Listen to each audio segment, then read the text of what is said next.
Chapter 1. Transmigration as a fetus. Jiang, you have 5 days to abort the fetus in your belly. Your cultivation is too low, and the Jiang bloodline is too weak to bear a child with sufficient innate foundation. A child with a weak innate foundation is destined to be mediocre. The Duke of Southern Town does not need a mediocre heir. In a daze, Zhao Ping'an heard an unyielding woman's voice, feeling inexplicably anxious, as if disaster was imminent.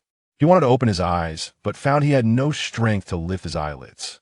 When he tried to move his limbs, he discovered he was floating in liquid, unable to touch the ground. Strangely, however, he felt no sense of suffocation. What kind of strange dream is this? I must have been too tired while doing my homework and accidentally fell asleep on the desk. Suddenly, a light bulb went off in his mind, and he realized, I have transmigrated and been reborn as a fetus still in my mother's womb. In the next moment, he perceived an image in his mind.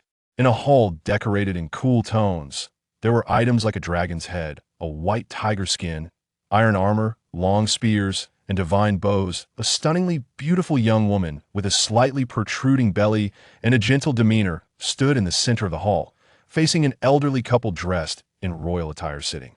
In the main seats, the elderly woman was twisting a string of prayer beads in her left hand, each bead radiating a hazy Buddhist light. The beautiful young woman knelt down, looking even more delicate, and cried out, "Please, Father, Mother, have mercy. This is the first child of Yingpeng and me. I promise to take good care of the pregnancy, to eat more nourishing food, so that the child will not be inferior to others at birth. She should be my mother." Zhao Ping'an thought to himself, but the next moment he became agitated. No way. I'm going to be aborted? I'm about to curse. The unfortunate ones usually die before achieving their goals. But how come I end up being aborted before I even open my eyes? This can't be happening. System. Panel. Get out here and save me. Zhao Ping'an frantically sought survival. Unmoved by the beautiful young woman's pleas, the elderly woman continued twisting the prayer beads, her words sharp as knives. The Duke of Southern Town is filled with heroes, swallowing mountains and rivers like a tiger, guarding the southern border for 1,200 years, protecting the people from the harm of demons. How can a weak descendant of the Duke guard the southern border? Even if you give birth to him, once he steps on the battlefield, he will inevitably meet his end at the hands of demons and foreign tribes, leaving you to mourn. Better a short pain than a long one. You should abort it. If you truly want a child, then practice diligently and become a practitioner of the third realm as soon as possible, so you can carry and nurture the powerful bloodline of the Duke of Southern Town. Seeing the elderly woman's heartless demeanor, the beautiful young woman turned and clung to the armored young man's leg, pleading, "Husband, husband," sob. "This is our child," sob. "This is our first child." The armored young man turned his face away, his resolute features half tilted toward the sky, revealing a hint of guilt, but firmly refusing to respond to his wife's pleas. He had hurried back from the front lines because he agreed with the decision. A descendant of the Duke of Southern Town. Being weak was a sin. A child with a weak innate foundation was a grave crime at birth. Damn, even my father is so heartless. Zhao Ping'an was further infuriated from within the beautiful young woman's belly. "When I am born, I will definitely beat you until your head is swollen and you cry in repentance. System, panel, whatever brought me here, hurry up and show yourself. If you don't come out now, it's game over." After countless calls, a semi-transparent blue panel finally appeared in Zhao Ping'an's mind. Name, Zhao Ping'an. Age, 3 months as a fetus. Cultivation, none. Bloodline, Wind Spirit Body 44, Divine River Body 28, Mortal Body 17, 6 Gui Body 8. Ancient Sacred Body 0.001. Divine Powers, none. Cultivation Methods, none. Spells, none. Martial Skills, none. Bloodline Potential Points, 10 automatically gained. 10 points daily, can also be drawn from the mother's body, ends after birth. Proficiency, 10,000 automatically gained, 10,000 points daily. Seeing the panel finally appear, Zhao Ping'an was able to calm down. He quickly checked his bloodline status. Wind Spirit Body, easily attains understanding of the wind. Training in Wind Path is twice as effective, and the power of wind-based martial skills is tripled. Divine River Body, vitality and divine power flow continuously like a river. Almost never stopping. Damage taken is reduced by 3 times and can be immune to most special damage.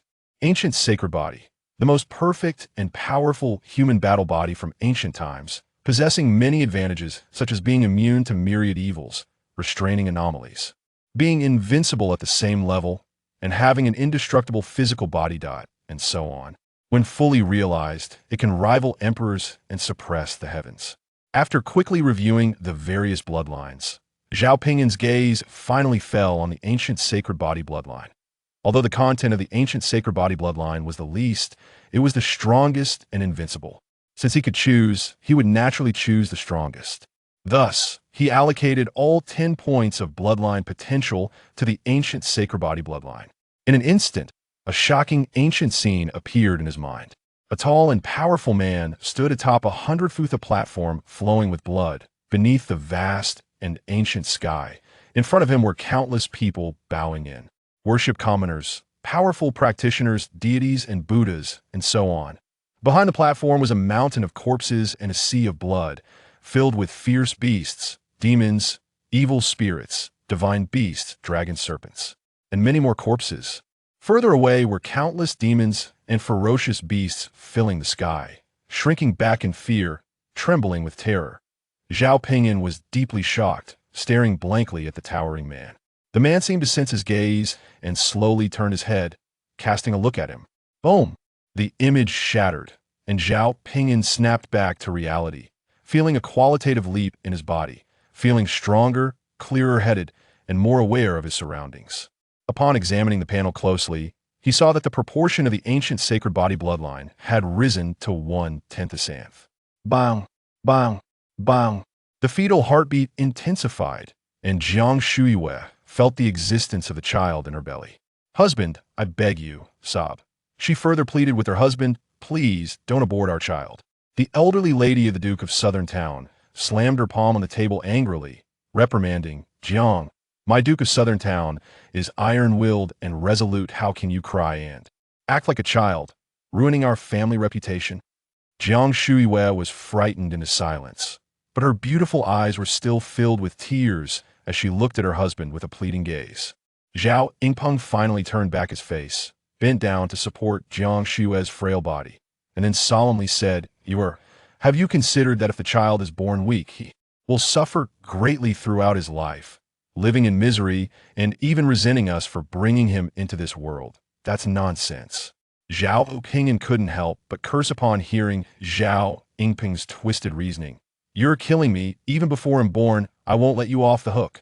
Unfortunately, no one could hear his words. So, we should still abort the fetus, Zhao Yingpeng stated, his attitude resolute and unyielding.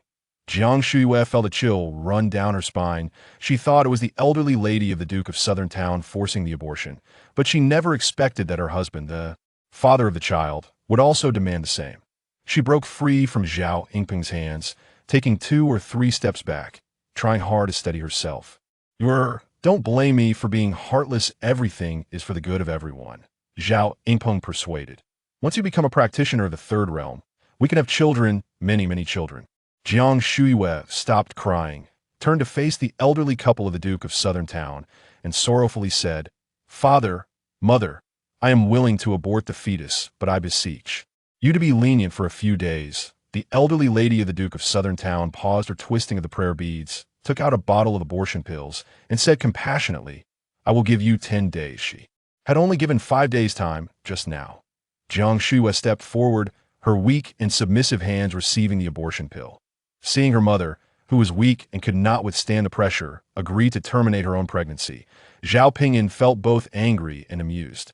The primal ancient sacred body had not even been born yet and was about to be lost. A wave of fatigue washed over him, and he could not resist falling into a deep sleep. The fetus was too weak to sustain consciousness for long. When Zhao Ping'an woke up again, it was already the next day. He immediately checked his body and felt no discomfort. The abortion pill should not have been taken yet. He then opened the panel to check and found he had 11 bloodline potential points. The extra point should be from automatically absorbing nutrients from the mother while I was asleep, Zhao Ping'an speculated. Regardless of whether I will be lost, I should focus on improving myself.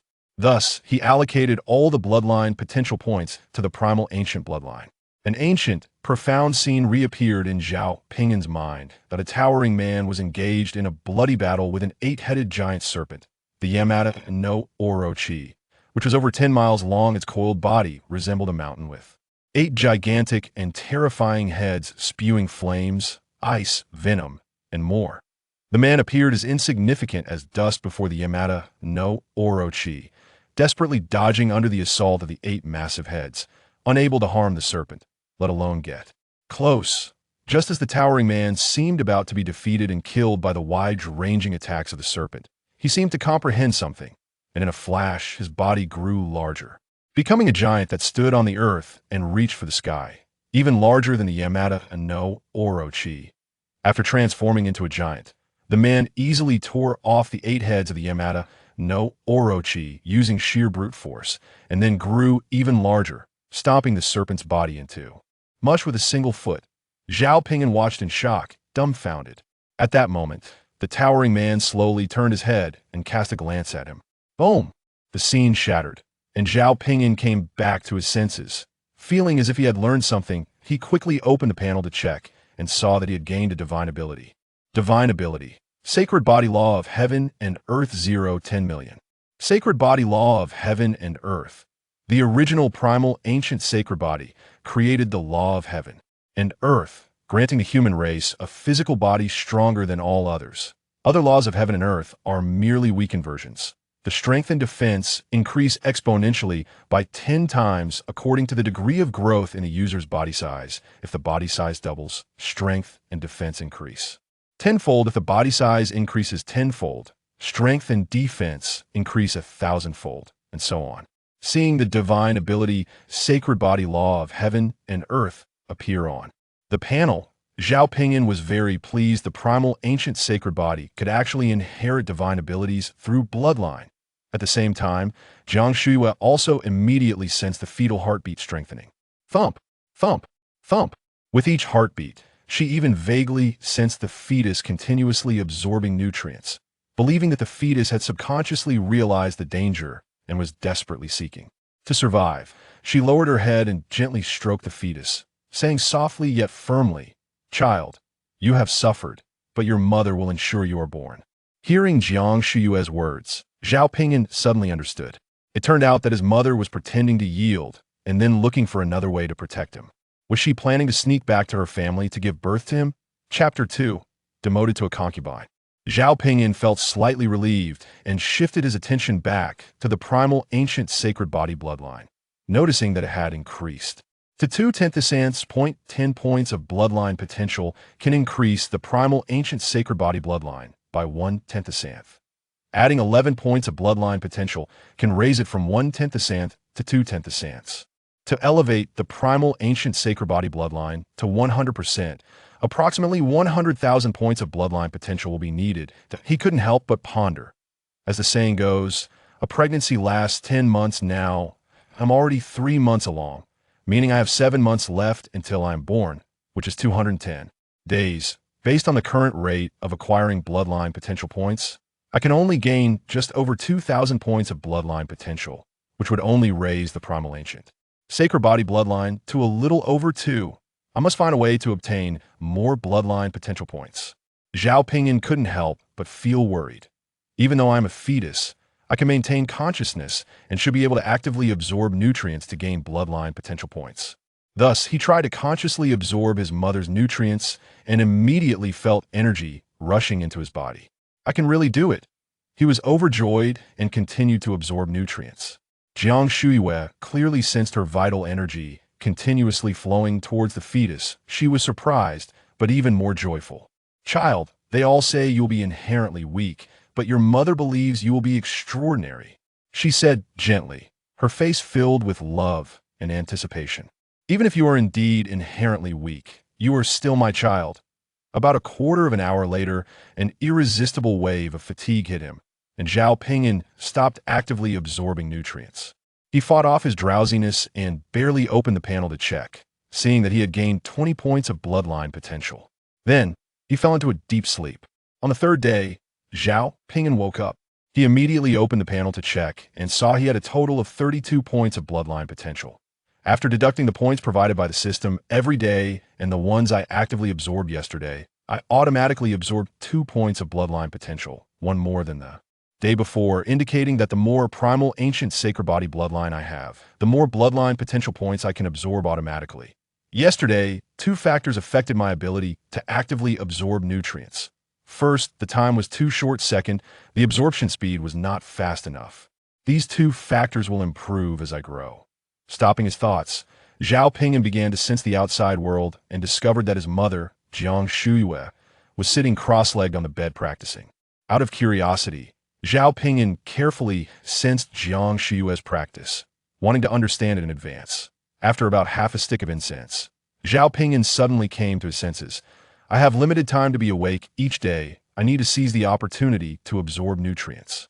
Before actively absorbing nutrients, he naturally did not forget to improve the primal ancient sacred body bloodline first.So. He opened the panel and prepared to allocate points, but unexpectedly found that the panel had changed, adding maternal technique under cultivation method.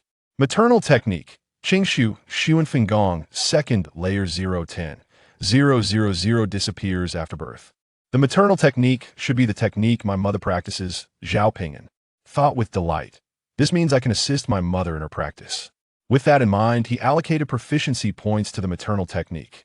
However, he didn't dare to allocate all at once, fearing something might happen to his mother, so he only tried adding 2,000 proficiency points for the first time. In the next moment, Jiang Shuyue experienced a sudden enlightenment, fully understanding how to open her Qi Si in accordance with her situation. The path of cultivation is divided into 9 realms: connecting meridians realm, Yuan Sea realm, refining realm, divine storage realm, transforming dragon realm, law image realm, inquiring Dao realm, merging Dao realm, immortal platform realm. Each realm is a leap in difficulty, with not only vast differences in strength, but also challenging breakthroughs, like crossing a chasm. Jiang Shuyue had been stuck at the perfect connecting meridians realm for over 3 years. After her enlightenment, Jiang Shuyue took decisive action, immediately taking a sea-opening pill and fully operating her true essence to open her Yuan Sea. Boom! Like the opening of heaven and earth, Jiang Shuyue successfully opened her Yuan Sea within her body. As the true essence continuously washed over, the Yuan Sea rapidly expanded. 1 zhang, 10 zhang, 100 zhang, 1,000 zhang. When the Yuan Sea expanded to 1,000 zhang, Jiang Shuyue's true essence was exhausted, and she could no longer expand. The initial size of the Yuan Sea is crucial because the final Yuan Sea can only reach about 10 times the initial size. The larger the initial Yuan Sea, the stronger the power and greater the potential, leading to further development. 10 zhang for a talent, 100 zhang for a genius, 1,000 zhang for a prodigy. Jiang Shuyue stopped her cultivation, opened her beautiful eyes, and was overjoyed, filled with unexpected delight. The human body has a total of 108 meridians, and the Qingshu Xuan Fengong she practiced could only open 45 of them, making it almost impossible to open 1,000 zhang Yuan Sea. However, she gained a profound insight, realizing that she did not waste a single drop of true essence in the process of opening the Yuan Sea, which allowed her to unprecedentedly open 1,000 zhang Yuan Sea in one breath. Child, are you helping your mother cultivate? Jiang Shuyue looked down, gently caressing her unborn child with her delicate hand, her voice extremely tender. The recent insight felt as if it had divine assistance. She understood that her comprehension and aptitude were not very good. Otherwise, she would not have spent over 3 years, still unable to open the Yuan Sea. Therefore, there was only one explanation: the fetus was helping her. This was not just speculation, she also had a mental connection. Zhao Ping'an heard his mother's question and stretched his body in response. Feeling the fetus moving, Jiang Shuyue was even more delighted, her maternal love overflowing. While continuing to stroke the fetus through her belly, she gently and affectionately said, "Good child, my good child."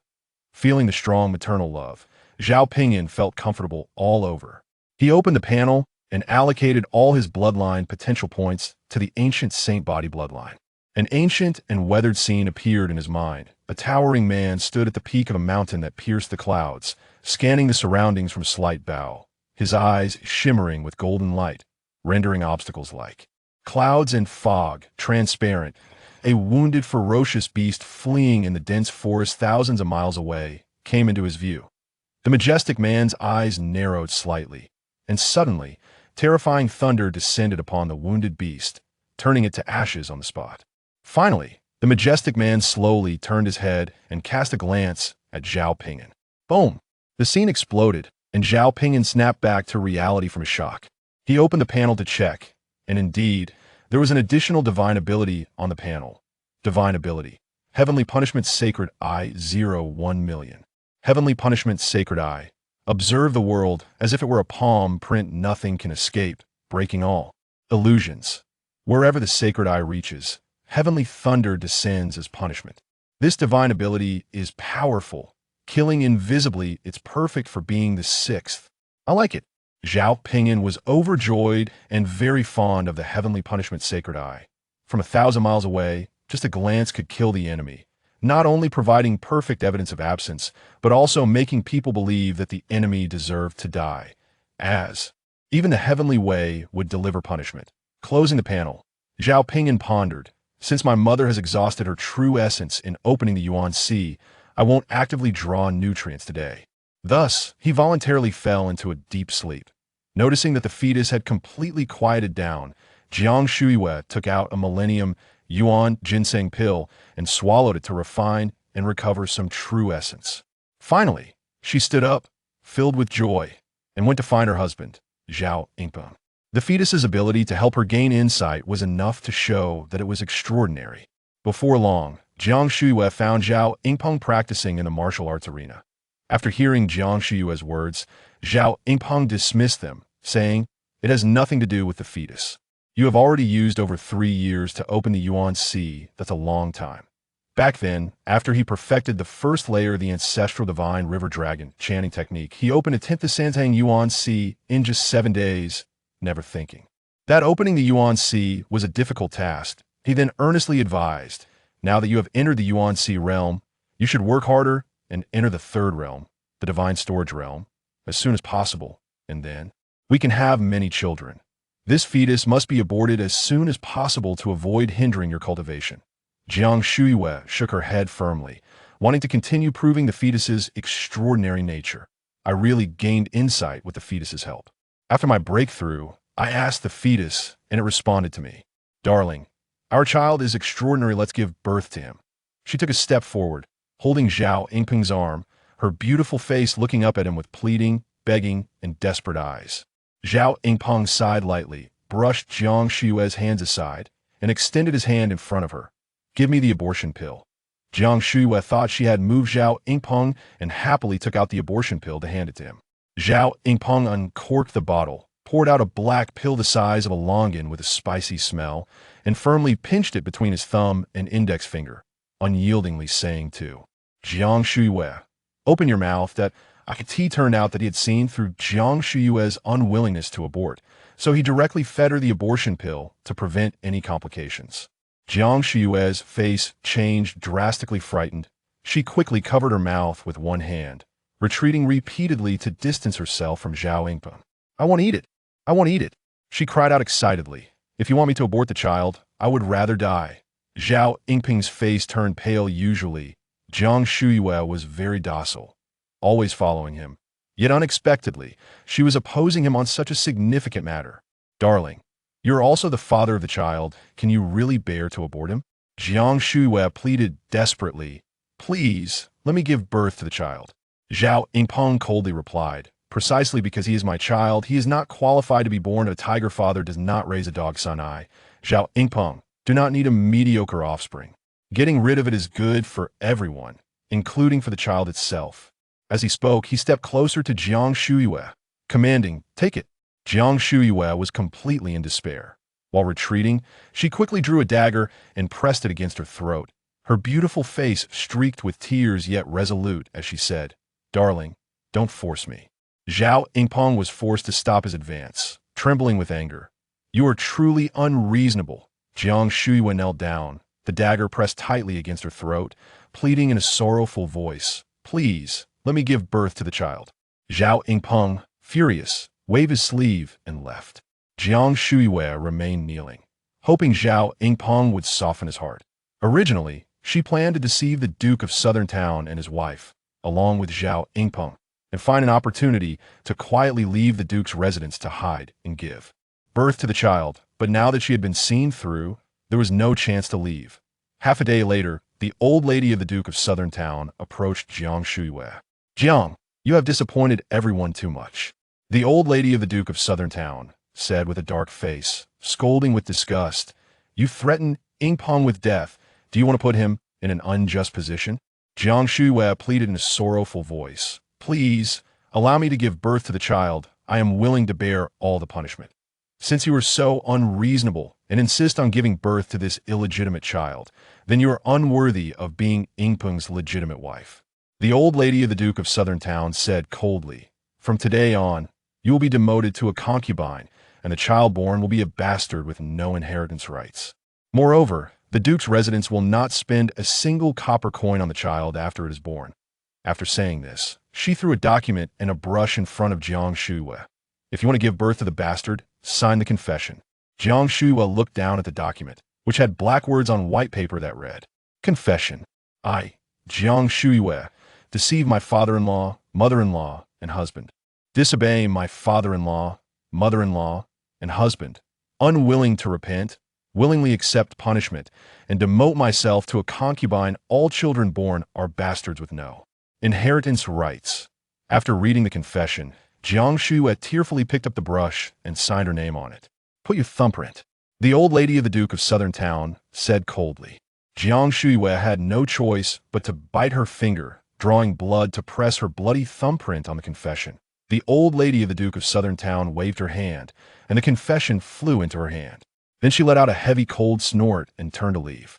After turning around, she twisted the string of Buddhist beads in her hand that emitted a faint light, revealing a hint of a scheming smile on her face. It turned out that when Jiang Shuiwei married into the Duke of Southern Town's residence, she had vehemently opposed it, disapproving of Jiang Shuiwei's lowly background and poor cultivation aptitude, believing she was unworthy of her dragon and phoenix son. Only because Zhao Ping'an was deeply infatuated with Jiang Shuiwei's beauty, the most beautiful woman in Baidi City, and would marry no one but her, combined with the Jiang family's willingness to provide a huge dowry, did she reluctantly agree. Now that Jiang Shuiwei had brought this upon herself and was demoted to a concubine, she could finally have Zhao Ping'an marry her previously selected ideal candidate. The daughter-in-law she favored was Su Yingluo, not only the eldest lady of the prestigious Su family in Qingzhou, but also the only direct disciple of the Buddha master of the Holy Land, Pudu Mountain. Pudu Mountain is one of the two great sacred places for cultivation in the Qian Kingdom. The Buddha possesses immense powers and boundless magical abilities. Even the Qian Emperor must show respect in his presence. Chapter 3.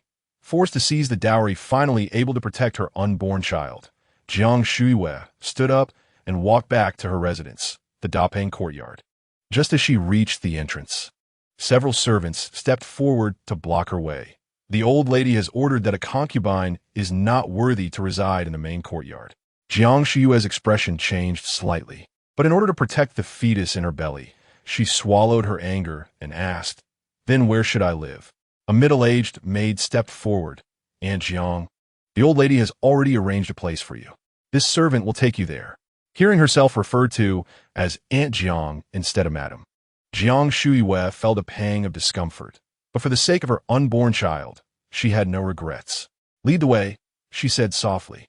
After a little over half an hour, 1 hour consists of 2 hours, Jiang Shuiwei followed the middle-aged maid to a remote corner of the Zhun Nanhou residence, arriving at a dilapidated wooden shack surrounded by overgrown weeds. "Aunt Jiang, this will be your residence from now on," the maid said, and without waiting for Jiang Shuiwei's reaction, she quickly left. Jiang Shuiwei took a few steps forward, pushed open the wooden door, and was immediately hit by a wave of musty dust, along with flying moths and insects, causing her to cover her nose and cough. Once the dust settled, she carefully looked inside the room. It was damp, with several beams of sunlight streaming through the broken roof, illuminating countless floating dust particles. In the corners, there were several bundles of half-rotted firewood, and the floor was covered in moss and a few weeds. This was clearly a long-abandoned firewood shed, one that even the lowest-ranking servants would not occupy. Faced with such a harsh living environment, tears of grievance involuntarily fell from Jiang Shiyue's beautiful eyes. Although her Jiang family was not of high status, they were wealthy, and she had been doted on by her father and brothers since childhood, living in spacious and bright chambers. Yet now, she found herself in this dilapidated shack, unfit even for the lowest servants of the Ho residence. Suppressing her grievances, she still walked into the rundown shack. She had considered returning to her family to nurture her pregnancy, but when she initially married into the Zhun Nanho residence, her family had spent a large sum on her dowry, nearly exhausting the Jiang family's resources. She truly did not want to cause more trouble for her family. As time passed, Jiang Shiyue struggled through 4 months of pregnancy in the small wooden house, with no one inquiring about her, and she felt as if she had been abandoned by the world. One day, Zhao Ping'an woke up. He opened the panel and allocated 853 points of bloodline potential to the ancient sacred body bloodline, finally raising its proportion to over 50%. An ancient and profound scene appeared in his mind as expected. However, this time, it was not a towering man, but a ragged 6- or 7-year-old orphan. The orphan had grand ambitions, vowing to slay all ferocious beasts, demons, and evil spirits, freeing humanity from oppression and slaughter, no longer being food. He had possessed divine power since childhood and was taken as a disciple by a sect, but after 3 years of hard training and a substantial investment of resources, he was unable to open a single meridian. Without opening the meridians, he could not cultivate. Relying solely on physical strength was not enough to compete with ferocious beasts, let alone demons and evil spirits. He was ridiculed by his peers and expelled from the sect. Yet, his spirit was incredibly resilient, far surpassing the toughness of the meridians within him. After countless trials, using only the first volume of the Tao Sutra, he not only opened the meridians, but also opened all of them, amounting to a total of 108, including the uniquely extraordinary Yin and Yang meridians. The orphan boy sat cross-legged on a rock, slowly turning his head to cast a glance at Zhao Ping'an. Boom! The scene shattered, and Zhao Ping'an came back to his senses, opening the panel with a sense of realization. Name: Zhao Ping'an. Age: 7 months in utero. Cultivation: none. Bloodline: Ancient Sacred Body 503, Wind Spirit Body 276, Divine River Body 84, Mortal Body 37. 6 Gue Body 12. Technique: Tao Sutra Volume 1, 010000. Maternal Technique: Clear Void Sun Feng Gong Second Layer 10000010000. Disappears after birth. Divine Abilities: Sacred Body Law of Heaven and Earth 01000 million. Unyielding Body 01000 million. Blood Rebirth 500 million. Heavenly Punishment Sacred Eye 100 million. Qua Fu Chasing the Sun 100 million. Infinite Divine Power 100 million. Sacred Body Law of Heaven and Earth. The original ancient sacred body created the law of heaven and earth, granting humanity a physical strength greater than all races. Other laws of heaven and earth are merely diluted versions. Power and defense increase exponentially by 10 times according to the degree of the practitioner's body size. If the body size doubles, power and defense increase tenfold. If the body size increases tenfold, power and defense increase 1,000-fold, and so on. Unyielding Body. Immune to all curses, impervious to any momentum, phenomena, and domain suppression. Damage from spells and demon arts is reduced by 100 times. Blood Rebirth. The physical body is destroyed, but even a single drop of blood can lead to rebirth, restoring a certain level of strength. Heavenly Punishment Sacred Eye. Observing heaven and earth like the lines on a palm, nothing escapes detection, breaking all illusions, wherever the gaze lands. Heavenly Thunder descends as punishment. Qua Fu Chasing the Sun. Shortening the distance to an inch, ignoring mountains, rivers, formations, mazes, evil domains, and all other obstacles. Infinite Divine Power. Divine power flows like an unending river, and the longer the battle lasts, the stronger the fighting ability, the more severe the injury. The more the fighting ability multiplies, with a maximum increase of 10 times. Spells: none. Martial skills: none. Bloodline potential points: 0, automatically gains 10 points daily. Can also draw from a mother. Ends after birth. Proficiency 1, 190, 000, automatically gains 10. 000 points daily. Zhao Ping'an couldn't help but ponder. With the bloodline exceeding 50%, I began to receive the inheritance of the original ancient sacred bodies techniques. Referring to the inherited memories of the original ancient sacred body, it was noted that due to the strength of its physical body, the meridians were extremely difficult to open and the Yuan Sea was also hard to cultivate. Does this mean I will suffer in the future? Wait, I haven't been born yet. Perhaps I can open all my meridians in the womb, which might be easier. With this thought, he immediately took action.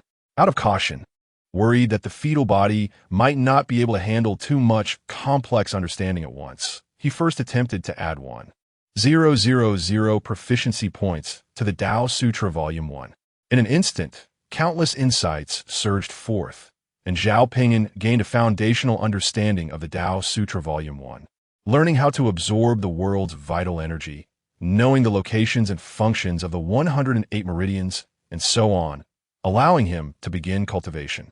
The moment of enlightenment lasted for 2 or 3 breaths. 1 breath is 2 to 3 seconds.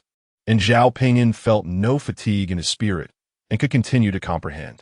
So, he kept adding proficiency points to the Tao Sutra Volume 1 until it was completely filled and fully understood. In the end, Zhao Ping'an did not impatiently start cultivating. I'm still too small. My meridians are fragile and may not withstand the impact of true essence. I will wait until I am 8 months along to begin practicing. Suppressing the urge to start cultivating immediately, Zhao Ping'an prepared to actively absorb nutrients. Just then, a voice suddenly came from outside the wooden house. Aunt Jiang, the old lady summons you. Jiang Shuai got out of bed, her big belly leading the way as she opened the door, seeing an old maid standing next to the old lady of Zhennanhou.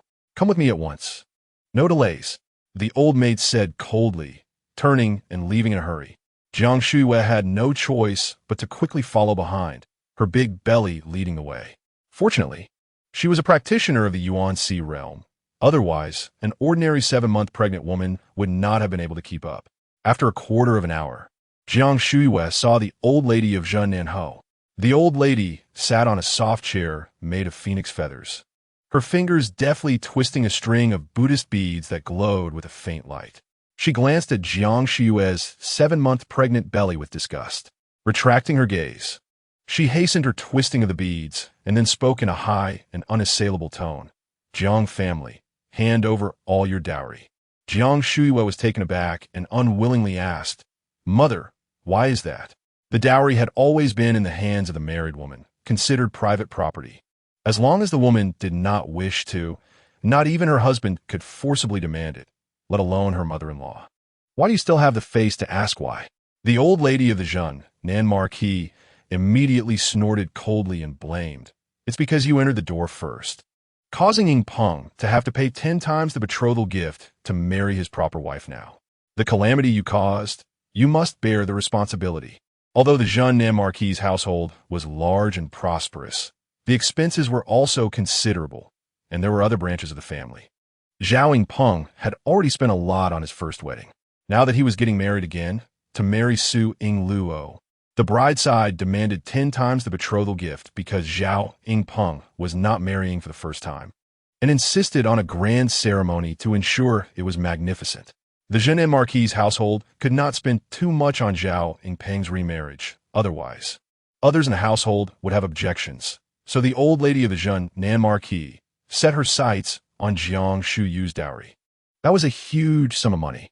Hearing that Zhao Yingpeng was going to marry again, Jiang Shuyu couldn't help but feel sad. Since she had been demoted to a concubine and sent to live in a dilapidated little shed in the southwest corner, she had not seen Zhao Yingpeng again. She never expected that the next news she heard about Zhao Yingpeng was that he was preparing to marry the so-called proper wife. Zhao Ping'an heard that the old lady of the Zhennanhou Marquis was shamelessly demanding a daughter-in-law's dowry for her son's remarriage, and he couldn't help but curse angrily. This is too much. When I am born, I will never let you off, you old hypocrite. Unfortunately, he could only curse in his heart and could not make a sound. Jiang Shuyu forced herself to maintain her spirit. her weak face showing determination. "I will not hand over the dowry." She didn't mind going without food or drink, but after the child was born, all the child's needs and cultivation resources depended on her dowry. The old lady of the Zhao Marquis had said that the Zhao Marquis' household would not spend a single penny on her child. "You are outrageous. You dare to define me again." The old lady of the Zhao Marquis was furious, pointing at Jiang Shuyu and cursing. "The consequences you caused, you must bear. If you don't want to bear it, then pay the price." "Someone," she shouted, "get rid of the child in her belly." Several strong servant women immediately stepped forward to surround Jiang Shuyu, subduing her so that she could not move. The old lady of the Zhao Marquis stood up, walked to Jiang Shuyu, and asked coldly, "I will ask you one last time, will you bear the responsibility?" I am willing to hand over the dowry," Jiang Shuyu said in tears. The old lady of the Zhao Marquis returned to her chair and ordered, "Take off her storage bracelet." A servant woman immediately forcefully removed the storage bracelet from Jiang Shuyu's wrist and turned to present it to the old lady of the Zhao Marquis. The old lady took the storage bracelet and checked the storage space with her divine sense, counting the valuables. After a while, her gaze fell on Jiang Shuyu, interrogating, "Where's the rest of the dowry?" She found that the valuables in the storage bracelet were not enough, missing about 2/3. "It has already been given to Ying Peng for cultivation," Jiang Shuyu answered. The old lady of the Zhao Marquis did not believe it and said sternly, "You better speak the truth. I will check with Ying Peng." "Feel free to ask Ying Peng," Jiang Shuyu said indignantly. She remembered that shortly after marrying Zhao Ying Peng, she had voluntarily given 2/3 of her dowry to him to support his cultivation. With her support, Zhao Yingpeng's cultivation improved rapidly, and he became the #1 talent in the southern frontier, entering the ranks of the top talents in the Deqian Kingdom. The old lady of the Zhao Marquis stared at Jiang Shuyu for a long time, confirming that Jiang Shuyu was not lying before ordering, "Let her go." Although they only obtained 1/3 of Jiang Shuyu's dowry, it was more than enough for Zhao Yingpeng to marry Suing Luo. This dowry was indeed very substantial. A few servant women released Jiang Shuyu, who wiped away her tears with her sleeve and turned to leave. Zhao Ping'an sensed the entire process and wished he could be born immediately to seek justice for his mother. Jiang Shuyu did not return to that little wooden house. She directly left the Zhao Marquis' household. The storage bracelet was taken away by the old lady of the Zhao Marquis, and she not only lost her dowry, but also had not a single penny on her. Forced to, she had to return to her family to nurture her child. Fortunately, the Jiang family and the Zhao Marquis' household were both in by D City. Otherwise, she would have had difficulty even going back home. Jiang Shuyu sold a piece of jewelry, and after getting some money, rented a carriage back to the Jiang family. She was 7 months pregnant, with such a large belly that she could not walk far. Upon returning to the Jiang family, her father and brothers finally learned of Jiang Shuyu's plight. The Jiang family had previously sent people to the Zhao Marquis' household to visit Jiang Shuyu, but they had all been blocked outside, unable even to convey messages. Jiang Shuyu's father and brothers were furious and immediately wanted to go to the Zhao Marquis' household to demand an explanation. But Jiang Shuyu pleaded with them not to. Jiang Shuyu just wanted to take good care of her pregnancy and ensure the child was born smoothly, as the fetus had already been 7 months along and could not withstand any disturbances. The Jiang family was helpless, and Jiang Shuyu's 2 brothers scolded angrily toward the direction of the Zhao Marquis' household. "The Zhao family is truly heartless and ungrateful. My sister has given most of her dowry to him to support his cultivation. When he married my sister, he knew her cultivation was not high. But now he wants my sister to reach the 3rd realm to have a child. By the time my sister cultivates to the 3rd realm, she will be in her 30s. How could she still have children? Moreover, the dignified lady of the Zhao Marquis actually shamelessly robbed her daughter-in-law's dowry for her son's remarriage. This is utterly shameless." Chapter 4. Zhao Ping'an's birth a month later, at 8 months gestation. Zhao Ping'an began to attempt cultivation. The fetus's meridians were indeed very fragile. Just a slight circulation of true essence would cause damage. Fortunately, he had fully comprehended the initial chapter of the Tao Jing, which prevented irreparable harm. However, as Zhao Ping'an guessed, The fetus's meridians were indeed easy to open. Additionally, since the fetus had not yet been born and was still in its innate state, any damage to the meridians could be repaired through the mother's body. Zhao Ping'an absorbed his mother Jiang, Shu Yu's true essence, through the umbilical cord. Then practiced true essence like silk, steadily and determinately opening his meridians little by little. First, he opened the 12 main meridians, followed by the 8 extraordinary meridians, and then other meridians, ultimately opening the most extraordinary yin and yang meridians. The more meridians he opened, the faster he could absorb and refine the world's spirit energy, and the faster his true essence could circulate, allowing him to exert more power. For example, opening the yin meridian immediately increased his speed tenfold, and opening the yang meridian immediately boosted his strength tenfold. In just half a month, Zhao Ping'an opened all 108 meridians in his body, achieving complete innate meridian openness.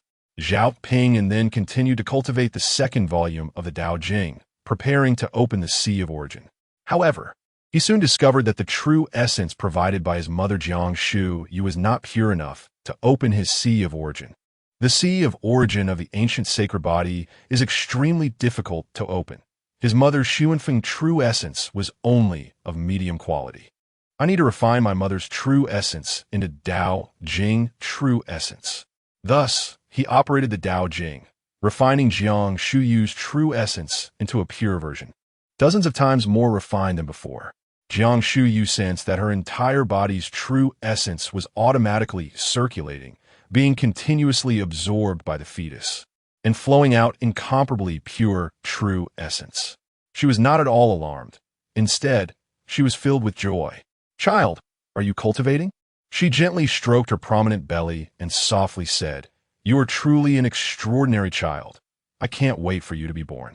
At 9 months and 9 days, Zhao Ping'an, both nervous and expectant, allocated his bloodline potential points to the ancient sacred body bloodline. The ancient sacred body bloodline finally reached 100%. The imposing figure of a great man appeared in his mind as expected. However, this time the great man did not battle in blood or cultivate, nor was he even standing. He was sitting on a large blue stone. The background was no longer an ancient and weathered environment, but rather in a river of light and shadow flowing rapidly. The great man slowly turned his head, casting his gaze toward Zhao Ping'an. Unlike before, the image did not explode immediately. The wood that stands out in the forest will be blown down by the wind. The ancient sacred body is a thorn in the eyes of all monsters and evil beings. Once they discover your existence, they will stop at nothing to kill you. The great man said slowly, "Before you grow up, do not expose yourself." Zhao Ping'an was shocked, unable to believe it, and stammered, Are you talking to me?" The towering man nodded slightly. "There's no need to be surprised. I have traveled through the river of time to reach your era. It's terrifying." Zhao Ping'an couldn't help but marvel at how the towering man's powers exceeded his imagination. This was a dead person crossing into the future, speaking face to face with a successor. The towering man continued, "I will impart to you a technique that can conceal the bloodline of the ancient holy body." After saying this, he extended a finger and gently tapped Zhao Ping'an's forehead. Zhao Ping'an immediately felt enlightened, as a technique surged into his mind. The towering man stood up, hands behind his back, gazing at the end of the river of time with a worried expression. "Although our human race is no longer food, sacrifices, slaves, or servants due to the blood and tears of our ancestors, we are still not the masters of the heavens. Instead, our rise from obscurity has alarmed the myriad races, making us public enemies, eager to completely exterminate our human race. Take care of yourself, and I hope one day we will meet again in the river of time." With that, the image dissipated. Zhao Ping'an came back to his senses, opened the panel to check, and saw that he had obtained a spell. Spell, transforming the mundane, 010000, transforming the mundane, conceal the divine mystery, as if an ordinary body. His gaze settled on transforming the mundane, and with a thought, he filled the proficiency points for transforming the mundane. In the next moment, a sudden realization about transforming the mundane rose in his heart. and he completely comprehended and learned transforming the mundane. His gaze then fell on the maternal technique, and he thought, my mother has been drained of true essence by me, and her cultivation has stagnated. After my birth, I can no longer assist her in her cultivation. It's a pity I couldn't help her advance to a higher realm. Let's add some proficiency points for her. Hopefully it will help. With this in mind, he tentatively tried to add a proficiency point to the second layer of Qingshu, Shuan Fengong. Maternal technique. Qingshu, Shuan Fengong, second layer 100-011-0000. Disappeared after birth. It really can still be added. Zhao Ping'an was immediately overjoyed. He then added proficiency points to the second layer of Qingshu, Shuan Fengong continuously until he reached 1,000,000 proficiency points, after which he could no longer increase. Zhao Ping'an's gaze then fell on the divine powers, pondering, I still have over 700,000 proficiency points left. Let's add 100,000 proficiency points to all divine powers. Thus, he added 100,000 proficiency points to 6 divine powers in succession, gaining insights one by one. Unfortunately, due to insufficient proficiency points, he could only comprehend part of them.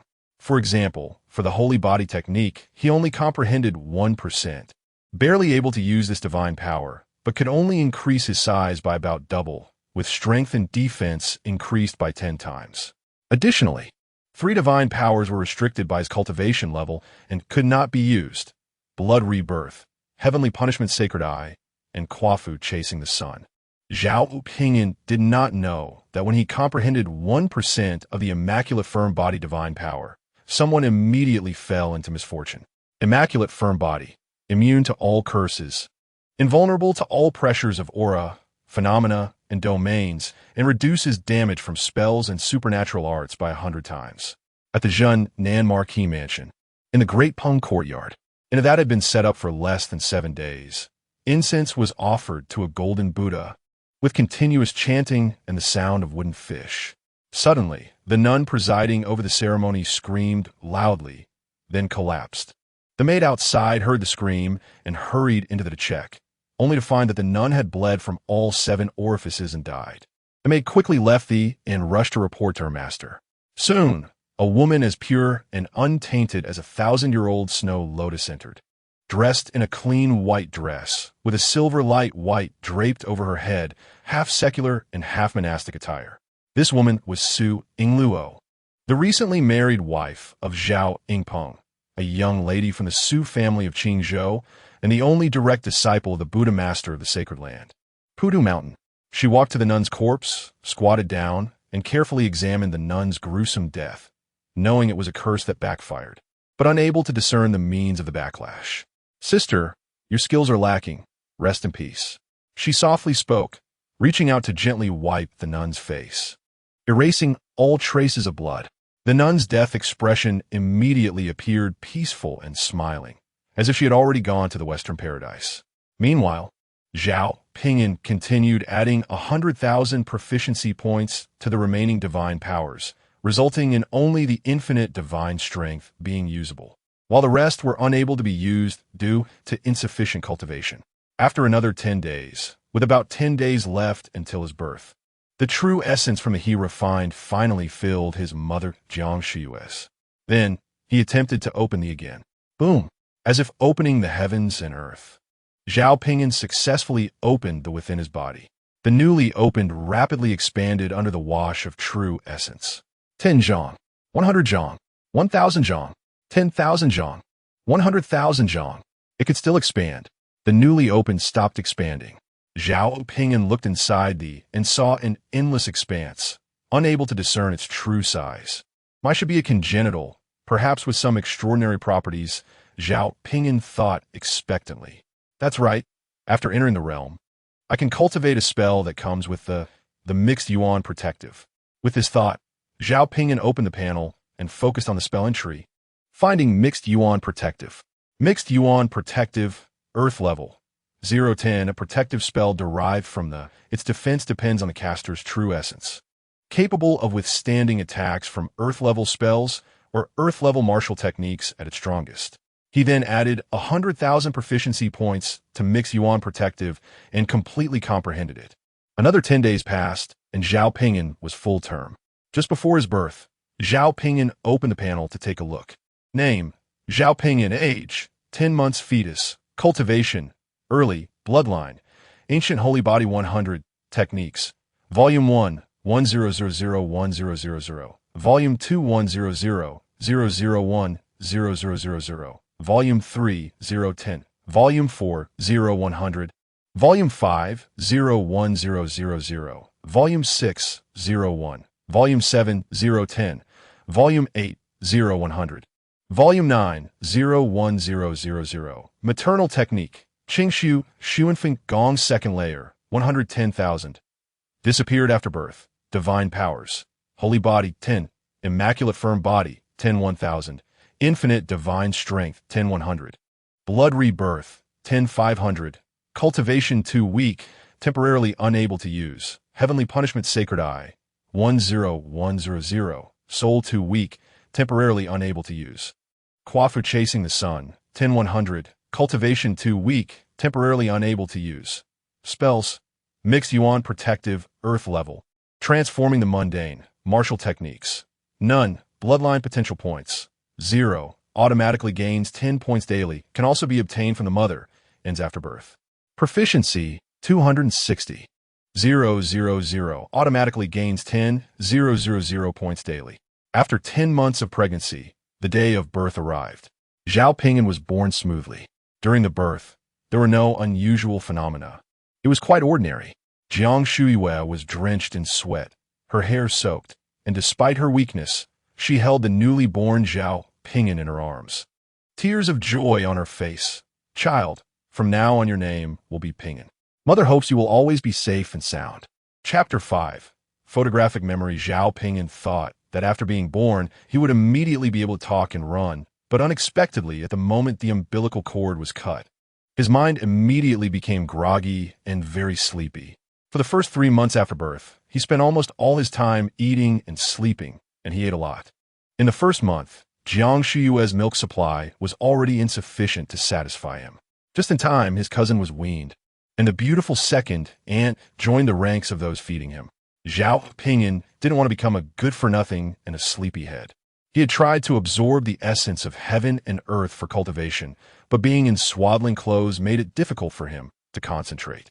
Moreover, the essence he absorbed was too stimulating for a newborn's meridians, forcing him to give up. By the time he was not even 3 months old, Jiang Shuiwei and his second aunt could no longer satisfy Zhao Ping'an's hunger. Thus, the Jiang family hired a wet nurse for him. One day, Zhao Ping'an was awakened from his deep sleep by hunger, crying loudly to indicate he wanted a nurse. However, the person who picked him up was a stranger. He thought it was the new nanny, but to his surprise, this unfamiliar woman opened her clothing to feed him milk. He resolutely refused to eat because the wet nurse was plain-looking and not pretty enough. Despite efforts to coax and force-feed him, Zhao Ping'an remained adamant and refused to nurse, prompting Jiang Shuiwei to take him back from the wet nurse's arms.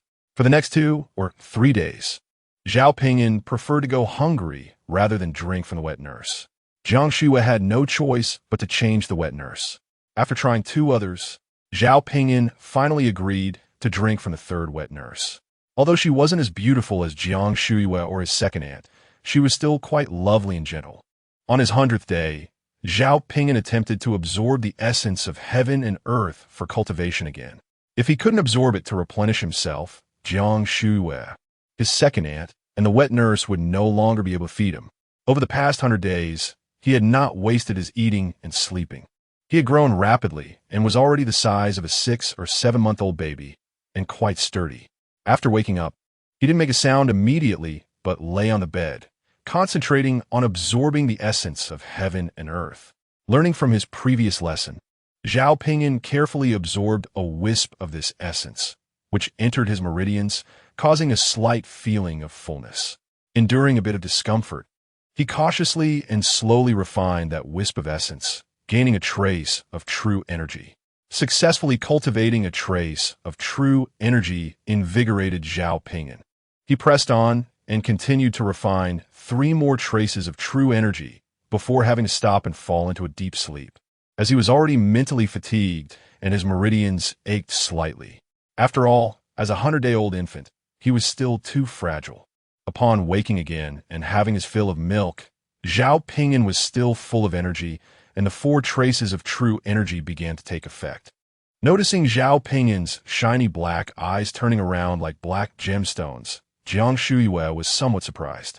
She picked him up again into her soft embrace and began to play with him. Zhao Ping'an could only act dumb and respond childishly to his mother, which made her laugh continuously, her beautiful and gentle face radiating happiness and joy. Perhaps Jiang Shuyue's laughter was too crisp and cheerful, attracting his second aunt to join in the fun of playing with Zhao Ping'an. After being played with by the 2 women for nearly 15 minutes, Zhao Ping'an was exhausted and fell into a deep sleep. As he drifted off, a hint of distress arose in his heart. The 4 traces of true energy he had worked so hard to cultivate were quickly consumed. At 5 months old, Zhao Ping'an had grown robustly to the size of a 1-year-old child and could finally run and speak. Unfortunately, Jiang Shuyue was worried about him running around and generally restricted him from playing with his cousin Jiang Yi. Jiang Yi was a 1.5 years old, delicate and beautiful, with fair skin and 2 adorable horn braids on her head, resembling a porcelain doll. This little girl was lively and active but tended to cry easily.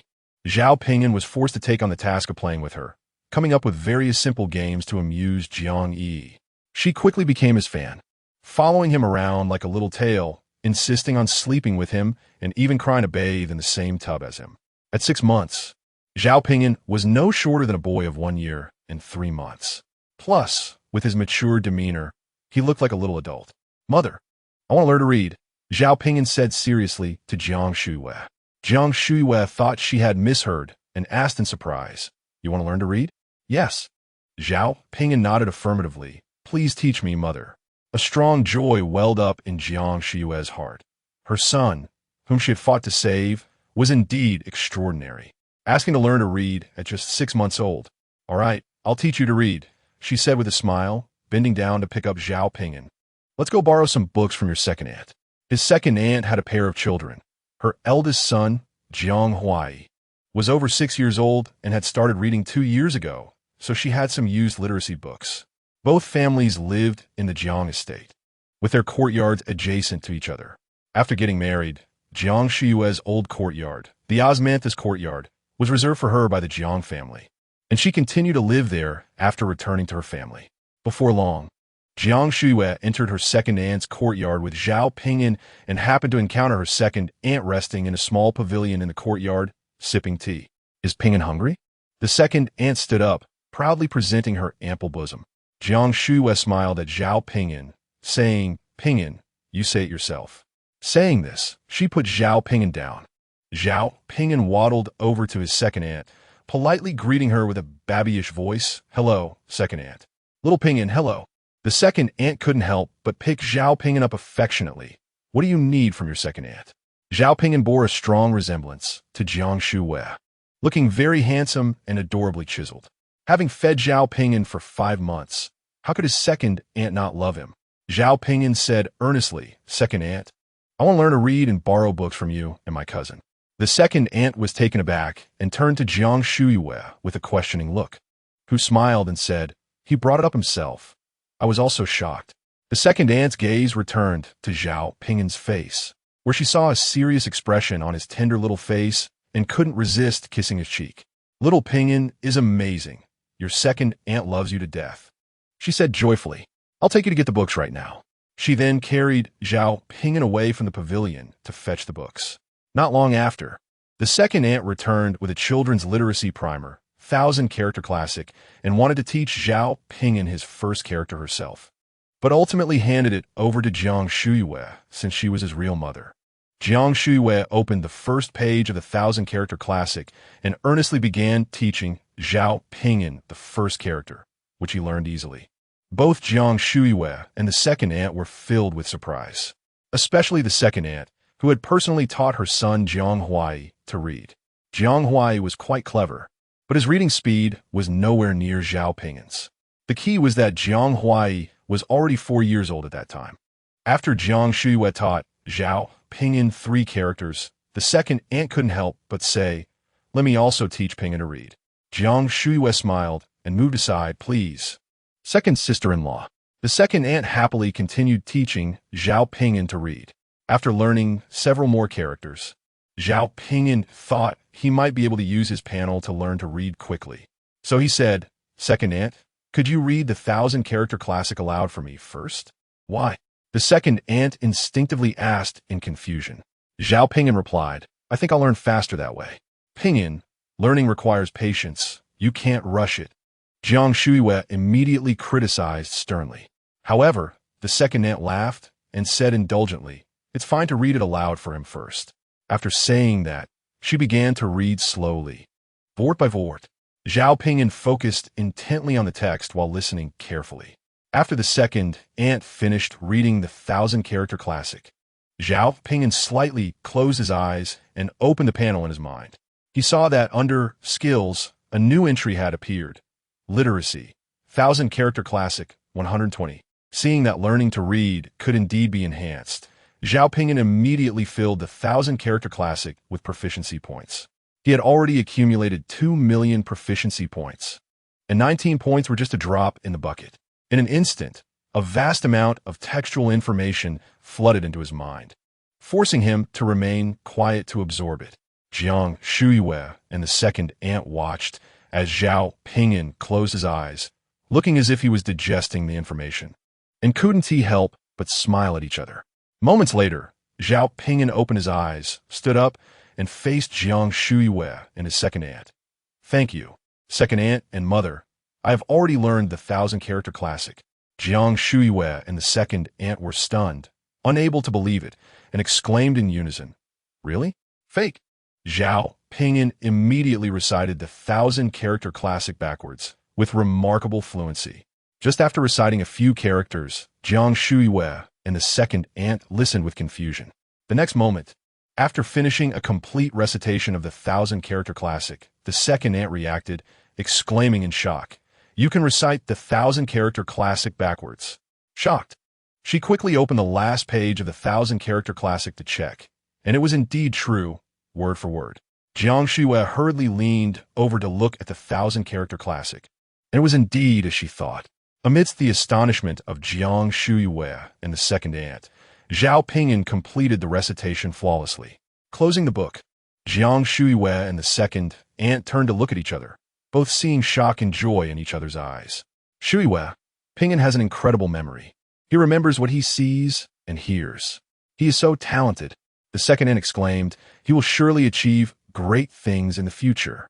Jiang Shuiwei stood up and hugged Zhao Ping'an tightly, tears in her eyes as she murmured, "My child, my dear child." She had sacrificed so much for Zhao Ping'an, and now at just half a year old, he was showing extraordinary intelligence, far beyond ordinary children. In Jiang Shuiwei's embrace, Zhao Ping'an thought to himself, "This is a bit too showy, but I have to make my mother happy, to let her feel that her efforts are worthwhile. Although I could choose to grow up quietly, I cannot be that selfish. Besides, my ability to remember things is insignificant compared to my innate sacred body and the assistance of the system. Others think I am excellent with a score of 100, but in reality, I am worth 10,000. That day, the news that Zhao Ping'an could recite the 1,000-character classic flawlessly after just one hearing spread throughout the Jiang residence, astonishing everyone. The head of the Jiang family, Jiang Shuiwei's father, Jiang Wan, personally tested Zhao Ping'an with another literacy book containing 3,000 characters. In front of most of the Jiang family members and many maids and servants as witnesses, Zhao Ping'an calmly recited it flawlessly. In an instant, everyone present was utterly shocked. After all, Zhao Ping'an was only half a year old. At this age, most infants are still wetting their beds and cannot even recognize their fathers.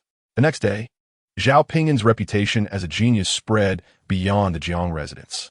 Half a month later, the news reached the Zhun Nanho's residence. Upon hearing it, Zhao Ping'an couldn't help but furrow his brows. Could it be that I was wrong back then? Then he snorted dismissively. No, it's just a little cleverness, inherently lacking. Destined for mediocrity. The old lady of Zhun Nanho, upon hearing the news, coldly snorted in disdain. It must be the Jiang family creating a spectacle for that wicked child, trying to make Ping Pong take them back to the Ho residence. No way. The already pregnant Su Yingluo, upon hearing this, revealed a hint of seriousness and worry on her pure face. Chapter 6. A martial arts prodigy after spending a few days. Zhao Ping'an had learned all the characters and even picked up some history. One day, the eldest aunt invited Zhao Ping'an to play at her yard. Ever since Zhao Ping'an demonstrated his astonishing memory, the eldest aunt had become much friendlier. Worried that her family's closeness to Zhao Ping'an was not as strong as the second aunt's family. In the courtyard, the eldest aunt and Jiang Shuiwei chatted while enjoying tea, while Zhao Ping'an stood in the center, watching his second cousin, Jiang Huaishan, practice a set of sword techniques. The eldest aunt had two sons. The eldest, Jiang Huaihai, was 10 years old and had been identified as a top-grade wind spirit body at the age of 3 and was sent to a large sect for training. The second son, Jiang Huaishan, was 6 years old and had been identified as a middle-grade wind spirit body at the age of 3, preparing to be sent to a large sect for training around the age of 8. The sword technique Jiang Huaishan was practicing was called the Qingfeng sword technique, which was a decent introductory sword technique suitable for teaching children. Jiang Huaishan was practicing earnestly with a wooden sword, looking quite impressive and already showing a hint of wind-like charm. After completing the Qingfeng sword technique, Zhao Ping'an opened his panel and saw that martial skills had added the Qingfeng sword technique, not ranked 030. At this moment, Jiang Huaishan sheathed the sword and walked up to Zhao Ping'an, somewhat proudly asking, "Cousin, how is my sword technique? Isn't it amazing? So impressive." Zhao Ping'an immediately showed an admiring expression and exclaimed. Jiang Huaishan felt delighted, as he had recently heard his mother say that Zhao Ping'an was extremely intelligent, and he was eager to hear that Zhao Ping'an admired his sword technique. "Shall I teach you?" he excitedly asked. "Sure, thank you, second cousin," Zhao Ping'an replied. Jiang Huaishan immediately took out a smaller wooden sword and gave it to Zhao Ping'an, then began to teach him the moves step by step in the courtyard.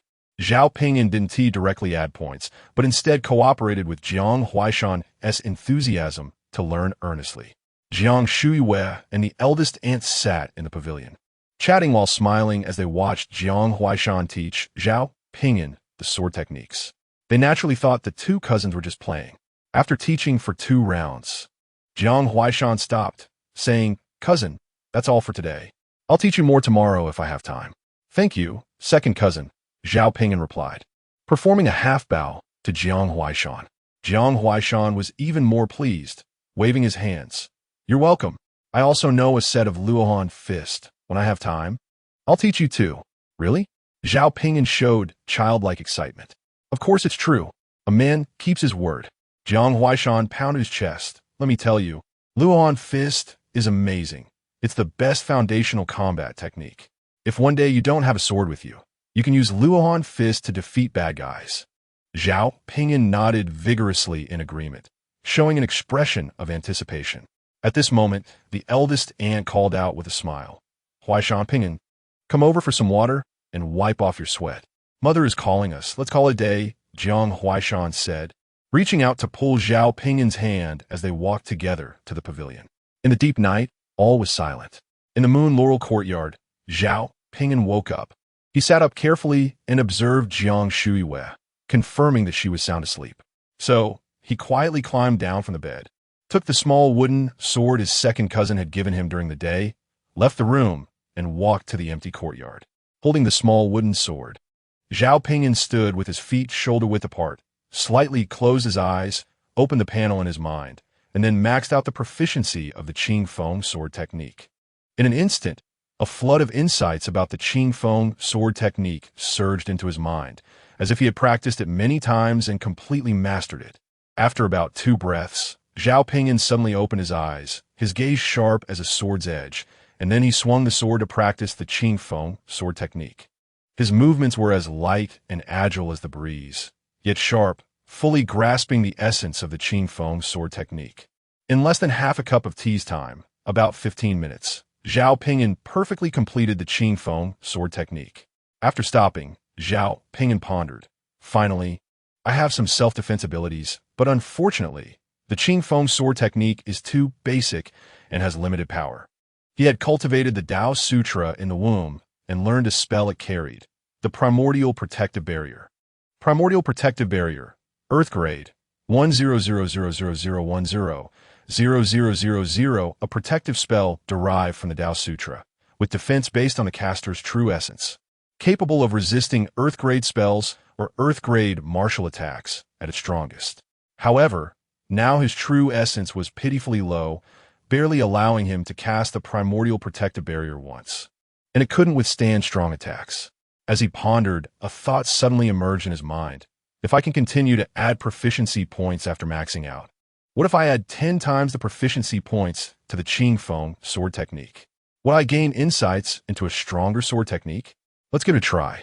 Even if it doesn't work, it won't waste too many proficiency points. So, Zhao Ping'an immediately opened the panel and raised the proficiency of the Qing Feng sword technique to 300 points. Instantly, a flood of deep insights about the Qing Feng sword technique surged in. Taking a deep breath, Zhao Ping'an finished receiving his new insights, but didn't feel like he had grasped a stronger sword technique. Let's keep adding points. He thought fiercely to himself, and in one breath, he allocated 3,000 proficiency points to the Qing Feng sword technique, which was 100 times the required proficiency points for it. Again, a wave of profound insights flooded in, and then a large amount of deep understanding triggered a qualitative change, evolving into a new sword technique with significantly greater power. Zhao Ping'an opened his eyes and practiced the newly comprehended sword technique.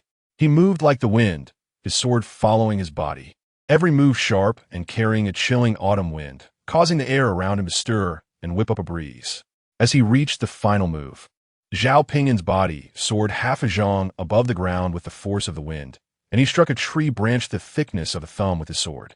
With a sharp whoosh, the branch was severed before the wooden sword even touched it, revealing a smooth cut. Steadying himself on the ground, Zhao Ping'an regulated his breathing and looked up at the branch falling from the tree, a joyful expression appearing on his youthful and handsome face. Finally, I have some lethality, he thought to himself, then opened the interface to check. He saw that the Qing Feng sword technique had changed to unnamed sword technique, low grade.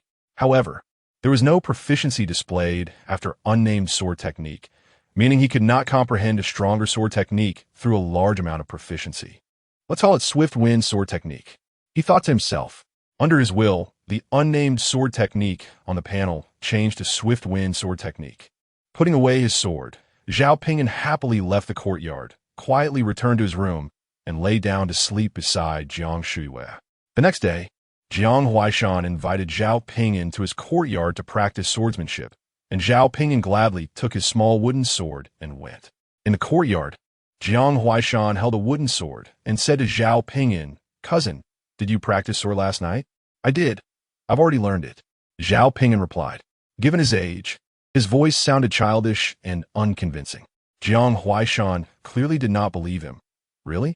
Zhao Ping'an nodded. "Then let's spar. I'll check how well you've practiced." Jiang Huaishan said, "I'll hold back my strength." "You don't need to hold back. I'm quite strong." So, Zhao Ping'an and Jiang Huaishan began to spar with their wooden swords. In just 2 moves, Zhao Ping'an's small wooden sword was already at Jiang Huaishan's neck. "I was careless. Let's go again," Jiang Huaishan said, not willing to admit defeat. Zhao Ping'an smiled and withdrew his sword, stepping back 2 paces before sparring again.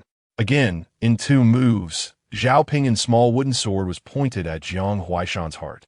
Jiang Huaishan still refused to admit defeat, his face flushed. "Let's go again." "All right."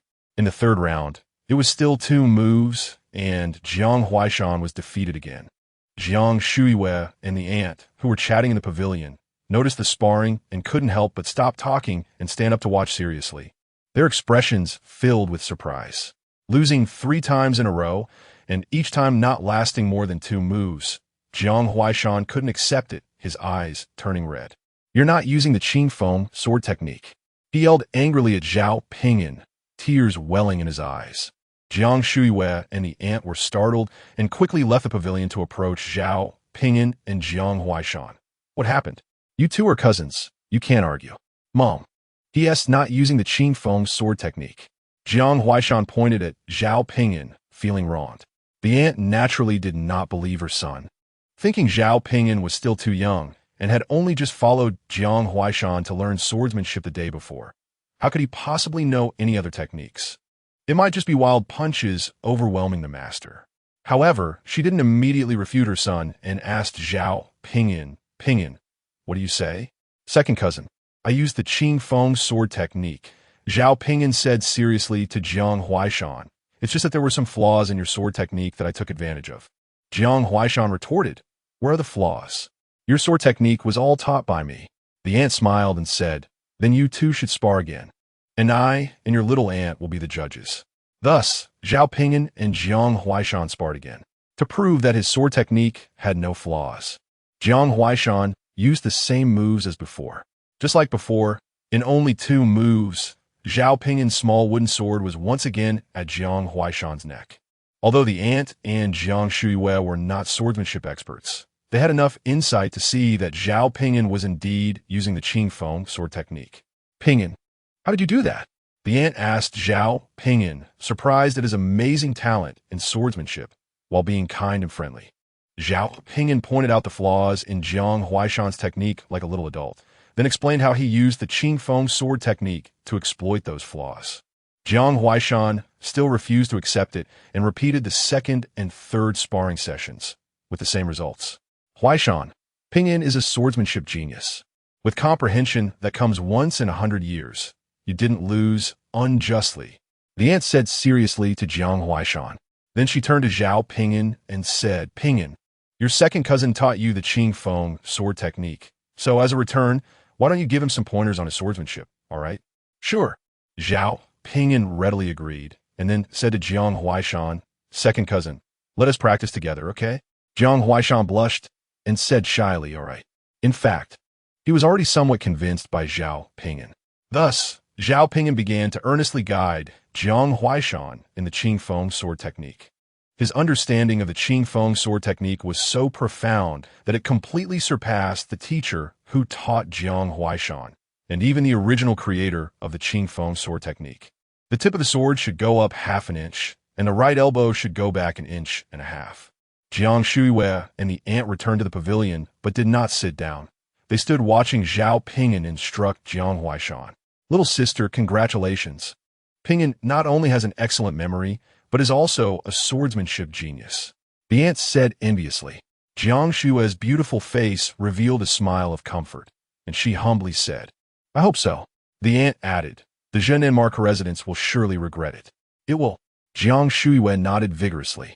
After half an hour, Zhao Ping'an finished instructing Jiang Huaishan, and Jiang Huaishan's Qing Feng sword technique was almost completely renewed, showing the true essence of the sword technique.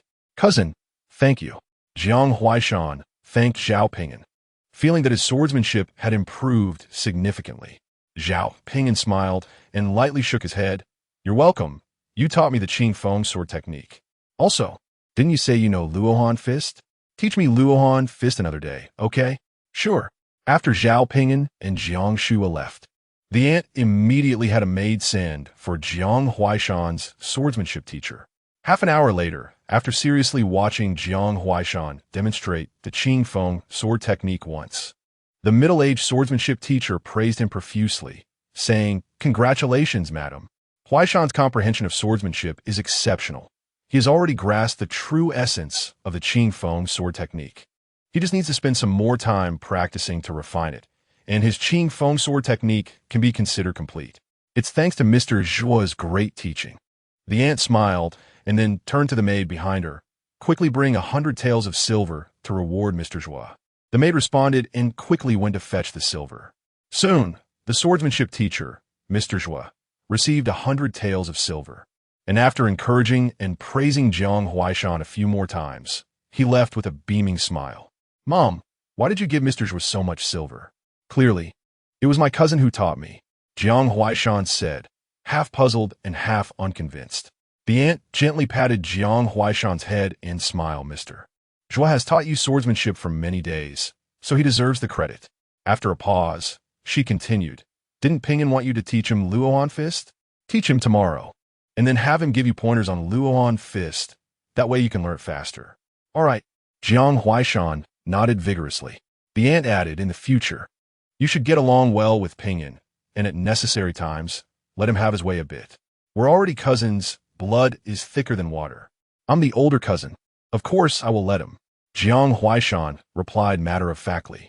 On the third day, Auntie brought Jiang Huaishan to the Laurel Courtyard. Cousin, I'm here to teach you Luohan Fist. As soon as he entered the courtyard, Jiang Huaishan shouted loudly. Inside the bedroom, Zhao Ping'an was being cradled by a second aunt while being fed. Hearing Jiang Huaishan's call, Zhao Ping'an immediately stopped drinking, looked at his second aunt, and said, Second aunt, my cousin is looking for me. Can I go see him? Go ahead. His second aunt replied with a gentle smile while buttoning her clothes.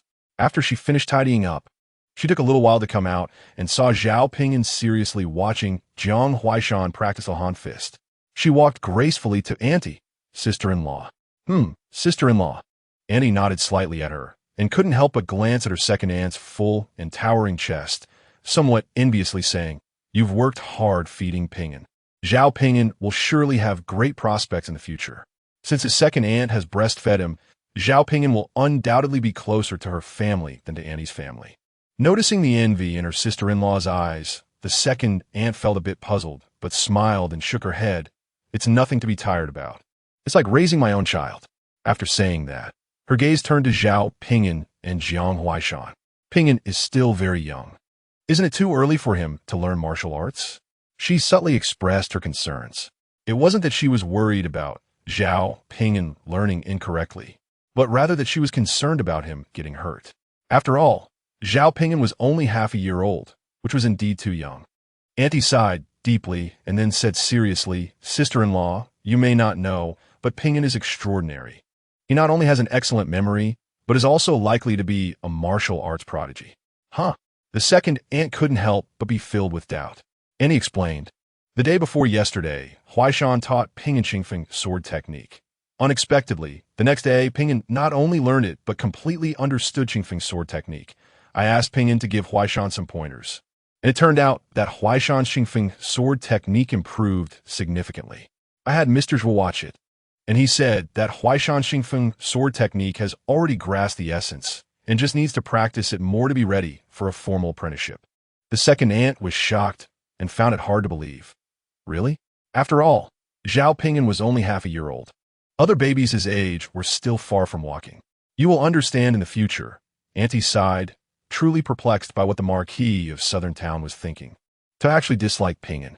The second aunt mostly believed it, and her mind began to race, thinking that since Huaishan could improve his Qingfeng sword technique through Ping'an's guidance, she could have Ping'an guide her eldest son, Jiang Huai.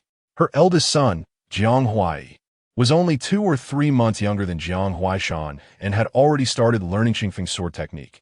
Chapter 7. Inventions. Jiang Huaishan took almost a stick of incense, about 30 minutes, to finish a set of Luohan Fist, and he was exhausted, panting and drenched in sweat. It turned out that Luohan Fist had many moves and was comprehensive, with each move having its own significance.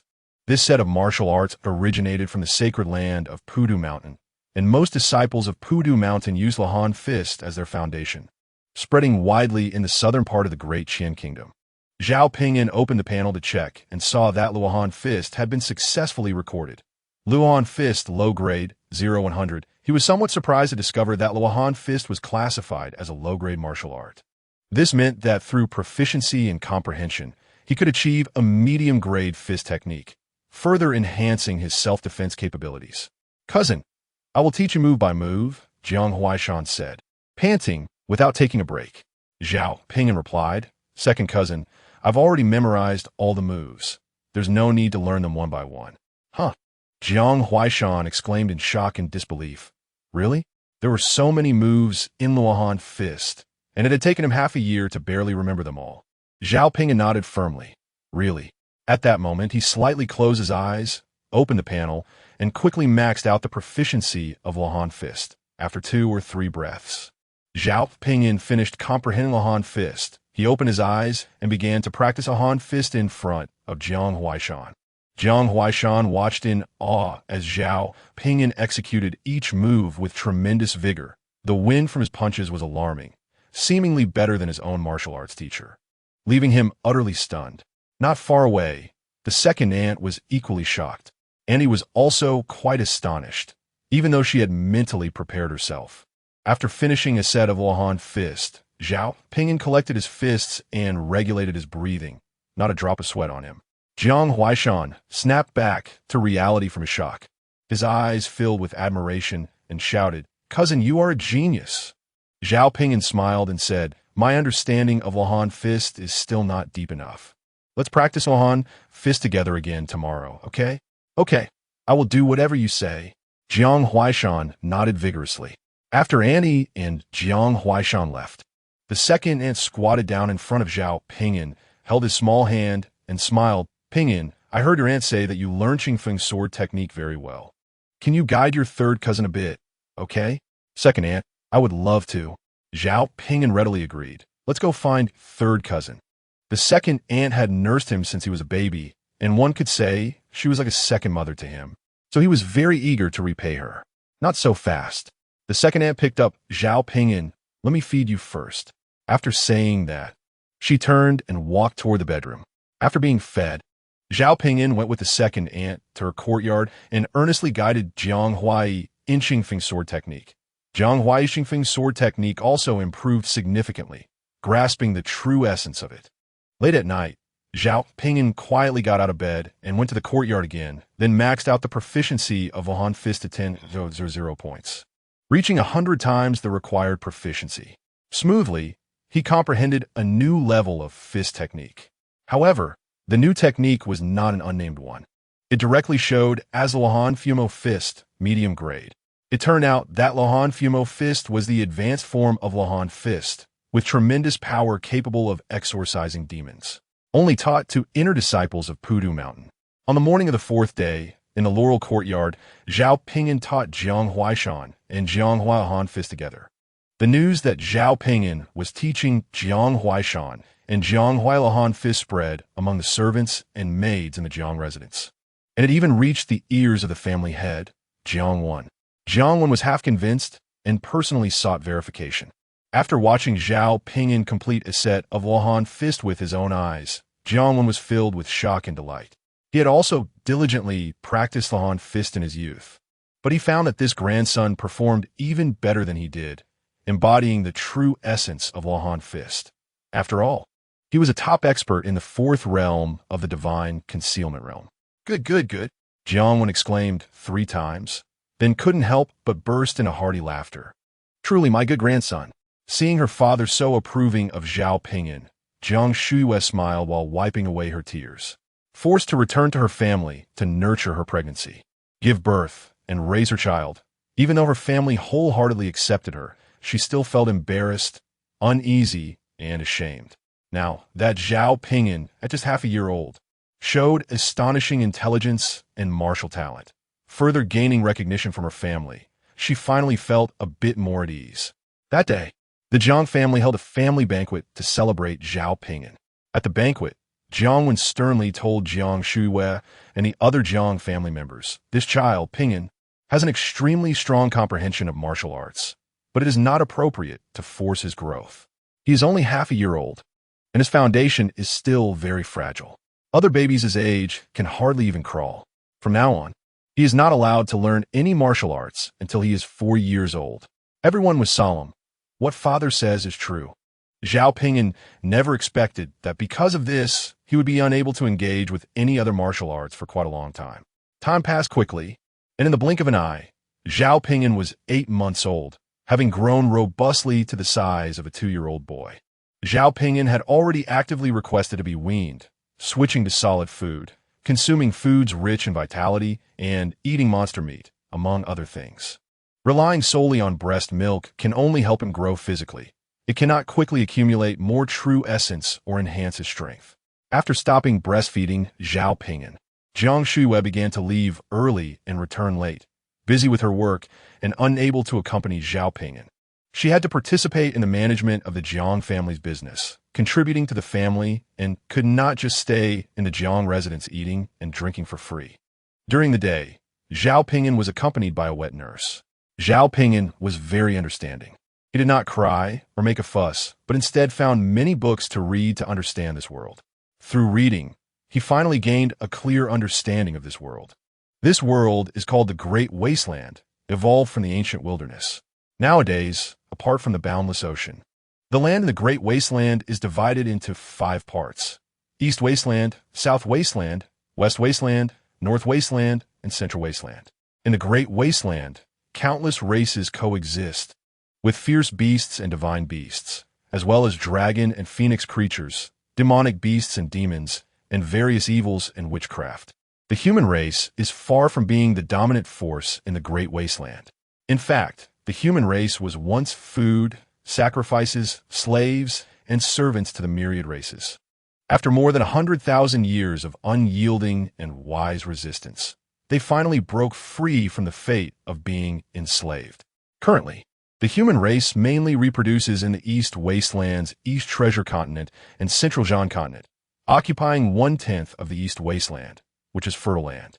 The Daqian Kingdom is the largest human kingdom, almost entirely occupying the East Treasure Continent, extending over 100,000 miles north and south, and 60,000 miles east and west, bordered by the endless ocean to the east and neighboring 5 other human kingdoms: Dezhou, Dening Dewei Diyin, and De Liang to the west.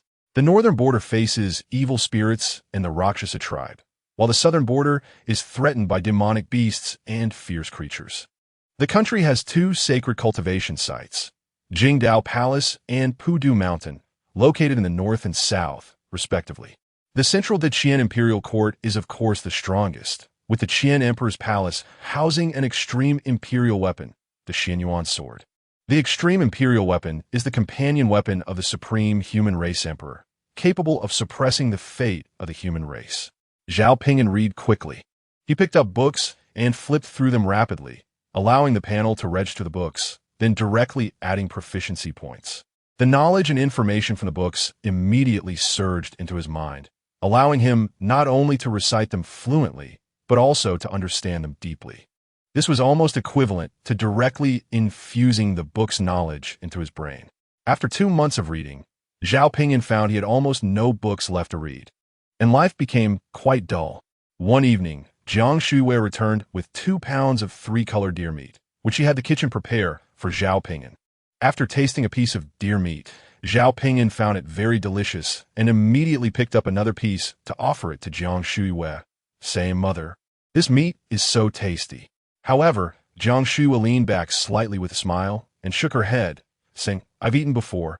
I know what it tastes like. You eat it yourself." The 3-colored deer is also a low-level demonic beast, but its price is 2 to 3 times that of other low-level demonic beast meats. So she was reluctant to eat it. Zhao Ping'an retracted his chopsticks somewhat dejectedly and asked, "Mother, why don't you eat demonic beast meat to improve your cultivation?" Before he was born, he had added 1,000,000 proficiency points to Jiang Shuiwei's Qing Su Sun Feng Gong, and if she practiced diligently and obtained enough cultivation resources, it would definitely be possible for her to reach the divine hidden realm, and even the dragon transformation realm was within reach. However, after giving birth to him, aside from daily absorbing the world's essence for an hour of cultivation, she never consumed elixirs or ate demonic beast meat to enhance her cultivation. Mother's talent for cultivation isn't very good. Eating demonic beast meat would be a waste, Jiang Shuiwei explained with a smile, then changed the subject, urging him, "You should eat quickly. It won't taste good if it gets cold." Zhao Ping'an said nothing more and lowered his head to eat the meat. He knew in his heart it was because they had no money, as all their money had been taken by that old woman. He pondered that he needed to find a way to earn money.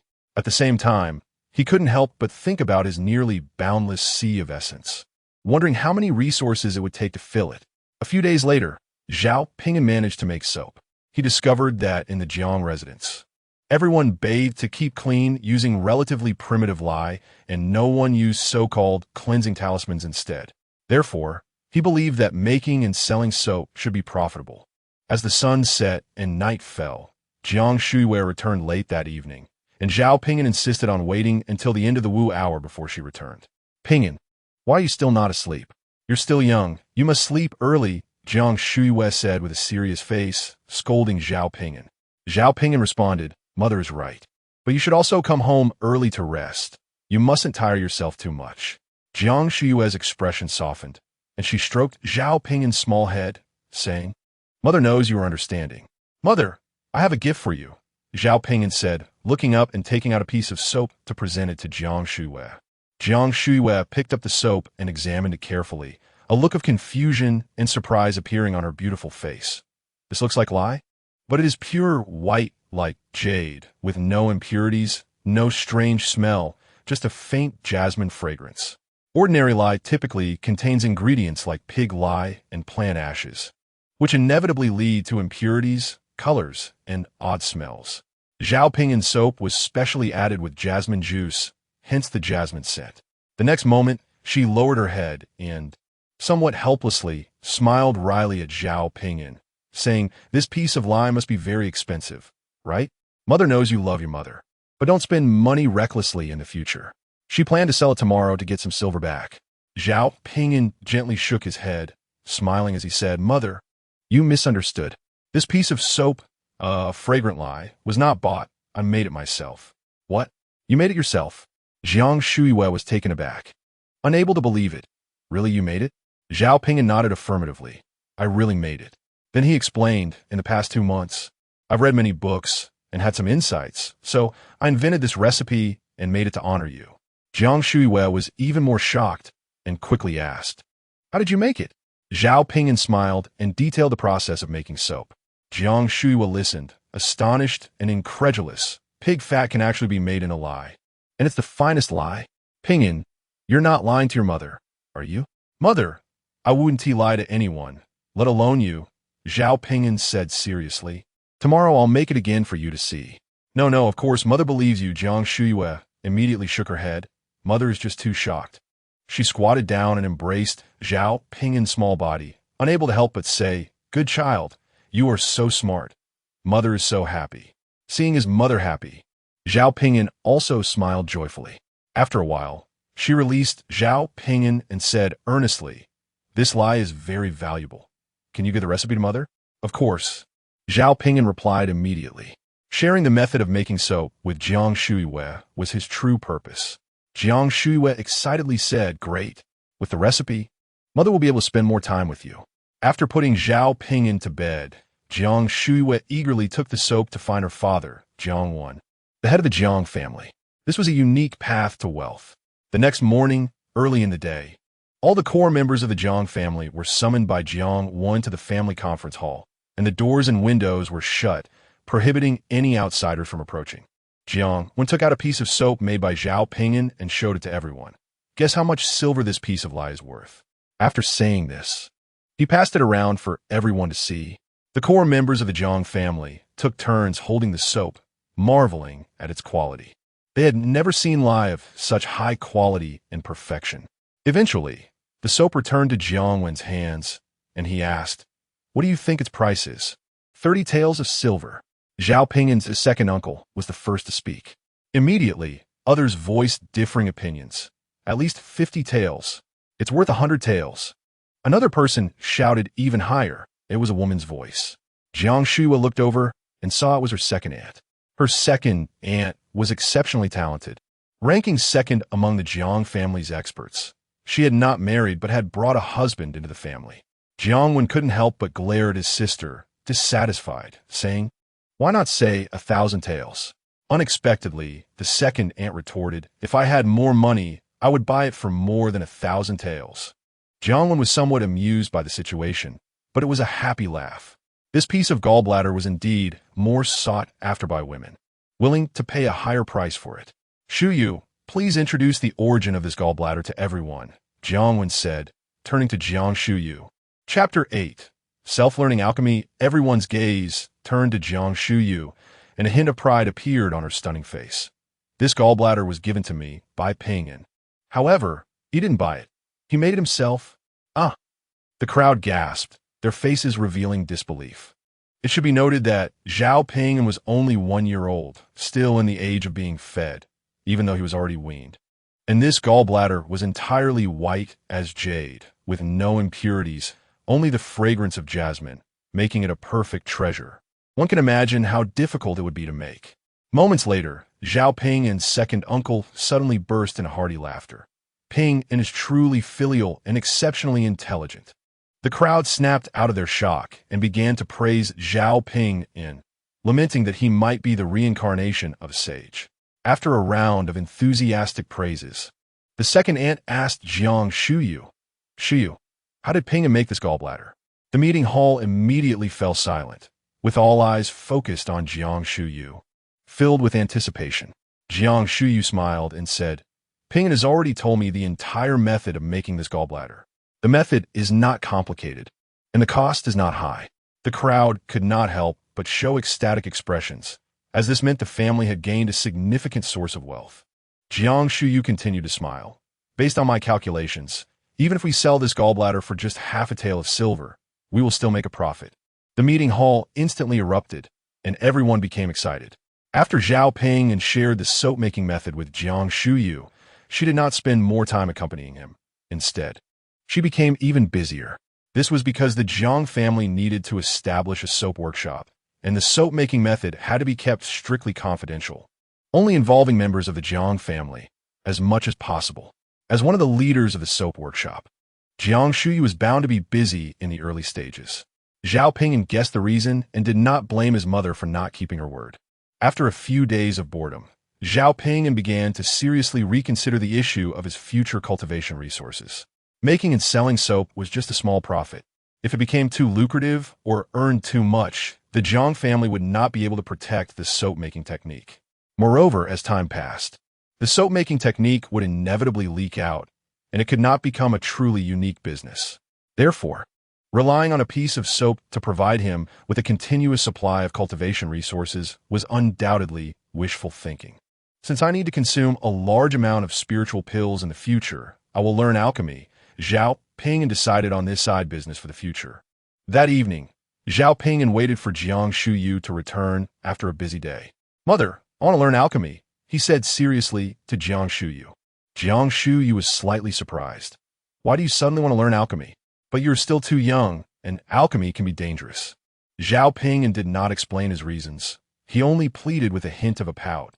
Mother, please. All right, Jiang Shuyu indeed agreed. She was quite reassured about Zhao Ping'an. After dinner, Jiang Shuyu went to find Jiang Wan, asking him to help Zhao Ping'an find an alchemy teacher. Alchemy masters hold a noble status, and those with a bit of fame are always busy, not easily taking on apprentices. In addition to requiring a high apprenticeship fee, they also need sufficient connections. Jiang Wan readily agreed. He was looking forward to Zhao Ping'an becoming an alchemy master, as his grandson was truly exceptionally intelligent.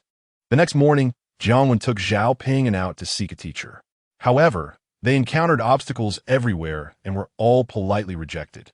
After 2 or 3 days of visiting 5 or 6 alchemy masters, all of them turned down, Zhao Ping'an Jiang Wan's face darkened, and he returned to ask one of the alchemy masters he had visited for the real reason. This alchemy master had a good relationship with Jiang Wan, and the Jiang family had been purchasing pills from him for years. Due to the grandson's special identity and the small scale of Chen's family business, they truly did not dare to provoke the Zhennanhou mansion. The alchemy master revealed the truth, apologizing and saying, "Please forgive me. The Zhennanhou mansion is like a local emperor in Baidi City, and alchemy masters have extensive connections and are well informed." Knowing that Jiang Shuyu and Zhao Ping'an were actually expelled from the Zhennanhou mansion. In addition, Zhao Yingpeng's remarried wife, Su Yingluo, has a significant background, not only being a direct descendant of the Qingzhou Su family, but also the only personal disciple of the Buddha master of Pudu Mountain. Pudu Mountain has great influence in the southern part of the Deqian kingdom, with numerous temples and a thriving incense trade, countless followers. Accepting Zhao Ping'an as a disciple, even if the Zhennanhou mansion does not mind, if they provoke Su Yingluo, they would still suffer consequences. Upon learning the reasons behind Zhao Ping'an's repeated rejections, Jiang Wan couldn't help but feel a surge of anger, but found himself powerless. "Grandpa, it's all right. I don't want to seek a teacher anymore." Zhao Ping'an comforted Jiang Wan. Jiang Wan reached out to stroke Zhao Ping'an's small head, sighing, "Ping'an, you are so smart and sensible. I feel sorry for you." Zhao Ping'an secretly noted down another entry against the Zhennanhou mansion in his mind. "Grandpa, actually, I can self-learn alchemy. Can you help me gather some alchemy books and formulas?" Zhao Ping'an said seriously to Jiang Wan. Jiang frowned. Alchemy is not to be taken lightly. It is not easy at all, even with a famous teacher's guidance. The vast majority of people still cannot become alchemy masters. The reason alchemy masters are so respected is precisely because they are rare and most people cannot learn it. Just let me mess around. I'm very bored every day, Zhao Ping'an pleaded pitifully. Jiang smiled wryly. You are too precocious. That's why you feel bored. Others at your age are just learning to walk. After hesitating for a moment, he indulged. All right, Grandpa will help you find alchemy books and formulas, including an alchemy furnace and so on. Thank you, Grandpa, Zhao Ping'an said happily. Jiang bent down to hug Zhao Ping'an, feeling very distressed for this grandson. 5 days later, Jiang found a basic alchemy book and 2 formulas for Zhao Ping'an, and he also prepared an alchemy furnace for him, giving Zhao Ping'an 300 taels of silver. The basic alchemy book was titled 36 Essentials of Alchemy, guiding beginners on how to enter the world of alchemy. The content of 36 Essentials of Alchemy is simple and relatively easy to find on the market, costing only 100 taels of silver. However, trying to enter the threshold of alchemy with it is as difficult as climbing to the sky. Countless people, harboring a fluke mentality, hope to learn alchemy with 36 Essentials of Alchemy, only to end up losing everything. Jiang believed that without a famous teacher's guidance, learning alchemy was extremely difficult, and he did not think Zhao Ping'an could self-learn alchemy. So he bought 36 Essentials of Alchemy for Zhao Ping'an to play with and pass the time. Better alchemy manuals are simply too expensive, often costing over 1,000 taels of silver, even several thousand taels. Although he doted on Zhao Ping'an, he could not afford such extravagance. The 2 formulas were herbal liquid and blood chi pill, both being low-grade formulas suitable for beginners to practice, with each formula costing 80 taels of silver. Zhao Ping'an quickly flipped through 36 Essentials of Alchemy. Before long, he finished reading it, and then he swiftly went through herbal liquid and blood chi pill. After that, he closed the books and formulas, slightly closed his eyes, and opened the panel in his mind. He saw a new line added under Martial Skills, Alchemy. Alchemy, 36 Essentials of Alchemy, 1300, herbal liquid, low grade, 0-100, blood chi pill, low grade, 0-100. Zhao Ping'an focused on 36 Essentials of Alchemy, adding proficiency points to it and maxing it out in one go. In an instant, a wealth of alchemical knowledge and techniques flooded into his mind, and Zhao Ping'an focused his spirit to accept it, fully absorbing it. After 2 or 3 breaths, Zhao Ping'an completely comprehended 36 Essentials of Alchemy. Opening his eyes, Zhao Ping'an revealed a relaxed smile. After exhaling a breath of turbid air, he closed his eyes again and opened the panel once more, still focusing on 36 Essentials of Alchemy. Continue to add proficiency points to the 36 Essentials of Alchemy until the proficiency reaches 10 times the requirement. A deeper understanding of the 36 Essentials of Alchemy surged into his mind, as if he had comprehended and practiced the 36 Essentials of Alchemy for decades. Zhao Ping'an continued to add proficiency points to the 36 Essentials of Alchemy, reaching 100 times. Suddenly, he gained a profound new insight into the 36 Essentials of Alchemy, innovating and evolving it. The 36 Essentials of Alchemy transformed, automatically becoming the 48 true techniques of alchemy. Opening his eyes, Zhao Ping'an revealed joy in his gaze. Having comprehended the 48 true techniques of alchemy, as long as he has a medium-grade formula, he can refine a medium-grade spiritual pill. After a moment of joy, Zhao Ping'an pressed on, adding proficiency points to both the herb liquid and the vitality pill, reaching 100 times, and then comprehending the formulas for the herb pill, lower grade, and the vitality pill, lower grade. Once again opening his eyes, Zhao Ping'an stood up and walked outside while muttering to himself. Next, it's time to purchase materials for alchemy. Chapter 9. Citywide sensation upon reaching the courtyard. Zhao Ping'an called out to the wet nurse who was drying clothes. Wet nurse, please help me ask Steward Qindong to come see me.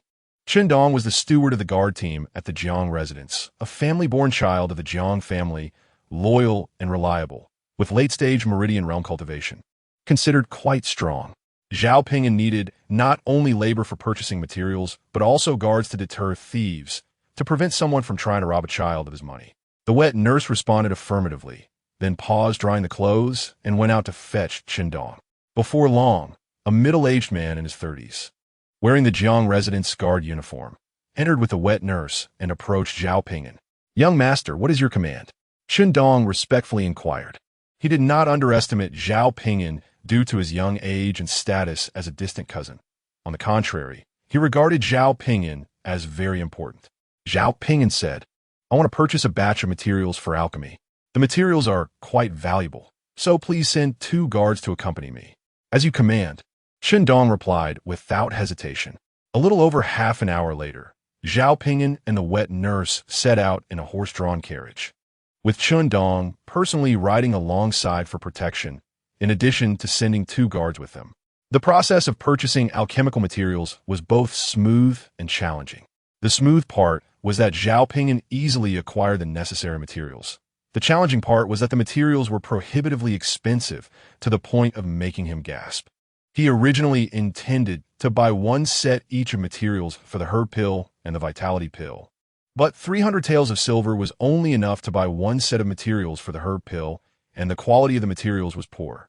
Upon returning to the Jiang residence, he instructed the accompanying guards to move the materials into the alchemy room, and Zhao Ping'an immediately began refining.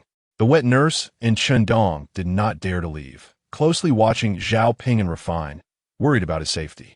Alchemy itself is dangerous, especially since Zhao Ping'an was just a 1-year-old child. The 2 accompanying guards also did not leave, standing outside the door, curious to see Zhao Ping'an refine. Alchemy is indeed a noble skill. Though it was Zhao Ping'an's first time refining, he was already quite skilled, proceeding in an orderly manner. Qindong and the 2 guards watched in amazement, silently admiring. A prodigy is indeed a prodigy. It seems as though he has refined spiritual pills for many years. About an hour later, the alchemy furnace began to emit a faint fragrance of pills.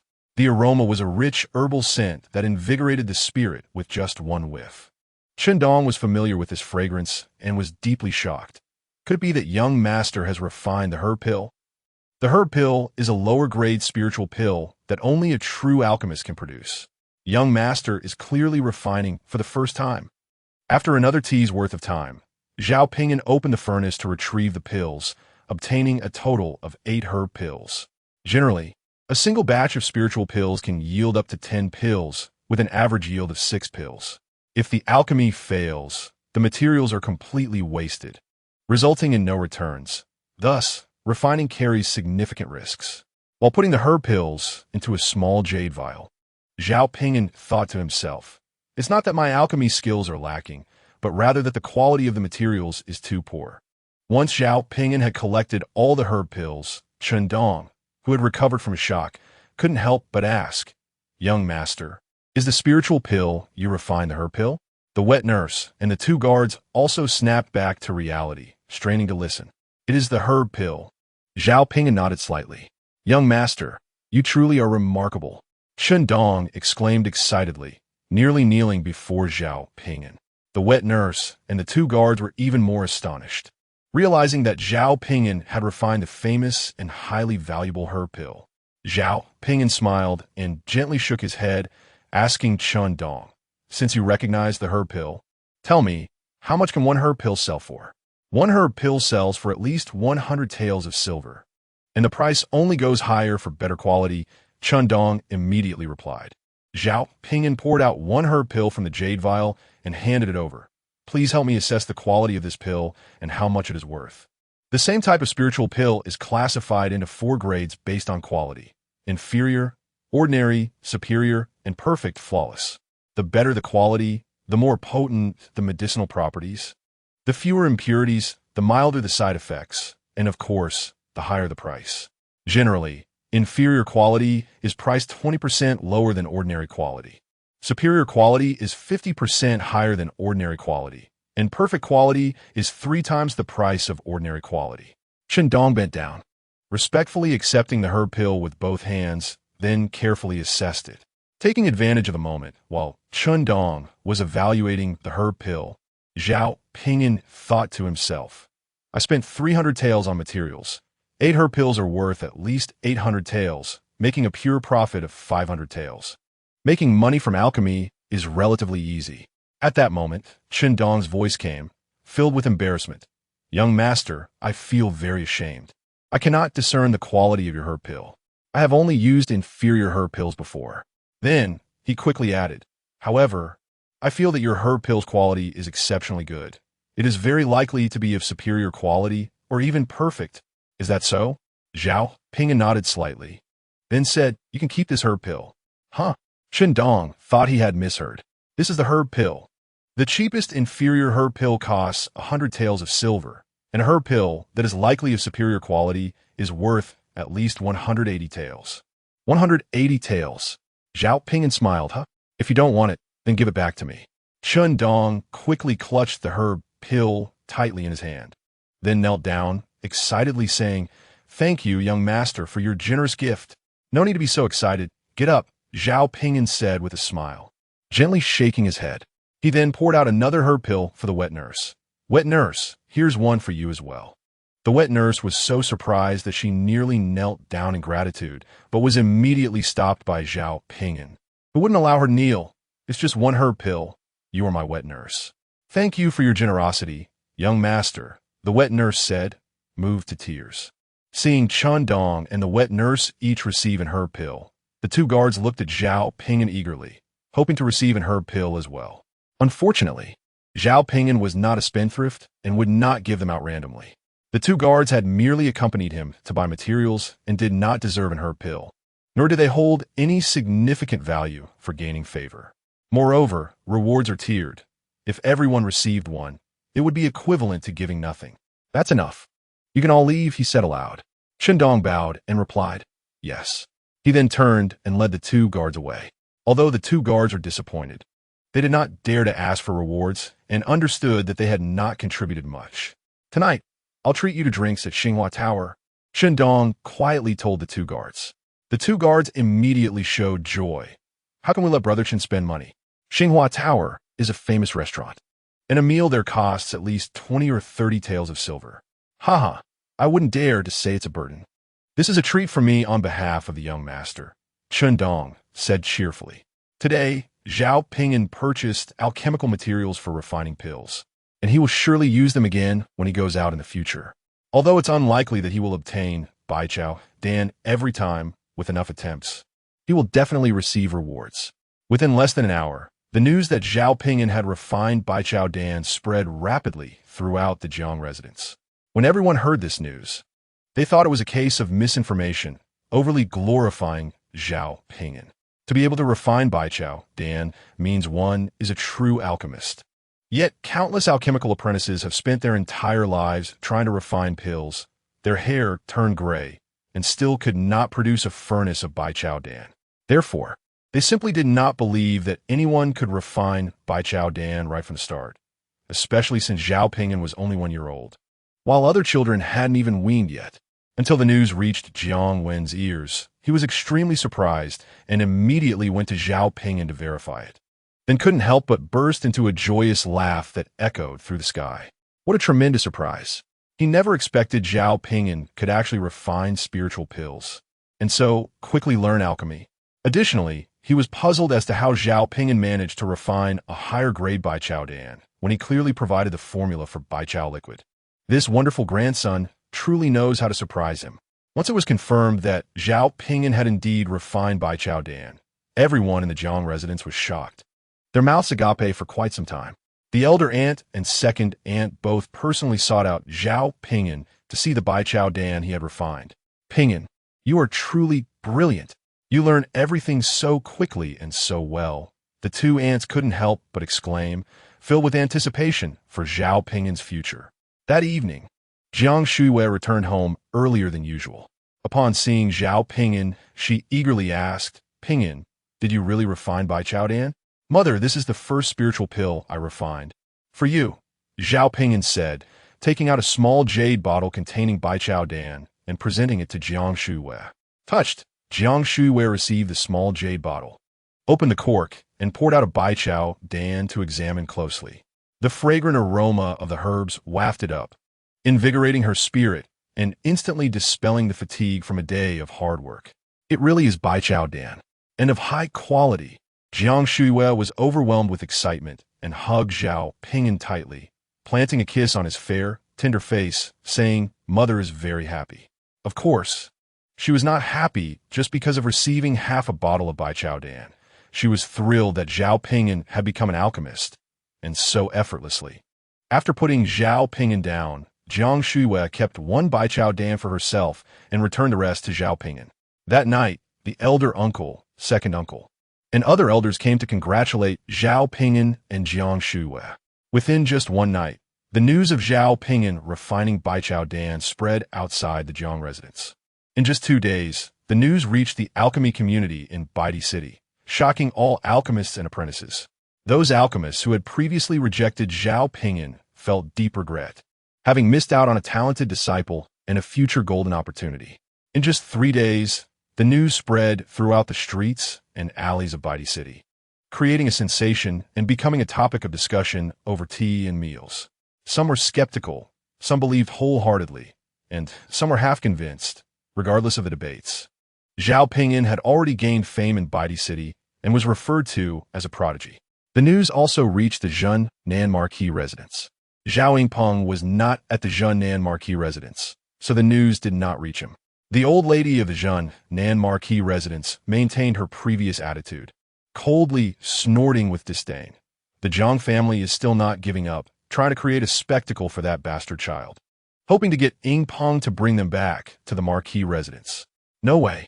After soothing her 2-month-old son to sleep, Su Yingluo felt a twinge of worry upon hearing from her maid about Zhao Ping'an refining Baiqiao Dan. Seeing the pure and serene lady show worry, her maid Qiu Shui felt quite pained and quietly suggested, "Miss, should we?" As she spoke, a fierce glint appeared in her eyes. Su Yingluo pondered for a moment, then gently shook her head. "Not for now, let's wait and see." "Miss, you are too merciful." Qiu Shui sighed helplessly.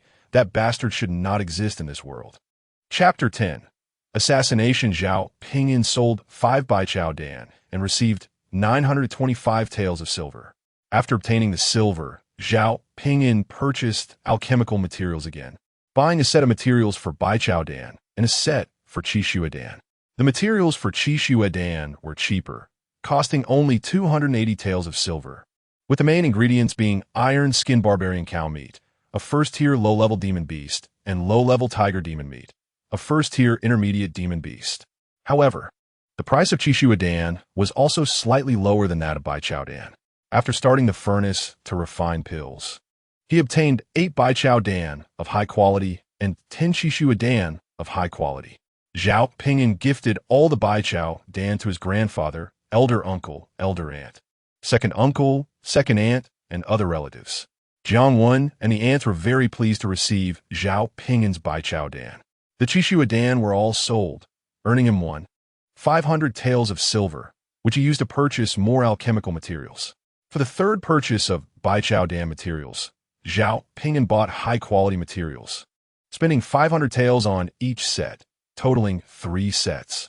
In his third attempt to refine Baiqiao Dan, Zhao Ping'an finally produced exquisite Baiqiao Dan. From 3 furnaces of Baiqiao Dan, he obtained 7 exquisite Baiqiao Dan and 23 high-quality Baiqiao Dan. To obtain exquisite spiritual pills, the output rate must be 100. Zhao Ping'an kept the 7 exquisite Baiqiao Dan for personal use and sold all the high-quality Baiqiao Dan for silver, which he used to buy even better materials. In the morning, Zhao Ping'an locked himself in his bedroom, sitting cross-legged on the bed, taking 1 exquisite Baiqiao Dan and swallowing it. After ingesting the exquisite Baiqiao Dan, Zhao Ping'an operated the Dao Jing method to refine it. In just half a tea's worth of time, the medicinal power of 1 exquisite Baiqiao Dan was completely refined, yielding nearly 100 strands of true essence, equivalent to half a month's worth of absorbing and refining the world's vital energy, limited by the fact that his meridians had not yet fully developed. Zhao Ping'an's speed of absorbing the world's vital energy was constrained, as was the time available. However, nearly 100 strands of true essence entering his Yuan Sea was virtually nothing. His Yuan Sea was simply too vast, almost boundless, exceeding 100,000 zhang. Baijiao, after all, is a low-grade spiritual pill containing little vital energy, and the true essence refined from the Daogong method was extremely pure, resulting in even less true essence obtained. Practitioners in the Yuan Sea realm should consume medium-grade spiritual pills.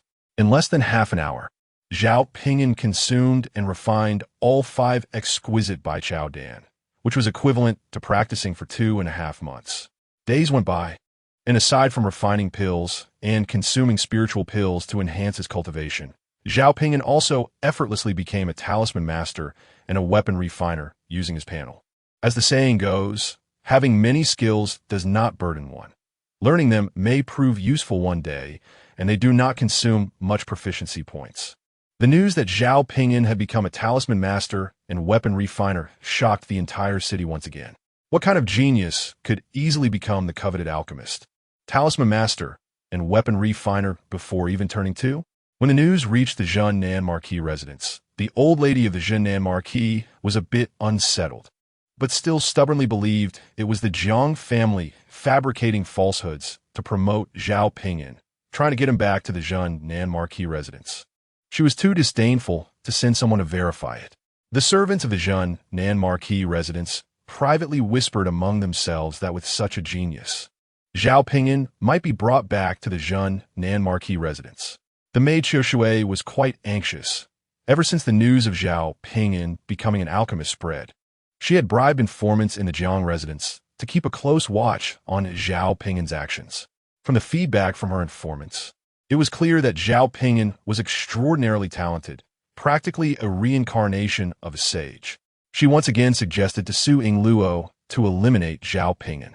Her young lady and the influential Su family from Qingzhou, along with Pudu Mountain, were fully supporting Zhao Yingpeng in vying for the position of heir to the Zhunnan Marquis residence, to become the next generation Marquis. Having invested so much, they certainly couldn't end up making a wedding dress for someone else in the future. This time, Su Yingluo fell silent, her eyes downcast, delicately twisting a string of Buddhist beads, softly reciting Buddhist scriptures, appearing compassionate and holy. At 2 years and 4 months old, Zhao Ping'an's height was already comparable to that of a 5-year-old boy. Zhao Ping'an walked on the bustling Jinshui street with his hands behind his back, looking like a little adult, closely followed by Chun Donglai and 2 bodyguards. Jinshui Street is a market street where medicinal herbs and spiritual plants are sold at stalls. Many cultivators, unwilling to sell the good herbs they find in the wild at a low price to herb buying shops, set up stalls here to sell them.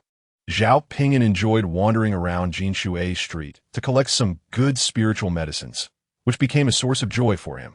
Suddenly, a dozen fierce martial artists disguised as ordinary citizens charged at Zhao Ping'an and his companions with knives, without uttering a word.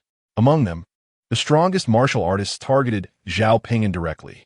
In an instant, the 2 bodyguards were cut down, and Chun Donglai barely managed to fend off the first wave of attacks from several fierce martial artists. As for Zhao Ping'an, he had no one to protect him.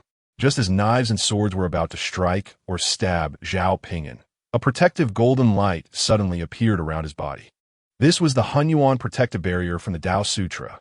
Clang, clang, clang.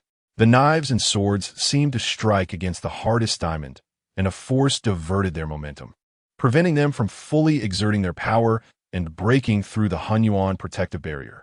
To cover his tracks, Zhao Ping'an quickly activated a protective golden bell barrier, and then activated a movement talisman, bracing himself against the ongoing attacks as he swiftly fled into the crowded crowd. His small stature allowed him to navigate quickly through the throngs, making it easier to shake off the fierce martial artists trying to assassinate him. With his strength, he could have fought back, but that would expose his Yuan Hai realm cultivation in public. In the blink of an eye, he escaped from Jinshui Street. By the time the group of fierce martial artists chased out of Jinshui Street, Zhao Ping'an's figure had already vanished. Boss, that little brat has disappeared without a trace. What should we do? An anxious one-eyed martial artist asked. The boss decisively ordered retreat, so they sheathed their weapons and hurried towards the nearby city gate. Zhao Ping'an finally returned to the Jiang residence, letting out a sigh of relief, his small face full of anger. Who sent people to assassinate me? I'm so young. I have no chance to make enemies unless it's a grudge from the womb. It must be the Duke of Southern Town's mansion. He had already realized that the strongest, fierce martial artists had come directly for him during the ambush. After catching his breath, Zhao Ping'an immediately went to find his grandfather, Jiang. Upon learning that Zhao Ping'an had been attacked, Jiang was furious and immediately ordered an increase in security at the Jiang residence. Then sent people to Jinshui Street. When the Jiang family's people arrived at Jinshui Street, the group of fierce martial artists had long since fled. However, they were still able to take the two injured bodyguards to a medical clinic for treatment. Jiang had no choice but to report to the authorities. At the Duke of Southern Town's mansion, in the Great Peng courtyard, the maid Xiushui knelt before Su Yingluo and said with her head bowed, "The attempt to exorcise the curse has failed. I beg the young lady to lessen my punishment." "Has it been dealt with?" Su Yingluo asked calmly. Xiushui replied, "I had previously sent a tame beast to ambush a few ordinary beasts outside the city. I just received a message that those people have all been killed by the beasts, and more than half of their bodies have been eaten. Those people were bandits on the run, so they wouldn't leave much trace." Su Yingluo lightly made the acknowledgement. "Young lady, this time I underestimated the enemy, causing the failure. Next time, I will send a third-level refining realm expert to ensure there are no mistakes," Xiushui said. Su Yingluo shook her head slightly. "If one strike fails, we cannot make a second attempt. Otherwise, not only will the enemy be on guard, which may lead to another failure, but it will also expose our intentions and raise suspicion. My husband has a narrow mind and values face. If he finds out someone is trying to assassinate his offspring, it might lead to trouble." "But," Xiushui said anxiously. Su Yingluo decisively interrupted, "This matter stops here for now. We will wait until he turns 3 to measure his roots before discussing it further." "Yes, young lady," Xiushui had no choice but to say. Su Yingluo then calmly said, "I punish you to recite the True Demon Sutra 10 times." Xiushui instantly trembled all over, her face as pale as paper. But she still bowed her head and thanked, "Thank you, young lady, for the punishment. The True Demon Sutra is not an ordinary Buddhist scripture when recited. It creates numerous illusions, as if falling into the Avicii hell, enduring endless suffering, and it is extremely painful, often leading to nightmares afterward. Of course, there are benefits after recitation, but very few people are willing to go through it a second time." The authorities cracked the case the very next day. Jiang received a response from the officials stating that the assailants were a group of bandits known as the Black Fiends Gang, who believed Zhao Ping'an, being a wealthy alchemist, had no defenses and intended to kill him and loot his belongings. However, the Black Fiends Gang received their just deserts and were killed by a group of beasts, with more than half of their bodies eaten. When Jiang saw the bodies of the Black Fiends Gang clearly gnawed by beasts and visited the site of the attack, he could only accept this result. Back at the Jiang residence, Jiang called Jiang Shuiwei to talk and recounted the situation. In the end, Jiang sighed. Zhao Yingping's second wife is named Su Yingluo, and her background is frightening. Ping'an is too outstanding. Perhaps that woman is wary of him. Jiang Shuiwei's expression changed slightly, revealing deep anxiety and concern. In the future, besides keeping Ping'an from going out, let it be more low-key, Jiang instructed. "I understand," Jiang Shuiwei replied. After parting ways with Jiang Shuiwei's anxiety and worry did not diminish. She resolved to work hard on her cultivation from today onward, to become stronger and protect her son, Zhao Ping'an. Chapter 11. Unexpected developments. Time flew by, and in the blink of an eye, 8 months passed, and Zhao Ping'an turned 3 years old. At 3 years old, he could measure his roots. On this day, the Jiang family spent a fortune to invite the renowned master, He Daoren, to measure Zhao Ping'an's roots. Measuring roots is very important. Knowing the roots and constitution allows for better education tailored to the individual, including the use of rare materials to enhance the foundation. Otherwise, teaching martial arts that conflict with one's roots and constitution would not only be ineffective, but could also ruin a person. Everyone in the Jiang family eagerly awaited the results of Zhao Ping'an's root measurement, and some even speculated that he might possess the legendary top-tier battle physique from history. Jiang Shuiwei had great confidence in Zhao Ping'an's roots, but she couldn't help but feel nervous.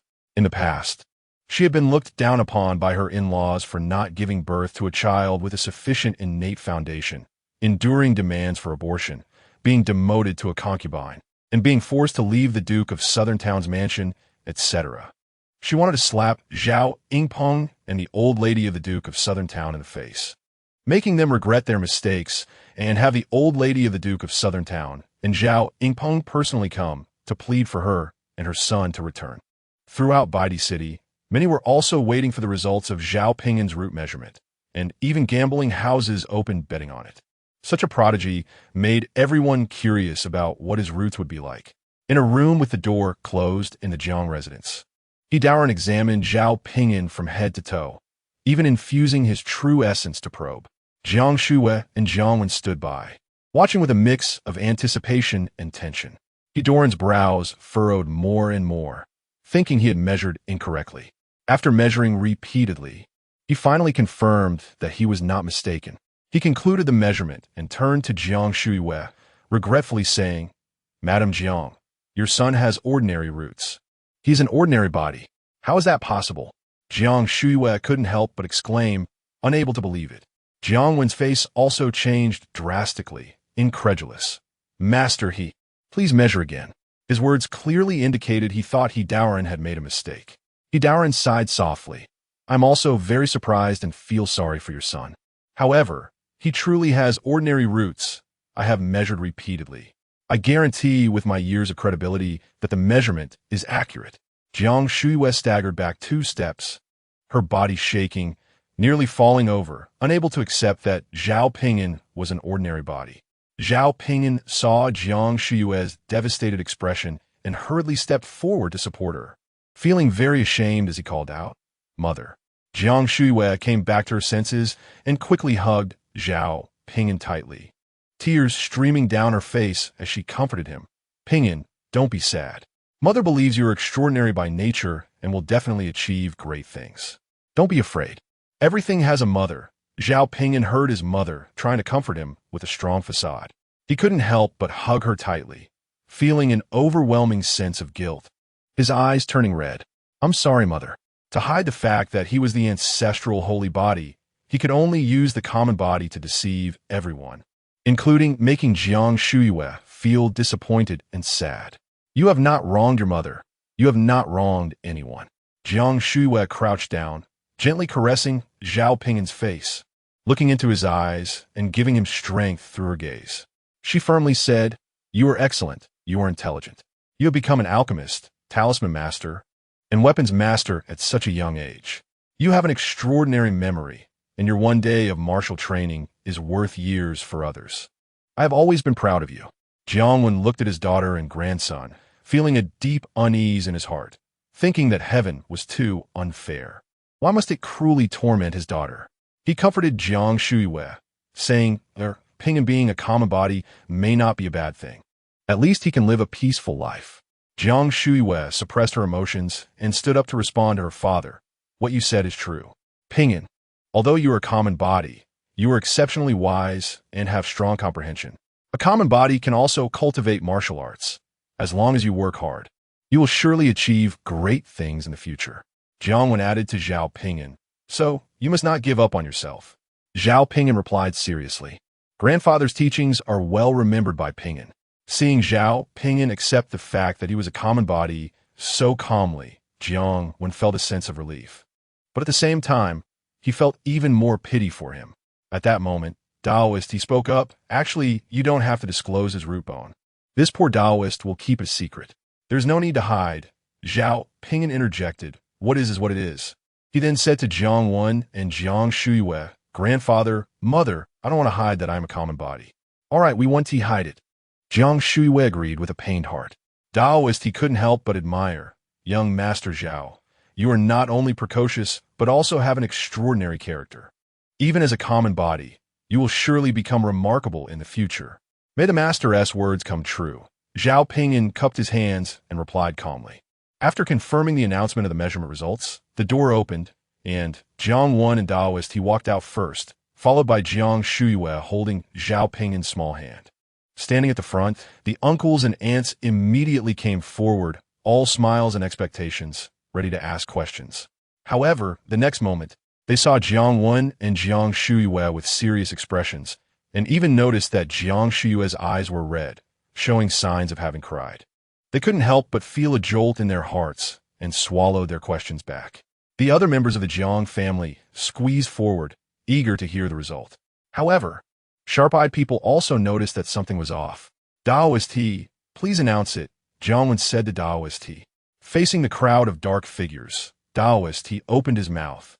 Zhao Ping'an's root bone is ordinary. He is a common body. Ah!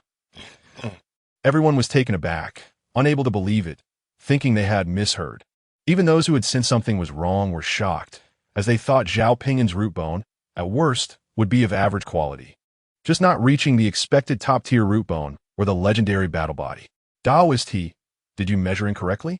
How could the young master be a common body? Chen Donglai shouted angrily from the crowd. With Chen Donglai's questioning, others immediately chimed in. Yes, did you measure incorrectly? The young master is exceptionally talented.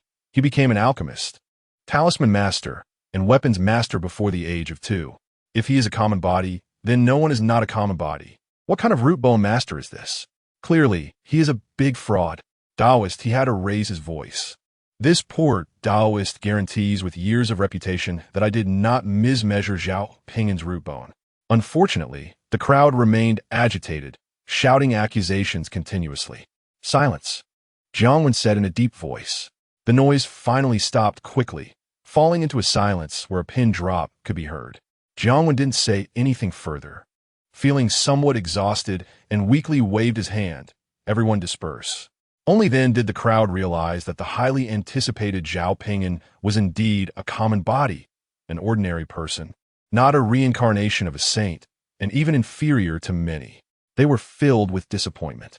The news of Zhao Ping'an being a common body spread throughout the city at an astonishing speed, and everyone thought they had heard a rumor. After inquiring repeatedly, they found it to be true. In an instant, the entire city was in an uproar, filled with various conspiracy theories. Some said that Zhao Ping'an's previous genius image was fabricated by the Jiang family, and that he could not refine pills, draw talismans, or forge weapons at all. Others claimed that the Jiang family wanted to keep a low profile, not wanting Zhao Ping'an to stand out and be targeted. So they intentionally released false news that he was a common body, when in fact he might be the legendary top-tier battle body. Some even suggested that the Jiang family collaborated with gambling houses, spreading false news that Zhao Ping'an was a common body to consume all bets, splitting profits 50-50 with the gambling houses. Besides various conspiracy theories, Zhao Ping'an had become a laughingstock throughout Baidi City, the topic of jokes over tea and meals. When the news of Zhao Ping'an being a common body reached the Zhen Nanhou residence, the old lady of Zhen Nanhou couldn't help but laugh heartily. Over the past 2 or 3 years, every time she heard how extraordinary Zhao Ping'an was, although she completely did not believe it, she couldn't help but feel some pressure in her heart. She didn't want to hear anyone criticize her for having no insight. After laughing for a while, the old lady of Zhen Nanhou finally stopped and ordered the maid beside her, "Go and call Zhao Ingpeng." The maid responded and immediately went to summon Zhao Ingpeng. After a stick of incense, Zhao Ingpeng arrived. "Mother, what do you want from me?" "Nothing much," the old lady of Zhen Nanhou said, sipping tea and pretending to be relaxed. "I just heard that the spawn of that lowly woman, Jiang Shuyue, has had his root bone measured." Upon hearing this, Zhao Ingpeng's expression shifted slightly as he remembered that Zhao Ping'an was already 3 years old. However, he didn't immediately ask about Zhao Ping'an's root bone, thinking it couldn't be anything good. The old lady of Zhen Nanhou waited for a while, but still did not see Zhao Ingpeng inquire. So she couldn't help but say, "His root bone is ordinary. He is a common body." "A common body?" Zhao Ingpeng asked in disbelief. "How could he be a waste? At least he's my offspring." The old lady of Zhen Nanhou straightened her back and snorted coldly. "He is indeed a common body. I was kind enough to let that lowly woman abort the fetus back then, and she still resented me for being cruel. Now look at him. He has become a laughingstock of the entire city." Zhao Ingpeng's face revealed a hint of anger, not directed at the old lady of Zhen Nanhou, but at Jiang Shuyue and Zhao Ping'an for bringing him shame in front of the whole Baidi City. If Zhao Ping'an were in front of him, he would rather slap him to death to avoid further embarrassment. The next day, Qiu Shui joyfully approached Su Yingluo, who was sitting cross-legged on the cloud bed reciting scriptures. She saluted and reported, "Miss, I have sent someone to capture Taoist He for questioning. There is no doubt that that spawn is a common body." Su Yingluo merely raised her eyes to glance at Qiu Shui before lowering her gaze again, not interrupting her recitation of the Buddhist scriptures, her beautiful and holy face appearing indifferent. Qiu Shui continued, "Though that spawn is a common body, he does have some cleverness. Should we send someone to exorcise him after a while to prevent future troubles?"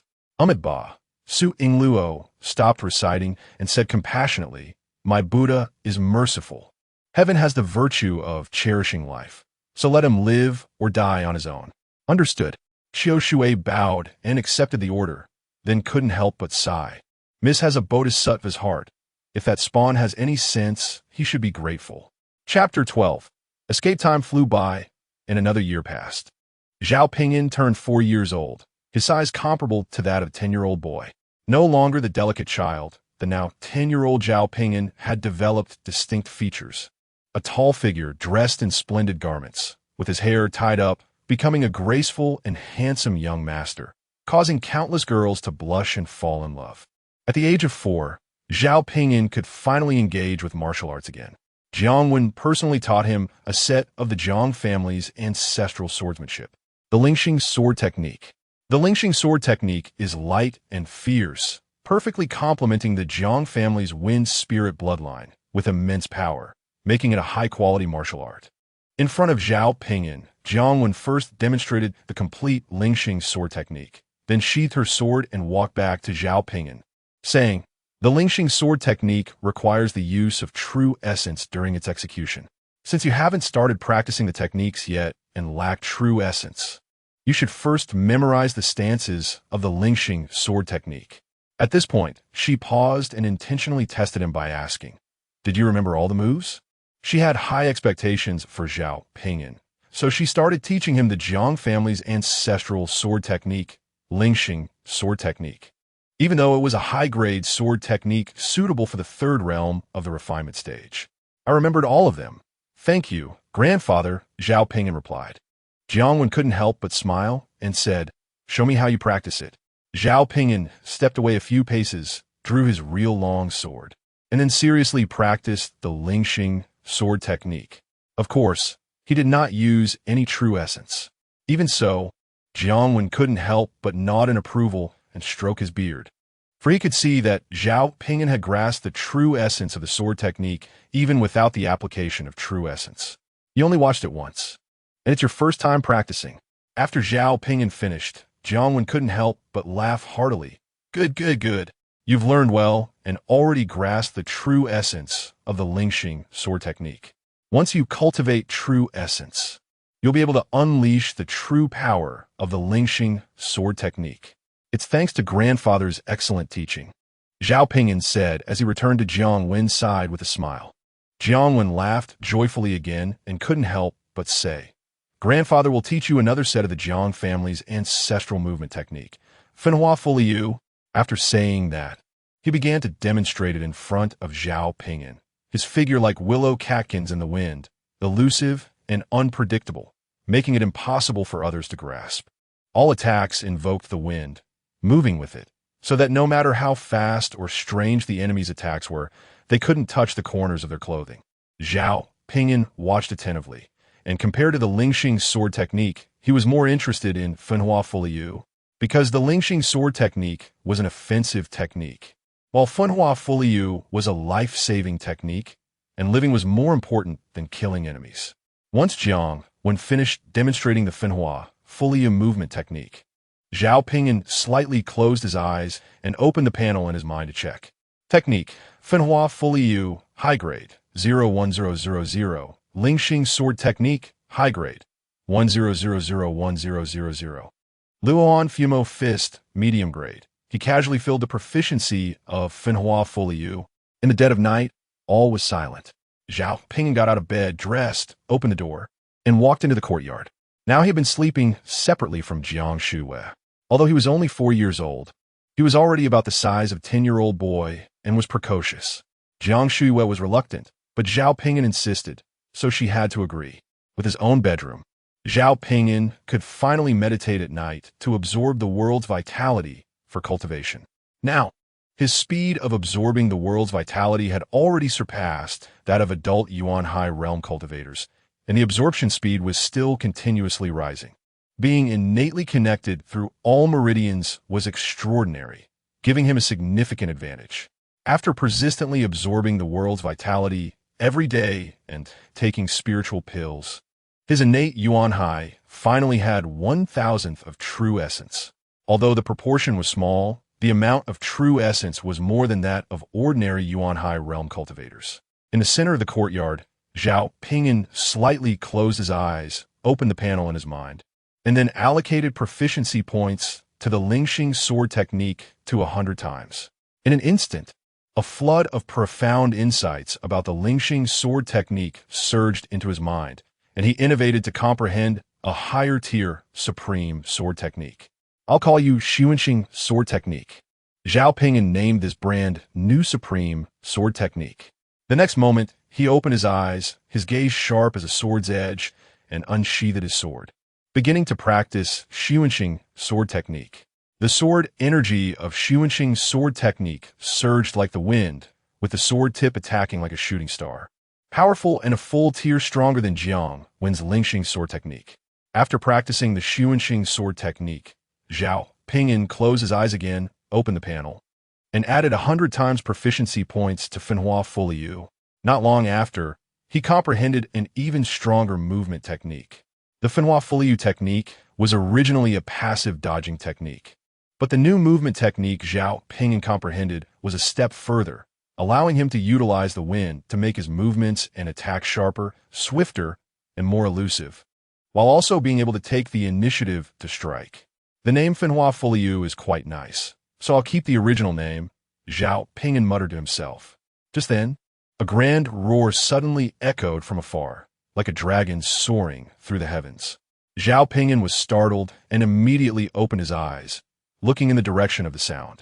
He saw a massive and soaring true essence erupting from the ground in the central area of the city, breaking through the clouds, the high-altitude clouds being forcefully swept aside. Like a hidden dragon emerging from the abyss, with an impressive momentum that was astonishing. So powerful, is this the legendary transformation into a dragon? Zhao Ping'an couldn't help but exclaim. The grand roar continued unceasingly, waking countless people in Baidi City from their slumber, who hurriedly donned their clothes and stepped out to gaze in awe at the massive true essence that broke through the clouds, filled with envy and reverence. Ping'an. A gentle and pleasant voice called from behind. Zhao Ping'an turned his head and called out to the approaching Jiang Shuiwei. Mother. Jiang Shuiwei walked to Zhao Ping'an's side, looking up at the massive true essence soaring into the sky, her eyes revealing a hint of speculation. The true essence is emanating from the Duke of Southern Town's residence. Could it be that he has entered the fifth realm of transformation into a dragon? At the Duke of Southern Town's residence, everyone had woken up, stepping out of their bedrooms, gazing at the soaring true essence heading towards the Dapeng courtyard. In Dapeng courtyard, Su Yingluo, wearing white clothes and a white cloth on her head, stood in the courtyard, looking up at her husband's dragon-like true essence with a faint smile of joy on her face. In her arms was her 3-year-old son, Zhao Zhenming, whom she had just pulled from his bed. Zhao Zhenming was still groggy, but it didn't detract from his exquisite features and innate nobility. Behind Su Yingluo were Qiu Shui and a group of servants and maids from Dapeng courtyard. Their faces were filled with wild joy, and some even knelt on the ground, tears of excitement brimming in their eyes. The master's entry into the fifth realm of transformation into a dragon meant that their future identities and fates would be different, and they would rise together with the master. The soaring true essence gradually began to fade, and the door to the practice room opened, revealing Zhao Yingpeng walking out. Congratulations, my husband, on transforming into a dragon. From now on, you will soar 30,000 miles and seek immortals and Buddhas as if it were easy, Su Yingluo said while holding Zhao Zhenming, bowing in congratulations to Zhao Yingpeng. Qiu Shui and the other maids and servants all knelt on the ground and shouted in unison, "Congratulations, Your Highness! Congratulations, Your Highness!" Ha ha ha! Zhao Yingpeng laughed heartily, full of vigor. He strode over to Su Yingluo, reached out to take Zhao Zhenming in his arms, and smiled at Su Yingluo. "You also have share of the credit." He was very fond of Zhao Zhenming because recently Zhao Zhenming turned 3, and it was measured that he had the top-tier 9-grade root bone, possessing 2 top-tier bloodlines, the Divine River Body and the Qilong Body, with the 2 bloodlines complementing each other, leading to even greater potential. "Idarenot," Su Yingluo replied. Just then, the other members of the Duke of Southern Town's residence entered Daping Courtyard, led by the elderly couple of the Duke of Southern Town. Seeing the arrival of the elderly couple, Zhao Yingpeng, holding Zhao Zhenming, welcomed them, saying, "Greetings, father. Greetings, mother."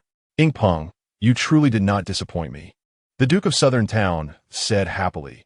"The Duke of Southern Town's residence has a successor."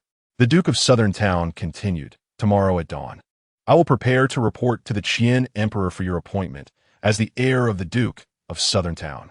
It turned out that the position of heir in the Duke of Southern Town's residence was traditionally based on merit rather than birth order.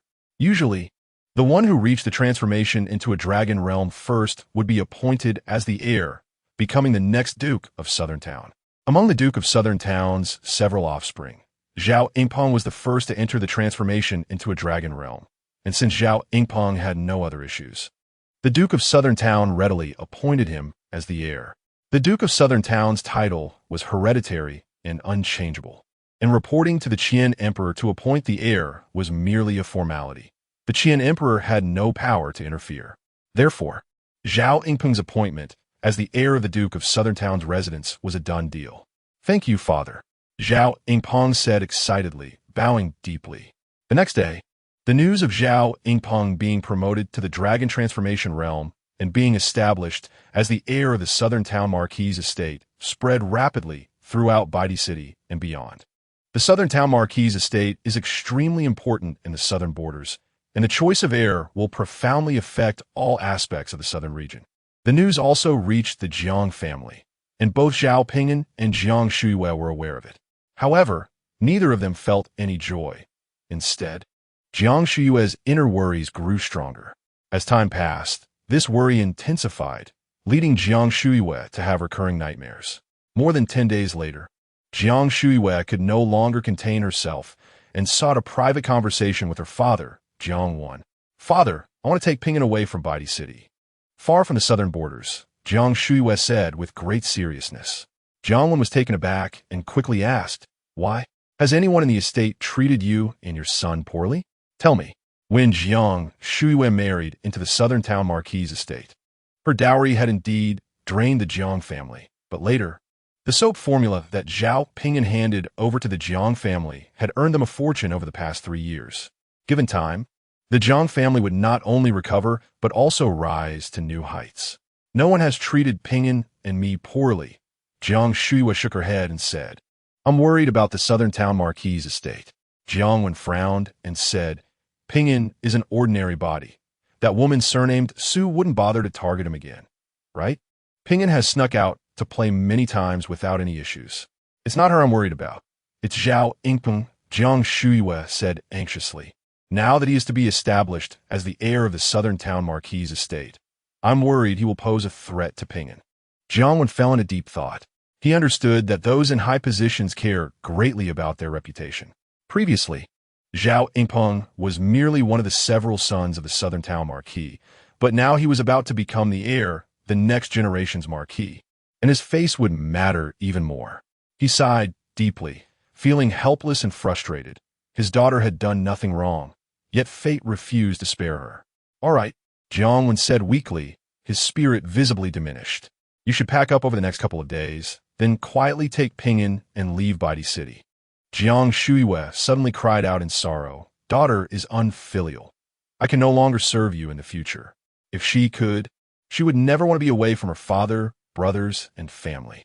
"Silly girl, why say such things?" Jiang Wan comforted Jiang Shuiwei, his eyes moist. "The world is vast. Even if you can't return to Baidi City, can I still come to see you?" On the morning of the 3rd day, A carriage without the Jiang family crest quietly left the Jiang residence, heading towards the northern city gate. Inside the carriage were Jiang Shuiwei and Zhao Ping'an. Zhao Ping'an felt somewhat reluctant and thought that the wilderness was so dangerous, and he hadn't grown up yet. Running around everywhere wasn't a wise move. Moreover, he believed that a tiger wouldn't eat its own cub. Zhao Ping'an wouldn't go so far as to kill him just because he became the heir. The carriage smoothly exited Baidi City and then traveled northward, in order to distance themselves from Baidi City as quickly as possible. Jiang Shuiwei didn't stop to rest until the sun became too scorching in the afternoon, and the horses could no longer bear it. They had to stop at a tea stall by the roadside. Zhao Ping'an and Jiang Shuiwei got off the carriage and sat down at the tea stall to drink and catch their breath. Amitabha, the old monk, pays his respects. Came a voice reciting a Buddhist chant.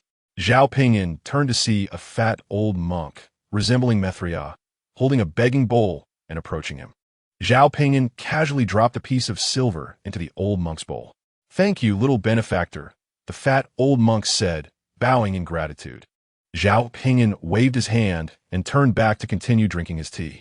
However, after sipping a couple of cups, he noticed the fat old monk had not left, prompting him to turn back and look at the monk again. The fat old monk spoke. "I am Kong Yin of Pudu Mountain. I observe that the little benefactor is entangled in karmic ties and possesses deep wisdom roots. You have a connection with the Buddha. Please follow me to Pudu Mountain to cultivate." "Old monk, aren't you repaying kindness with enmity?" Zhao Ping'an couldn't help but laugh and scold. "I'm perfectly fine. Why would I want to leave home?" "Amitabha, my apologies," the old monk replied. "Your fate is ominous, but you are unaware. As long as you follow me to Pudu Mountain to cultivate, with the boundless Buddha light illuminating you, all calamities can be dispelled." Jiang Shuiwei suddenly stood up, grabbing Zhao Ping'an, and vigilantly said to Kong Yin, "Old monk, my son cannot become a monk." After saying this, she pulled Zhao Ping'an and hurried towards the carriage to distance themselves from Kong Yin. She was very sensitive about Pudu Mountain. Unexpectedly, after just 2 steps, Kong Yin, moving like a spirit, suddenly appeared in front of Jiang Shuiwei and Zhao Ping'an, blocking their path with his hefty body. "Lady Benefactor, you may leave, but the little benefactor must stay," Kong Yin said imperiously, revealing a domineering aura. "He has a connection with the Buddha and must go to Pudu Mountain." Chapter 13. Domineering and hypocritical Jiang Shuiwei did not argue with Kong Yin. She tried to pull Zhao Ping'an to circumvent him, but he still blocked their way with his large body. "Old monk, if you don't step aside, I won't hold back," Jiang Shuiwei said, drawing her sword with a clang. Her eyebrows raised, revealing a fierce look akin to a mother beast protecting her cub. Kong Yin maintained his posture, one hand in a greeting and the other holding the begging bowl, clearly not taking Jiang Shuiwei's sword seriously. Seeing this, Jiang Shuiwei revealed her killing intent, fully circulating her true essence, and executed the Lingxing sword technique, thrusting her sword at Kong Yin like a shooting star. Kong Yin did not dodge or evade, standing still until the sword tip was about to pierce him, and only then did he act, effortlessly pinching the sword tip with 2 fingers. Jiang Shuiwei was horrified and quickly tried to retract her sword, but found it immovable. Since Zhao Ping'an had been attacked once, she had diligently practiced her skills again, taking elixirs and consuming beast meat, and now she was already a master at the 3rd realm of the refining realm, quite powerful. "Lady Benefactor, I want to bestow upon your son great Buddhist affinity, yet you harbor killing intent towards me," Kong Yin said calmly. "For the sake of the little benefactor, I will administer a slight punishment." After saying this, he loosened his fingers on the sword tip and swept his wide monk robe towards Jiang Shuiwei. A massive wave of energy crashing into her. Jiang Shuiwei was caught off guard and was swept back over a yard, landing and spitting out a mouthful of blood, suffering serious internal injuries. Zhao Ping'an rushed over to support Jiang Shuiwei. "Mother, Iem me fine." Jiang Shuiwei shook off Zhao Ping'an's hand, forcing herself to take a step forward, shielding Zhao Ping'an behind her. Zhao Ping'an glared angrily at Kong Yin, furious that this old bald donkey dared to hurt his mother. Although it seemed that his mother had struck first, it was the old bald donkey who was trying to forcibly take him away to become a monk. What mother would want her 4-year-old son to leave home and become a monk. However, he also realized that Kong Yin was at least a top master at the fourth realm of the divine cave realm, and was not someone he could contend with. Thus, he shouted at Kong Yin, "Old monk, you said you wanted to take me to some Pudu mountain to cultivate. I'll ask you a question. If you can answer it, I'll go with you. Otherwise, it means your Pudu mountain lacks wisdom and is unworthy to teach me. Little benefactor, please ask." Kong Yin said nonchalantly. Zhao Ping'an said, "You recite one sentence of scripture, and I'll reward you with 1,000 taels of silver. If you recite a second sentence, I'll reward you with another 500 taels. If you recite a third sentence, I'll reward you with 250 taels, and so on. If you finish reciting all the Buddhist scriptures, how much silver and copper coins will I owe you in total?" Kong Yin shook his head without hesitation. "The Buddhist classics are vast and profound. Your question is unreasonable." "Ha. Of course my question has an answer. Once I say it, you will be convinced." Zhao Ping'an mocked deliberately. "I'll give you a tea's worth of time to think. If you still can't answer, it means your Pudu mountain lacks wisdom and should disband early to avoid misleading others." Seeing Zhao Ping'an so confident that there was an answer, Kong Yin began to ponder seriously. "With my 100 years of wisdom, cultivated day and night in the teachings of the Buddha, could I really fall behind a 4-year-old child?" He thought, feeling competitive. It turned out that he was very familiar with Zhao Ping'an's background. What appeared to be a fateful encounter was actually planned over 10 days. 3 days after Zhao Yingpeng was promoted to the Dragon Transformation Realm, he received the decree to bring Zhao Ping'an to Pudu Mountain. He had quietly followed Zhao Ping'an from Baidi City to this point. He refrained from revealing Zhao Ping'an and Jiang Shiyue's names to create an illusion that they had a predestined connection with the Buddha. As Ping'an and Jiang Shiyue turned around, preparing to tell Zhao Ping'an that Kong Yin wouldn't keep his word, they saw Zhao Ping'an gently shake his head. Zhao Ping'an took Jiang Shiyue's hand and wrote in her palm, "His target is me. I will escape. You return to Jiang Mansion and wait for me." He didn't expect a small question to make Kong Yin give up on kidnapping him to Pudu Mountain. Instead, he wanted to put Kong Yin into contemplation while he took the opportunity to escape. Worried that Kong Yin had keen hearing, he didn't dare to speak softly to Jiang Shiyue. Jiang Shiyue shook her head anxiously in disagreement. "We can't defeat him. We can only do it this way." Zhao Ping'an wrote again in Jiang Shiyue's palm, "Mother, trust me." Then he released Jiang Shiyue's hand and took out a movement talisman. He slowly turned around and suddenly executed the splitting flowers and brushing willows technique, sprinting toward the mountains and forests across the road with all his strength. At the same time, he activated the movement talisman in his hand, slapping it on himself to further increase his speed. The splitting flowers and brushing willows technique was originally a passive evasion technique for combat, but the new understanding he gained allowed him to improve it, making it not only faster and lighter, but also capable of taking the initiative to attack, meaning he could actively charge in a direction. Furthermore, there was no shortage of wind outdoors. With the enhancement of the movement talisman, Zhao Ping'an's figure darted left and right at high speed, his feet barely touching the ground. Like a ghost, and in the blink of an eye, he had escaped 20 to 30 zhang away. Jiang Shiyue saw this and was taken aback. What kind of movement technique is this? So fast. It's somewhat like splitting flowers and brushing willows, but much stronger. When did Ping'an learn such a powerful technique? At that moment, Kong Yin, who was deep in thought, noticed Zhao Ping'an's escape, but was not furious. Instead, he calmly said, "Little benefactor, take your time." As he spoke, his large, corpulent body soared into the air, chasing after Zhao Ping'an. Jiang Shiyue wanted to intercept Kong Yin at all costs to buy Zhao Ping'an some time to escape, but before she could react, Kong Yin had already swooped over her head. Watching Zhao Ping'an's small figure flee at an astonishing speed, quickly disappearing into the forest with a large, fat monk chasing closely behind, Jiang Shiyue gripped her sword tightly with one hand and clenched her fist with the other, biting her lip until it bled. Tears streaming down her face, filled with self-hatred. "Why can't I be stronger? I can't even buy a little time for my son."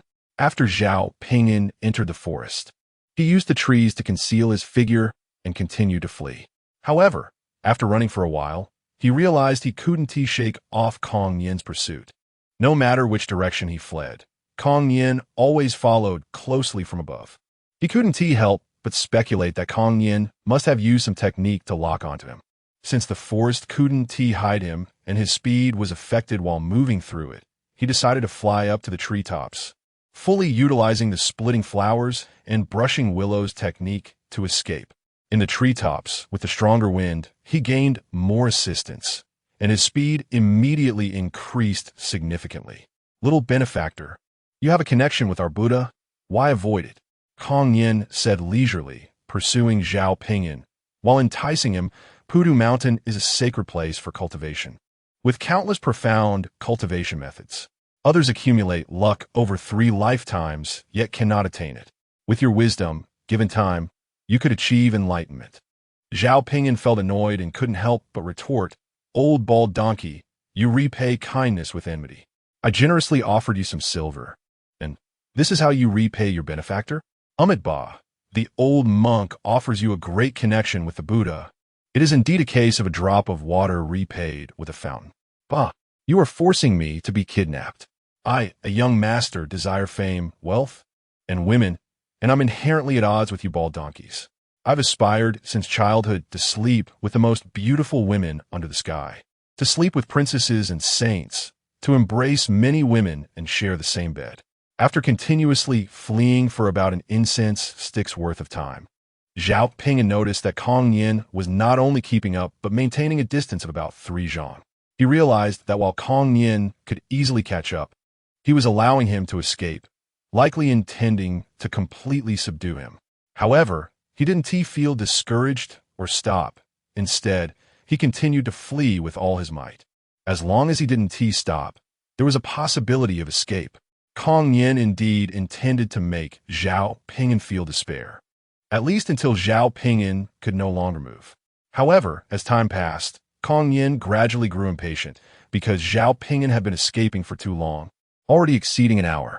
Suddenly, Kong Yin accelerated, diving like a hawk to catch prey, and in the blink of an eye, closed the distance to 3 zhang, reaching out from the air to grab the back of Zhao Ping'an's collar. Zhao Ping'an sensed a strong wind approaching from above and, using the splitting flowers and brushing willows technique, naturally dodged away from the wind. Kong Yin couldn't help but exclaim in surprise as his hand grasped at empty air. This technique was not bad. He immediately tried to grab Zhao Ping'an again and again, each strike quick as lightning, but Zhao Ping'an always evaded with the wind. Little benefactor, your movement technique is quite impressive. Once you reach Pudu Mountain, we can exchange ideas. Kong Yin smiled, a hint of greed in his eyes. Zhao Ping'an realized that relying on the splitting flowers and brushing willows technique, Kong Yin truly couldn't catch him. And he couldn't help but feel pleased. Old bald donkey, while you can keep up with me, you can't catch me. You might as well give up. I will never go to Pudu Mountain. Ba, you are just a little monkey. You may slip away a bit, but you still cannot escape my 5-finger mountain. Kong Yin said dismissively. In the next moment, he unleashed his true essence, shouting, "Dragon capture hand." One of his arms was enveloped in golden light, forming a golden giant hand the size of a house, reaching out to grab Zhao Ping'an head-on. This time, the splitting flowers and brushing willows technique lost its effect, and Zhao Ping'an was caught squarely by the golden hand. Kong Yin pulled Zhao Ping'an back in front of him, intending to seal Zhao Ping'an's entire true essence. However, as his fingers were about to touch Zhao Ping'an's body, a layer of golden light, the primordial protective barrier, erupted from Zhao Ping'an's surface, blocking his fingers. Kong Yin tried several times, but still couldn't break through the primordial protective barrier. What kind of protective barrier is this? He asked, frowning, a hint of greed showing in his eyes. Zhao Ping'an avoided answering, snorting coldly. Unless you kill me, you will never capture me alive. He had long sensed that Kong Yin wouldn't kill him, but it was definitely not out of mercy or appreciation. It was likely due to some order to take him to Pudu Mountain. Ba, what a sin, what a sin. Kong Yin resumed his appearance as a high monk. Why would the old monk kill you?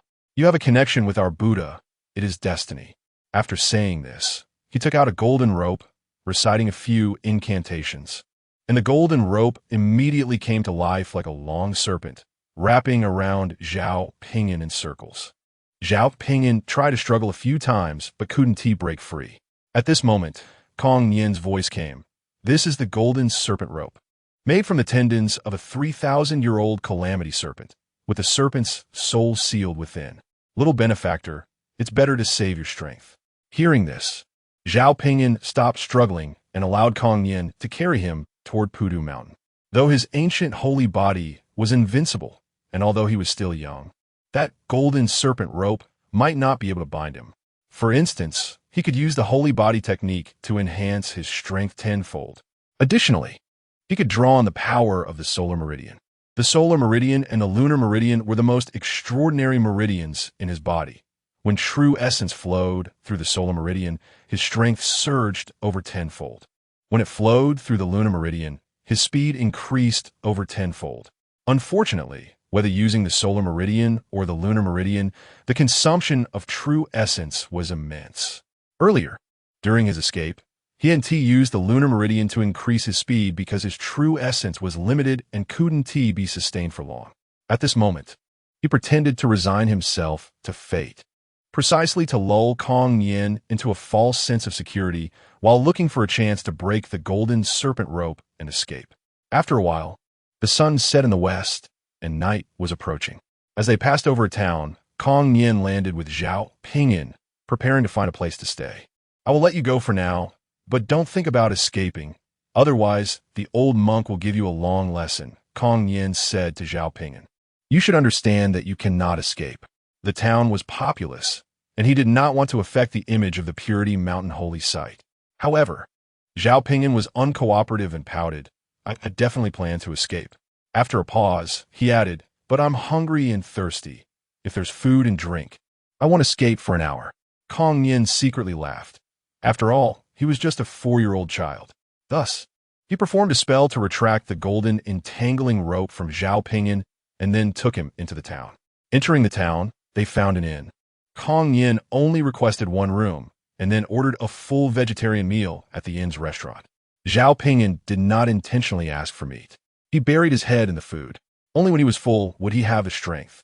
While eating, an old black dog crawled out from under the table. The old black dog was not small, but it was extremely old, looking thin and frail. Its fur was not shiny at all, and its tail was almost bald. The old black dog was rummaging for food in the restaurant, and the waiter did not chase it away, as the diners were used to it. This was because the guardian spirit of the great Qian dynasty, the Black Emperor, was also a black dog. The Black Emperor was one of the 3 top saints of the great Qian kingdom, originally a loyal dog raised by the first generation of Qian Emperor. After the first generation of Qian Emperor passed away, it had been guarding the great Qian kingdom for over 3,000 years. Therefore, the laws of the great Qian explicitly prohibited harming black dogs and did not allow them to be easily driven away. The old black dog had been in the restaurant for a while, and someone had thrown it some leftover bones or half a bun, but it did not eat, seemingly wanting something better. Kong Nian seemed to dislike dogs. When the old black dog crawled under their table, he scolded it softly. Go away. Upon seeing this, Zhao Ping'an immediately grabbed an uneaten bun and cheerfully offered it to the old black dog. Here, eat this. The old black dog immediately opened its mouth and took the bun, then lay down on the ground, slowly eating with its head lowered. Thank you for the bun. Little brother. Suddenly, Zhao Ping'an heard an old voice in his ear. He was surprised and looked down at the old black dog, which was still slowly gnawing on the bun. Just as he was about to ask, the old voice sounded again. Don't speak, don't stare at me, or the little monk will notice. Realizing that the old black dog was speaking to him, Zhao Ping'an was shocked but managed to hide his surprise and continued to eat. Don't be surprised. I've lived this long, and I understand ventriloquism, the old voice continued in Zhao Ping'an's ear. Do you want to learn? I'll teach you. Taking advantage of Kong Nian's inattention, Zhao Ping'an quickly nodded at the old black dog. The next moment, he heard the secret of using ventriloquism. After the old black dog finished teaching, he immediately opened his panel and saw that martial arts had recorded ventriloquism. Ventriloquism, medium grade, 0-300 without hesitation. Zhao Ping'an maxed out his proficiency in ventriloquism and eagerly used it to say to the old black dog, Hello, dog senior. What did you say? Were you cursing?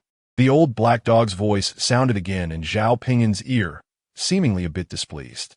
Zhao Ping'an quickly used ventriloquism to say, "Senior, please forgive me, I didn't mean it. May I ask your name?" "I'm just an old dog."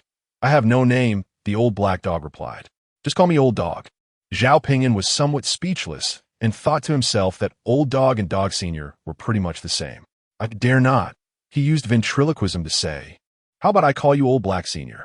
"Whatever. Old Black Senior, help me. I've been kidnapped by an old bald donkey." Zhao Ping'an wasted no time and immediately asked the old black dog for help. The old black dog replied, annoyed, "I just ate one of your buns. And you want me to risk my life for you? Is your bun made of gold? Then I'll give you gold buns, a whole basket. As long as you save me." Zhao Ping'an immediately said, "I have plenty of golden buns at home." The old black dog was quite tempted and asked, "Is that true?" "Of course it's true." Seeing a chance, Zhao Ping'an was excited inside. However, the old black dog hesitated. "But the little monk is a bit powerful. I don't think I can beat him." "Then you can almost beat him?" Zhao Ping'an reacted quickly. "With me, we can surely beat him. No matter what." He had to give a try. Previously, the flower fluttering technique allowed Kong Yin to not catch him for a while, giving him some confidence in the Sun Star Sword technique. "All right, we can give it a try," the old black dog reluctantly said. "But let's be clear. If I can't win, I'll run away first. Don't say the old dog is unfaithful." Zhao Ping'an was excited and quickly said, "If we can't win, you can feel free to run away. It's not convenient to fight here. It will harm the innocent." The old black dog added, "Can you lure the little monk outside the town?" Zhao Ping'an replied, "No problem. Thank you, Old Black Senior." The old black dog finally finished one bun and stood up, leaving the restaurant quietly. Zhao Ping'an finished the food on the table and said to Kong Yin, "Do you want to know the answer to why I reward you with silver for reciting the sutra?" "Amit Ba. Please, little benefactor, do not hesitate to teach." Kong Yin immediately put his palms together to Zhao Ping'an. He had pondered this question for a long time after capturing Zhao Ping'an, but still could not figure it out. Zhao Ping'an smiled and said, "Let me escape once more, and I will tell you." "It seems the little benefactor is still not willing to give up." Kong Yin smiled and said, "Very well. I must let you know that the Buddha's teachings are boundless. Only then will you understand how precious the Buddhist affinity I give you is, worth more than gold." He continued, "Little benefactor, please state your answer." Zhao Ping'an said, "I want to say it outside the town." "That's fine," Kong Yin replied, thinking Zhao Ping'an wanted to go outside the town to facilitate another escape. Thus, Zhao Ping'an and Kong Yin left the restaurant and walked towards the town's entrance. Upon reaching the town's entrance, Zhao Ping'an did not see the old black dog's figure and couldn't help but mutter in his heart, "Could it be that Old Black Senior was just trying to cheer me up? No. It should be lying in ambush to launch a surprise attack." "Little benefactor, to say it here," Kong Yin suddenly said. Zhao Ping'an had no choice but to stop and abandon the search for the old black dog. "The answer is 2,000 taels of silver," he said directly. Kong Yin was puzzled. "Why exactly 2,000 taels?" Zhao Ping'an smiled and said, "The process of solving it is actually very simple." As he spoke, he drew a square on the ground with the tip of his sword and said, "Assuming 1,000 taels of silver is spread out like this. You recite the second line of the sutra, and I'll reward you with 500 taels." He then drew a rectangle next to the square. The top side of the rectangle was aligned with the square's edge and touched the square's width, which was only half the length of the square's side. He said, "The area of this rectangle is half that of the square. It can hold 500 taels, right?" Kong Yin looked down at the shapes on the ground, nodded in agreement. "No problem. You recite the third line of the sutra, and I'll reward you with 250 taels," Zhao Ping'an continued. At this moment, he heard the old black dog's voice, "Little brother, I'm in position." He kept his composure and continued to draw a smaller square on the ground, touching the bottom of the rectangle and the right side of the larger square. The side length of the smaller square was half that of the larger square, and its bottom edge aligned perfectly with the bottom edge of the larger square. "This square represents 250 taels, no problem, right?" He continued to prompt Kong Yin. Kong Yin stared at the shapes, deep in thought, and nodded in acknowledgement. He seemed to begin to understand. Zhao Ping'an drew another smaller rectangle, but this time he only drew halfway, suddenly following the stroke, and swiftly drew his sword across Kong Yin's neck. true essence flows through the tying vein, increasing speed tenfold. The sword moves as fast as a meteor, like lightning and thunder. Kong Yin never expected Zhao Ping'an would dare to attack him with a sword. Caught off guard while deep in thought, he was unable to dodge in time. In a rush, he could only block the sword with his arm. Clang! The sword infused with true essence cut through the fabric on Kong Yin's arm, slicing into the flesh and reaching the bone. However, Kong Yin was ultimately a top master of the divine concealment realm, with bones as hard as diamond, and the sword could not sever them in one blow. You beast! You dare! Kong Yin hurriedly retreated to create distance, the intense pain in his arm igniting his fury.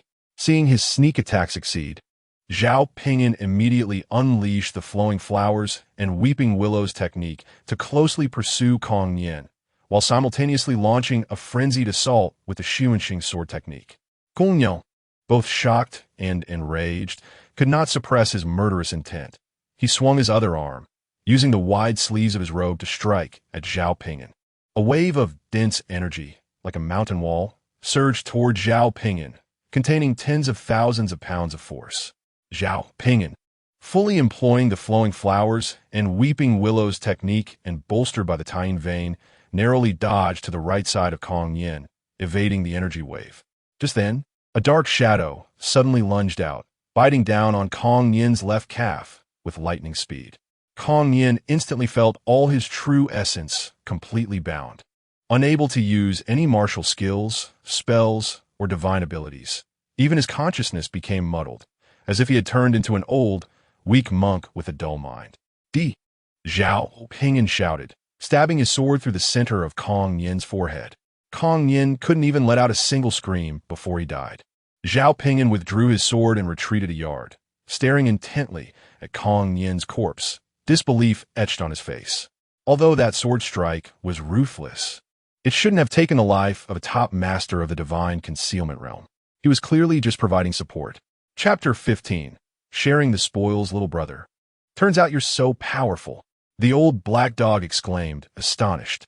Zhao Ping'an turned to look at the old black dog in confusion, then glanced back at Kong Yin's corpse, and turned back to the old black dog, his mind blank. I don't know," he replied, somewhat off topic. The old black dog grinned wickedly, "Little brother, this is your first kill, right?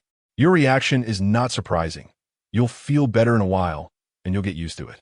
While speaking, it walked over to Kong Yin's corpse, biting and tugging at the monk's robe, exclaiming, "This little bald donkey must have a lot of wealth. Little brother, come help me loot the corpse, and we'll split the treasures 50-50.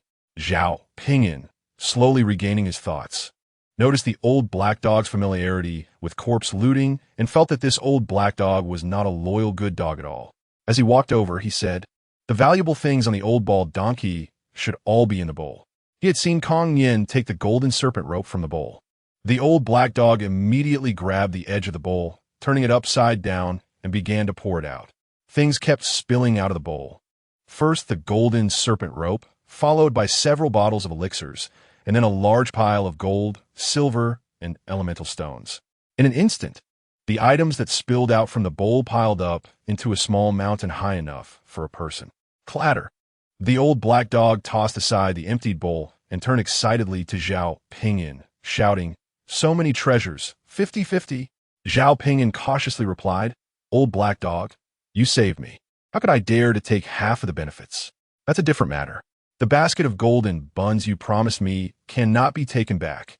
The old black dog retorted, "You killed the person. It's only right for you to take 50%. Hearing that he was the one who killed, Zhao Ping'an felt a heavy pressure at the thought of Kong Yin coming from the Pudu Mountain. Pudu Mountain was one of the two major cultivation sanctuaries within the Great Qian Kingdom, and the southern border was within Pudu Mountain's sphere of influence, with countless followers. He suppressed his mixed thoughts and shook his head, saying, "I only want the elixirs and that golden rope. You can have everything else, how about that?" The golden serpent rope was made from the tendons of a 3,000-year-old serpent and was surely a fine spiritual weapon. "Is that all you want?" the old black dog asked. Zhao Ping'an nodded, "Yes, that's enough. Since little brother is so humble, I won't be polite," the old black dog replied with a grin. Then dug through the small mountain of items to toss the elixirs and the golden serpent rope to Zhao Ping'an. Finally, it opened its mouth wide and shouted, "Swallow it." In the next moment, everything flew from the ground into the dog's mouth, with larger items automatically shrinking as they approached. In the blink of an eye, the entire small mountain of treasures was swallowed by the old black dog, yet its body still looked skinny with a flat belly.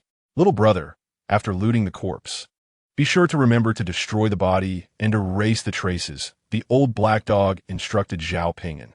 Zhao Ping'an nodded in agreement. What you say makes sense.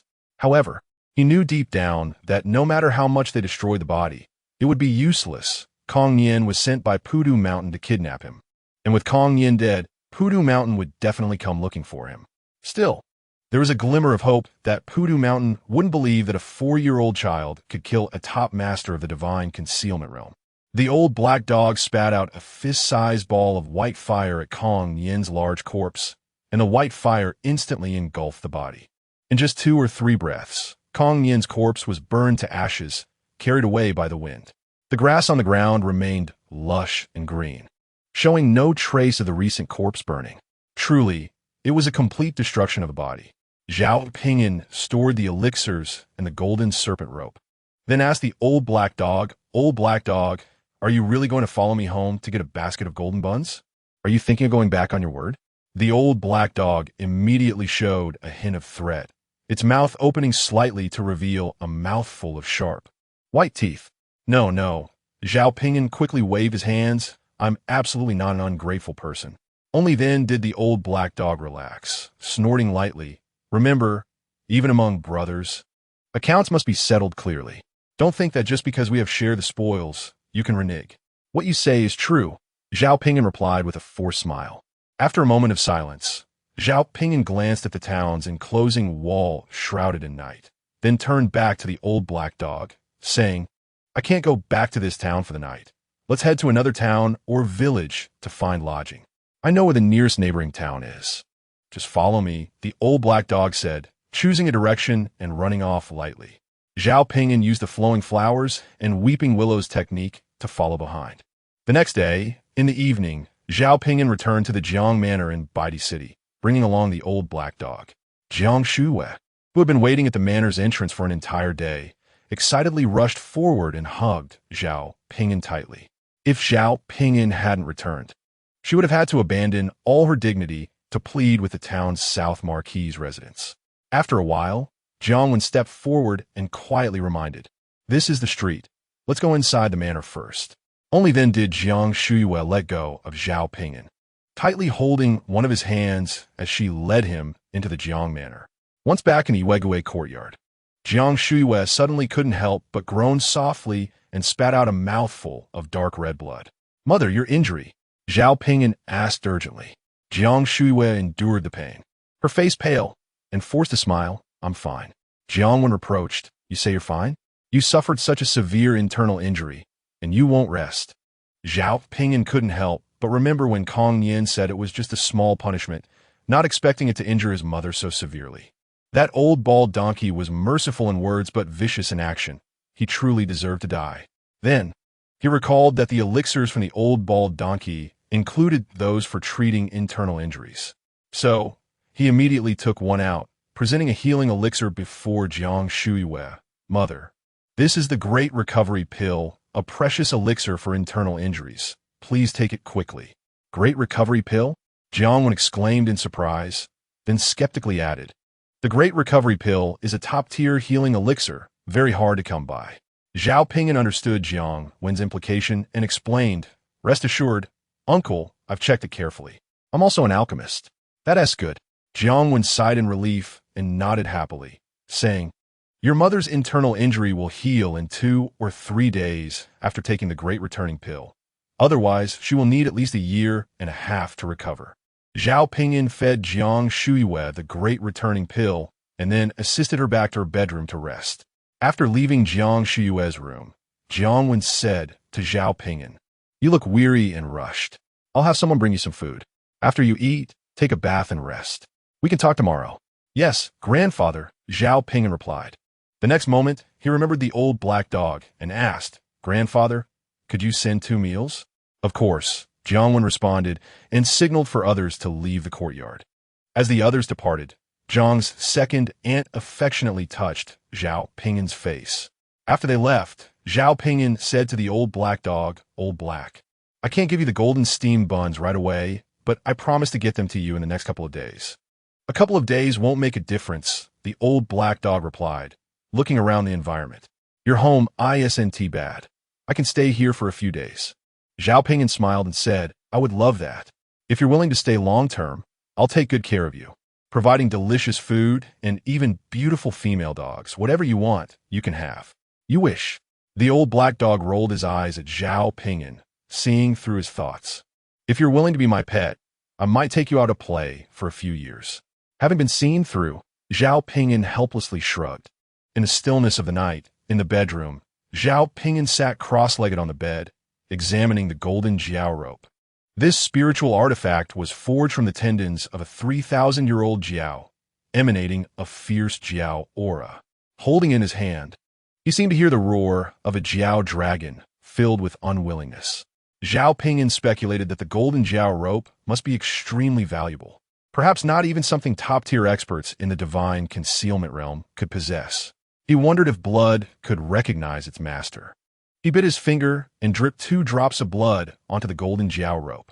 The rope quickly absorbed the blood like a sponge, and the jiao aura seemed to strengthen slightly, but unfortunately he did not detect any signs of it recognizing him as its master. It seemed that dripping blood could not establish a bond. He decided to consult his grandfather the next day about how to make a spiritual artifact recognize its master. Putting away the golden jiao rope, Zhao Ping'an took out a vial of 10,000-year original ginseng pill. The 10,000-year original ginseng pill is a top-grade spiritual pill. Most of the spiritual pills he received from Kong Yen were top-grade, with only 2 being upper-grade. But they were still rare, special pills. The total value of these spiritual pills was beyond his estimation. The bald donkey of Pudu Mountain is really rich, rolling in wealth. Zhao Ping'an couldn't help but exclaim. Then he thought to himself, the 10,000-year original ginseng pill is a top-grade spiritual pill with powerful medicinal effects, containing a massive amount of original energy suitable for top-tier experts in the divine concealment realm. I am the Yuan Sea realm and only 4 years old. My meridians are not fully developed yet. However, I have the ancient sacred body and my meridians are innate and unobstructed, which should be far more resilient than those of ordinary Yuan Sea cultivators. Furthermore, I practice the Tao scripture, which refines original energy at a fast pace. I should be able to take the 10,000-year original ginseng pill without exploding. Otherwise, I don't know when I would be able to fill my Yuan Sea. Thus, Zhao Ping'an made a decision, pouring a 10,000-year original ginseng pill into his mouth, and then using all his strength to refine it. After entering his stomach, the 10,000-year original ginseng pill indeed transformed into an exceptionally large amount of original energy, which began to surge and expand wildly within Zhao Ping'an's body. However, Zhao Ping'an's meridians were resilient enough to withstand it. At the same time, under the operation of the Tao scripture, he quickly refined the original energy into true essence, which then entered the almost boundless Yuan Sea. After persisting in his practice for over half an hour, Zhao Ping'an finally refined the 10,000-year original ginseng pill, gaining a large amount of true essence, which actually doubled the true essence in his Yuan Sea. One 10,000-year original ginseng pill was equivalent to the combined efforts of 3 years of hard cultivation and the use of 100 herbs pills.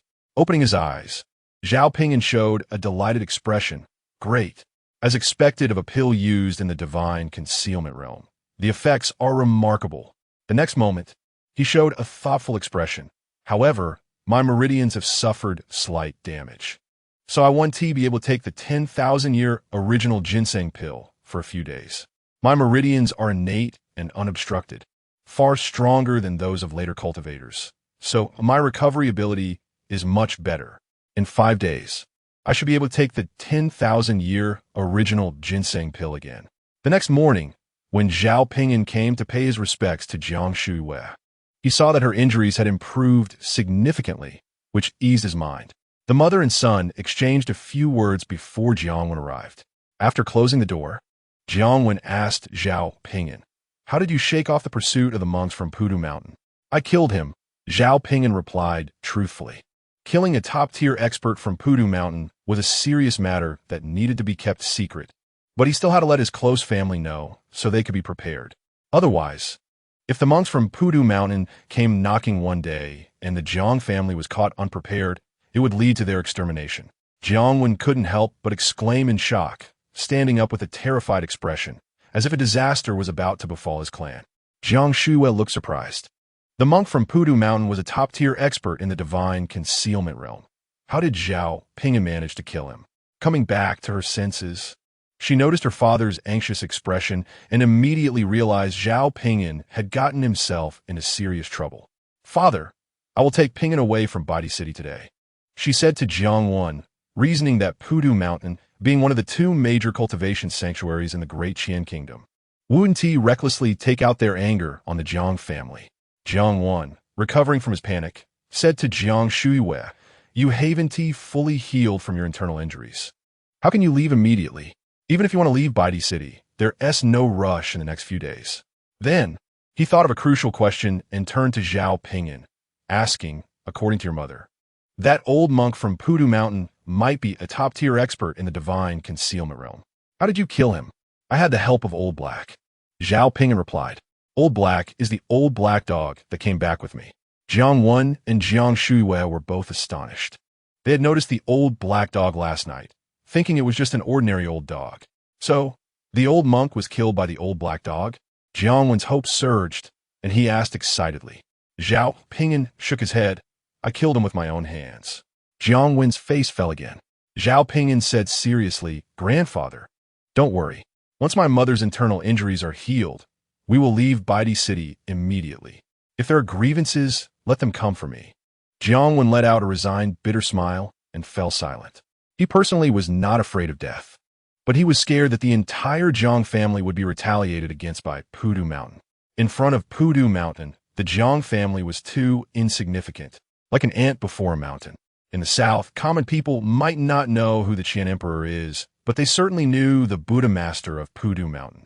Due to Jiang Wen's poor mood, Zhao Ping'an felt a bit embarrassed to ask him for a basket of gold for the old black dog or to consult him about refining spiritual artifacts.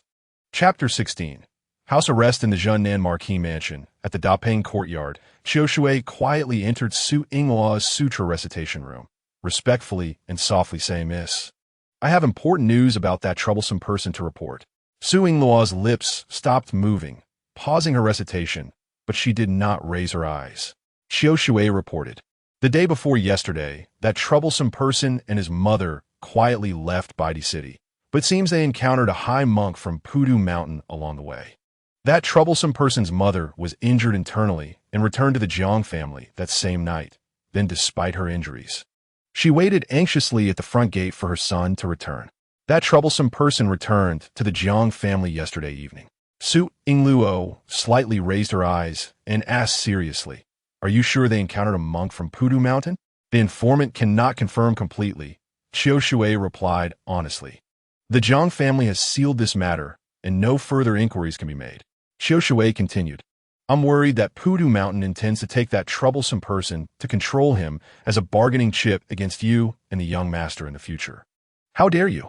Su Yingluo suddenly shouted sharply, her brows raising sharply, her gaze shooting out fierce light. You dare to speak ill of Pudu Mountain. I deserve to die. Qiu Shui immediately knelt down and bowed her head, saying, Please punish me. Mississippi's Su Yingluo replied, Considering it's your first offense, slap yourself 3 times. Thank you, Mississippi. Qiu Shui raised her head and immediately slapped herself 3 times. Slap. After a pause, she continued, Miss, that wicked child will ultimately be a disaster. It's better to perform a ritual for him in the next few days. Su Yingluo pondered for a moment and replied, The air is currently full of vigor. If he finds out that his offspring has been killed, it might not end well. Do not send anyone to kill him. I have my own plans. Yes, miss. Qiu Shui replied somewhat reluctantly. In the afternoon, Su Yingluo brought the 1,000-year lotus seed soup she had personally prepared to Zhao Yingping's practice residence. After drinking the soup, Zhao Ping'an felt the restless fire within him gradually subside, and his body and mind became relaxed. "Yingluo, what brings you to see me?" he asked. On ordinary afternoons, Su Yingluo would never disturb his training unless necessary. With a smile, Su Yingluo said, "Husband, you see everything clearly and understand everything." After flattering Zhao Ping'an, she continued, "Ever since my father petitioned the emperor to establish you as the heir, I have been constantly thinking about what issues there might be in the Dapeng courtyard.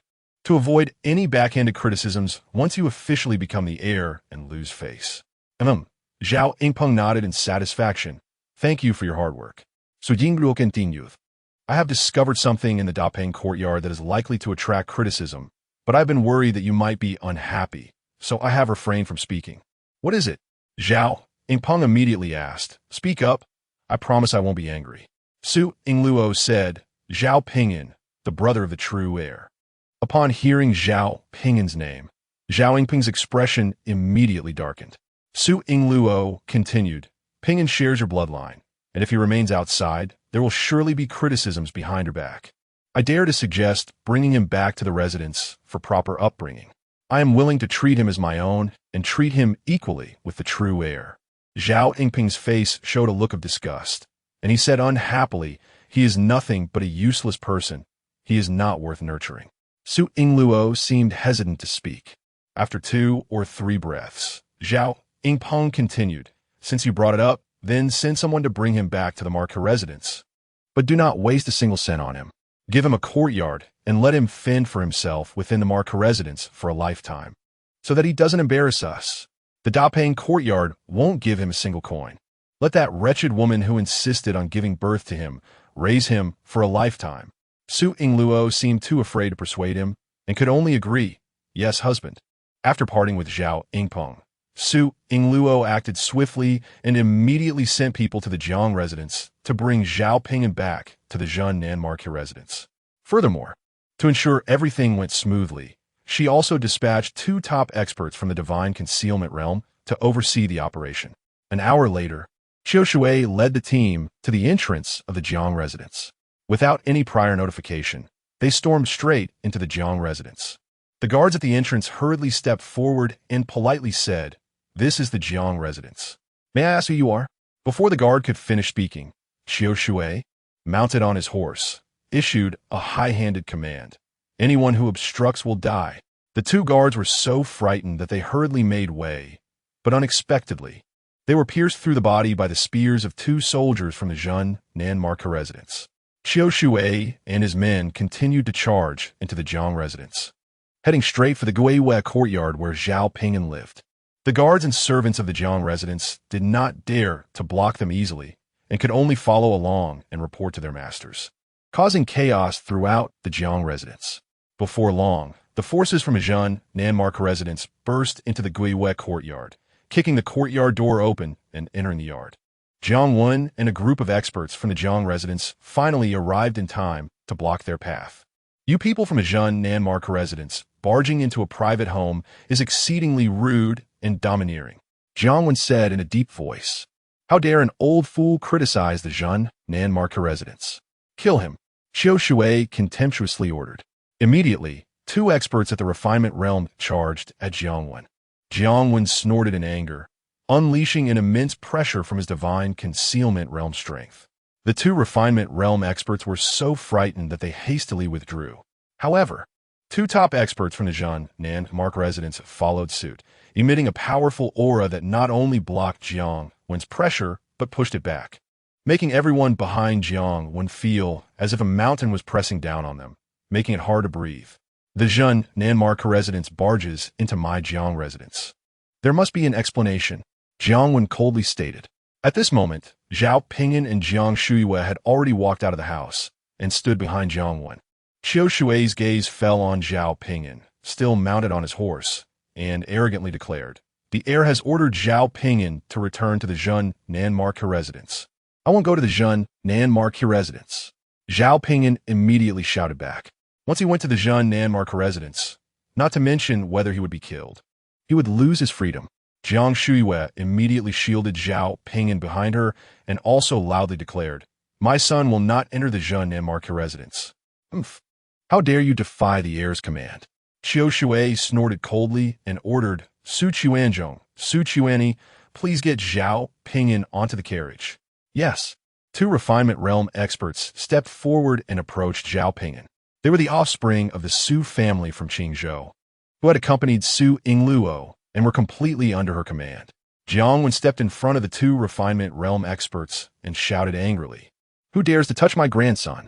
In a fit of rage, the top expert from the divine concealment realm, despite the intimidation of the Zhun Nanmarke residents, did not dare to take another step forward. Jiangwen, he is merely your grandson, one top expert from the Zhun Nanmarke residence lazily remarked. Have you considered the safety of everyone in the Jiang residence, old and young, by obstructing the heir's order? Jiangwen's old face changed. His eyes filled with grief and anger, but he still insisted on not stepping aside. The top expert from the Zhun Nanmarke residence added, Zhao Ping'an returning to the Marke residence is to enjoy blessings, not to seek death. Why must you resist? Jiangwen, in despair, stepped aside, suddenly looking 10 years older. The two refinement realm experts walked past Jiangwen and continued toward Zhao Ping'an. Clang! Jiang Shuiyue suddenly drew her sword, her face and eyes filled with fierce determination. And she shouted, If you want to take Ping'an away, you must step over my dead body. 2 days ago, she had already been unable to protect her son once. And this time, even if it meant death, she would protect him. The two refinement realm experts hesitated, knowing Jiang Shuyue's identity. They did not dare to easily lay hands on her. Qiu Shui suddenly burst in a loud laughter. I was wondering who it was. Turns out it's concubine Jiang. No, you're not concubine Jiang. You're just a discarded woman. Your perceived status is worthless in front of the Zhun Nanmarke residents. Attack! Kill anyone who obstructs. She suddenly shouted sharply. The two refinement realm experts obeyed the command and immediately drew their weapons, ready to act, while Jiang Shuyue took a step forward, prepared to sacrifice herself to protect her son. Mother, I'll go to the Zhun Nanmarke residence, Zhao Ping'an sighed at that moment. He had remained silent until now because he was using silent communication with the old black dog to make a deal. Old Black, can you accompany me into the Zhun Nanmarke residence? He asked the old black dog. Although the old black dog's true strength was unknown, they had managed to kill Kong Yin together 2 days ago, indicating that the old black dog's power should not be underestimated. With the old black dog protecting him, anyone who wanted to harm him in the Zhun Nanmarke residence would at least need to be a dragon transformation realm expert, who would likely disdain to act against a child. The old black dog immediately refused. Not going. Not going. Zhao Ping'an promised. You only need to accompany me into the Zhun Nanmarke residence for 3 years. You can set any conditions. The old black dog hesitated for 2 or 3 breaths, his dog eyes rolling around, and then reluctantly agreed. All right, I just want to see the grandeur of the Zhun Nanmarke residence. Zhao Ping'an sighed in relief and expressed his gratitude. Thank you, old black. Jiang Shuiyue did not turn back, continuing to hold her sword against the forces of the Zhun Nanmarke residence, resolutely stating, You cannot go to the Zhun Nanmarke residence. That person doesn't care about you at all. He only wants to imprison you for a lifetime. Zhao Ping'an's gaze shifted to Jiangwen. Grandfather, please persuade my mother. Meanwhile, he used silent communication to say to Jiangwen, If I go to the Zhun Nanmarke residence, it will just shift the disaster of me killing Kong Yin onto the Zhun Nanmarke residence. Jiangwen sighed and walked over to Jiang Shuiyue, saying, The arm can't twist the thigh. After all, the young master is the father of Ping'an. As he spoke, he moved like lightning, seizing the sword from Jiang Shuyue's hand and then grabbing her arm to pull her aside. Jiang Shuyue struggled desperately, wanting to protect Zhao Ping'an, crying out, Father, let go of me. I want to protect Ping'an. I can't let it be imprisoned for a lifetime. Jiangwen held Jiang Shuyue tightly and, with tears in his eyes, persuaded her, Ping'an is just going home. He won't be in any danger. 2 masters from the refinement realm continued to approach Zhao Ping'an, preparing to capture him. Zhao Ping'an said coldly, I'll go by myself. You don't need to take action. The 2 masters from the refinement realm stopped. As Zhao Ping'an passed in front of Jiang Shuiyue, he stopped, turned around to face his mother, and said, Mother, don't worry. Once I enter the Duke of Junnan's residence, I'll take good care of myself. One day, we will surely be reunited. Ping'an, my child, Jiang Shuiwei cried uncontrollably, desperately trying to break free from Jiang Wen's grip, but she couldn't manage it. After Zhao Ping'an finished speaking, he knelt before Jiang Shuiwei and kowtowed 3 times. After standing up, he said to Jiang Wen, "Grandfather, please take care of my mother for me after I leave." "I will definitely take good care of your mother," Jiang Wen said tearfully, turning his face away in the end. Unable to bear looking at Zhao Ping'an, suddenly, a figure rushed out and tightly hugged Zhao Ping'an, crying loudly, "You are so smart and sensible. Why is your fate so miserable?" It was the second aunt. She had nursed Zhao Ping'an for 7 months, forming a deep bond and almost treating him like her own son. Everyone in the Jiang family was in tears. "Second aunt, take care. I will come back to repay your kindness," Zhao Ping'an said as he left the embrace of the second aunt. He turned and walked toward the carriage, with the old black dog silently following him into the carriage. The old black dog was inconspicuous, and the people of the Duke of Junnan's residence did not obstruct him. Chapter 17. For mother, one must be strong. After turning the carriage around and setting off, Qiu Shui rode over to Jiang Shuiwei, lowering his voice and coldly saying, "The young master has given orders. All of Zhao Ping'an's food and clothing will be the responsibility of Jiang Shuiwei. Additionally, my lady is compassionate and allows you to send one person into the Duke's residence to take care of Zhao Ping'an's daily life." Zhao Yingpeng designated Jiang Shuiwei to take care of Zhao Ping'an for a lifetime.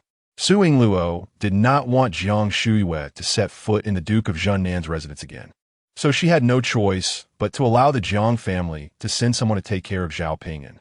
After Qiu Shui finished speaking, regardless of how Jiang Shuiwei and the Jiang family reacted, he led the men of the Duke of Junnan's residence away.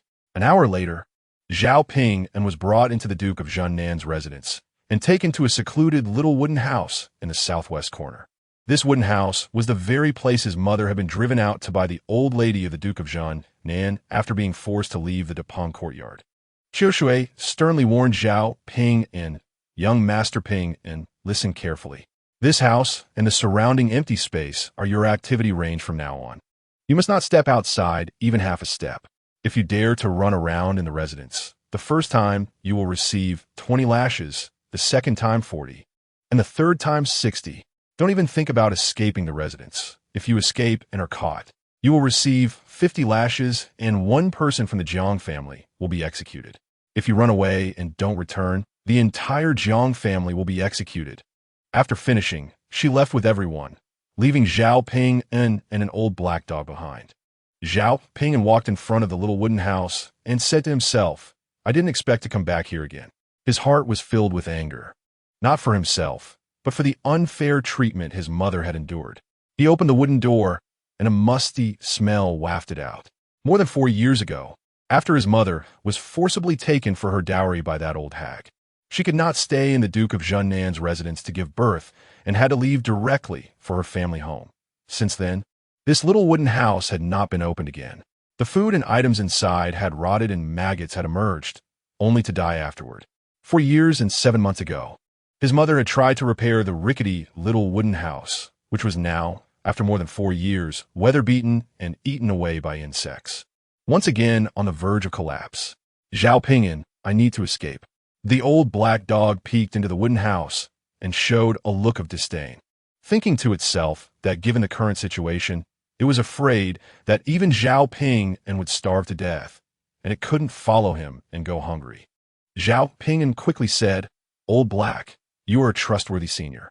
Besides, I would rather starve myself than let you go hungry. Stop flattering me." The old black dog refused to be drawn in, saying, "Let's first discuss the conditions." Zhao Ping'an perked up. "You say?" The old black dog replied, "My conditions are not high. You just have to promise me one thing." "What thing?" "I haven't thought of it yet. But don't worry. It will definitely be something you can do, and it won't make you die." "No problem." Zhao Ping'an immediately agreed. In fact, he had no choice. He had nothing to entice the old black dog with at the moment. After it had been dark for some time, Zhao Ping'an sat cross-legged in the wooden house and suddenly heard a familiar voice outside calling, Cousin young master, is it Shindong Lai?" Zhao Ping'an thought he had misheard and immediately stood up and walked out of the wooden house. He saw a lantern outside, and the person holding a lantern was indeed Chen Donglai. Chen Donglai was carrying a very large bundle, so big that it looked like a small house. Chen Donglai, it's really you, Zhao Ping'an said in surprise. He did not know that the Duke of Junnan's residence allowed the Jiang family to send someone to take care of his daily life. Chen Donglai, while putting down the large bundle, said, "I'm sorry for being late, cousin young master."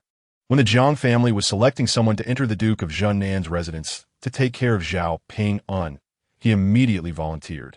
The year before last, when Zhao Ping'an was attacked, he had failed to protect him, and afterward, Zhao Ping'an did not blame him at all and continued to let him help with purchasing medicinal materials, occasionally giving him rewards, which had always made him feel guilty. Now that Zhao Ping'an was in trouble, he was the first to stand up to help. The Jiang family, after comprehensive consideration, agreed to Chen Donglai's volunteering. First, Chen Donglai was a born son of the Jiang family and was therefore loyal. Second, the Duke of Junnan's residence was a den of dragons and tigers, requiring a capable person to protect Zhao Ping and to prevent him from being bullied. Third, Zhao Ping'an had a foundation of trust in Chen Donglai. Zhao Ping'an smiled and said, "It's great that you came to this damn place with me." With Zhao Ping'an's approval, Chen Donglai smiled broadly. He said, "Cousin young master, you must be hungry, right? I brought food for you." After saying that, he turned around and opened the large bundle, taking out a round, multi-layered wooden lunchbox. Zhao Ping'an took the lunchbox and turned to call into the wooden house, "Old Black, it's time to eat," in front of others. To avoid exposing that the old black dog was a talking dog with cultivation, he called him Old Black. The old black dog barked once and came out of the wooden house. "Uncle Chun, you're busy. I'm having dinner with Old Black," Zhao Ping'an said to Chen Donglai, then walked a few steps with the lunchbox and sat down on the ground in the grass. The old black dog naturally followed him. After finishing the meal, which they split, Zhao Ping'an returned to the wooden house and saw that under the light, the interior finally had some semblance of being livable. "Cousin young master, this wooden house is too shabby. Tomorrow I'll go out and bring building materials to tear it down and build a new house," Chen Donglai said. Zhao Ping'an shook his head and said, "This wooden house cannot be torn down. However, we can build next to it." He wanted to keep this broken house to remind himself at all times that one day he would avenge his mother. "Yes, cousin young master," Chen Donglai replied. Zhao Ping'an asked, "What happened to my mother after I left?" "Mississippi." Chen Donglai hesitated. Zhao Ping'an frowned and said in a deep voice, "Speak the truth." Chen Donglai sighed and wiped away a tear as he said, "Miss was too heartbroken. She spat out a lot of blood and then fainted." "Mother." Zhao Ping'an couldn't help but clench his fists, tears filling his eyes. Chen Donglai saw this and quickly comforted, "Young master. The master said he will take good care of the young lady. Please remain calm and do not cause a scene in the town's South Marquis residence." Zhao Ping'an took several deep breaths before slowly relaxing his fists, taking out a bottle of great returning pill, and discreetly wiping the text off the jade bottle with his finger strength. Then he said to Chen Donglai, "This bottle of medicine can treat my mother's internal injuries. You must take it back to the Jiang residence immediately. The great returning pill is too precious." And he was worried about accidents that would prevent Jiang Shuyue from receiving the pill for treatment. So he did not explicitly mention the name of the elixir to Chen Donglai. After speaking, he handed the bottle of great returning pill to Chen Donglai, saying, "Thank you for your trouble. Rest assured, young master, I will take the medicine back to treat the young lady," Chen Donglai replied. He carefully stored the bottle of great returning pill and then quickly left with the lantern. About the time it takes to burn an incense stick, Chen Donglai returned, looking very embarrassed as he said, "Young master, the guards at the Marquis residence said that it is dark and do not allow anyone to come and go freely. They would not let me out. I offered them silver, but they still refused to be lenient. Damn it." Zhao Ping'an gritted his teeth in anger. If he couldn't send the great returning pill back to the Jiang residence tonight, his mother would suffer for an entire night without effective treatment. His mother had already vomited a lot of blood and was unconscious. If anything happened, even flattening the entire town South Marquis residence would not be enough to vent his hatred. He walked back and forth anxiously, filled with frustration that was about to explode. "Kid, Stop pacing around. You're making my eyes dizzy. At that moment, an old voice rang in his ears, tinged with some dissatisfaction. It was the old black dog, speaking in a low voice. Zhao Ping'an suddenly turned to stare at the old black dog and suddenly thought of an idea, quickly using a low voice to say, "Old Black, can I ask you to run an errand? My mother is in critical condition and urgently needs the great returning pill for treatment. Can you help me deliver it back to the Jiang residence?" Without waiting for the old black dog to respond, he quickly added, "I am willing to do something for you in the future. It's just a small matter. No need to promise," the old black dog replied. Zhao Ping'an was overjoyed and immediately said, "Thank you, Old Black. Your great kindness, I will definitely repay with all my efforts." Then, he asked Shun Donglai for the great returning pill back and handed it to the old black dog. The old black dog opened its mouth and swallowed the entire jade bottle, then slipped out of the wooden house and quickly disappeared into the vast night.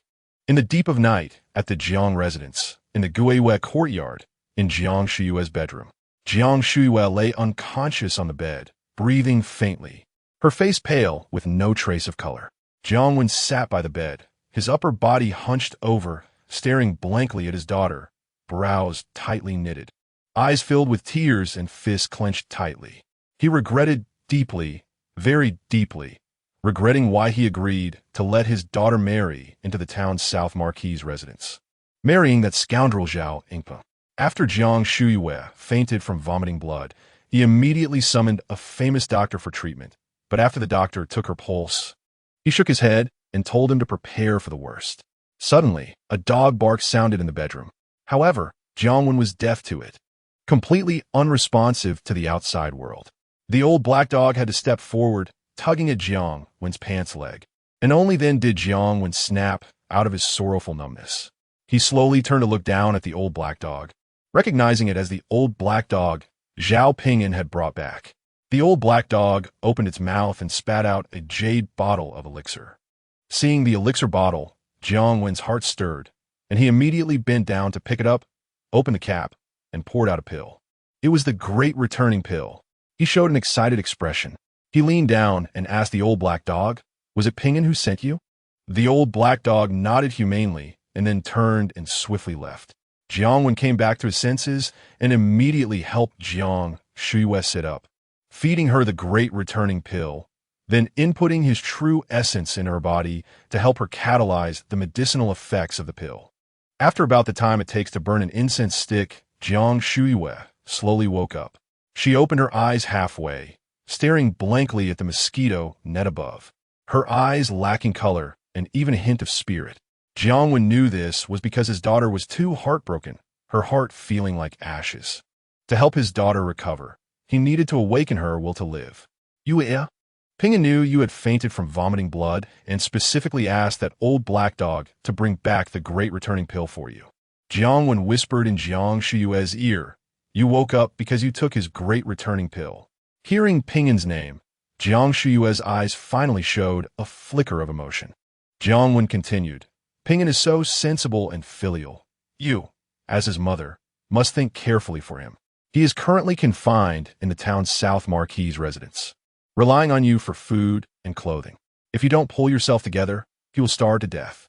Also, the Marquis' residence is deep and dark. He is all alone in there. If no one supports him from behind, he will be bullied to death." Before he could finish speaking, Jiang Shuyue suddenly jumped up from the bed, frantically shouting, "I want to cultivate. I want to become a top expert in the divine concealment realm. I want to become a powerful being in the transformation dragon realm. I want to become a mighty figure in the questing Tao realm. I want to be the strongest person in the great wilderness. I want to save Ping'an." Chapter 18. I'm not strong yet, but I will turn the world upside down. At the town's South Marquis residence, in a remote southwestern corner, the night was deep and the fog was heavy. Zhao Ping'an simply could not stay in the small wooden house. He stood outside, gazing towards the Jiang residence. Suddenly, an old black dog walked out from the darkness. Zhao Ping'an immediately stepped forward, eagerly asking, "Old Black, has the great returning pill been delivered to the Jiang residence? How is my mother?" "You should know who is on the job," the old black dog replied leisurely with a sidelong glance at Zhao Ping'an. Zhao Ping'an continued to ask, "Then how's my mother?" The old black dog entered the small wooden house and said, naturally, the medicine cured her illness. Hearing that his mother was fine, Zhao Ping'an let out a long sigh of relief. He did not immediately enter the small wooden house, but nervously scanned the surrounding buildings and high walls. All within the town's South Marquis residence, deep as the sea. He clenched his fists, his face showing hatred. I am not strong yet, but I will turn the world upside down. The next morning, after Chen Donglai prepared breakfast for Zhao Ping'an, he hurriedly left to return to the Jiang residence. In the afternoon, Chen Donglai came back, carrying many things as well as a handwritten letter from Jiang Shuiwei. After reading his mother's handwritten letter, Zhao Ping'an finally felt truly at ease. With his mind at ease, Zhao Ping'an began to contemplate how to live in the days to come.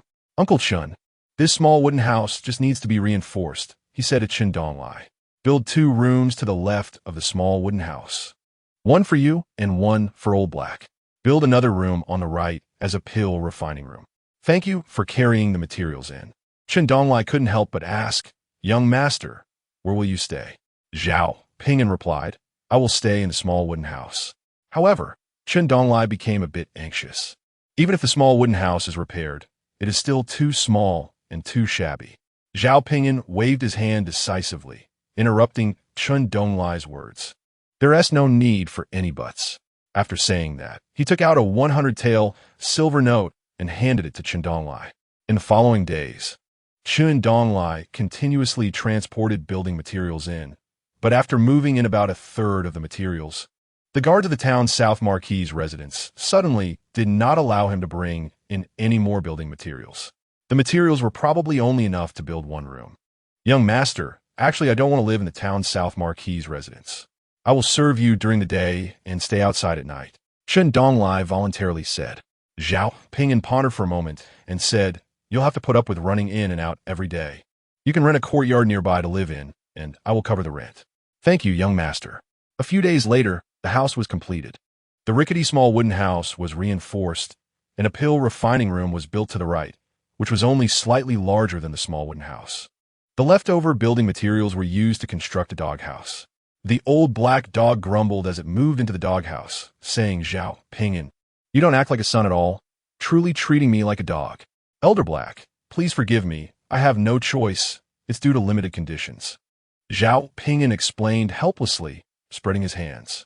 In the future, when I get out, I will build you a house made of pure gold. Remember, you owe me a house made of pure gold. Only then did Elder Black calm down, thinking that if there are benefits, he should take them. The alchemy room was built, the alchemy furnace was moved in, and the medicinal materials were purchased. Zhao Ping'an began his daily alchemy routine. The elixir he was refining was still the 100-herb pill. Half a year ago, he obtained a low-grade pill formula, the minor vitality pill. And with the boost of 100 proficiency points, he comprehended the mid-grade formula, the vitality pill. However, refining mid-grade spiritual pills required true essence. To avoid exposing his hidden cultivation, he had only secretly refined a few batches of vitality pills. Now that he was under house arrest in the town's South Marquis residence, Zhao Ping'an dared not brazenly refine vitality pills. However, he still needed to refine them. The vitality contained in the vitality pill was more than 10 times that of the 100-herb pill and was pure, relying solely on the 100-herb pill. His nearly boundless ocean of vitality would never be filled. As for the 10,000-year ginseng pill, although it contained a vast amount of vitality, the quantity was limited, and it was still far from filling the ocean of vitality. He planned to sneak in the materials needed to refine the vitality pill while purchasing the materials for the 100-herb pill, and once he had enough, he would quietly refine a batch. More than a month passed. One noon, Chen Donglai, as usual, brought alchemy materials into the town's South Marquis residence. After entering through the back door, he was suddenly blocked by a strong young man in gray who emerged from a corner in a less-traveled alley leading to the southwest corner. Seeing the young man's clothing, Chen Donglai recognized that he was merely an 8th-rank servant of the town's South Marquis residence. The servants and maids of the residence were divided into 9 ranks, with the 1st rank being the highest and the 9th rank being the lowest. He didn't think much of it and intended to bypass the gray-clad youth. He thought to himself, an 8th-rank servant wouldn't dare bully the young master, right? However, at that moment, The gray-clad youth crossed his arms and continued to block Chen Donglai's path. What do you have in your bundle? Let me check, the gray-clad youth said sternly. The town's South Marquise residence is a restricted area, and prohibited items are strictly forbidden. Chen Donglai stepped back warily, creating distance, and stated his identity. I am the attendant of the young master. The bundle contained valuable medicinal materials, so he certainly couldn't allow anyone to inspect it casually. Hee. If I say I want to check, then I must check. The gray-clad youth replied coldly. His name was Wang Shiyong. He had been observing and inquiring about Chen Donglai for a long time and knew that Chen Donglai was connected to Zhao Ping'an, as well as Zhao Ping'an's identity and situation. He had been at the perfect stage of the meridian opening realm for 3 years and had never been able to afford the expensive sea-breaking pill to advance to the Ocean of Vitality realm. Once he advanced to the Ocean of Vitality realm, his strength would not only increase several times, but he would also be promoted to a 6th-ranked servant of the town's South Marquise residence, with a corresponding improvement in treatment and status. Therefore, he took the risk of targeting Zhao Ping'an. He believed that robbing Zhao Ping'an would go unnoticed, and perhaps the young master's wife would even be pleased. However, he did not dare to directly rob Zhao Ping'an for the time being. After Wang Shiyong finished sneering, he swiftly lunged at Chen Donglai. Chen Donglai hurriedly retaliated, but unfortunately, Wang Shiyong's cultivation was higher, and he used the town's South Marquise residence's martial arts, which were superior. So he was no match for him. After a fierce struggle that lasted for half a tea time, Chen Donglai was knocked to the ground, and the bundle was snatched away. Wang Shiyong quickly opened the bundle and saw that it was indeed filled with precious medicinal materials, causing him to laugh excitedly. However, he did not take everything. He randomly grabbed about half. He thought that if he took everything, Zhao Ping'an would be unable to refine pills, and he would have nothing left to rob. Moreover, he believed that leaving half would prevent Zhao Ping'an from reacting too violently. Your bundle indeed contains prohibited items. It must be confiscated. Wang Shiyong pretended to say sternly to Chen Donglai, and then left with the stolen alchemy materials. After more than half a stick of incense, Chen Donglai arrived at Zhao Ping'an's small wooden house. Seeing that Chen Donglai was obviously injured on his body and face, Zhao Ping'an immediately asked with concern, Uncle Chen, what happened? Who hurt you? A servant of the town's South Marquise residence. He took half of the alchemy materials, Chen Donglai said shamefully to Zhao Ping'an. I'm sorry, young master, I couldn't protect your alchemy materials. Zhao Ping'an waved his hand and asked with concern, how are your injuries? I'm fine, just some minor flesh wounds. Chen Donglai shook his head. Zhao Ping'an took out a large ingot of silver and stuffed it into Chen Donglai's hand. Uncle Chen, find a clinic to treat yourself, well, after you go out. Chen Donglai hurriedly pushed the silver ingot back, shaking his head. I only have minor injuries. I'll heal on my own in a few days. Besides, even if I go to a clinic, I don't need this much silver. Uncle Chen, you were injured because of me. How can I let you suffer in vain? Zhao Ping'an said seriously, please don't refuse. Otherwise, I will feel very guilty. Saying this, he stuffed the silver ingot back into Chen Donglai's hand. Then, he took the bundle and opened it to check the loss of medicinal materials. He saw that not only had about half been stolen, but also the main ingredient for refining the vitality pill had been taken. That main ingredient was worth 500 taels. The total loss exceeded 800 taels of silver. I'm sorry, young master. I couldn't protect your materials, Chen Donglai said again. Feeling very ashamed, Zhao Ping'an straightened up and shook his head. It's not your fault. There is no need to blame yourself. By the way, do you know the name of the person who robbed the materials? I don't know. Chen Donglai shook his head, feeling even more ashamed. I can only guess from his clothing that he is an 8th-ranked servant of the town's South Marquise residence. Zhao Ping'an thought for a moment and took out a 100-tael silver note, handing it to Chen Donglai. Make friends with the people from the town's South Marquise residence and find out that person's name and background. Yes, young master. Chen Donglai accepted the silver note. Zhao Ping'an then took out 2 spirit talismans and handed them to Chen Donglai. This is the Golden Bell Shield Talisman. If the people from the town's South Marquise residence bully you, use the Golden Bell Shield Talisman to protect yourself. He had offensive spirit talismans, but was worried that if Chen Donglai retaliated and harmed the Marquise servant, The town's South Marquise residents would take the opportunity to retaliate against Chen Donglai. At present, he could not confirm whether the person who stole his alchemy materials was acting boldly on his own or if there was hidden encouragement from the Great Rock Court. So he could only passively defend. "Thank you, young master." Chen Donglai gratefully accepted the 2 golden bell shield talismans. The golden bell shield talismans were quite expensive. They could withstand a full-force strike from a master in the early ocean of Vitality Realm, and one was worth more than 500 taels of silver. Zhao Ping'an added, "For the next few days, there is no need to purchase alchemy materials." "Yes, young master," Chen Donglai replied. In the evening, after leaving the town's South Marquise residence, Chen Donglai did not return to the rented courtyard, but directly took a carriage back to the Jiang residence. He felt that he needed to report the matter of the stolen alchemy materials to the master and young lady in a timely manner. Upon returning to the Jiang residence, Chen Donglai reported the situation to Jiang Wen and Jiang Shuiwei. Jiang Shuiwei immediately furrowed her brows, gritting her teeth, her breath fluctuating like an angry mother beast seeing her cub harmed, her powerful aura nearly suffocating Chen Donglai. "You error. Calm down." Jiang Wen quickly reassured Jiang Shuiwei. "It's not that serious." Jiang Shuiwei barely suppressed her anger. Jiang Wen turned to Chen Donglai and asked, "Do you know that servant of the town's South Marquise residence?" "I don't know." Chen Donglai shook his head. "Since I started serving the young master in the town's South Marquise residence, I haven't dared to interact with their people. However, the young master has already instructed me to actively make friends with the people from the town's South Marquise residence to inquire about this. And he even gave me 100 tael silver note." "Ping'an is quite astute," Jiang Wen said to Jiang Shuiwei. However, Jiang Shuiwei couldn't help but shed tears. Jiang Wen turned back to Chen Donglai and continued to ask, "Describe the appearance of that servant in detail, including his height and age." Chen Donglai spoke truthfully about it. In the end, Jiang Wen asked Jiang Shuiwei, "Do you recognize him?" Jiang Shuiwei shook her head. Jiang Wen comforted her. "It's okay. We can still spend money to inquire and dig out that servant's name and background."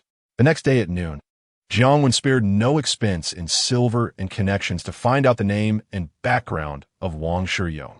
Coincidentally, Wang Shiyong's home was not within the residence of the Duke of Zhennan. "Father, I'm going to warn that servant's family from the Duke's residence," Jiang Shuiwei said fiercely. Jiang Wen nodded. "It is indeed more suitable for you to go. After all, Jiang Shuiwei is still the wife of Zhao Ping'an. The Duke's residence wouldn't dare to deal with her over an 8th-rank servant, right?" Jiang Shuiwei immediately walked out briskly, but Jiang Wen quickly called out, "Wait a moment."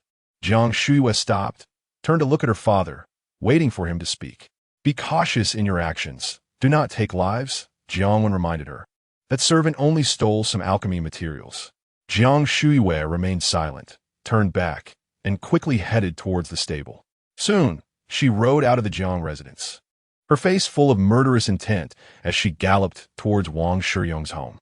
Upon arriving at Wang Shiyong's house, Jiang Shuiwei wasted no time and directly attacked, beating up everyone in the Wang family, breaking an arm of every adult. Finally, she coldly warned, "Tell Wang Shiyong that this is just a small punishment. Have him return my son's belongings and apologize immediately, or I will kill your entire family, including Wang Shiyong." The Wang family lay on the ground, trembling in fear. They could sense that Jiang Shuiwei truly intended to kill them.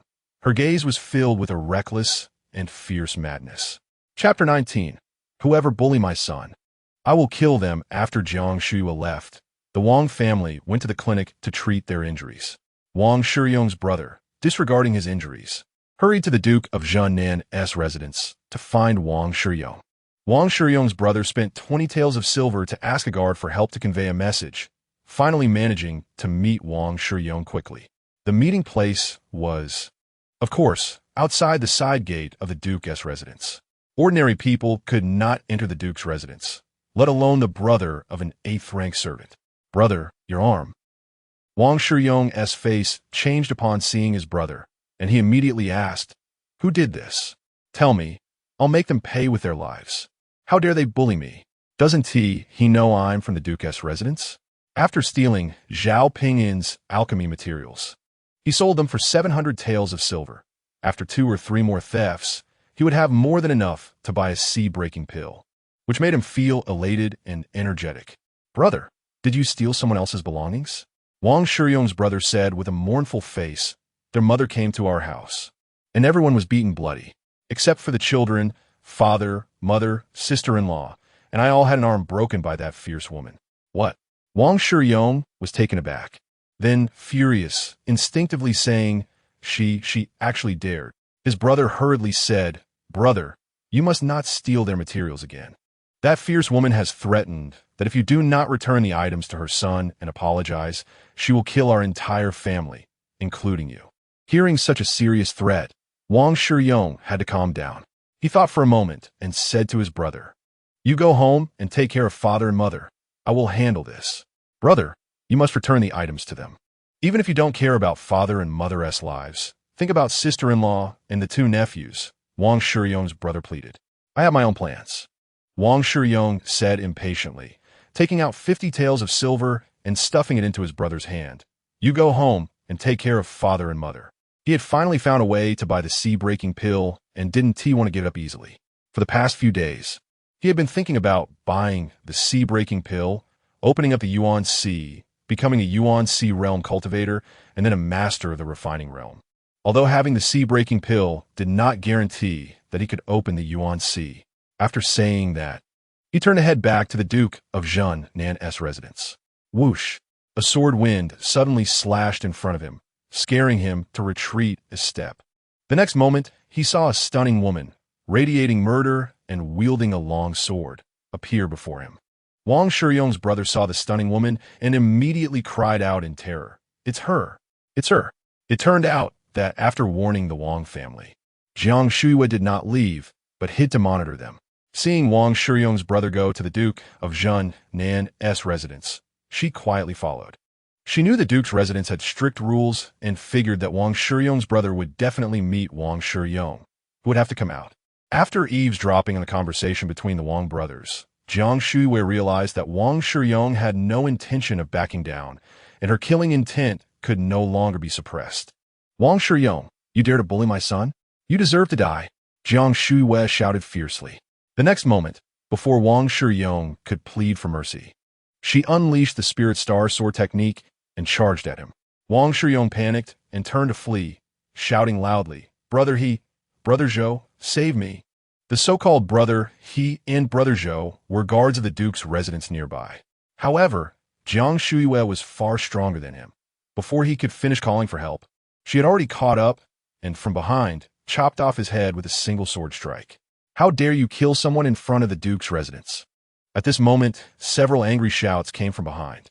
Jiang Shuiwe did not immediately flee, but instead stopped and turned to face the guards rushing toward her, allowing them to surround her. "Take her down," the leading guard ordered. Jiang Shuiwe stood tall and shouted, "Who dares to make a move? As long as Zhao Ping'an still has some face, you all must die." Upon hearing the name, Zhao Ping'an, all the guards were so frightened that they quickly withdrew a step. Zhao Ping'an was indeed the heir of the Duke of Zhennan, the next generation duke. "Who are you?" the leading guard asked. At the same time, he sized up Jiang Shuiwe and found that aside from her murderous aura, she was extraordinarily beautiful. The most beautiful woman he had ever seen, even more so than the noble consort Su Yingluo, whom he had had the fortune of seeing from afar. He could not help but speculate that this woman was likely to be the heir's woman. Jiang Shuiwe disdainfully replied, but did not intend to leave immediately. She wanted to make a scene, letting everyone in the Duke's residence know that whoever dared to bully her son Zhao Ping'an would die. Seeing that Jiang Shuiwe did not answer, the leading guard said to another guard, "He phone, hurry and report to Captain Liu." That guard took the order and immediately dashed into the Duke's residence. In less than a tea's worth of time, a middle-aged man in armor, exuding a strong aura, led a group of men out of the Duke's residence. That man was Captain Liu, the deputy commander responsible for guarding the Duke's residence. Upon seeing Jiang Shuiwe, he thought to himself, just as I expected, it's her. In fact, he did not want to get involved. "Madam Jiang, why are you killing people in front of the Duke's residence? And even killing someone from the Duke's residence?" Deputy Commander Liu asked in a deep voice.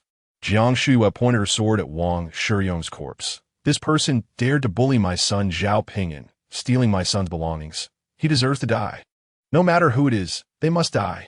Deputy Commander Liu was slightly stunned. How could an 8th-rank servant be so blind as to steal from the heir's illegitimate son? Although Zhao Ping'an was not favored by the heir, he was still one of the masters. Wait, could it be that the heiress consort secretly instructed this? Deputy Commander Liu instantly felt it was extremely troublesome. If he had known, he would have rather taken the blame for negligence than get involved in this palace intrigue. Forget it. It's better to feign ignorance. In that case, he deserved to die. Since someone has been killed, then it's done. After Deputy Commander Liu finished speaking, he waved his hand to the guards surrounding Jiang Shuiwei. Withdraw. Then, he turned and went back into the Duke's residence. Jiang Shuiwei saw that she had basically achieved her goal and did not waste any more words, directly leaving. The incident of Wang Shiyong being killed by Jiang Shuiwei was left unresolved within the Duke's residence. However, this matter spread among the servants and maidservants in the Duke's residence. Although Zhao Ping'an was helpless within the Duke's residence, he still had a murderous mother outside. Life returned to normal, and Zhao Ping'an continued his alchemy life. He realized that Chun Donglai frequently entered the town's South Marquis residence carrying alchemy materials, which was too conspicuous. He wrote a letter to his grandfather Jiangwan, borrowing a Qingquan bag for Chun Donglai to use for purchasing and transporting alchemy materials. The Qingquan bag is a space storage device that looks like the size of a palm, but can hold several cubic meters of items. It is quite expensive, often costing several thousand taels of silver. After being under house arrest in the town's South Marquis residence for more than 3 months, Zhao Ping'an finished all the 10,000-year-old ginseng pills and gained a vast and pure amount of true essence, which gathered in his Yuan Sea, forming a broad ocean of true essence. However, his Yuan Sea was only filled to a fraction of its capacity. After consuming the 10,000-year-old ginseng pills, Zhao Ping'an remembered that he had a lot of golden serpent cords stored away. He was under house arrest in the town's South Marquis residence and could not consult Jiang when about the method of refining the golden snake cord. In desperation, he had to ask the old black dog. Thinking of the old black dog made Zhao Ping'an angry. The old black dog was not at all loyal to his duties, often going missing and sometimes disappearing for 2 or 3 days at a time. If someone were to harm him, by the time the old black dog returned, his body would have been cold for days. The next night, the old black dog, who had been missing for 2 days, finally returned. Old Black, you often go missing. What if someone in the town's South Marquis residence wants to kill me? This unparalleled genius. Would you have time to save me? Zhao Ping'an pretended to complain. The old black dog disdainfully replied, You underestimate dogs. I have marked my territory on you, and once you are in danger, I will know immediately and rush back. I can't believe you. Last time you peed on my leg, you clearly mistook me for a pillar in your sleep, Zhao Ping'an retorted dismissively. The old black dog replied, Believe it or not. After chatting for a while, Zhao Ping'an gradually steered the topic toward how to use spiritual tools. The old black dog immediately asked, Do you have a spiritual tool? No. Zhao Ping'an quickly denied, worried that the old black dog would discover the golden serpent cord and demand a new division of spoils. I'm just bored and curious. The old black dog rolled his eyes at Zhao Ping'an. Then what is there to talk about? The more skills, the better. Knowing more is always beneficial. Zhao Ping'an said, Just tell me about it. You don't know? The old black dog replied, It's just a spiritual tool. It's nothing impressive. However, the old black dog still explained how to refine spiritual tools. Zhao Ping'an listened with skepticism, and when the old black dog finished, he slightly closed his eyes and opened the panel to check, seeing that a new skill had appeared. Universal Refining Method, Earth Level, 0100000. He was shocked. The old black dog had something valuable. The casually taught spiritual tool, refining method, was actually an Earth-level technique. The classification of martial arts and techniques is as follows: low grade, mid-grade, high grade, supreme grade, profound level, spiritual level, earth level, heaven level, saint level, and emperor level. Did you understand? The old black dog asked Zhao Ping'an, who had reopened his eyes with a half-smile. Zhao Ping'an suppressed a shock and pretended to be indifferent, saying, I think I understood, but I feel more like you're making it up. Haha, So you think I'm making it up? The old black dog did not deny it. Then he continued, Kid, I see you have a high level of comprehension. How about I teach you a divine skill? This divine skill has no requirements for root bones. Ordinary bodies can also cultivate it. Back in the day, I was just an ordinary dog. As he spoke, a distant, nostalgic color appeared in his murky dog eyes. Forget it. Zhao Ping'an refused without thinking. I don't want to become a dog. He had the Tao scripture, which was the top-tier technique, and he could not possibly cultivate another technique. What is wrong with being a dog? How dare you look down on dogs? The old black dog said indignantly, Tell me, what's wrong with being a dog? Zhao Ping'an was speechless. He really couldn't think of anything wrong with being a dog.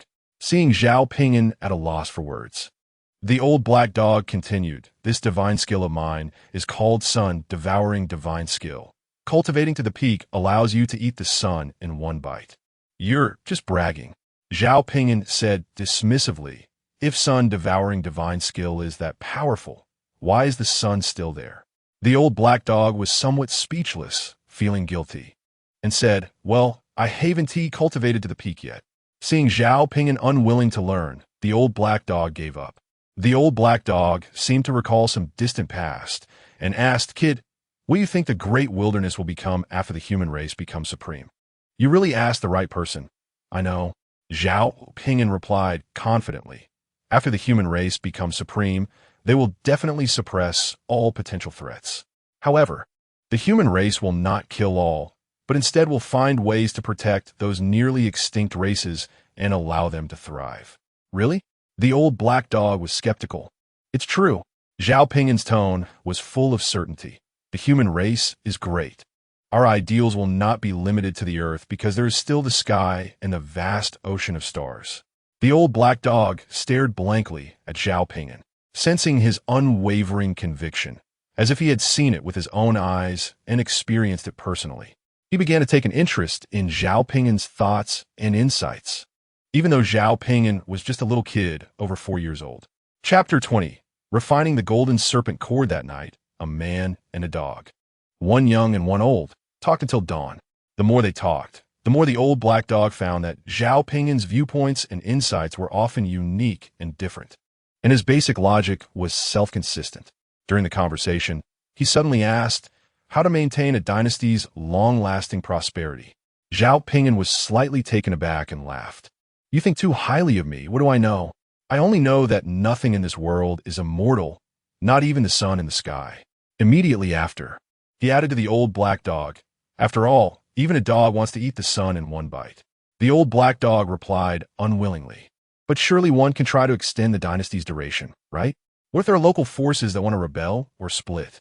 Old black, you're asking really profound questions. I'm just a little kid of 4 years and a few months, Zhao Ping'an said speechlessly. The old black dog chuckled. You still know you're a little kid. Zhao Ping'an, however, felt a bit unconvinced and said, Prevention is greater than suppression. How to prevent it? I want to say the old cliches. I think establishing a sense of identity and belonging is very important. Sense of identity? Sense of belonging? The old black dog asked in confusion, as if he had heard new terms. Zhao Ping'an spoke eloquently. For example, in a family with 2 children born at the same time, one receives teachings from elders and affection from siblings, knows the family's beliefs, and has contributed to the family. The other, after being born, is only given money and almost neglected. Who do you think has a sense of identity and belonging to the family? When the family is in danger, who would stand up at all costs? Naturally, it would be the first child, the old black dog answered thoughtfully. Zhao Ping'an continued, On a dynastic level, that means the court needs to educate and care for the local people and those in power, letting them know what the court's ideals are and allowing them to contribute to the court. Specifically, it means recruiting outstanding young people and the descendants of those in power from the local area to the capital for better training and education, etc. At this point, he realized and asked, Wait, why are you asking these things? Are you planning to establish a dog nation? Ha, that's right. The old black dog laughed heartily. Is it only allowed for you humans to establish a country while we canine race can't? In the evening, after the old black dog had dinner, he stretched his old dog back and then spoke to Zhao Ping'an in a secretive tone using ventriloquism. I'm going out for a stroll. After speaking, Without waiting for Zhao Ping'an's response, he trotted away. Zhao Ping'an quickly called out in a secretive tone, "Old Black, remember to come back early." The so-called stroll referred to disappearing for 1 or 2 days, confirming that the old black dog had really left. Zhao Ping'an returned to the wooden house and closed the door, sitting cross-legged on the bed. He slightly closed his eyes, opened the panel in his mind, and then filled the proficiency points for Universal Refining Method. In an instant, a large amount of insights regarding Universal Refining Method flooded into his mind, and he focused his mind to fully accept the insights. After a short while, he completely understood Universal Refining Method. Opening his eyes, he had an expression of sudden realization on his face, and he silently thought, "So to let a spirit tool recognize its master, one must make the spirit sealed within the tool acknowledge the master." The vast majority of spirit beings come from the souls of demon beasts, which are unruly and were forcibly sealed inside, making it rare for them to voluntarily recognize a master. Therefore, means must be used to make them submit and control them. Taking out the golden flood dragon whip, a faint roar of a dragon immediately echoed, and Zhao Ping'an felt an immense pressure. The spirit sealed within the golden flood dragon whip is the fierce soul of a 3,000-year-old flood dragon, according to the identification method of the 10,000 spirits refining technique. The golden flood dragon whip is a top-quality spirit tool, extremely powerful. As far as he knows, weapons are generally divided into common tools, mysterious tools, and spirit tools. Beyond that, he is not aware. However, the top-tier weapons are the innate weapons of emperors, such as the Yuan sword, used to suppress the fate of the human race and the fate of the great Qian kingdom. Common tools are the weapons used by most cultivators. High-grade common tools are quite powerful, capable of cutting through iron like mud, and they're also very expensive, often costing several thousand taels of silver. Mysterious tools are rare and crafted from materials with innate Tao patterns. They're not only exceptionally hard and sharp, but also possess special powers. For instance, some mysterious tools can generate sharp sword or blade lights when infused with true essence, comparable to magical techniques.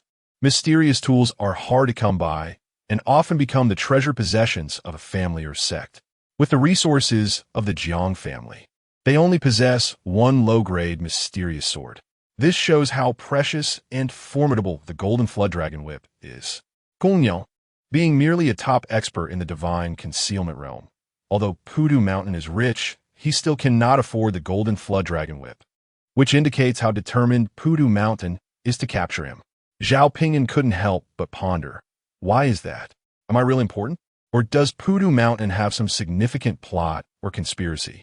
The amount of information he had was too little to make a guess. Fortunately, he is currently in the residence of the Marquis of Southern Town. Otherwise, it would really implicate the Jiang family. He sighed softly.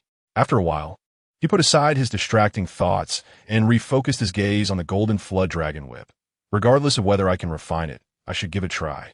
Zhao Ping'an placed the Golden Flood Dragon Whip in front of him and then fully operated his true essence, with 108 meridians working in unison, opening both the solar and lunar meridians. He quickly formed hand seals and recited the incantation. In the next moment, a stream of true essence fell onto the Golden Flood Dragon Whip, causing it to float up, level with Zhao Ping'an's chin. A mysterious light shot out from Zhao Ping'an's third eye and landed on the Golden Flood Dragon Whip. Zhao Ping'an felt himself entering the Golden Flood Dragon Whip and saw a flood dragon with a body as thick as a large water tank and over 100 feet long, constantly crashing against the barrier, letting out unwilling roars and exuding a terrifying ferocity. The next moment, the flood dragon noticed Zhao Ping'an and immediately lunged at him with bared fangs and claws. Its mouth wide open to nearly 180 degrees, as if it wanted to swallow Zhao Ping'an whole, which was quite horrifying. Zhao Ping'an steadied his mind and shouted sternly, "Beast, submit at once." As he shouted, his figure suddenly grew immensely tall and majestic, like a mountain soaring into the clouds. When the flood dragon lunged at him, it became as small as an eel. The flood dragon was greatly startled and lost its previous ferocity. At that moment, Zhao Ping'an brought down his palm from above, the size of his hand resembling a cloud descending from the sky. The flood dragon had no time to dodge and was instantly smashed into the rocks, its head spinning, and it felt as if its bones were breaking inch by inch. Zhao Ping'an then extended 2 fingers and pinched the flood dragon that was deeply embedded in the rocks, lifting it up. "Beast, can you submit?" Zhao Ping'an asked sternly, his voice booming like rolling thunder, carrying immense authority. The flood dragon quickly begged for mercy. "Divine being, spare me. I am willing to submit." Zhao Ping'an released the flood dragon and quickly formed hand seals, casting rune-like seals onto the flood dragon. The flood dragon dared not evade and allowed the seals to land on it. In an instant, Zhao Ping'an had cast 72 seals, which formed a restriction that completely controlled the flood dragon. With just a thought, he could make the flood dragon wish it were dead or even turn to ashes. Finally, Zhao Ping'an issued several command phrases to the flood dragon, requiring it to execute corresponding commands upon hearing different phrases. After that, Zhao Ping'an exited the golden flood dragon whip. Opening his eyes, Zhao Ping'an wiped away his sweat and let out a long sigh of relief. He had finally refined and recognized the golden flood dragon whip as his own. He lifted his hand slightly, and the golden flood dragon whip immediately flew to his palm in accordance with his will. After recognizing its master, using it only required a thought or a command incantation, and it could automatically bind and strangle enemies without consuming his true essence. However, he needed to nurture the golden flood dragon whip with true essence regularly. Otherwise, its power would weaken progressively. Zhao Ping'an nodded excitedly.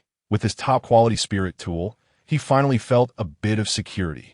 If the top experts in the divine concealment realm within the Marquis of Southern Town wanted to kill him, he could use the golden flood dragon whip to delay for time until the old black dog returned, or he could directly counterattack. Fortunately, the 10,000 spirits refining technique was powerful. Otherwise, it would have been very difficult to subdue the fierce soul of the golden-scaled flood dragon. Zhao Ping'an thought to himself. Even so, he had nearly exhausted all his true essence refining the golden flood dragon whip. The cost was equivalent to 2 10,000-year-old ginseng pills. Chapter 21. Jiang Shuiwei advances to the divine concealment realm. Time flew by. The weeds around the small wooden house withered and greened and withered. And in the blink of an eye, Zhao Ping'an had been under house arrest in the Marquis of Southern Town for a year and 7 months. Late at night, in the Jiang residence, Guiyue courtyard, Jiang Shuiwei sat cross-legged on the bed, opened her eyes, and shot out sharp glances. She had finally reached the great perfection of the body refinement realm. Without resting, she immediately took out the pure void sun wind technique and flipped to the 4th layer to read and comprehend. The 4th layer of the pure void sun wind technique corresponds to the 4th level of the divine concealment realm. The divine concealment realm, also known as the 5-storage realm, has a total of 5 levels. The 5 storages refer to the 5 organs of the human body: liver, heart, spleen, lungs, and kidneys. The human body is a vast divine storage, possessing infinite potential, and the 5 treasures of liver, heart, spleen, lungs, and kidneys are important and easily opened divine storages. Each open storage grants immense power and has its own unique wonders. After flipping through the 4th layer of the pure void sun wind technique, Jiang Shuiwei immediately entered a state of enlightenment, with countless insights flooding into her mind. She had experienced this enlightenment before. She immediately closed her eyes slightly, focused her mind, and fully absorbed the insights. After about half a tea's worth of time, the enlightenment ended, and she had completely comprehended the 4th layer of the pure void sun wind technique. Since meeting Zhao Ping'an, this was her 3rd enlightenment. A look of delight appeared on Jiang Shuiwei's stunning face, confirming her thoughts. Thinking of Zhao Ping'an, she couldn't help but remember that he was under house arrest in the Marquis of Southern Town. Her beautiful eyes instantly filled with tears, and she sobbed in sorrow. A mere 4-year-old child confined to a small area, without elders to care for him, without friends to play with, unable to go to the streets. How lonely and tormenting that must be. After crying for a while, Jiang Shuiwei raised her head again, wiped away her tears with determination and madness in her eyes. "Ping'an, Mother will definitely rescue you." She resumed her cross-legged position, closed her eyes slightly, and began to cultivate the fourth layer of the pure void sun wind technique, aiming to open the 5 divine storages within her body. It felt as if she had practiced the fourth layer of the pure void sun wind technique countless times, as if she had opened the 5 divine storages numerous times before. Familiar with the process, Jiang Shuiwa first opened the lung divine storage in just the time it takes for an incense stick to burn. As the lung divine storage opened, an incredibly pure and rich essence burst forth, rapidly flowing throughout her body. Before she could explore the wonders of the lung divine storage, her breathing rapidly expanded, as if a dragon or whale was drawing in water, and the essence of heaven and earth was being madly absorbed by her. In an instant, the surrounding essence of heaven and earth was completely absorbed by her, and a broader range of essence quickly replenished, forming a vortex of heaven and earth essence centered around her. The vortex of the world's energy rapidly expanded, surpassing the Guiwei courtyard and spreading across the entire Jiang residence. Sensing the unusual fluctuations of the world's energy, the experts within the Jiang family were awakened one after another, quickly exiting their rooms and looking towards the center of the anomaly. It was Guiwei courtyard. It was where my sister was. Jiang Fazheng, Jiang Shui's second brother, changed his expression slightly, worried that Jiang Shuiwa might be in trouble, and immediately rushed out his own courtyard towards Guiwei courtyard. When he arrived outside Guiwei courtyard, he found that a tall and elderly figure had already arrived first. It was his father, Jiang Wan. "Dad, is my sister okay?" Jiang Fazheng asked anxiously. To his surprise, Jiang Wan smiled joyfully and said, "It's a good thing. Yuer has opened the Lung God Repository and has become a top-tier expert in the God Repository realm." "What?" Jiang Fazheng exclaimed in shock, unable to believe what he had just heard. His sister, she had entered the God Repository realm? The gap between realms was like a chasm. The transition from the tempering realm to the God Repository realm had crushed the ambitions of countless individuals. Out of 1,000 tempering realm cultivators, only 2 or 3 could eventually enter the God Repository realm. He and his elder brother Jiang Fatian had better innate talents than Jiang Shuiwei and had entered the tempering realm 10 years earlier. Yet they had not even touched the threshold of the God Repository realm. Unexpectedly, Jiang Shuiwei had surpassed them and entered the God Repository realm first. "Of course she has entered," Jiang Wan confirmed Jiang Fazheng's doubts with a beaming smile. At this moment, other experts from the Jiang family began to arrive, as well as others who had been disturbed. Upon learning that Jiang Shuiwei had entered the God Repository realm, they were both shocked and overjoyed.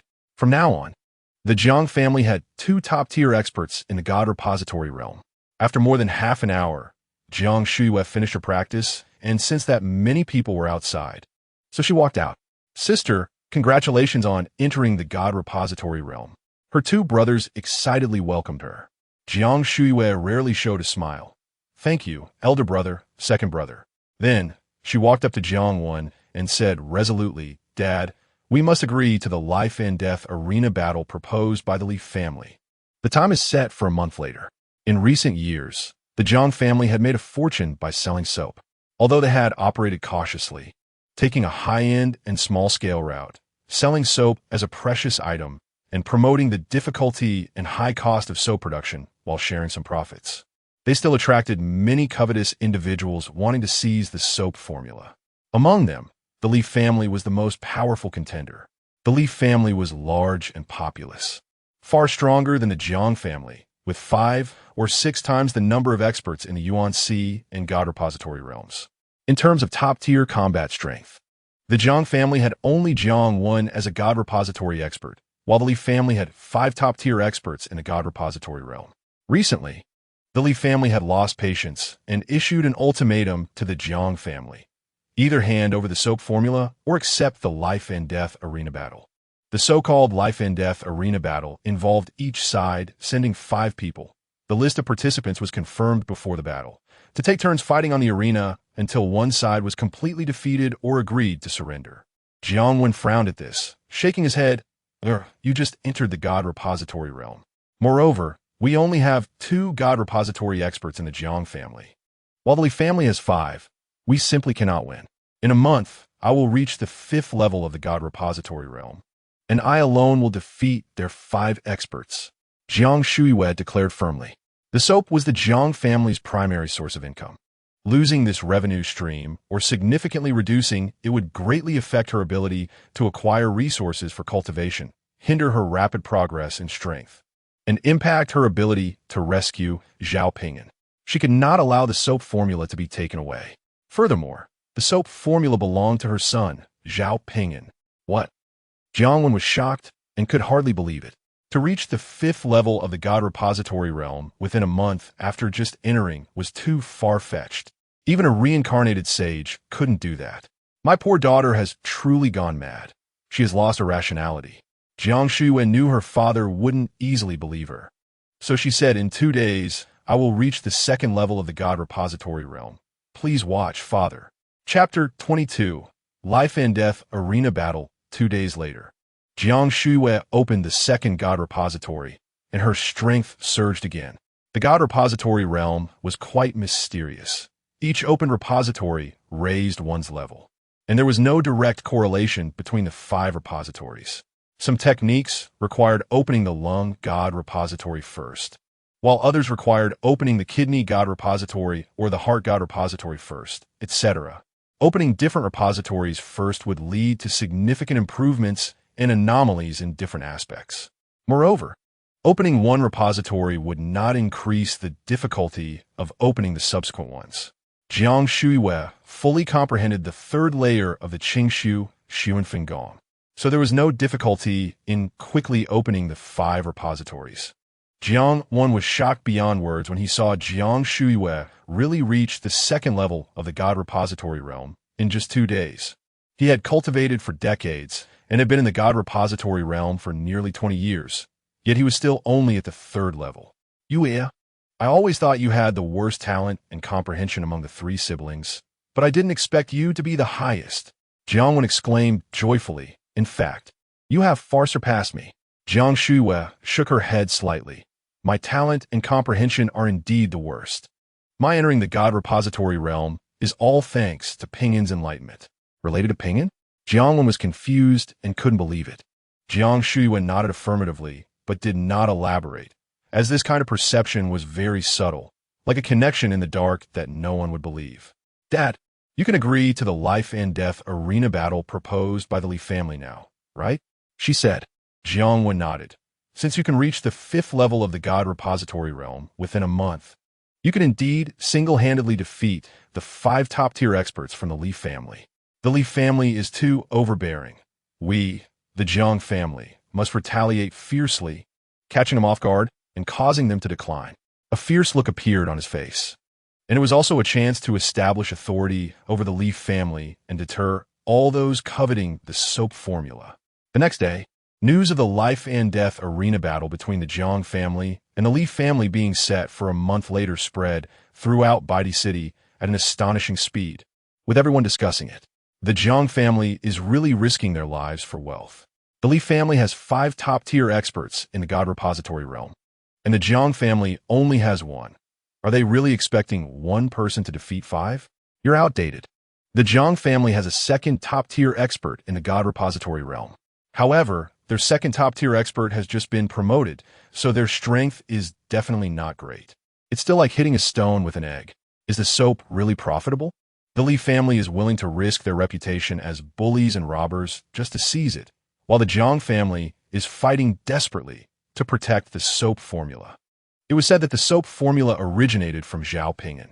At that time, Zhao Ping'an was only 1 year old, while others were still drinking milk. He had already used his photographic memory to read extensively, producing the first bar of soap, and then handed the soap formula over to the Jiang family. I've heard him too. Zhao Ping'an is exceptionally intelligent and possesses unparalleled comprehension. Things like photographic memory are trivial for him. He became an alchemist at 1 year old and became a talisman master and a weapon master before he was 2. Unfortunately, he is an ordinary body, destined to be mediocre and unable to achieve anything significant. As the news of the life and death arena battle between the Jiang family and the Li family over the soap formula spread, the name Zhao Ping'an, which people had gradually forgotten, was mentioned again, evoking memories from a few years ago. A month later, the life and death arena battle was held as scheduled, presided over by the governor of Baidi City. Gao Xianji. The Daqian kingdom operated under a county system, and the highest administrative officer of a prefecture was called the governor. The governor personally presided over the life and death arena battles between families because it was the least deadly and most civilized way for two families to fight. For instance, if the Jiang family and the Li family had unrestricted rules for a death match, the top-tier experts in the God repository realm would shamelessly kill the ordinary members or experts of the opposing side, leading to heavy casualties on both sides, and even involving other families and forces, resulting in more serious conflicts. As for why the government did not step in to uphold justice, apart from the tradition of life and death arena battles, it was also due to the court's insufficient strength to suppress local powerful factions. The life and death arena was set up in an open area outside the city, and the surroundings were soon crowded with a throng of people. Only those at the refinement realm could squeeze close to the arena. Bai Di City was indeed a place where all streets were empty. As the duel was about to begin, the prefect, Gao Xianji, stood up to announce the rules of the arena, and then publicly declared, "Regardless of the outcome of the duel, I, on behalf of the court, will fully uphold the result of this duel. Anyone who goes back on their word will be severely punished." The life and death arena battle between the Li family and the Jiang family begins. With the prefect Wang Xianji's voice fading, Jiang Shuiwei was the first to fly up onto the 3-meter-high arena. Seeing that the Jiang family sent Jiang Shuiwei into battle first, the head of the Li family coldly snorted and ordered the top expert of the Li family at the Divine Concealment Realm to take action. This is a battle of family survival, and it is also your life and death battle. Third uncle, do not hesitate because Jiang Shuiwei is the discarded wife of the Prince of Southern Town. Just kill her. Rest assured. Head of the family. The top expert of the Li family at the Divine Concealment Realm responded with a fierce killing intent. This person had white hair and beard, with only about 10 years of lifespan left, and was at the 3rd level of the Divine Concealment Realm with exceptionally rich combat experience. After speaking, he soared into the air and quickly darted up to the arena. The first life and death duel begins. Prefect Wang Xianji announced loudly. Jiang Shuiwei immediately swung her sword to attack the top expert of the Li family at the Divine Concealment Realm with the force of a thunderclap. She had just advanced to the Divine Concealment Realm for a month and had not had time to learn the techniques and spells of that realm, so she could only rely on her high cultivation to break through with strength and strike quickly. The top expert of the Li family, being an elder, prided himself on his rich combat experience and preferred to control the situation with stillness. Moreover, he underestimated Jiang Shuiwei, thinking she was weak since she had just advanced to the Divine Concealment Realm a month ago. In an instant, Jiang Shuiwei lunged in front of the top expert of the Li family and struck at him with her sword. The top expert of the Li family only then realized how fast Jiang Shuiwei was. He hurriedly used his sword to block. Clang! The two swords clashed, and the top expert of the Li family felt an irresistible force coming, not only causing his sword to be knocked away, but also sending him flying backward uncontrollably. Seeing her first strike successful, Jiang Shuiwei immediately chased after him and thrust her sword like a shooting star. Thud! The tip of her sword pierced through the head of the top expert of the Li family, who died on the spot. Boom! The crowd below the arena erupted in astonished gasps. It was not only because someone had died, but also because the duel had been too quick and the outcome was too unexpected. Even the leaders of various families and factions watching the battle stood up in shock and disbelief. They began to whisper to each other. Jiang Shuiwei must have used some forbidden secret technique or forbidden pill that allowed her speed and strength to surpass that of the top expert of the Li family at the 3rd level of the Divine Concealment Realm. They could not imagine that Jiang Shuiwei had already reached the 5th level of the Divine Concealment Realm. Before anyone could speculate or analyze, Jiang Shuiwei pointed her bloodied sword at the Li family and loudly shouted, "Li family, come up and die quickly." The faces of the Li family members turned pale, and the 4 top experts of the Divine Concealment Realm exchanged glances, none of them willing to step up to fight immediately. The head of the Li family solemnly ordered, "Yuan Shan, you go up." She must have used some forbidden secret technique or forbidden pill. She cannot last long, so try to stall for time. Yes, head of the family. The middle-aged top expert of the Li family, named Li Yuanshan, responded in a deep voice. His cultivation was at the second level of the divine concealment realm, with the heart concealment opened. The heart concealment not only strengthened his spirit, but also enhanced his explosive power and speed, making it suitable for stalling time through escape. He shouted loudly at the arena, "Do not be rampant. Let me, Li Yuanshan, have a word with you." After shouting, he slowly walked over, and only when he reached below the arena did he leap up onto the platform. "The duel begins," Prefect Gao Xianji announced loudly. As soon as the voice fell, Jiang Shuiwei immediately pounced at Li Yuanshan, while Li Yuanshan immediately fled with all his might, occasionally using long-range techniques and spells to interfere with Jiang Shuiwei. Jiang Shuiwei knew Li Yuanshan's intention, so she was not in a hurry, pursuing him at a speed that forced him to use all his strength to escape. After opening the lung concealment, the speed at which she absorbed vital energy far exceeded that of other top experts of the divine concealment realm who had not opened the lung concealment. So she was not afraid of consumption. Conversely, it was Li Yuanshan who was being drained. After more than half an incense stick of time, Li Yuanshan's true essence was exhausted, and Jiang Shuiwei suddenly accelerated to catch up and severed Li Yuanshan's head with a single sword. What is going on?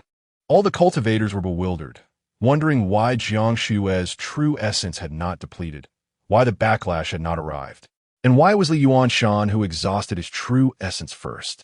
Jiang Shuiwei once again pointed her bloodied long sword at the Li family and shouted sternly, "Li family, come up and die quickly. Sixth brother, you go." The head of the Li family ordered with a composed face. This time, he did not give instructions to the third top expert of the Li family at the divine concealment realm, as he himself could not see through Jiang Shuiwei. The third top expert of the Li family flew onto the arena, not hoping that Jiang Shuiwei would be affected by the backlash of a forbidden pill or secret technique. Unfortunately, he was also only at the second level of the divine concealment realm, and after a bit of effort, Jiang Shuiwei killed him. "Li family, come up and die quickly." Jiang Shuiwei pointed her bloodied long sword at the Li family for the third time. The people of the Li family were all filled with dread, and the head of the Li family and another top expert of the divine concealment realm could not help but feel fear. Below the arena, almost everyone looked up at Jiang Shuiwei with shock and awe. The Jiang family was both excited and nervous, as Jiang Shuiwei had already killed 3. Looking far away, "You go up," the head of the Li family ordered. The fourth top expert of the Li family turned pale and trembled as he said, "Father, if I die, our Li family will have no successors." He was also only at the first level of the divine concealment realm, weaker than the 3 family members who had died before. Seeing his usually cherished son lacking in fighting spirit, the head of the Li family sighed deeply and turned back to Jiang Wen, who was sitting on the other side of the arena, and loudly declared, "My Li family concedes. Jiang family, please state your conditions." However, before Jiang Wen could respond, Jiang Shuiwei, filled with killing intent, said, "I do not accept surrender. Li family, the life and death arena battle was instigated by you. Now that you want to concede, there is no way. Jiang niece, I am at the 4th level of the divine concealment realm, having experienced countless battles. Although your momentum is sharp after 3 fights, it may not guarantee success, and life and death are unpredictable." The head of the Li family said solemnly. Jiang Shuiwei unwaveringly shouted, "Then come up and die." The head of the Li family ignored Jiang Shuiwei's provocation and continued to address Jiang Wen. "Jiang brother, no one to stop. You can name any conditions." Jiang Wen displayed a hesitant expression, but after 2 breaths, he made a decisive decision, his face filled with ruthlessness. "Li Dongtian, it is too late for you to beg for mercy now. The Jiang family does not accept your Li family surrender." He stood up and shouted fiercely, then scanned the various factions and families around, announcing loudly that anyone who dares to provoke the Jiang family will face death. Once the words reached this point, Prefect Gao Xianji sternly urged, "The life and death arena battle continues. The Li family must send someone up immediately." "Father, I do not want to die." Li Yuan looked at the head of the Li family pleadingly. The head of the Li family sighed at his son and soared into the air, landing on the arena. As Prefect Gao Xianji announced the duel began, the head of the Li family took the initiative to launch a fierce attack on Jiang Shuiwei. He no longer cared how much true essence Jiang Shuiwa had left or why she had not been backlashed by the forbidden secret technique or forbidden pill. He only believed that Jiang Shuiwa had just entered the divine concealment realm a month ago and had not had time to learn the powerful techniques and spells that only those at the divine concealment realm could use. He aimed to kill Jiang Shuiwa with techniques and spells. For a moment, Jiang Shuiwa was caught off guard, dodging and blocking the head of the Li family's attacks. Seeing Jiang Shuiwa in her first significant disadvantage on the arena, the entire Jiang family was tense and anxious. Jiang Wen clenched his fists, faintly regretting his earlier decision. The Li family was excited. Once their head of the family killed Jiang Shuiwa, the outcome of the life-and-death duel would completely reverse.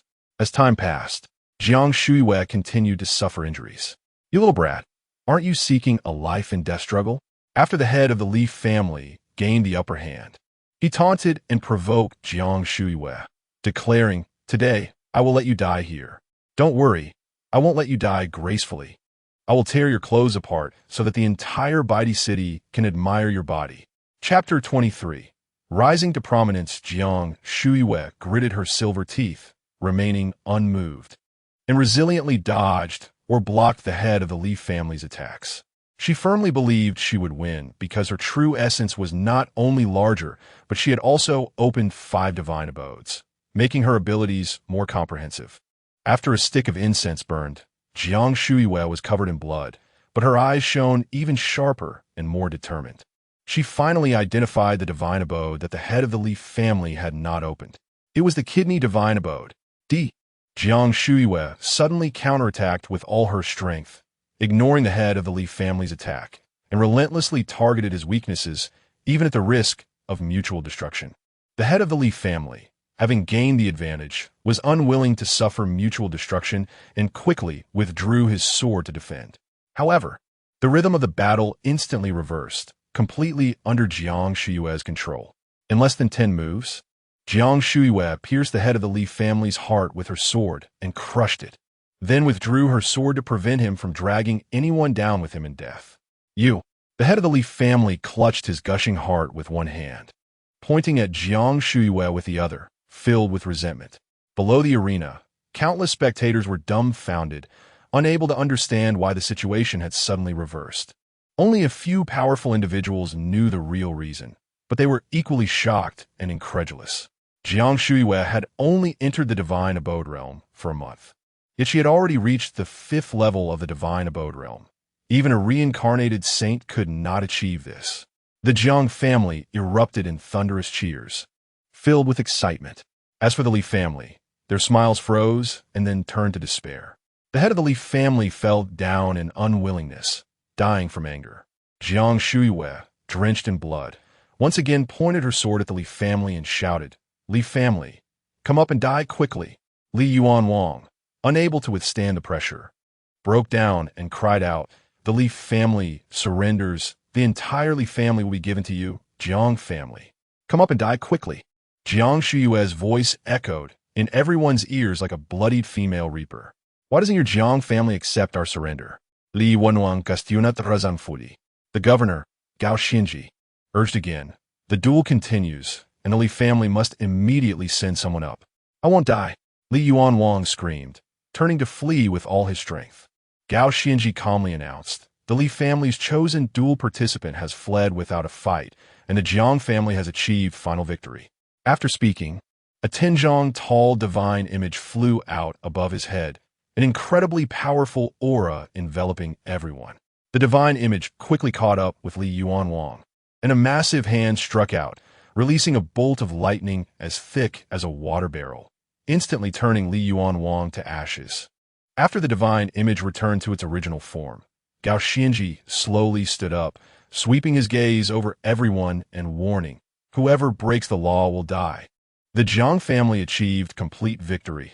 Jiang Shuiwa single-handedly killed 4 opponents, scaring the last top expert of the Li family's divine abode realm into fleeing without a fight. The Jiang family was ecstatic, cheering with gratitude towards Jiang Shuiwa, while the spectators looked up to her in awe, and various forces and families cast sidelong glances at the Jiang family, due to Jiang Shuiwa. As for the Li family, Their faces were ashen, as if mourning the dead. All their top experts in the divine abode realm had perished, and the enormous wealth the Li family controlled was bound to be lost. The decline of the Li family was now a foregone conclusion. However, it was all self-inflicted. On that day, the news of the Jiang family's victory over the Li family and Jiang Shiyue's defeat of the top experts spread quickly throughout Baidi City, shocking everyone and making them disbelieve it was a rumor. Once it was confirmed as true, nearly everyone couldn't help but feel admiration and envy. Jiang Shiyue had risen to prominence in Baidi City. The news also reached the Jinan Marquis mansion. Many servants gathered in groups to discuss it. As Jiang Shiyue was still nominally the wife of the Jinan Marquis' heir, many servants secretly rejoiced that they had not bullied Zhao Ping'an to please the heir's wife. Suidingluo. Qiu Shui was taken aback upon hearing the report and couldn't help but feel uneasy. Previously, Jiang Shiyue had killed a servant of the Jinan Marquis' mansion who had tried to steal from Zhao Ping'an. And now that Jiang Shiyue had suddenly advanced to a top expert in the divine abode realm, what if she held a grudge and insisted on killing her? Although she was a maid with some status and power, she couldn't possibly bring a top expert in the divine abode realm as a bodyguard every time she went out. Moreover, even if she brought a top expert in the divine abode realm as a guard, given Jiang Shiyue's terrifying combat power in defeating 4 top experts of the Li family, it might not ensure her safety. Come here. After dismissing the person who reported the news, Qiu Shui immediately called out. Soon, a maid stepped forward to obey. Qiu Shui said, quickly tidy up the Huangzhou courtyard and invite Zhao Ping'an to move in. It was she who had unilaterally arranged for Zhao Ping'an to stay in that small wooden house. Zhao Yingpeng and Su Yingluo's orders were to confine Zhao Ping'an to a small courtyard for life. Yes, the maid replied and turned to do the task. After taking just 2 or 3 steps, Qiu Shui called out again, wait. The maid stopped and returned to Qiu Shui. She heard Qiu Shui solemnly say, make sure to handle it before dark. Understood.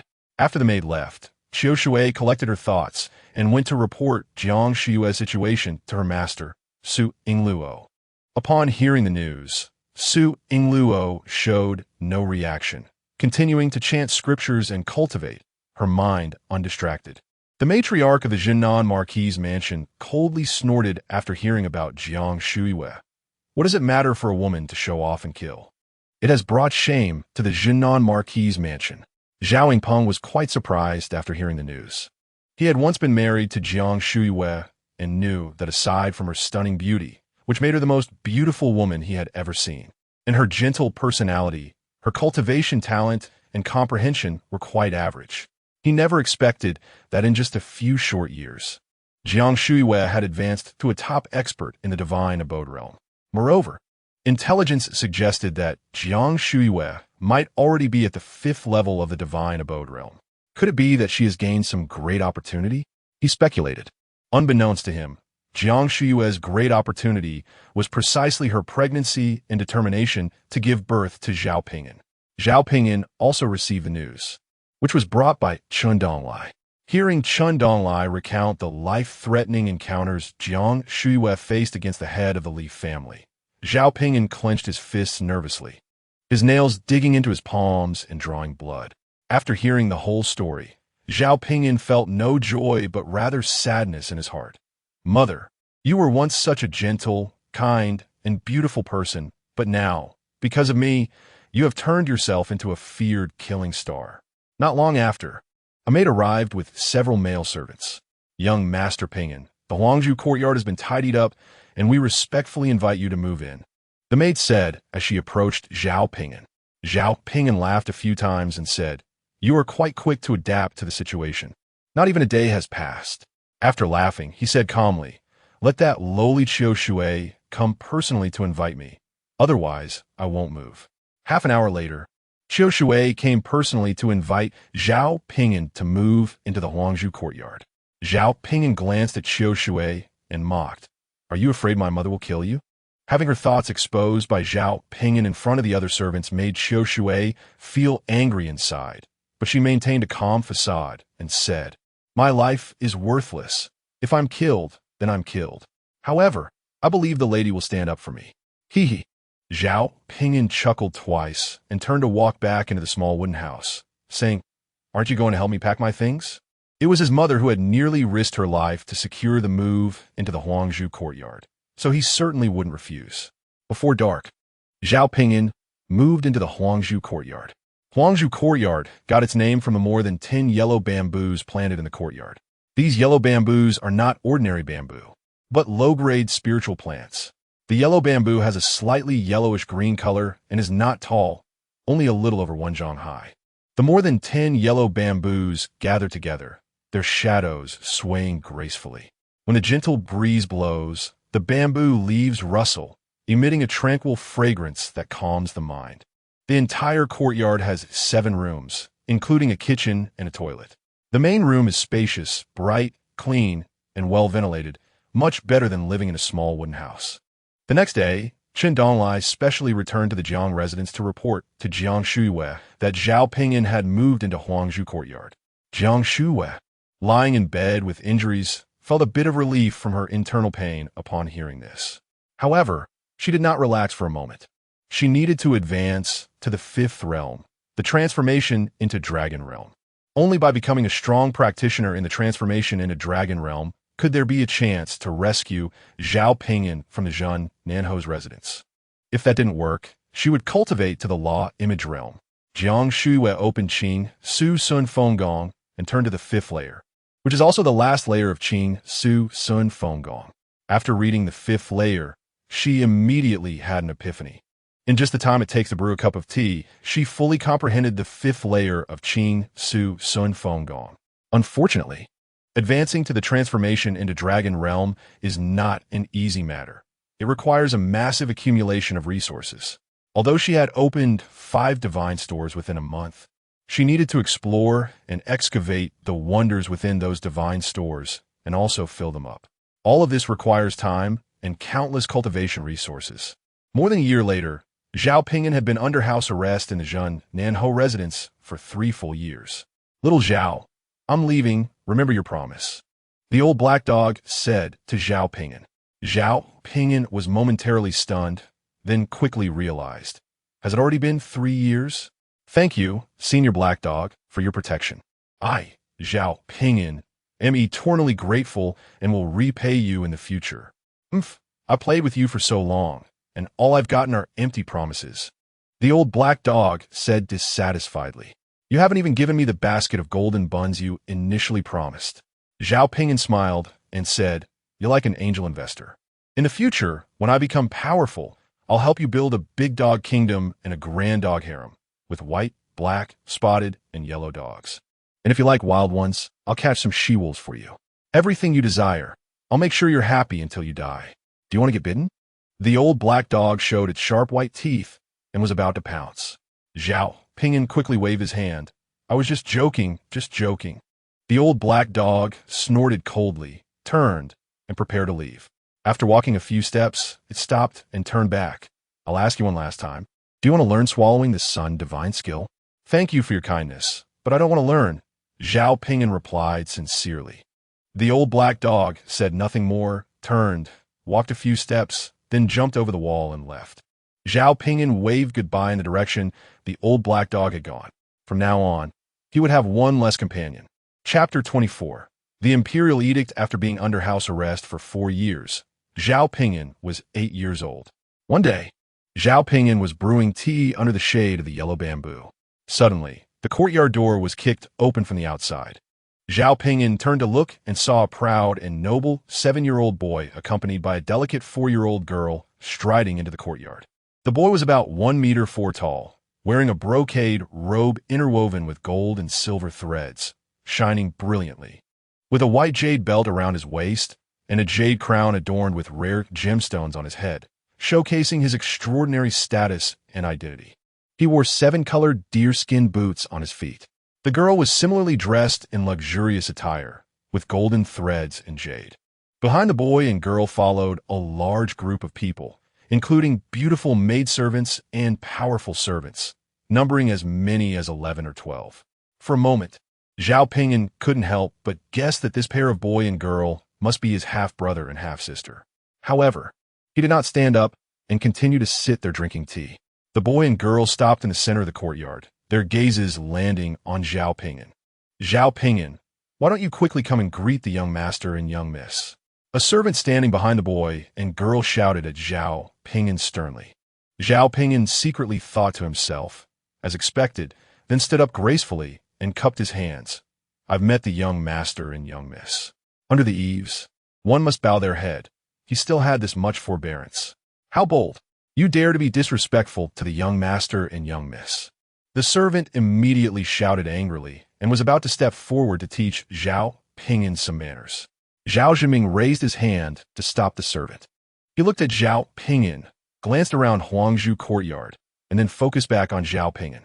Zhao Ping'an, I only found out about you yesterday, Zhao Zhiming said disdainfully. I truly feel sorry for you, living in such a place where only lowly people dwell and still having the leisure to drink tea. You are a mortal body, equivalent to a waste body. If you worked hard and diligently cultivated, there might still be a chance for you to make something of yourself and not disgrace the Zhang residents. But you have chosen to be lazy and give up on yourself. Zhao Ping'an smiled and asked, what do you want to say? Zhao Zhiming sighed and shook his head. I can somewhat understand you. You are not at fault. It is your mother's fault for insisting on giving birth to you and bringing you into this world to suffer. Hee. Zhao Ping'an couldn't help but let out a couple of mocking laughs. I have indeed suffered, but it was your father's command. And it was your mother's people who captured me and imprisoned me here. You don't understand anything, so don't make grand statements here. That will make me think your parents didn't teach you well. Zhao Zhiming's face turned slightly red, wanting to argue. At this moment, the girl, Zhao Jinglian, suddenly interjected, shouting at Zhao Ping'an. Zhao Ping'an, you are just a waste of a mortal body. Being alive brings us shame, brings shame to father, and makes the Zhang residents a laughingstock. Why don't you just end it yourself? Zhao Ping'an was somewhat surprised to focus on Zhao Jinglian, a 4-year-old child who could say such things. Wait, she must have learned that from that old crone. However, he wouldn't argue with a 4-year-old child. Zhao Ping'an turned his gaze back to Zhao Zhiming and said, you came to see me today just to say these things? Before Zhao Zhiming could speak, Zhao Jinglian, seeing Zhao Ping'an ignoring her, was immediately furious and ordered, pointing at Zhao Ping'an, Zhang Tong, kill him for me. The powerful servant named Zhang Tong immediately responded, yes, miss. He took a few steps forward and paused, looking back at Zhao Zhiming, waiting for his orders. Zhao Zhiming said to Zhao Jinglian, sister, he is not worth our time. After saying that, he gave Zhang Tong a glance, and the latter retreated. Zhao Zhiming's gaze returned to Zhao Ping'an. If I were you, I would have ended it long ago to avoid suffering for a lifetime. After saying this, he turned and left with Zhao Jinglian. Zhao Ping'an watched as his half-brother and half-sister were surrounded by a group of beautiful maidservants and powerful servants, leaving with their backs turned, and couldn't help but reveal a hint of a sneer. Even if he was truly a mortal body, he still had the right to live. In the world, mortals made up the majority. Why should most people end their lives?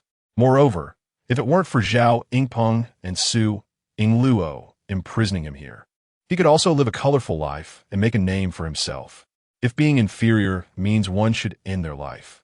One day I will tell you all that I am an ancient sacred body, and let's see if you want to end your lives. After being under house arrest for 6 years, Zhao Ping'an was 10 years old and had already grown to the height of an 18-year-old teenager. He was tall and well-proportioned, wearing an exquisite and long-flowing cloud brocade robe, a jade belt at his waist, and his long hair tied up high, with a white jade hairpin inserted horizontally. His appearance was even more handsome. His face was like jade, with sword-like brows and starry eyes, a nose like a hanging gallbladder, and red lips and white teeth. He practiced every day, refining pills, tasting tea, and lying low like a dragon in the abyss, which gave him a tranquil and profound aura. He sat quietly like a pine tree, with a serene expression that revealed a kind of transcendence over worldly matters, and his deep eyes seemed to see through all things in the world, yet remained calm and unflustered. A faint smile lingered at the corners of his lips, like a gentle spring breeze, warm yet unassuming. Every gesture he made exuded elegance and grace, as if time itself had come to a standstill. Captivating those around him, in his unique, tranquil aura. Now, his entire body's meridians were incredibly resilient, capable of absorbing the essence of heaven and earth for cultivation at will. With a speed comparable to that of top experts in the divine concealment realm after opening the lung god concealment, he possessed innate full-body open meridians, with an exceptionally strong ability to recover his meridians, and was also an ancient sacred body, able to cultivate at high intensity without rest all day long. In contrast, other cultivators who had opened their meridians usually could only cultivate for about an hour a day before having to stop, or else they would risk damaging their meridians, leading to endless troubles. This gave him a significant advantage in cultivation. It is worth mentioning that the essence of heaven and earth within the Zhunnan Marquis residence was particularly rich, dozens of times more so than in other places in D City, making a single day of cultivation here equivalent to over a month of practice outside. This was due to a massive ancient gathering array set up within the Zhunnan Marquis residence, continuously drawing in the essence of heaven and earth from a radius of several hundred miles, ever since he could fully absorb the essence of heaven and earth for cultivation. Zhao Ping'an had essentially been reaping the benefits from the Zhunnan Marquis residence every day, after being under house arrest for 12 years at the age of 16. A decree from the Jade capital reached by D City. Emperor Qian personally oversaw the establishment of the Taiwu Mansion, which collected martial arts techniques, skills, spells, and secret arts from around the world, and invited renowned teachers, experts, and powerful figures to the mansion to demonstrate the emperor's great grace. He decreed the invitation of the descendants of various lords under the age of 18 to enter the Taiwu Mansion in the Jade capital for free cultivation for 5 years. Zhao Ping'an's name was on the decree for entry into the Zhunnan Marquis residence. To prevent any mishaps on the journey, Emperor Qian kindly dispatched the divine forbidden army to escort the descendants of the lords to the capital. Upon receiving the news, Zhao Ping'an was somewhat stunned, then chuckled to himself, saying, "I never expected to gain my freedom in this way." After a pause, he looked around the Huangzhou courtyard and sighed, "Alas, I'm a bit reluctant to leave. What should I do? The essence of heaven and earth here is so rich. Will I find such a good place for cultivation after I leave?" After 12 years of reaping benefits and refining pills, Zhao Ping'an finally reached the late stage of the Yuan Sea realm, with his Yuan Sea expanding 100 times compared to when it first opened. Ordinary Yuan Seas can only expand about 10 times, while innate Yuan Seas can expand 100 times. Now, his true essence was vast like an ocean, surpassing the combined power of dozens of top experts in the divine concealment realm. Additionally, he had fully mastered the saint body law of heaven and earth with a proficiency of 10 million, completely comprehending its wonders. With his current cultivation, when he fully unleashed the saint body law of heaven and earth, his size could increase by about 30 times, and his strength and defense soared hundreds of times, enough to contend with a 5th-stage transformation dragon realm expert. Chapter 25, Deep Shock Young Master, please get in the carriage. Outside the Huangzhou courtyard, a carriage stopped in front of the gate as Chun Donglai respectfully addressed Zhao Ping'an. Chun Donglai had cared for Zhao Ping'an for 12 years, always loyal and attentive. Zhao Ping'an had not treated him poorly either. In addition to often rewarding him with 100 herb pills, he had also given him an expensive sea-breaking pill. Thanks to Zhao Ping'an's rewards, Chun Donglai opened his Yuan Sea 5 years ago and became a capable practitioner in the Yuan Sea realm. Chun Donglai's respectful title for Zhao Ping'an changed from young master to master. Zhao Ping'an stepped into the carriage, and Chun Donglai drove the carriage, slowly leaving the Huangzhou courtyard and heading towards the back gate of the Zhunnan Marquis residence. After the divine forbidden army escorted the decree to the Zhunnan Marquis residence, they would return to the Jade capital in a month, giving the descendants named in the decree from the Zhunnan Marquis residence 1 month to prepare.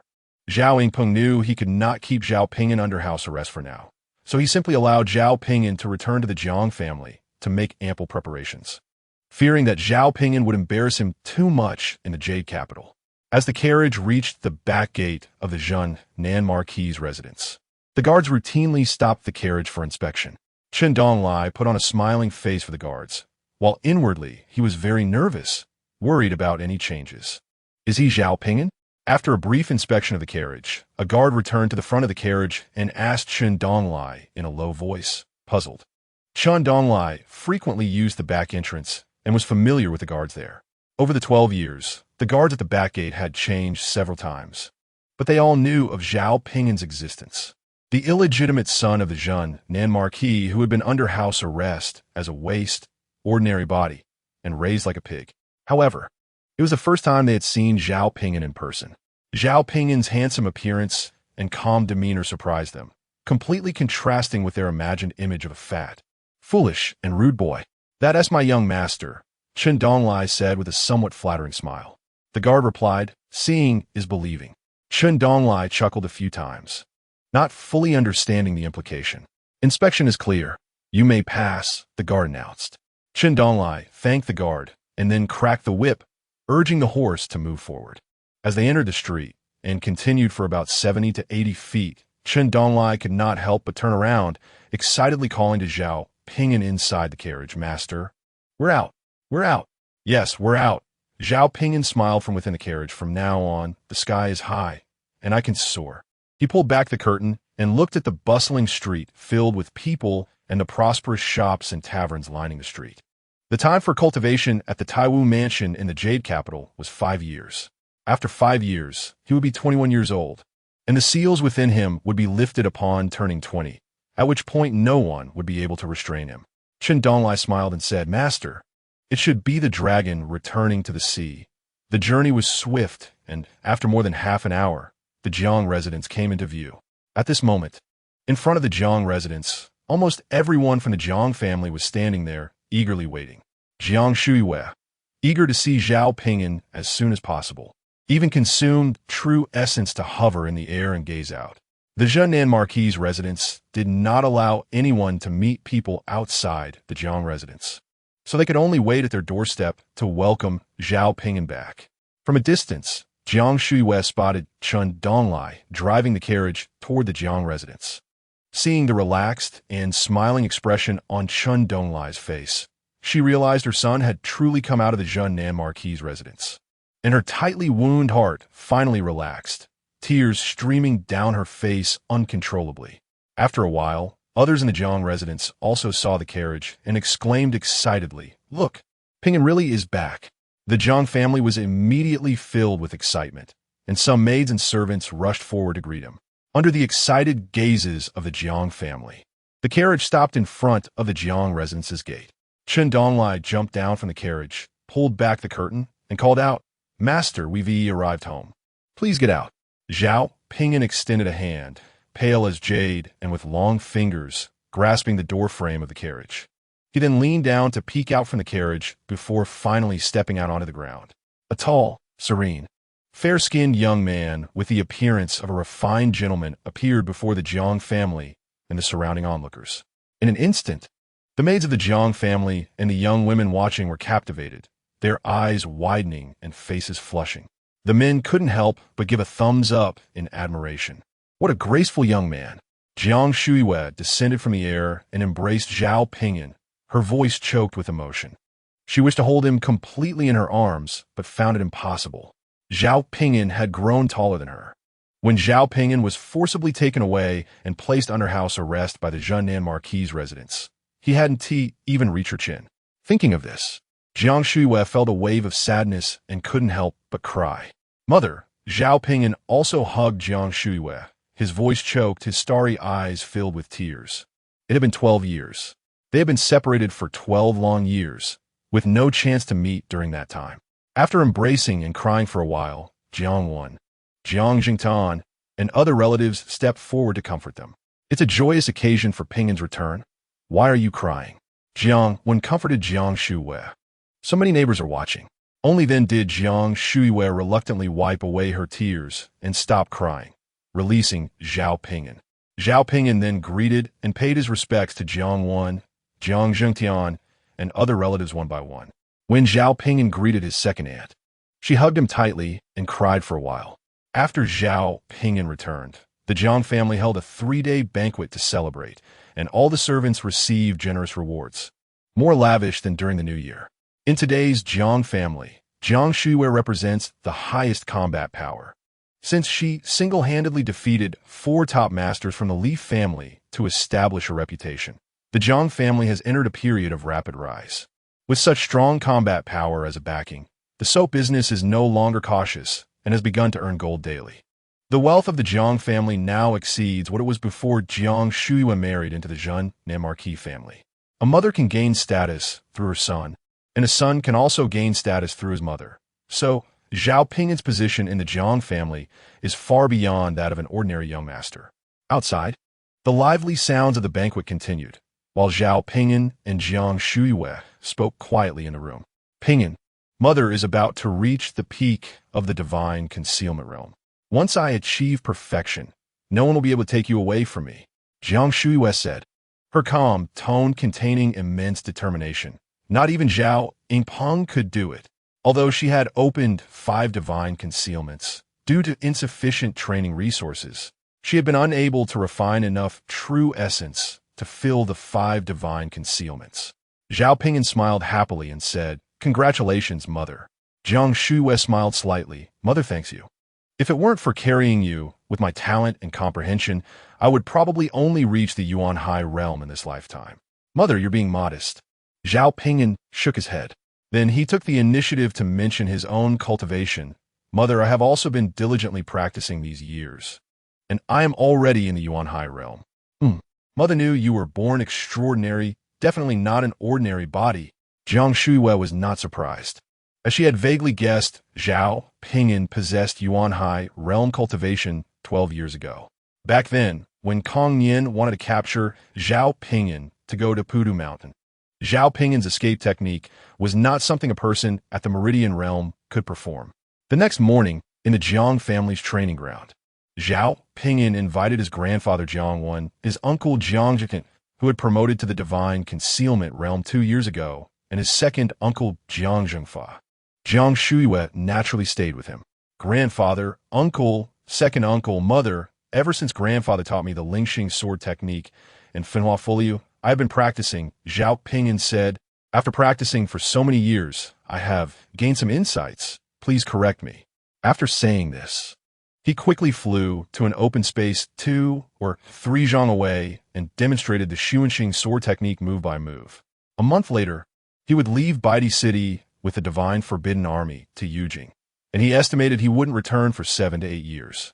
So he planned to pass on the Xuanxing sword technique and the new Finhua Fuliu to the Jiang family as a way to give back. Jiang Wen, Jiang Zhengtian, and others watched seriously, and when they saw Zhao Ping'an's first move transform, they hesitated to remind him, only to find that the move seemed even sharper and more powerful. They couldn't help but be surprised. At this moment, Zhao Ping'an had already begun to perform the second move of the Xuanxing sword technique. It was still derived from the Lingxing sword technique, but its power was at least 1 level stronger. Jiang Wen, Jiang Zhengtian, and others continued to be astonished. By the time Zhao Ping'an completed all the moves of the Xuanxing sword technique, Jiang Wen, Jiang Zhengtian, Jiang Zhengfa, and Jiang Shuiwei were all left stunned. Zhao Ping'an sheathed his sword and walked back to Jiang Wen and the others, smiling as he asked, "Grandfather, what do you think?" Jiang Wen snapped back to reality from his shock and excitedly said, "Ping'an, the sword technique you just demonstrated is far stronger than the original Lingxing sword technique. I believe it already belongs to the top-tier sword techniques." "Father's right," both uncles exclaimed excitedly, their faces filled with disbelief. "Ping'an, how did you do it?" Under normal circumstances, for someone to master a sword technique and attain its true essence is already impressive. But comprehending a stronger tier of sword technique is truly astonishing and indicates exceptional talent, especially since Zhao Ping'an is only 16. Only Jiang Shuiwei, after regaining her composure from a shock, pretended to be calm and proudly said, "Ping'an has always had incredible comprehension since he was young, a once-in-a-thousand-years talent. It's not surprising that he grasped a stronger sword technique after practicing the Lingxing sword technique for 12 years. Second Uncle Jiang Zhengfa couldn't help but smile at Jiang Shuiwei, saying, "Sister, you're really tooting your own horn. Why don't you say that Ping'an's comprehension is a once-in-a-10,000 years occurrence?" "Ha ha ha," Jiang Wen and Jiang Zhitan couldn't help but burst into laughter. However, Jiang Shuiyue firmly replied, Ping'an's comprehension truly is a once-in-a-10,000 years occurrence. Jiang Wen, Jiang Zhengtian, and Jiang Zhengfa were momentarily at a loss for words. Zhao Ping'an humbly smiled and said, Mother, please don't praise me like that. He then turned to Jiang Wen and the others and said, I plan to pass this set of sword techniques to you, so please don't think of burden. What burden? We couldn't ask for more. Jiang Zhengfa said excitedly. If the Jiang family acquires your sword technique, our foundation will improve significantly. Jiang Zhengtian said gratefully, Ping'an, the Jiang family thanks you. Jiang Wen sighed, Ping'an, having such a good grandson like you, I must have accumulated blessings in my past life. The Jiang family's top-tier martial techniques only consist of two, and they have only one top-tier spell, which was acquired at a great cost after the Jiang family rapidly prospered in recent years. The Xuanqing sword technique is not only a top-tier sword technique, but also has a lineage connection to the Lingxing sword technique, making it easier to practice. The soap formula Zhao Ping'an provided has made the Jiang family wealthy, and now, with the gift of the top-tier sword technique, the Jiang family will become even stronger. Zhao Ping'an waved his hand, indicating he was unworthy, and then said, There is also the Finhua fully movement technique, which I would also like you to correct. After that, he prepared to demonstrate the new Finhua fully movement technique to Jiang Wen and the others when Jiang was suddenly called out. Wait. Zhao Ping'an stopped in his tracks, turning to look at Jiang Wen with some confusion. Jiang Wen then said to Jiang Zhengtian and Jiang Zhengfa, Zhengtian, Zhengfa, please bring Huaihai, Huai Mountain, Huai, and Yi here. Yes, grandfather.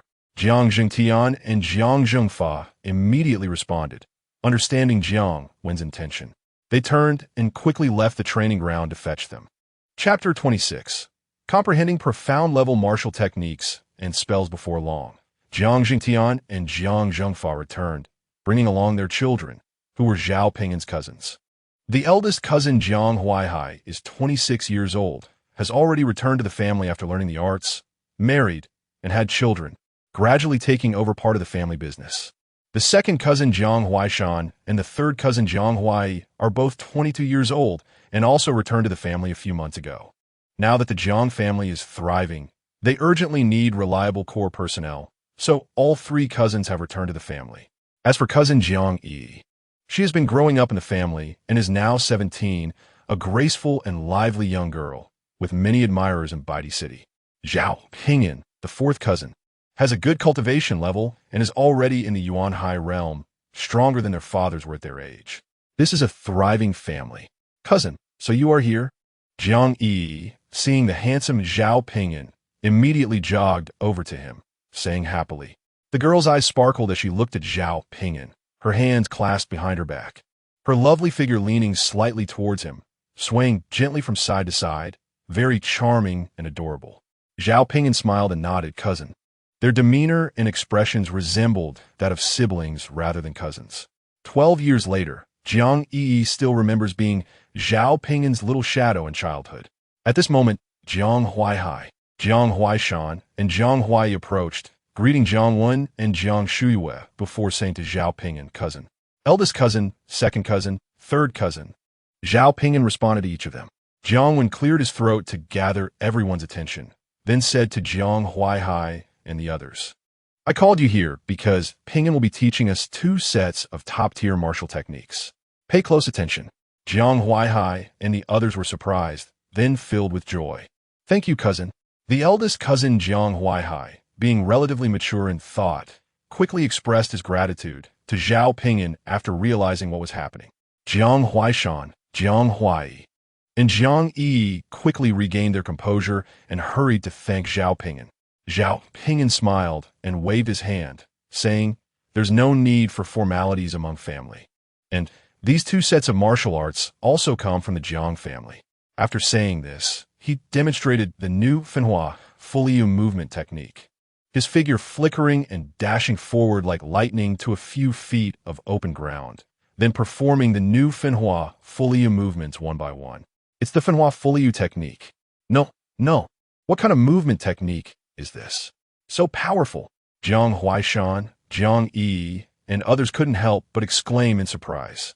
Jiang Wen, Jiang Zhengtian, and Jiang Zhengfa remained silent, watching intently, afraid of missing any detail. Jiang Shuiwa was also watching carefully. She was internally shocked because she had seen Zhao Ping'an perform this set of movements 12 years ago, when Zhao Ping'an mentioned that he had gained insights after practicing for many years. He was actually referring to the understanding he developed 12 years ago after only a few days of training. As Zhao Ping'an finished demonstrating the new Finhua Fuliu technique, Jiang Wen's face flushed with excitement. Good, good, good. This is at least a top-tier movement technique. Ha ha. The Jiang family finally has a top-tier movement technique. Jiang Yi excitedly ran up to Zhao Ping'an and playfully said, "Cousin, I want to learn this movement technique from you. It's more graceful and beautiful than Finhua Fuliu. If I master it, I will definitely look like a fairy when I perform it." The others also showed expressions of joy. "Cousin, your movement technique is somewhat similar to Finhua Fuliu." Jiang Huaihai and the other three also approached Zhao Ping'an. Zhao Ping'an smiled and said, "It is indeed derived from Finhua Fuliu, and I made some adjustments." The faces of Jiang Huaihai and the other four were filled with shock. After a moment, Jiang Huaishan came back to his senses and sincerely sighed, "I didn't expect your comprehension to be even more extraordinary now that you've grown up." He would never forget the embarrassing moment when he taught Zhao Ping'an the Qing Feng sword technique one day, and the next day, Zhao Ping'an used it to defeat him. Since it would take at least a month to fully teach the two top-tier martial arts techniques, Zhao Ping'an wrote down the Xuanqing sword technique and the new Finhua Fuliu in a book and handed it to his grandfather Jiang Wen. Jiang Wen couldn't help but feel excited upon receiving the Xuanqing sword technique and the new Finhua Fuliu. "Ping'an, you have contributed so much to the Jiang family." "I haven't done anything." Zhao Ping'an shook his head. "Instead, it's you and the others who have worried about me." Jiang Wen smiled and said, "Since you already possess the Yuan High Realm cultivation, today I will pass on the two top-tier martial arts techniques and one top-tier spell of the Jiang family to you." He knew Zhao Ping'an's extraordinary comprehension ability and that he learned things very quickly. A month would be more than enough. Moreover, he harbored a small wish in his heart that after Zhao Ping'an learned the Jiang family's top-tier martial arts techniques and spells, he could comprehend martial arts and spells and then pass them back to the Jiang family. "Thank you, Grandpa," Zhao Ping'an said happily. With his journey to Yujing coming up, which was a long way off and a place full of hidden talents, he urgently needed stronger martial arts and spells for self-defense. Thus, Jiang Wen solemnly took out two top-tier martial arts manuals and one top-tier spell manual and handed them to Zhao Ping'an.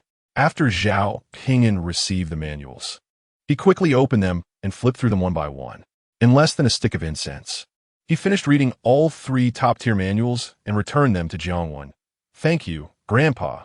I have memorized everything." Although he knew Zhao Ping'an had an extraordinary memory, Jiang Wen was still somewhat shocked. "Let's go. We'll head to the training ground, and I will personally teach you," he said. Zhao Ping'an smiled and said, "Thank you, Grandpa, but I want to try to comprehend it on my own first. If I can't figure it out, I will ask you for help." "That's fine," Jiang Wen replied, believing that with Zhao Ping'an's intelligence and comprehension, he would definitely learn easily. After bidding farewell to Jiang Wen, Zhao Ping'an returned to Guiwei courtyard, entered his bedroom, and sat cross-legged on the bed. With his eyes slightly closed, he opened the panel, and his gaze fell on spells.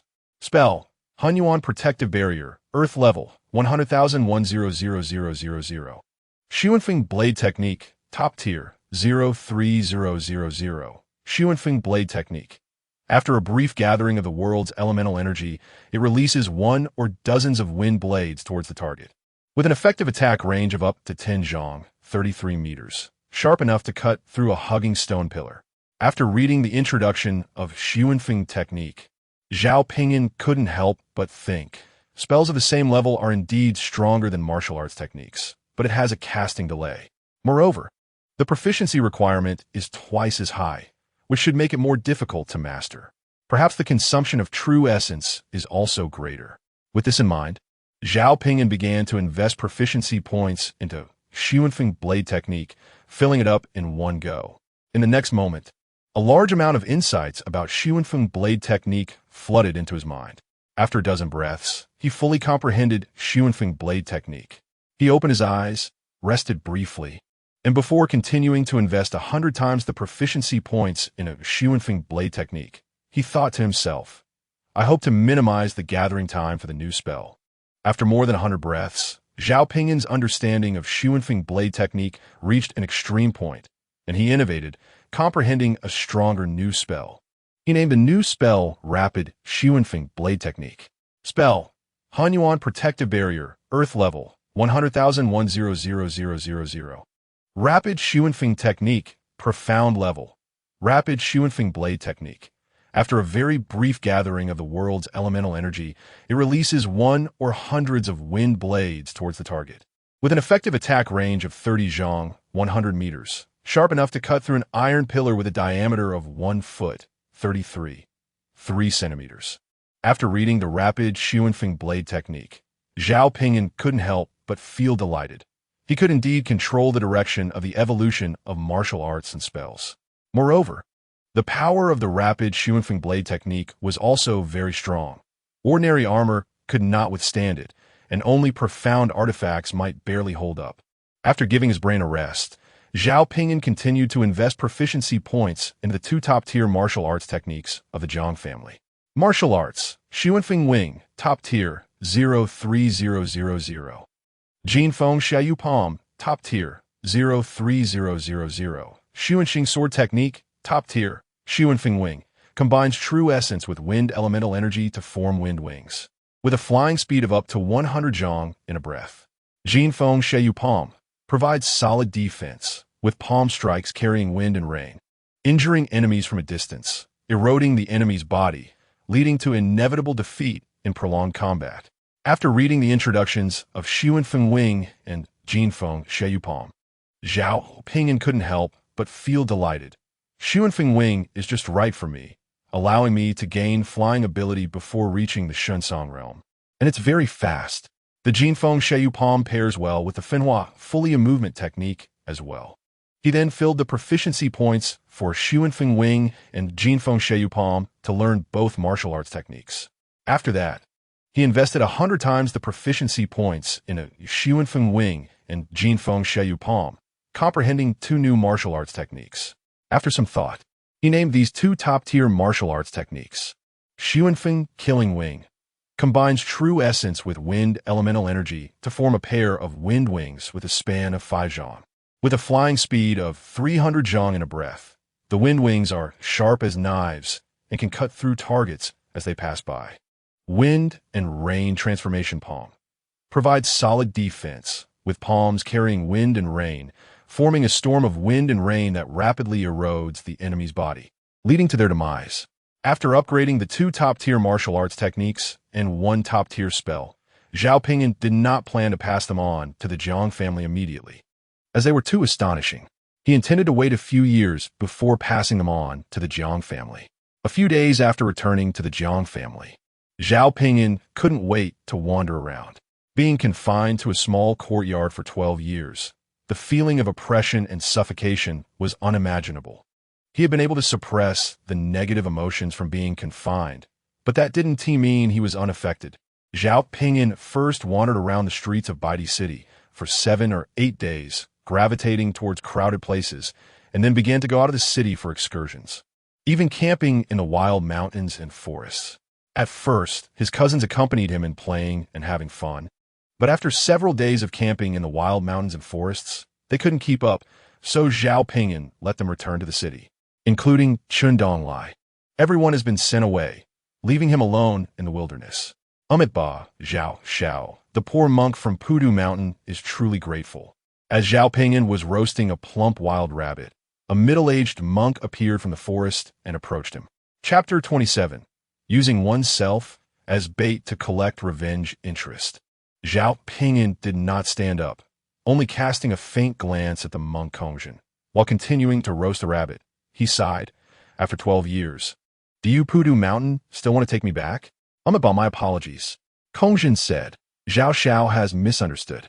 For my years of understanding of Brother Kongyan, he never intended to force Zhao Xiao back then. It must be that Zhao Xiao has a connection with Buddha and Brother Kongyan developed a fondness for talent, wanted to take Zhao Xiao to Pudu Mountain to receive Buddhist teachings. The corner of Zhao Ping'an's mouth twitched as he couldn't help but let out a sarcastic laugh. Not wanting to argue with Kongyan, he asked, "What do you want with me?" The poor monk wants to inquire about Brother Kongyan's whereabouts from back then. Kongyan said, his gaze fixed on Zhao Ping'an. How did you part ways with Brother Kongyan back then? He really did not intend to take Zhao Ping'an to Pudu Mountain. The reason was that Zhao Ping'an had grown up, making it difficult to cultivate him, having missed the best opportunity. More importantly, Zhao Ping'an had been specifically named in the imperial decree to be sent to the Yujing Taiwu mansion, and if he were to take Zhao Ping'an to Pudu Mountain, the court would likely intervene, and he would ultimately have to be released. Zhao Ping'an calmly replied, "He died." "I see." Kongyan showed an expression of realization, then asked, "Who killed him?" "I don't know," Zhao Ping'an said calmly. "At that time, I was captured by Kongyan. He flew with me for a long time, then landed in a town to eat, and finally he was easily killed by an old man in purple." "Do you remember what the old man in purple looked like?" Kongyan asked urgently. Zhao Ping'an, "It's been 12 years. Who remembers clearly? I was only 4 years old then. Besides, I was very scared and didn't see clearly at all." At this point, he urged, "All right, I have answered truthfully, you can go now. I don't want to see any more monks from Pudu Mountain. If it weren't for Kongyan capturing me back then, my mother and I would have left Baidi City long ago, and I wouldn't have been under house arrest by the Duke of Southern Town for 12 years. Amitabha." The poor monk believes that Zhao Xiao's words are not entirely true. In order to trace the murderer of Brother Kongyan, the poor monk has no choice but to use some minor means against you. Kongyan pressed his palms together and bowed, asking Zhao Xiao for understanding. As he spoke, he unleashed a powerful aura of the divine concealment realm, pressing towards Zhao Ping'an, ready to capture him and interrogate him harshly. Avenging Kongyan was important, but more importantly, recovering the Golden Serpent Rope was crucial. The Golden Serpent Rope is a high-grade spiritual artifact. Although Pudu Mountain is supported by countless believers and possesses vast farmlands, treasure mountains, and mines, making it extremely wealthy, there are not many exquisite high-grade spiritual artifacts like the Golden Serpent Rope. Zhao Ping'an stood up and sighed. The bald donkeys from Pudu Mountain always speak of compassion, but their actions are extremely ruthless. However, you're also seeking death. Before he finished speaking, Kongyan suddenly turned and shouted into the forest. "Who? Come out!" Zhao Ping'an couldn't help but look towards the forest, and the next moment, 2 masked figures in black and 2 demon beasts walked out of the woods. One of the black-clad figures was petite, with a prominent chest, and was a woman. She rode on the back of a giant tiger demon that was over 10 feet long and more than 5 feet tall. "What does the master of Pudu Mountain intend?" The masked woman on the tiger demon spoke. Her voice was hoarse and unpleasant, clearly intentionally concealing her true voice. Kongyan then sternly asked, "Who are you?" "Please answer our questions first," the masked woman replied. Kongyan's gaze cautiously swept over the other masked figure in black, who was of the divine concealment realm and posed a threat to him. As for the seemingly leading masked woman, she was not a concern, merely a Yuan Sea realm practitioner. The 2 demon beasts were also second-tier demon beasts, equally not a worry. After a moment of contemplation, he said, "Amitabha, the poor monk merely encountered Zhao Xiao by chance, and has no ulterior motives." The masked woman said, "Since it is a chance encounter, then please continue on your way." Master Kongyan, did you not say I have a connection with Buddha?" Zhao Ping'an suddenly interjected loudly, "I am willing to go to Pudu Mountain with you." Kongyan was slightly surprised and then realized that Zhao Ping'an was afraid of the 2 masked figures. He also sensed the killing intent from the 2 masked figures. However, before he could interrogate Zhao Ping'an, he could not let Zhao Ping'an die. He pressed his palms together and said, Good, Zhao Xiao, let us go." "Master, you absolutely cannot take him away," the masked woman shouted sharply, pointing at Zhao Ping'an. As she spoke, the other masked figure in black quickly flew over, blocking Kongyan and Zhao Ping'an, sword drawn. Both sides emitted their auras in a standoff, ready to battle at any moment. Kongyan sensed that the aura of the masked figure in black of the divine concealment realm was comparable to his own, the outcome uncertain, and once they engaged, the masked woman and the 2 demon beasts would take the opportunity to kill Zhao Ping'an.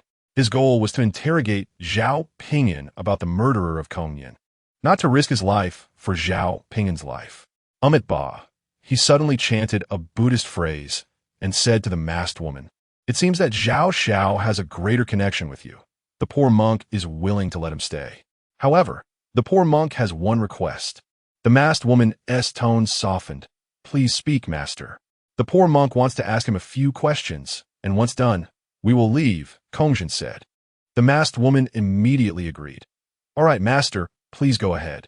The masked figure in black from the divine concealment realm retreated 3 feet back, allowing Kongyan to interrogate Zhao Ping'an. Zhao Ping'an suddenly sighed, somewhat distressed and reproached. "Why don't you just let the clam and the snipe fight, so I can profit as the fisherman? I clearly possess wisdom. Yet in the end, I still have to resort to fists. You are too despicable." As he spoke, he drew his long sword, opening both the yin and yang meridians, increasing his speed and strength tenfold. Kongyan shook his head. "Zhao Xiao, you should obediently surrender. Today, you have no chance of escape." As he spoke, he suddenly struck out, fast as thunder, reaching for Zhao Ping'an. Zhao Ping'an performed the flower-splitting willow technique, dodging like willow fluff, and, after Kongyan missed, he continued to strike at Zhao Ping'an like lightning. At that moment, a golden rope flew out from Zhao Ping'an, binding towards Kongyan like a spiritual serpent. This golden rope was the golden serpent rope. Upon seeing the golden serpent rope, Kongyan was shocked and hurriedly tried to strike it while retreating with all his might. However, the golden serpent rope ignored Kongyan's powerful strike and instantly wrapped around him completely. Kongyan struggled desperately, but instead, he was bound tighter and couldn't break free at all. Zhao Ping'an immediately stepped forward and thrust his sword towards Kongyan's heart, but it felt like stabbing into thick leather, unable to penetrate. He immediately realized that a top expert in the divine concealment realm, after going through the refining stage of the skin, had skin that could not be harmed by an ordinary sword, and he needed to infuse true essence into it. Thus, he infused true essence into the sword and thrust again with all his strength. This time, it successfully pierced into Kongyan's heart. Just then, Zhao Ping'an sensed an unusually sharp sword chi slicing towards him, and without caring to completely kill Kongyan, he quickly withdrew his sword and used the flower-splitting willow technique to dodge. It turned out that the masked figure in black from the divine concealment realm, seeing the situation suddenly reverse, immediately unleashed all his true essence, darting towards Zhao Ping'an like thunder, striking at him with a sword. The masked figure in black swung his sword at empty air, but then followed up with deadly strikes towards Zhao Ping'an, fast as a storm. Zhao Ping'an combined the flower-splitting willow technique with the wind and rain transformation palm, along with 10 times the speed and strength, successfully defending against the attacks from the masked figure in black of the divine concealment realm. The masked black-clad man in the divine concealment realm, despite his cultivation, only utilized a top-tier sword technique, which was a level lower than the wind and rain transformation palm. It turned out that practicing profound-level martial arts and spells required exceptional comprehension, and the masked black-clad man did not know profound-level sword techniques. After launching 7 or 8 fierce attacks, he sensed something was wrong as his true essence became stagnant. Terrified, he decisively withdrew from Zhao Ping'an. Zhao Ping'an did not pursue. Instead, he quickly formed a hand seal to command the Golden Flood Dragon Chain. The Golden Flood Dragon Chain released its true form, resembling a dragon, and flew towards the masked black-clad man. Sensing the approaching Golden Flood Dragon Chain, the masked black-clad man turned and unleashed his strongest sword strike, aiming to sever the chain. However, the Golden Flood Dragon Chain showed no fear of the masked man's sword. It wrapped around him, binding him completely. Zhao Ping'an switched his sword to his left hand, clenched his right fist, and swiftly approached the masked black-clad man, delivering a powerful punch to his back. The Arhut subduing demon fist. Boom! The masked black-clad man was instantly sent flying, crashing through 2 or 3 large trees before falling to the ground, bleeding from his 7 orifices, and died in an instant. His heart had been shattered into minced meat. The reason for using the Arhut subduing demon fist was to frame Pudu Mountain. The Arhut subduing demon fist was a mid-tier martial technique, only accessible to inner disciples of Pudu Mountain. Zhao Ping'an had comprehended the Arhut subduing demon fist through a hundredfold mastery point, and no one would suspect he could use it. Meanwhile, Kong Zhen had not died. He clutched his chest, which was bleeding profusely, and struggled to rise from the ground. A top expert in the divine concealment realm possessed a tenacious vitality, and Zhao Ping'an had not had time to crush Kong Zhen's heart, so he was still alive for the moment. Staggering, Kong Zhen fled towards Pudu Mountain. Realizing who had killed Kong Nian, and that the golden flood dragon chain was in Zhao Ping'an's hands and had been refined and recognized by him, filling him with horror. What kind of monster is he? Back then, senior brother Kong Nian died at his hands when he was only 4 years old. I must escape back to Pudu Mountain and let my sect know. However, before he could stagger far, the golden flood dragon chain, like a living dragon, caught up and bound him, bringing him back in front of Zhao Ping'an. Zhao Ping'an pierced Kong Zhen's forehead with his sword, ending his life on the spot. After killing 2 top experts in the divine concealment realm, Zhao Ping'an stored the golden flood dragon chain and turned to pursue the masked woman and the 2 demon beasts that had already sensed the danger and fled. Xiao Shui the cheap maid, I didn't expect to really draw you out. Zhao Ping'an's handsome face revealed a cold smile filled with deep hatred. Your heart is so narrow. To personally kill me and vent the hatred from when I made you invite me to move into the Huangzhou courtyard. You even risked your life. Xiao Shui thought she had changed her voice, but he recognized her immediately. She deliberately camped in the wild alone to create an opportunity for Su Yingluo to send someone to assassinate him. To his surprise, Su Yingluo actually sent someone to assassinate him, fearing he would rise in the Yujing Taiwo mansion. To ensure success, she sent 2 top experts in the divine concealment realm, disguising them as demon beasts attacking him. As for Pudu Mountain sending Kong Zhen to find him, that was unexpected. Chapter 28. Killing Xiao Shui. Counting the spoils in less than 20 breaths, Zhao Ping'an caught up with the masked woman and the 2 demon beasts. The 2 demon beasts were only second tier, comparable in strength to the Yuan Hai realm of human beings. Although they were fast, they could not compare to the speed of the wind-killing wings. Zhao Ping'an dove down from the air like a hawk hunting, delivering an Arhut subduing demon fist to the spine of one fleeing demon beast. The beast's spine was instantly shattered, leaving it paralyzed on the ground, emitting a mournful howl. Zhao Ping'an then struck again with an Arhut subduing demon fist to the beast's head, splattering its brain matter, killing it instantly. Zhao Ping'an continued to pursue the masked woman and the tiger demon, who had escaped several tens of feet. When he attempted the same technique again, the masked woman riding on the tiger demon suddenly activated a golden sword chi talisman, unleashing countless golden sword chi towards him as he dove down. The speed of the golden sword chi and his downward speed combined was so fast that there was no time to react. It must be said that the masked woman timed her counterattack perfectly. Furthermore, the golden sword chi talisman was a top-tier spiritual talisman, powerful enough to kill top experts in the divine concealment realm. However, Zhao Ping'an dared to dive down to kill because he had his own means. Suddenly, a golden light shield appeared around his body, blocking all the golden sword chi. It was the Hunyuan protective method, still using the powerful Arhut subduing demon fist. He punched the massive tiger demon's spine, breaking it. Roar! The tiger demon let out a scream, its huge body rolling due to inertia, and the masked woman was thrown into the air. As she flew, her mask was blown off, revealing her face. It was Xiao Shui, the handmaiden of Su Yingluo.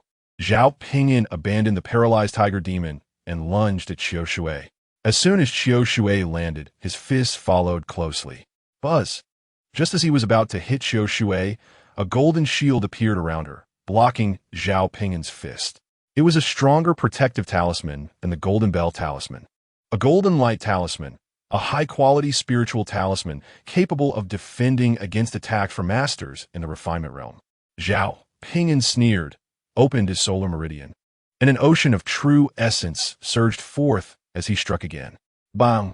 The golden light shield was immediately shattered, and the next punch hit Xiao Shui, sending her flying several yards away. Zhao Ping'an did not pursue her further. He released the golden flood dragon chain to bind Xiao Shui and turned to the tiger demon. delivering an Arhut subduing demon fist to end its life. At this moment, the golden flood dragon chain brought the bloodied Qiu Shui over. Qiu Shui, you wanted to kill me, but I didn't expect you to be killed by me instead, Zhao Ping'an mocked her. Qiu Shui's face was filled with hatred and fear, but she still defiantly snorted, "Kill me if you want. I will never betray my lady." She knew that at this point, begging for mercy was pointless. "Huh, you think too highly of yourself. I have no intention of interrogating you. You are of no use to me." Zhao Ping'an laughed. Qiu Shui's face flushed with anger, her dignity pricked by Zhao Ping'an's words. Zhao Ping'an paused before saying, "I will spare your life for now, just so you can fully experience the fear and regret before your death. You must be regretting why you personally came out to assassinate me, right?" Qiu Shui, blushing with shame and anger, shouted curses to provoke Zhao Ping'an, hoping he would grant her a quick death. Unexpectedly, as she opened her mouth, Zhao Ping'an slapped her, dislocating her jaw and leaving her unable to speak. "Killing you outright would be too lenient. Back then, you led people to storm the Jiang residence to capture me, separating me from my mother, calling her a discarded woman, causing her internal injuries to worsen and lose consciousness from vomiting blood. You were already on my death list." Zhao Ping'an used the original version of the wind-killing wings to fly back to the place where he had killed Kong Zhen and the masked black-clad man. The wind-killing wings was a top-tier martial technique that consumed a lot of true essence, so he used it sparingly when unnecessary, as accumulating true essence was not easy for him. As for Qiu Shui, she was naturally bound by the golden flood dragon chain and followed behind Zhao Ping'an. As a mere Yuan Hai realm maid, being bound by the high-quality spiritual weapon golden flood dragon chain for so long was a stroke of luck for her. Landing before the corpses of two top experts in the divine concealment realm, Zhao Ping'an began to search their bodies. This was all the bad influence of old Black Dog. His nature was actually pure. After a while, Zhao Ping'an obtained a Qinquan bag, two top-quality ordinary swords, and a string of hanging beads with their own Qinquan. He did not rush to dump out the contents of the Qinquan bag and beads. "You've lived this long. You should understand your fate." Zhao Ping'an turned to Qiu Shui and said. In the next moment, he struck Qiu Shui's heart with a light, yet forceful Rohan demon suppression fist. Qiu Shui immediately fell into extreme pain, wanting to scream, but unable to, blood continuously flowing from his mouth and nose. Zhao Ping'an retracted the golden serpent chain, allowing Qiu Shui to writhe and convulse in agony on the ground. After 4 to 5 dozen breaths, Qiu Shui finally breathed his last. After tearing off Qiu Shui's Qinquan bag, Zhao Ping'an walked over to Kong Zhen's corpse. The corpse of Kong Zhen must be destroyed, otherwise the Pudu Mountain would trace the clues back to the Jiang residence and then target him. Moreover, he needed to pin the deaths of Qiu Shui and the others on Pudu Mountain or Kong Zhen, making Kong Zhen disappear. If only I had that white flame from Elder He, it would be the perfect skill for erasing traces. Zhao Ping'an lamented to himself, wondering why he hadn't thought to ask about the white flame before. After a light sigh, he came up with a good idea. He would destroy the corpse in a different location. He immediately took out a large bag to put Kong Zhen's corpse inside, then used the wind-killing wings to fly away from Baidi City. The wind-killing wings allowed him to travel 300 zhang in a single breath at high speed. And after flying for 100 breaths, he finally stopped by the turbulent waters of the Yuanjiao River. In midair, he threw Kong Zhen's corpse down, creating countless splashes. The corpse immediately attracted the attention of the water demons in the river, and a giant catfish the size of a small house surfaced, swallowing Kong Zhen's corpse in one bite. Confirming that the corpse had been successfully destroyed, Zhao Ping'an turned around and flew back to the campsite. There was no way to tidy up everything at the campsite, so he mounted his horse and whipped its rear harshly a few times. The horse suddenly felt immense pain and ran off wildly, disregarding everything. Zhao Ping'an didn't bother to control the direction, allowing the horse to weave through thorny bushes. Tearing his clothes, he was deliberately leaving traces of his panic-stricken escape. After more than an hour, Zhao Ping'an rode back to the Jiang residence. Seeing Zhao Ping'an's disheveled appearance, the people of the Jiang residence expressed their concern and inquiry, but Zhao Ping'an did not respond. He directly returned to Guiwei courtyard to change into a new set of clothes, erasing the signs of his earlier distress. He did not intend to tell Jiang Shuiwei that he had been assassinated by Su Yingluo's people, for fear that Jiang Shuiwei would take revenge on the Zhun Nan Marquis mansion. Although Jiang Shuiwei was already at the 5th level of the divine concealment realm, she was nothing compared to the massive Zhun Nan Marquis mansion. If Su Yingluo did not send people to investigate him, then it would be as if nothing had happened. Otherwise, in the end, it would only cause Jiang Shuiwei's sadness and worry. In the dead of night, Zhao Ping'an got out of bed in his quiet bedroom, lit an oil lamp made from demon beast oil, and then took out the spoils of war to count. First was the Qinquan bag of the masked black-clad person from the divine concealment realm. It contained quite a lot of items, piled up to a height of a person, but not many truly valuable things. The valuable items included a bottle of the best spirit pill, the 10,000-year Yuan ginseng pill, 7 to 8 bottles of high-grade spirit pills, 5 to 6 Yuan stones, and over 8,000 taels of gold and silver ingots combined. Yuan stones are ores that contain a large amount of Yuan Qi, which can be used for cultivation, alchemy, artifact forging, and array formation, among other things. And they're also the circulating currency in the cultivation world. They are classified into low-grade, mid-grade, high-grade, and top-grade based on the purity of the contained Yuan Qi. A low-grade Yuan stone can be sold for about 1,000 taels of silver. But low-grade Yuan stones generally cannot be used directly for cultivation because they contain too many impurities, some of which are toxic. The 5 or 6 Yuan stones were all low-grade. Broke. Zhao Ping'an couldn't help but complain. He put away the valuable items and packed the worthless junk back into the original Qinquan bag, planning to find an opportunity to dispose of it another day. Zhao Ping'an then poured out the contents of Qiu Shui's Qinquan bag to count, and to his surprise, he found a lot of gold, Yuan stones, spirit pills, and spirit talismans. The total value of the gold, silver, and silver notes amounted to over 40,000 taels of silver. There were 4 Yuan stones, one of which was a high-grade Yuan stone, while the other 3 were mid-grade Yuan stones. This made Zhao Ping'an quite happy. It's important to note that 1 high-grade Yuan stone can be exchanged for 10 mid-grade Yuan stones or 100 low-grade Yuan stones.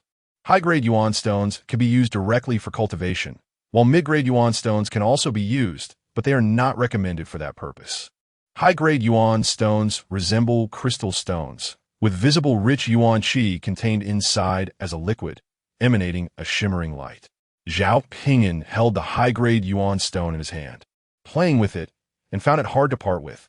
This high-grade Yuan stone is just right for cultivation, to make up for the large amount of true essence I consume today. Is it easy to fill my Yuan Sea? In terms of spirit pills, there are more than a dozen bottles, but they were mostly Yuan Qi pills, which are not very valuable. Finally, there were spirit talismans, totaling 20 to 30 sheets, of which 7 were high-grade spirit talismans, while the rest were mid-grade. Each high-grade spirit talisman is worth several thousand taels of silver, and the differences between different high-grade spirit talismans can be quite significant, which Zhao Ping'an was not clear about for now. Selling all these spirit talismans should net him around 50 to 60,000 taels of silver. A maid has so much money, she must have embezzled heavily. Zhao Ping'an couldn't help but feel amused in his heart, thinking it was a good deal for him. After counting Qiu Shui's spoils, Zhao Ping'an proceeded to count Kong Zhen's items. As expected of a master from Pudu Mountain, Kong Zhen's possessions were worth more than those of Qiu Shui and the masked black-clad person from the divine concealment realm combined. Zhao Ping'an couldn't help but feel joy. Finally, I have some cultivation resources. After finishing the count, Zhao Ping'an sat cross-legged on the bed, took out the high-grade Yuan stone, held in his hand, and began to absorb the Yuan Qi contained within for cultivation. The exceptionally rich Yuan Qi flowed into his body like dense fog, rapidly being refined into pure, true essence, and finally flowing like a stream into his Yuan Sea. This cultivation speed was many times faster than in the Zhun Nan Marquis mansion, where the Yuan Qi was very dense. After a quarter of an hour, Zhao Ping'an had to stop cultivating because he had absorbed all the Yuan Qi from the high-grade Yuan stone, which had become a worthless stone that could break at any moment. Zhao Ping'an stretched and said with a sense of satisfaction, That felt great. In just a quarter of an hour, not only did I replenish the true essence I used up during the day, but I also had a slight surplus. Chapter 29. Incompatible as water and fire. The next afternoon, at the Zhenan Marquis mansion in the Dapeng courtyard. Having already had lunch, Su Yingluo still did not see Qiu Shui come to report, and a hint of displeasure arose in her heart, prompting her to send another maid to call for Qiu Shui. However, half an hour later, the maid hurried back to report that Qiu Shui could not be found. Ever since he left yesterday morning, he had not returned. Could something have happened? Su Yingluo felt a trace of disbelief. In the next moment, she immediately sent someone to investigate. By evening, Su Yingluo received the results. Qiu Shui, along with the top experts sent by the Su family from the Divine Concealment Realm and 2 second-tier demon beasts that had been transformed, were all killed by someone using the Rohan Demon Suppression Fist. Is a murderer trying to frame Pu Du Mountain? Suinga asked cautiously. The person reporting replied, this possibility cannot be ruled out, but it is not very likely. The Rohan Demon Suppression Fist is one of Pu Du Mountain's famous martial arts, only passed down to inner disciples. If it is discovered that it has been leaked to non-inner disciples, Pu Du Mountain will spare no effort to retrieve it, including stripping the cultivator of their cultivation and severely punishing the teacher. Even if someone learns it secretly, they would not dare to use it publicly. The Rohan Demon Suppression Fist is vast, with comprehensive and numerous techniques. To cultivate it to perfection requires at least 10 years of hard work. No one would spend 10 years of hard work to cultivate a martial art that cannot be publicly used. Moreover, the Rohan Demon Suppression Fist used by the murderer was at the perfected realm. Su Yingluo nodded slightly, agreeing with the analysis. Additionally, we found a small piece of monk's robe fabric at the scene, which was cut off by a sword. The fabric is very small. Perhaps the murderer didn't even notice it. The reporter continued, based on the comprehensive analysis of the scene. It is deduced that the murderer is at least 70% likely to be a master from Pu Du Mountain. She could not understand why Pu Du Mountain would kill her people. Although she was married to the heir of the Zhenan Marquis, she was still the only direct disciple of the Buddha. She asked, where is Zhao Ping'an? The reporter replied, Zhao Ping'an is at the Jiang residence. Yesterday afternoon, he returned to the Jiang residence on horseback. However, some people noticed that he looked quite disheveled upon his return, with several parts of his clothing torn and appearing flustered. When asked about the reason, he refused to say anything. After that, he changed from his usual wandering demeanor and remained inside the Jiang residence, mostly in the Yueliang courtyard. However, there were no rumors in the Jiang residence about him being attacked. As for Jiang Shui, she had been in the Yueliang courtyard of the Jiang residence without stepping out. We deduced that when Miss Qiu Shui approached Zhao Ping'an, the master from Pu Du Mountain also happened to approach Zhao Ping'an, leading to a conflict between the two parties, during which Zhao Ping'an seized the opportunity to escape on horseback. Su Yingluo pondered while asking a few more detailed questions, then dismissed the informant. She closed her eyes slightly and thought seriously for a while, unable to comprehend the doubts within. Unexpectedly, that troublemaker had a bit of luck, so she would let him live a little longer for now. She had originally planned to take advantage of Zhao Yingpeng's worry about Zhao Ping'an embarrassing him in Yujing to get rid of Zhao Ping'an, believing Zhao Yingpeng would not be angry or pursue the matter. To ensure everything went smoothly, she specifically sent a message to her family, the Su family of Qingzhou, asking them to secretly send a top expert from the Divine Concealment Realm over. However, things turned out poorly, resulting in losses, including Qiu Shui, which was quite significant. Without Qiu Shui, her favored maid, the next period of time would likely be quite inconvenient for her. All the uncontrollable changes stemmed from that imperial edict, which she resented in her heart. She got up to find Zhao Yingpeng in the cultivation courtyard. After a few courteous exchanges, Zhao Yingpeng, not wanting to waste any more cultivation time, directly asked, Yingluo, is there something you want to discuss? Husband, can we not send our child to Yujing? They were doing well, cultivating on Pu Du Mountain, and suddenly being interrupted to go to Yujing's Taiwu mansion for 5 years will surely delay their cultivation, Su Yingluo pleaded. Zhao Yingpeng shook his head and said sternly, this is an imperial edict, and it was personally announced by the Grand General of the Divine Forbidden Army. It cannot be disobeyed. I am just worried that the children's cultivation will be affected and they won't measure up in the future, Su Ingluo continued, her tone slightly resentful. Zhao Ping'an nodded in agreement, but did not speak. Su Ingluo did not say anything further. She was well aware that at this stage, the Duke of Southern Town's residence could not defy the edict. She merely took the opportunity to plant a seed of dislike for Emperor Qian in Zhao Ping'an's mind. After 6 or 7 days, the day to enter the capital arrived. On this day, the Jiang residence was bustling as they sent Zhao Ping'an to the Duke of Southern Town's residence. Upon arriving at the entrance of the Duke's residence, Zhao Ping'an bid farewell to Jiang Wan, Jiang Jingtian, and others. Jiang Yi, with teary eyes, also said goodbye to her second aunt and Jiang Zhengfa, as she would accompany Zhao Ping'an to Yujing's Taiwu mansion. Zhao Ping'an was allowed to bring 2 servants with him for his cultivation at Taiwu mansion. And while the servants took care of the students' daily lives and ran errands, they also received some benefits from auditing the cultivation. These benefits for the servants were a tremendous advantage for countless people. After discussion, Zhao Ping'an assigned one of the servant spots to Jiang Yi, meaning he would only have one true servant, Chen Donglai. Zhao Ping'an did not bid farewell to Jiang Shuiwei because Jiang Shuiwei would accompany the group to escort him to Yujing. The Divine Forbidden Army allowed students' families to send people to escort them.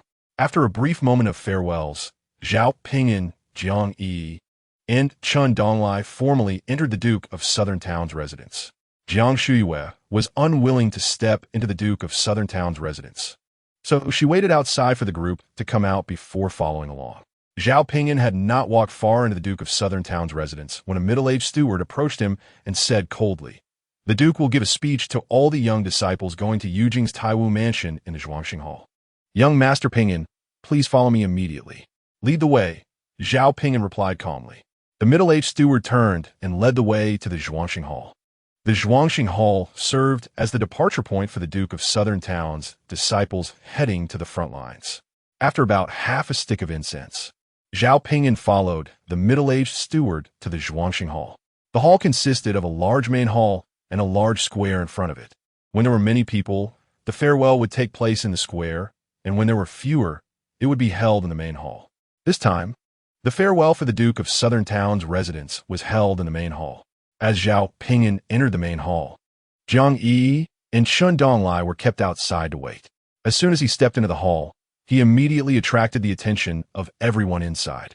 However, after just a glance, all eyes quickly shifted away, and no one looked at Zhao Ping'an again. The young disciples of the Duke of Southern Town's residence, summoned by the imperial edict, were all relatively important youths, a total of 36. They knew each other well, and only Zhao Ping'an was a complete anomaly. They had never seen Zhao Ping'an, but that didn't stop them from guessing it was him. After a month of spreading, the list on the imperial edict had long since circulated within the Duke of Southern Town's residence. Many young disciples of the Duke were dissatisfied that Zhao Ping'an was also on the list because he was not only an illegitimate child but also a waste of a mortal body. The youthful mindset was generally not deep. Most believed that only the most outstanding and noble young disciples could go to Yujing's Taiwu mansion, without considering whether the Duke of Southern Town's residence was willing. Consequently, all the young men in the hall were ashamed to associate with Zhao Ping'an. Zhao Ping'an did not care about the attitudes of these young disciples. He calmly walked to a vacant spot, observing with his eyes and calming his heart, ignoring the conversations within the hall. If it weren't for the fact that he had to lower his head under the eaves, he wouldn't want to listen to the so-called speech from the Duke of Southern Town. Back then, when the old crone forced his mother to abort him, the Duke of Southern Town had remained silent throughout, but his presence indicated his approval, making him an accomplice. "Brother, what will we do if that waste brings us shame every day in Yujing?" Zhao Jinglian glanced at Zhao Ping'an with disdain and said to Zhao Zhiming, "We'll be laughed at to death." She was 12 years old this year, already growing into a graceful figure, inheriting Su Ingluo's beauty and dressed splendidly. Looking like a little fairy, Zhao Zhiming comforted her, saying, "Don't worry, sister. I will have my ways when we get to Yujing. I really wish you were dead." Zhao Jinglian muttered maliciously under her breath. After waiting for about a stick of incense, the Duke of Southern Town finally arrived, accompanied by several core figures from the Duke's residence, including the heir, Zhao Ping'an. When Zhao Ping'an entered the main hall, his gaze swept over everyone with authority. When his eyes passed over Zhao Jinming and Zhao Jinglian, they lingered for a moment, and his stern gaze softened with affection, even showing a hint of pride. He was quite satisfied with his children, especially with Zhao Jinming. Zhao Jinming's cultivation, comprehension, and combat power surpassed his own back in the day, particularly after Zhao Jinming opened the Yuan Sea, achieving an initial opening of 10,000 zhong, 10 times that of ordinary geniuses, and even manifesting a divine phenomenon of a dragon in the river map.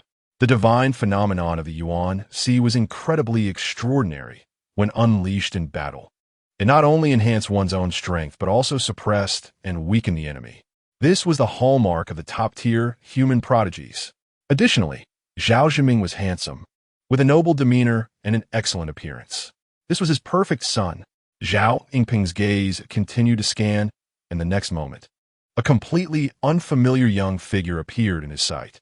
It couldn't be said to be completely unfamiliar, as the handsome face of the young man bore some resemblance to Jiang Shuiwei. He immediately recognized it as his other son, Zhao Ping'an, whom he had never met before. In an instant, his gaze filled with disgust, even harboring a hint of murderous intent. Originally, it would have been fine for him to be raised in a pigsty for his whole life, but unexpectedly, due to the imperial edict, he had to be sent to Yujing, bringing shame to the entire world. Zhao Ping'an was originally standing there, observing with calmness, not looking at anyone.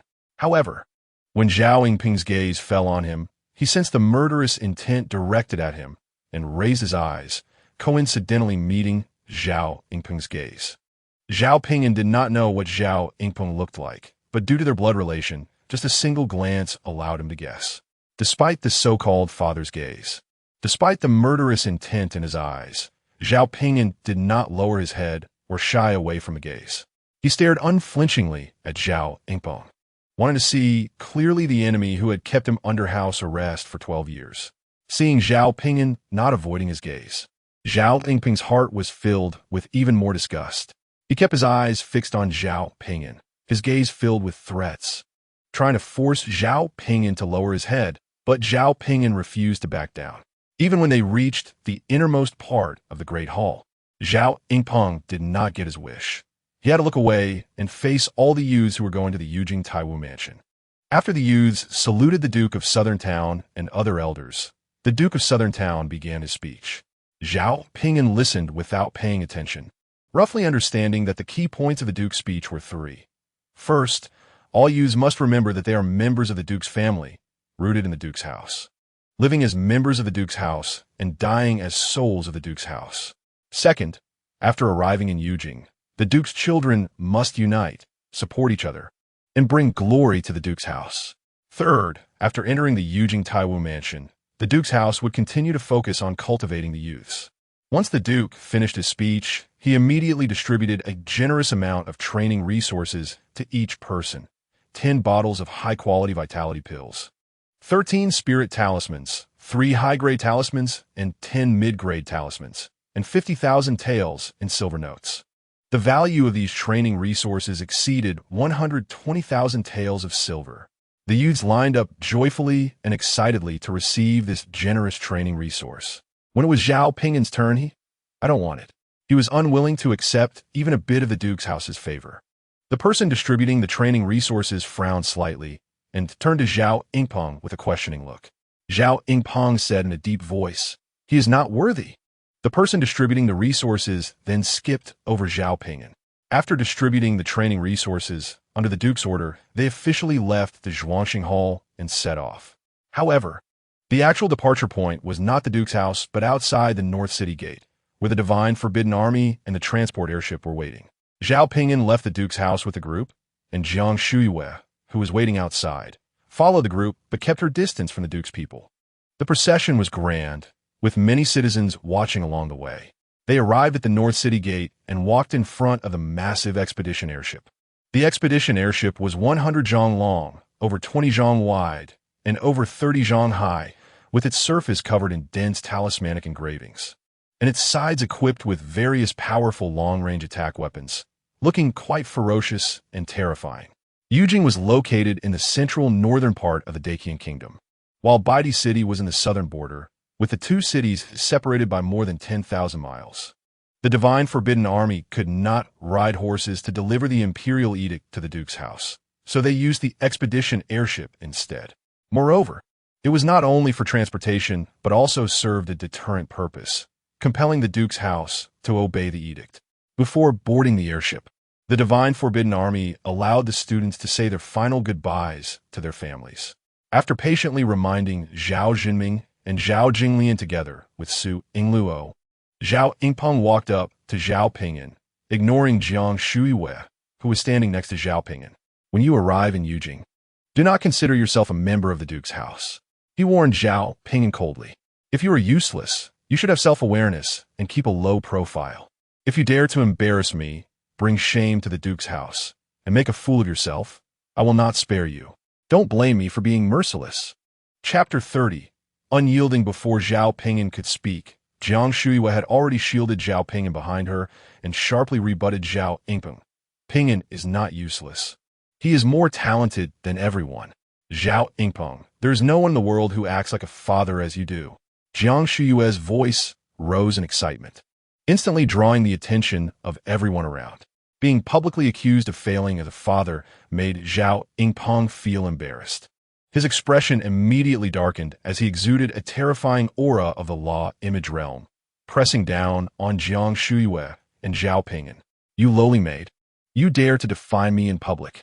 He hissed in a low voice, his eyes filled with menace. The terrifying aura of the law image realm made Jiang Shuiwei's face pale. Her legs trembled, as if facing a god capable of destroying the heavens and earth. To withstand the pressure, she could not speak. The law image realm is 2 major realms higher than the divine storage realm.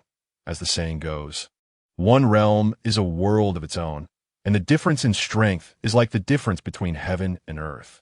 A top-tier powerhouse in the law image realm can easily kill over 100 divine storage realm 5th-layer powerhouses. Zhao Yingpeng had been in the dragon transformation realm for 12 years, and after becoming the heir, the resources of the duke's house had almost completely opened up to him. Thus, he had already broken through the dragon transformation realm and ascended to the law image realm. In the next moment, he increased his pressure. Kneel. Jiang Shuiwei could not withstand it and involuntarily knelt down. Just then, Zhao Ping'an reached out to support Jiang Shuiwei. He, being an ancient sacred body, ignored all pressures of aura, phenomena, and domains. Thus Zhao Yingpeng's law image realm pressure was ineffective against him. Zhao Ping'an protected his mother behind him to lessen the pressure she felt. Zhao Yingpeng, what kind of ability is it to bully a woman in public? Zhao Ping'an said coldly, you do not acknowledge me, and I do not wish to acknowledge you. When we arrive in Yujing, there is only Jiang Ping'an, not Zhao Ping'an.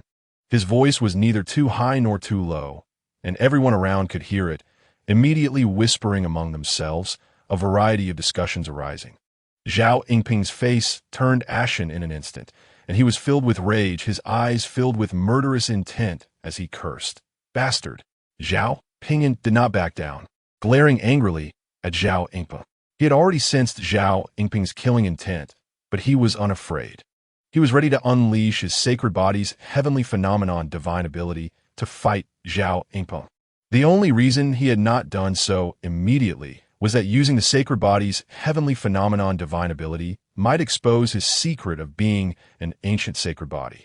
At that moment, a more powerful aura descended, startling Zhao Yingpeng into momentarily hesitating to act. A golden law image resembling an armored general flew down from the airship, landing in front of Zhao Yingpeng. Young Master Zhao, this is not a place to discipline children. The law image stood 10 zhong high, with dense golden light and an aura of countless killing intents, giving a sense of destruction. General Luo, you are meddling too much, Zhao Yingpeng said with a grim expression. The general's law image said sternly, this child has been appointed by the imperial edict and is now a student of His Majesty. Since he is His Majesty's student, no one is allowed to hit or scold him casually. After a pause, he softened his tone. Besides, he is just a child, occasionally being stubborn. We as elders should be tolerant. Young Master Zhao, don't you agree? Zhao Yingpeng snorted heavily, flicked his sleeve, and turned to leave, feeling resentful. In front of so many people, his discipline of a useless son was actually interfered with, which made him feel extremely humiliated. This was an unprecedented shame. Thank you, General Luo. I am grateful and will repay you in the future. Zhao Ping'an bowed and thanked the general's law image. The general's law image did not care about Zhao Ping'an's promise of gratitude and said gently, "Let me take you onto the airship." After saying that, the general's law image waved his hand, and a gentle breeze precisely wrapped Zhao Ping'an, lifting him onto the airship's deck. The general's law image then flew back to the airship, returning to the highest level of the ship's building. It was a spacious room where a tall general in golden armor sat facing the governor, Gao Xianji, across a tea table. Gao Xianji, puzzled, said, "Zhao Yingpeng is narrow-minded and cares about his face. By making him lose face in public like this, he will surely hate you from now on. Why bother? Even if he really kills someone, it would only be killing a son. I know that," General Luo said with a wry smile. "But that child was entrusted to me by Chief Hu of the Imperial Palace when he handed the Imperial Edict to me, advising me to take care of him secretly. If Zhao Yingpeng wants to kill that child, I have no choice but to intervene." Gao Xianji was surprised. Why? Chief Hu did not say the reason. General Luo replied, "You are the governor of Baidi City. That child is Zhao Yingpeng's son. You should know his background, right?"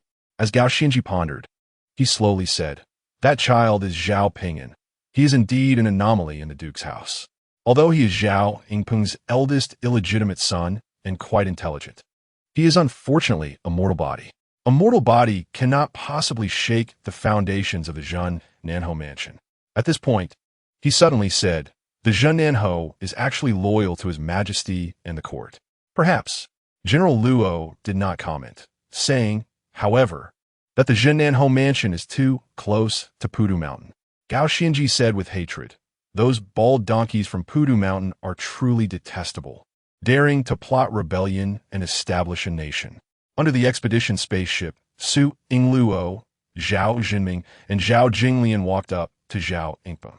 Su Yingluo gently advised Zhao Yingpeng, "Their mother and son are uncultured, unaware of hierarchy, and ignorant of the 3 cardinal guides and 5 constant virtues. You don't need to be angry with them. Father, that waste actually dared to defy you in public. It's too despicable," Zhao Jinglian said angrily. "Once we board the spaceship, I will definitely teach him a lesson. Let him kneel and admit his mistake all the way to Yujing." Zhao Yingpeng's expression softened, and he reached out to stroke Zhao Jinglian's long hair, revealing a loving look. "Lianer is still sensible. Jinming is also very good." He turned his gaze to Zhao Jinming. Zhao Jinming said, "Father, don't worry. When we reach Yujing, I won't give him a chance to tarnish your reputation. I have never regarded him as my offspring." Zhao Yingpeng smiled and said, "You siblings are excellent. With you, I am very content as a father." The expedition spaceship finally lowered the boarding ladder, and students, servants, and guards boarded in an orderly manner. Jiang Shuiwei, Jiang Yi, and Chen Dong also successfully boarded the spaceship. On the deck of the spaceship, the heavily armed Divine Forbidden Army guided people into the cabin, strictly prohibiting any random movement. Among them, students, servants, and guards were arranged in different levels of cabins. The cabin where the students were located had a very good environment, clean and ventilated, spotless, and the aura of heaven and earth was particularly rich. Each student had a separate small room for living and practicing. Once everyone boarded, the Governor Gao Xianji left the spaceship, and the spaceship set sail towards Yujing. After the expedition spaceship flew smoothly at high altitude, the Divine Forbidden Army relaxed the activity restrictions for the students, but the servants and guards were still prohibited from moving. Bang, bang, bang. A young man from the Zhennanhou mansion, under Zhao Jinglian's direction, kicked a wooden door of a room hard repeatedly.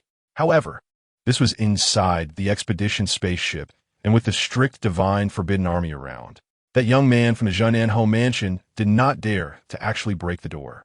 "Zhao Ping'an, come out!" Zhao Jinglian shouted angrily at the door. Inside the room, Zhao Ping'an changed his name to Zhao Ping'an from now on, was sitting cross-legged on the wooden bed, practicing. After many others boarded the spaceship and chose their rooms, he immediately began to practice. The aura of heaven and earth here was indeed very rich, even denser than in the Huangzhou courtyard of the Zhannanhou mansion, and he did not want to miss it. The sound of kicking and the domineering shouts forced him to stop practicing and open his eyes. He guessed that the door was certainly blocked full of people from the Zhannanhou mansion, but he still calmly got out of bed to open the door. "I am Zhao Ping'an," he said coldly, his gaze sweeping over the group of young men from the Zhannanhou mansion in front of him. "Who just kicked my door?" The young man who kicked the door sneered immediately. "I kicked it, so what?" His name is Zhao Ping'an, 18 years old, mid-stage Yuan High realm. Zhao Ping'an did not waste words, suddenly launching an attack, kicking hard at Zhao Ping'an's abdomen. Zhao Ping'an never expected that Zhao Ping'an, a mortal waste who had been under house arrest for 12 years, would dare to act in front of so many young men from the Zhannanhou mansion. And this kick was incredibly fast, precise, and vicious, so he could not react in time and was hit on the spot. Bang! Zhao Ping'an was kicked away, crashing into 2 or 3 other young men from the Zhannanhou mansion behind him. The other young men from the Zhannanhou mansion were so frightened that they hurriedly retreated, and the scene was in chaos. "Zhao Ping'an, you actually dare to hit someone!" Several young men from the Zhannanhou mansion shouted in unison with anger. They then fiercely charged at Zhao Ping'an. Zhao Ping'an was unafraid, instead advancing to meet them, engaging in a brawl with those young men from the Zhannanhou mansion. He did not use martial arts, relying solely on his divine power and 2 fists. Only when the attacks landed on him did a golden light flash on his surface, blocking the attacks. He activated the Mixed Yuan Protective Law. His Mixed Yuan Protective Law had long been fully skilled, able to expand and contract freely, even reacting automatically. The young men from the Zhannanhou mansion sensed something unusual, thinking that Zhao Ping'an had a protective treasure. The cabin corridor was narrow, and a group of people crowded together, making it very cramped, since martial arts could not be effectively applied. Those young men from the Zhannanhou mansion only used brute force with fists and feet, no different from street fighting. In less than 10 breaths, those young men from the Zhannanhou mansion were all sent flying by Zhao Ping'an. Upon seeing this, the remaining young men from the Zhannanhou mansion were furious and immediately rushed forward to attack Zhao Ping'an. In close combat against an ancient sacred body, these young men from the Zhannanhou mansion immediately received a painful lesson. In less than half a tea time, all the young men from the Zhannanhou mansion present were knocked to the ground, leaving only Zhao Jinglian. "Was it you who called me out just now?" Zhao Ping'an approached Zhao Jinglian with a murderous look. Zhao Jinglian was intimidated by Zhao Ping'an's momentum of defeating over a dozen young men from the Zhannanhou mansion, retreating while weakly saying, "Don't come over. If you dare to touch a hair on me, you will die without a burial place." Bah! Zhao Ping'an struck like lightning, aiming a slap at Zhao Jinglian's face. However, the slap did not reach Zhao Jinglian's face. Zhao Jinglian had a powerful protective Buddhist artifact. When the palm was about to hit her face, the protective Buddhist artifact automatically emitted a layer of Buddhist light, blocking the attack. Realizing that his hand was blocked by the Buddhist light, Zhao Ping'an continued to slap Zhao Jinglian without hesitation. However, all were blocked by the Buddhist light. Zhao Jinglian, frightened, screamed a few times with her eyes closed, and only then realized that Zhao Ping'an's slaps had not landed on her face, remembering that she had a protective Buddhist artifact. For a moment, she regained her confidence and fiercely kicked at Zhao Ping'an's lower body, aiming to make him unable to have children. Chapter 31, Utilizing Rules. Unfortunately, this was impossible. Zhao Ping'an noticed Zhao Jinglian's kick aimed at his lower body, immediately reached down to grab Zhao Jinglian's leg, and forcefully threw her out. Bang! Zhao Jinglian crashed heavily against the wall. Although there was Buddhist light to protect her, she was still thrown hard, causing her blood to surge and her internal organs to shake, making her feel uncomfortable. Zhao Ping'an did not stop there and continued to charge towards Zhao Jinglian.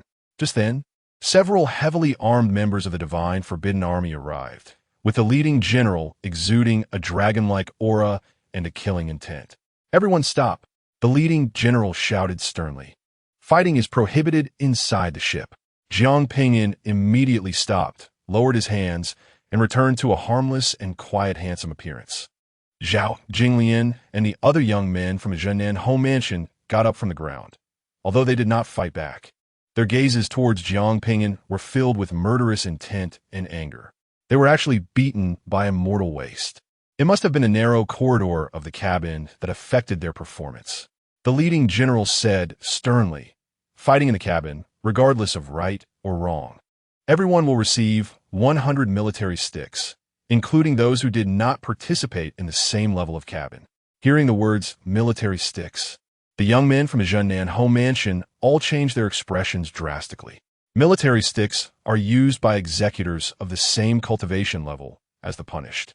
Struck with full force, receiving 100 military sticks would leave them lying down for months, even if the divine forbidden army did not dare to kill them. The leading general paused, observing everyone's expressions, and continued, "In consideration of your first offense and not knowing the military regulations in advance, I will let you go this time. If there is another fight, both offenses will be punished together, and all will receive 200 military sticks." After the several members of the divine forbidden army finished speaking, they turned around and left regardless of anyone's reaction. Unable to fight anymore, Zhao Jinglian and the others could only glare fiercely at Zhao Ping'an, as if they wanted to kill him with their gazes. Zhao Ping'an smiled slightly, pointing at one of the young men from the Zhenan home mansion with the fiercest eyes. "You dare to look at me with such fierce eyes? I'm very angry. I want to hit you." Saying this, he angrily walked towards that young man from the Zhenan home mansion. The young members of the Zhenan home mansion were frightened and hurriedly retreated, shouting, "Don't come over. If we fight, we'll be punished with 200 military canes by the divine troops." The other young members quickly moved to block Zhao Ping'an, saying, "Zhao Ping'an, are you crazy? Are you trying to get everyone killed? We can avoid fighting, but let him come over and apologize with a smile." Zhao Ping'an crossed his arms defiantly, looking as if he had everyone under control. "Or you all smile for me." The members of the Zhenan home mansion were frustrated, unable to accept their recent defeat to Zhao Ping'an and eager to fight again, but they were truly afraid of the military punishment. "Zhao Ping'an, don't go too far." Zhao Jinglian threatened coldly, "You can't fight inside the cabin, but once we get off the spaceship, do you think you can escape?" "Exactly. If you don't want to die, kneel down and beg for mercy now." The other members of the Zhenan home mansion started to shout. Zhao Ping'an smirked and said, "Then let's have a fight first." As he spoke, he moved to strike, scaring Zhao Jinglian and the others into hastily retreating. Zhao Ping'an only pretended to strike, then stopped and pointed at a fierce-looking member of the Zhenan home mansion, saying, "Are you going to apologize with a smile or not?" The fierce-looking member's face turned extremely ugly. Apologizing to a mere commoner like Zhao Ping'an in front of so many people was too humiliating. He became furious. "I'd rather take the military canes and fight you." With that, he lunged at Zhao Ping'an. The other members were terrified and either pulled him back or blocked it with their bodies. "Hong Guang, just hold on. Brother Guang, if you do this, we'll all get punished with the military canes." After a moment of chaos, the member named Zhao Hongguang finally calmed down. Zhao Ping'an had no intention of stopping. "I'll count to 3. If you don't apologize with a smile, I'm going to make my move, and whoever stops me will be hit. 1, 2. Zhao Jinglian ordered Zhao Hongguang. "Zhao Hongguang, just give him a smile." The other members urged Zhao Hongguang as well. With no choice, Zhao Hongguang had to endure the humiliation and walked up to Zhao Ping'an, giving him a fierce smile. "That's not a smile, that's a threat." Zhao Ping'an was dissatisfied and demanded another smile. Zhao Hongguang's face turned red with anger, veins bulging on his forehead. "Give him another smile," Zhao Jinglian said. Zhao Hongguang had to give Zhao Ping'an another smile. After smiling, he turned and angrily walked away. Zhao Ping'an did not continue to provoke him. Instead, he pointed at Zhao Baoquan, who was holding his stomach, and said, "You kicked my door. Come here and sincerely apologize to me." Zhao Baoquan's face flushed red with anger as he cursed, "You kicked me too. I haven't settled the score with you." "Huh, it seems you're not convinced. Great, let's fight again." Zhao Ping'an mocked as he strode toward Zhao Baoquan. The other members of the Zhenan home mansion were terrified and quickly blocked Zhao Ping'an from getting to Zhao Baoquan. Zhao Ping'an said coldly, "Are you going to apologize or not? I'm counting to 3. 1, 2. Zhao Jinglian had no choice but to say, Zhao Baoquan apologized to him. Zhao Baoquan felt extremely aggrieved. He had kicked Zhao Ping'an's door for Zhao Jinglian, and he had also been kicked by Zhao Ping'an, which still hurt. For a moment, he felt disappointed in Zhao Jinglian. The other members urged Zhao Baoquan to apologize to avoid Zhao Ping'an going crazy and punishing everyone. Zhao Ping'an was just a commoner waste. Even if he were beaten to death with military canes, wouldn't matter, but they were precious. With no choice, Zhao Baoquan gritted his teeth and said to Zhao Ping'an, I'm sorry. After saying that, he left the corridor without looking back, heading back to his room. Just when everyone thought it was over, Zhao Ping'an pointed at Zhao Jinglian and said, And you, this all started because of you. You must apologize. In an instant, everyone's gaze fell on Zhao Jinglian. Zhao Jinglian was furious. Zhao Ping'an, do you believe that when we get off the spaceship, you'll have nowhere to be buried? Getting off the spaceship was a matter for later. I just want you to apologize now. Zhao Ping'an refused to back down. I'm counting to 3. 1, 2. The other members of the Zhunnan home mansion couldn't help but urged Zhao Jinglian to apologize. If Zhao Ping'an's earlier demands for smiles and apologies were somewhat unreasonable, demanding an apology from Zhao Jinglian was quite justified. Moreover, the previous 2 young men had succumbed to Zhao Ping'an's threat at Zhao Jinglian's request. Zhao Jinglian's pretty face flushed red, and she haughtily said, No one is allowed to advise me. I will never apologize to a waste. The other members of the Zhunnan home mansion had to remain silent. However, one voice called out displeased Zhao Jinglian. You were the first to urge us to endure his humiliation. Now that you won to apologize, you're dragging everyone into getting punished with 200 military canes.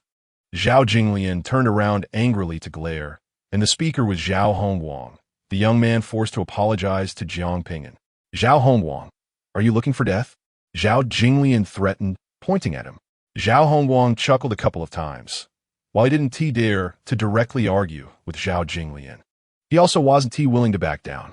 What happened? A clear and handsome voice rang out, causing everyone to turn their heads. The newcomer was Zhao Jinming, tall and extraordinary, exuding an air of nobility. Zhao Jinglian rushed to Zhao Jinming, grabbing one of his arms, and complained, Brother, someone is bullying me. Zhao Jinming first affectionately reached out to pat Zhao Jinglian's head, softly comforting her, Be good, don't speak. Then, he looked apologetically at the other members of the Zhunnan home mansion and said, Jinglian is only 12 this year, and being a girl, she doesn't understand. What she did just now was indeed wrong. Before he could finish, Zhao Ping'an loudly interjected, Hey, I'm about to count to 3, and then I'm going to make my move. You can count to 3 all you want. You can't threaten us. Zhao Jinming's gaze shifted to Zhao Ping'an, his expression resolute. Zhao Ping'an laughed. You guessed it right. Unfortunately, someone was sold out by Zhao Jinglian. She is afraid of being punished with military canes. Zhao Ping'an. Zhao Jinming immediately interrupted him, saying sternly, Don't try to sow discord here. We won't fall for your tricks. Zhao Ping'an smiled at the other members of the Zhunnan home mansion. I'm here to sow discord. When we reach Yujing, don't blindly believe those siblings. Otherwise, whoever that was and whoever that was will meet a worse fate. After saying this, he ignored the reactions of the young members of the Zhunnan home mansion and turned back to his room. Before entering, he stopped, not looking back, and loudly said, Whoever that was and whoever that was, if Zhao Jinming offers you something to apologize, remember to ask for more. Your dignity is not that cheap. With that, he slammed the door shut. Zhao Jinming appeared calm on the surface, but inwardly he was seething with resentment. He walked up to Zhao Hongguang and sincerely said, Brother Hongguang, it was indeed my sister's immaturity. I will definitely educate her strictly in the future, and this kind of thing will not happen again. As he spoke, he took out 2 high-quality elemental stones glowing with a brilliant light and pressed them into Zhao Hongguang's hand. These 2 high-quality elemental stones are a token of goodwill from me and Jinglian. I hope they can help Brother Hongguang achieve great success in the Yuanhai realm and then advance to the divine storage realm. His tone was very earnest. The other members of the Zhunnan home mansion looked at the 2 high-quality elemental stones with envy and longing. One high-quality elemental stone was worth 100,000 taels of silver. Together, they were worth 200,000 taels. Before their departure, the resources for cultivation distributed by the Zhangnan home mansion totaled just over 150,000 taels. It was truly worth it to receive 2 high-quality elemental stones for enduring a bit of grievance. Zhao Jinming was generous. He truly was the son of a noble family. Zhao Hongwang tightly clutched the 2 high-quality elemental stones, excited, and said to Zhao Jinming, "Young Master Jinming, I admire you. If anyone tries to sow discord in our Zhangnan home mansion, I will be the first to oppose it." After saying that, he turned and loudly called out to the other members of the Zhangnan home mansion, "Isn't that right, everyone?" "Yes." The other members of the Zhangnan home mansion responded in unison, whether sincerely or for other motives. Zhao Jinming smiled at the other young members of the Zhao family, saying, "Because of Jinglian, everyone has been hurt. I have some vitality pills here to help everyone heal." After saying this, he took out more than a dozen bottles of high-quality vitality pills and gave one to each person. The members of the Zhao family were generally satisfied after receiving a bottle of the pills. After calming everyone down, Zhao Jinming walked to Zhao Baoquan's door and knocked, offering 2 high-quality yuan stones to appease Zhao Baoquan. In this way, he had paid a high price to finally resolve the trust crisis. Finally, Zhao Jinming addressed the members of the Zhao family, saying, "Alas, the family is unfortunate. My half-brother has lacked proper upbringing since childhood and has a twisted character. He is a commoner and can only engage in some disgraceful activities. Just ignore him. However, please rest assured, once we arrive in Yujing, I will discipline him well and not let him disgust you all. You may disperse now." The members of the Zhao family then dispersed, most returning to their rooms to rest. Zhao Jinming brought Zhao Jinglian into his room, intending to scold her a bit, but found that she was already in tears. "Why are you crying, sister?" Zhao Jinming asked with concern, reaching out to wipe her tears. Zhao Jinglian seemed even more grieved and choked out. "I told father that the waste should kneel and admit his mistake and stay kneeling until we reach Yujing. But why doesn't that waste listen obediently? He knows he is useless, yet he dares to resist, even wants to hit me, and uses schemes to sow discord between us and the other members of the Zhao family. Brother, he has caused me to lose father's trust. Shouldn't he be punished? He deserves to be punished severely, but your well-being is more precious than his life." Zhao Jinming comforted her. "Once we get to Yujing, I will make sure you feel better." After a pause, Zhao Jinming continued, "However, I just spent 4 high-quality yuan stones and more than a dozen bottles of high-quality vitality pills, so you need to share the cost of 2 high-quality yuan stones." Taking out so many at once was quite a strain for him, even though the Zhao family provided him with plenty of resources. Zhao Jinglian reluctantly took out 2 high-quality yuan stones and handed them to Zhao Jinming, feeling even more hatred towards Zhao Ping'an. Chapter 32.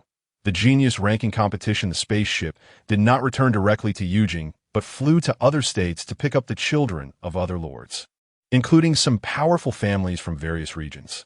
Among them, the spaceship passed through Qingzhou and picked up 5 members of the Su family.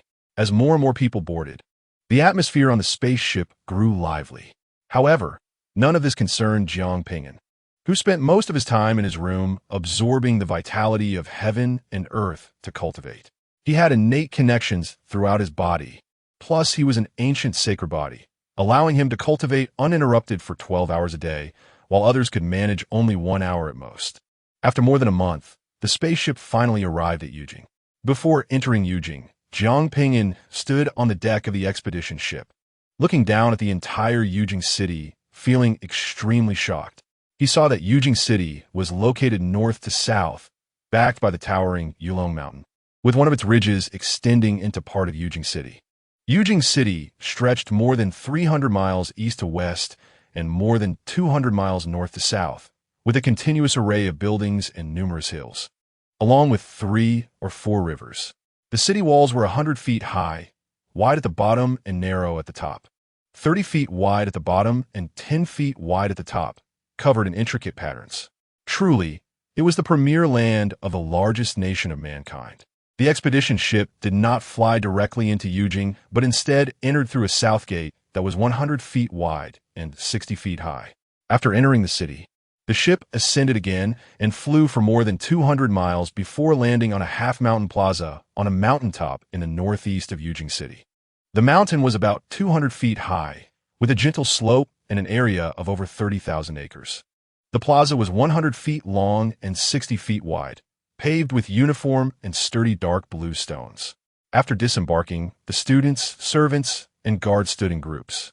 A middle-aged man with a powerful aura, wearing a high crown and flowing robes, along with a dozen instructors with dragon-like auras, welcomed the students as they got off the ship. This group of students was the last batch to arrive, and the Taiwu Academy was well prepared to receive them. My name is Chao Yunsheng, and I am the supervisor of the Taiwu Academy, responsible for maintaining discipline, the middle-aged man said slowly.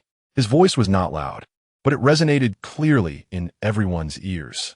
On behalf of the Taiwu Academy, I welcome you all. After a pause, Chao Yunsheng continued, without rules, there can be no order. The Taiwu Academy gathers the elite from all over our great Qian nation, the outstanding youths of various states, and many talented individuals from the common folk. All of you are geniuses, full of vigor. To ensure you achieve success, the Taiwu Academy has established a set of regulations. He mentioned several important rules. First, respect teachers and the way of learning. Students are strictly prohibited from provoking, insulting, or threatening instructors. Second, killing, maiming, or beating fellow students is strictly forbidden.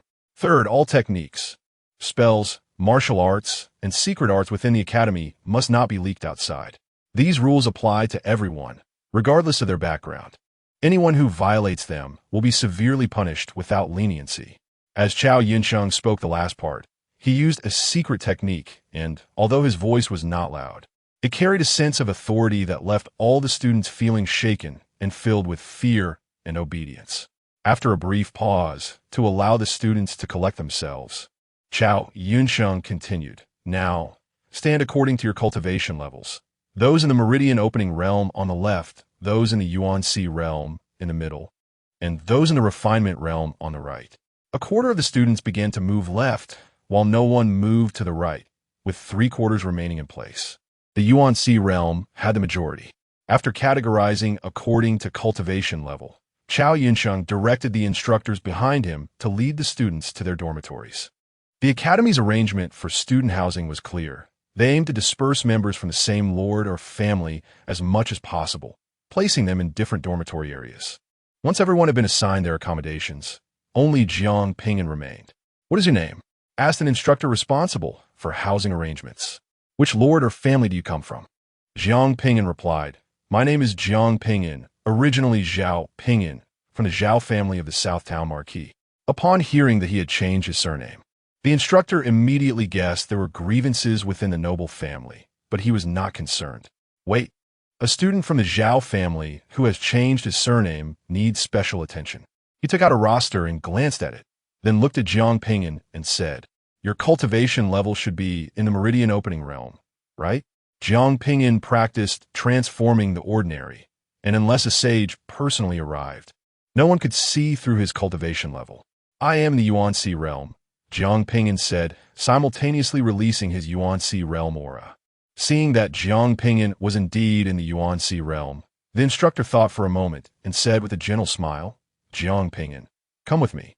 I will arrange a good dormitory for you." "Thank you, Instructor Li," Zhao Ping'an said respectfully, but inwardly he felt a bit worried.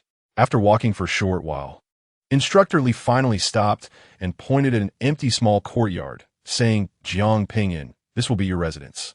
Zhao Ping'an surveyed the newly built, elegant small courtyard and the beautiful surroundings, feeling a sense of doubt. The situation seemed to contradict his earlier concerns. Instructor Li was indeed telling the truth. "Thank you, Instructor Li," he said, bowing in gratitude. Instructor Li smiled and said, "A mountain does not need to be high. If there are immortals, it becomes famous. Water does not need to be deep. If there are dragons, it becomes spiritual. A good residence." As he spoke, he had already walked away, leaving behind a trail of laughter. As Zhao Ping'an walked toward the door of his small courtyard, he pondered the meaning of Instructor Li's words. "So, my neighbor must be someone significant," he thought to himself. However, He was not in a hurry to visit and get acquainted. The neighbor would be there. In a few days' time did not matter. The courtyard door was closed, but the lock was still in place, waiting for its first owner. Zhao Ping'an opened the door and entered. Inside was a not-so-large front yard, and about 6 zhang was the main house, which was a 2-story building with 4 rooms, with a small side room on each side. In addition, the yard also has a small backyard. Entering the main house, the first thing one sees is a small main hall measuring about 10 feet wide and 12 feet deep, furnished with wooden furniture, such as tables and chairs. On one of the square tables, there is a document. Zhao Ping'an walked up to the table, picked up the document, and saw the 4 large characters entry notice. However, what caught his attention the most was a map of Taiwu Mansion and a document titled Taiwu Mansion Regulations that was pressed underneath the document. When he opened the map to look at it, he saw that the important core area of Taiwu Mansion is at the mountaintop, where the main hall, cultivation building, spell building, martial arts building, secret arts building, alchemy building, and talisman building are all located. The teaching area is on the mountainside, and the student dormitories are distributed at the foot of the mountain. The student dormitories are divided into 8 areas: Qian Courtyard, Kuan Courtyard, Qin Courtyard, Li Courtyard, Zhan Courtyard, Sun Courtyard, Jin Courtyard, and Dui Courtyard. The courtyards are not connected and are separated by a certain distance. And each courtyard has its own independent training ground and preaching ground on the mountainside. He was assigned to Kuan Courtyard. After putting down the map of Taiwu Mansion, Zhao Ping'an picked up the Taiwu Mansion Regulations and read it carefully to memorize it. The regulations are rules. Understanding them means not only avoiding loopholes, but also not being outsmarted by others using the rules. He quickly finished reading the entry notice. The notice indicated that a grand opening ceremony would be held tomorrow, and the Qian Emperor, as the first mansion lord, would attend the ceremony. On the 3rd day after the opening ceremony, Taiwu Mansion would hold a genius ranking competition, which all students must participate in. The rankings would determine the resource allocation for the next year until the competition is held again in a year. Moreover, there are additional generous rewards for those who achieve rankings in the competition. First place, 1 martial art or spell, 2,000 learning points, 10 high grade, and 20 bottles of top quality. Second place, 1 martial art or spell, 500 learning points, 3 high grade, and 10 bottles of top quality. Learning points can be exchanged for techniques, pill formulas, martial arts, spells, elixirs, talismans, and so on within Taiwu Mansion. Seeing such generous rewards for the competition, Zhao Ping'an was quite tempted. He was in need of cultivation resources and spells, especially since learning points could be exchanged for the high-level alchemy techniques and high-level pill formulas he needed most. High-level alchemy techniques and pill formulas are very difficult to obtain and are worth their weight in gold. Now that he had entered the late stage of the realm, his had expanded 100-fold on the basis of the initial, making it vast and almost boundless, requiring an enormous amount of to fill, which greatly increased his demand for cultivation resources, necessitating the use of premium elixirs like. If he could exchange learning points for high-level alchemy techniques and high-level pill formulas, he would be able to refine top-quality elixirs for consumption. He muttered to himself with anticipation. Ranking affects resource allocation, and the reward for first place is incredibly generous. A martial art or spell can allow me to comprehend martial arts or spells through 100-fold proficiency. First place is mine for the taking. After finishing reading the content about the genius ranking competition, he continued reading and saw that the entry notice required him to go to the main hall at the mountaintop today to receive his identity jade token. Zhao Ping'an did not continue to look at the house. He turned around and left the yard, climbed to the mountaintop, and entered the main hall to receive his identity jade token. After waiting for more than half an hour in line at the side hall, Zhao Ping'an finally got his turn. After verification, when he was about to receive his identity jade token, Zhao Ping'an tentatively asked, "I changed my surname. Can my identity jade token be written as Zhao Ping'an? Change your surname?" The instructor was somewhat surprised. Just as he was about to refuse, a deep middle-aged voice came. "Of course you can." The instructor quickly turned to see a senior official approaching, and he immediately stood up and stepped aside to give way. The middle-aged official spoke kindly to Zhao Ping'an.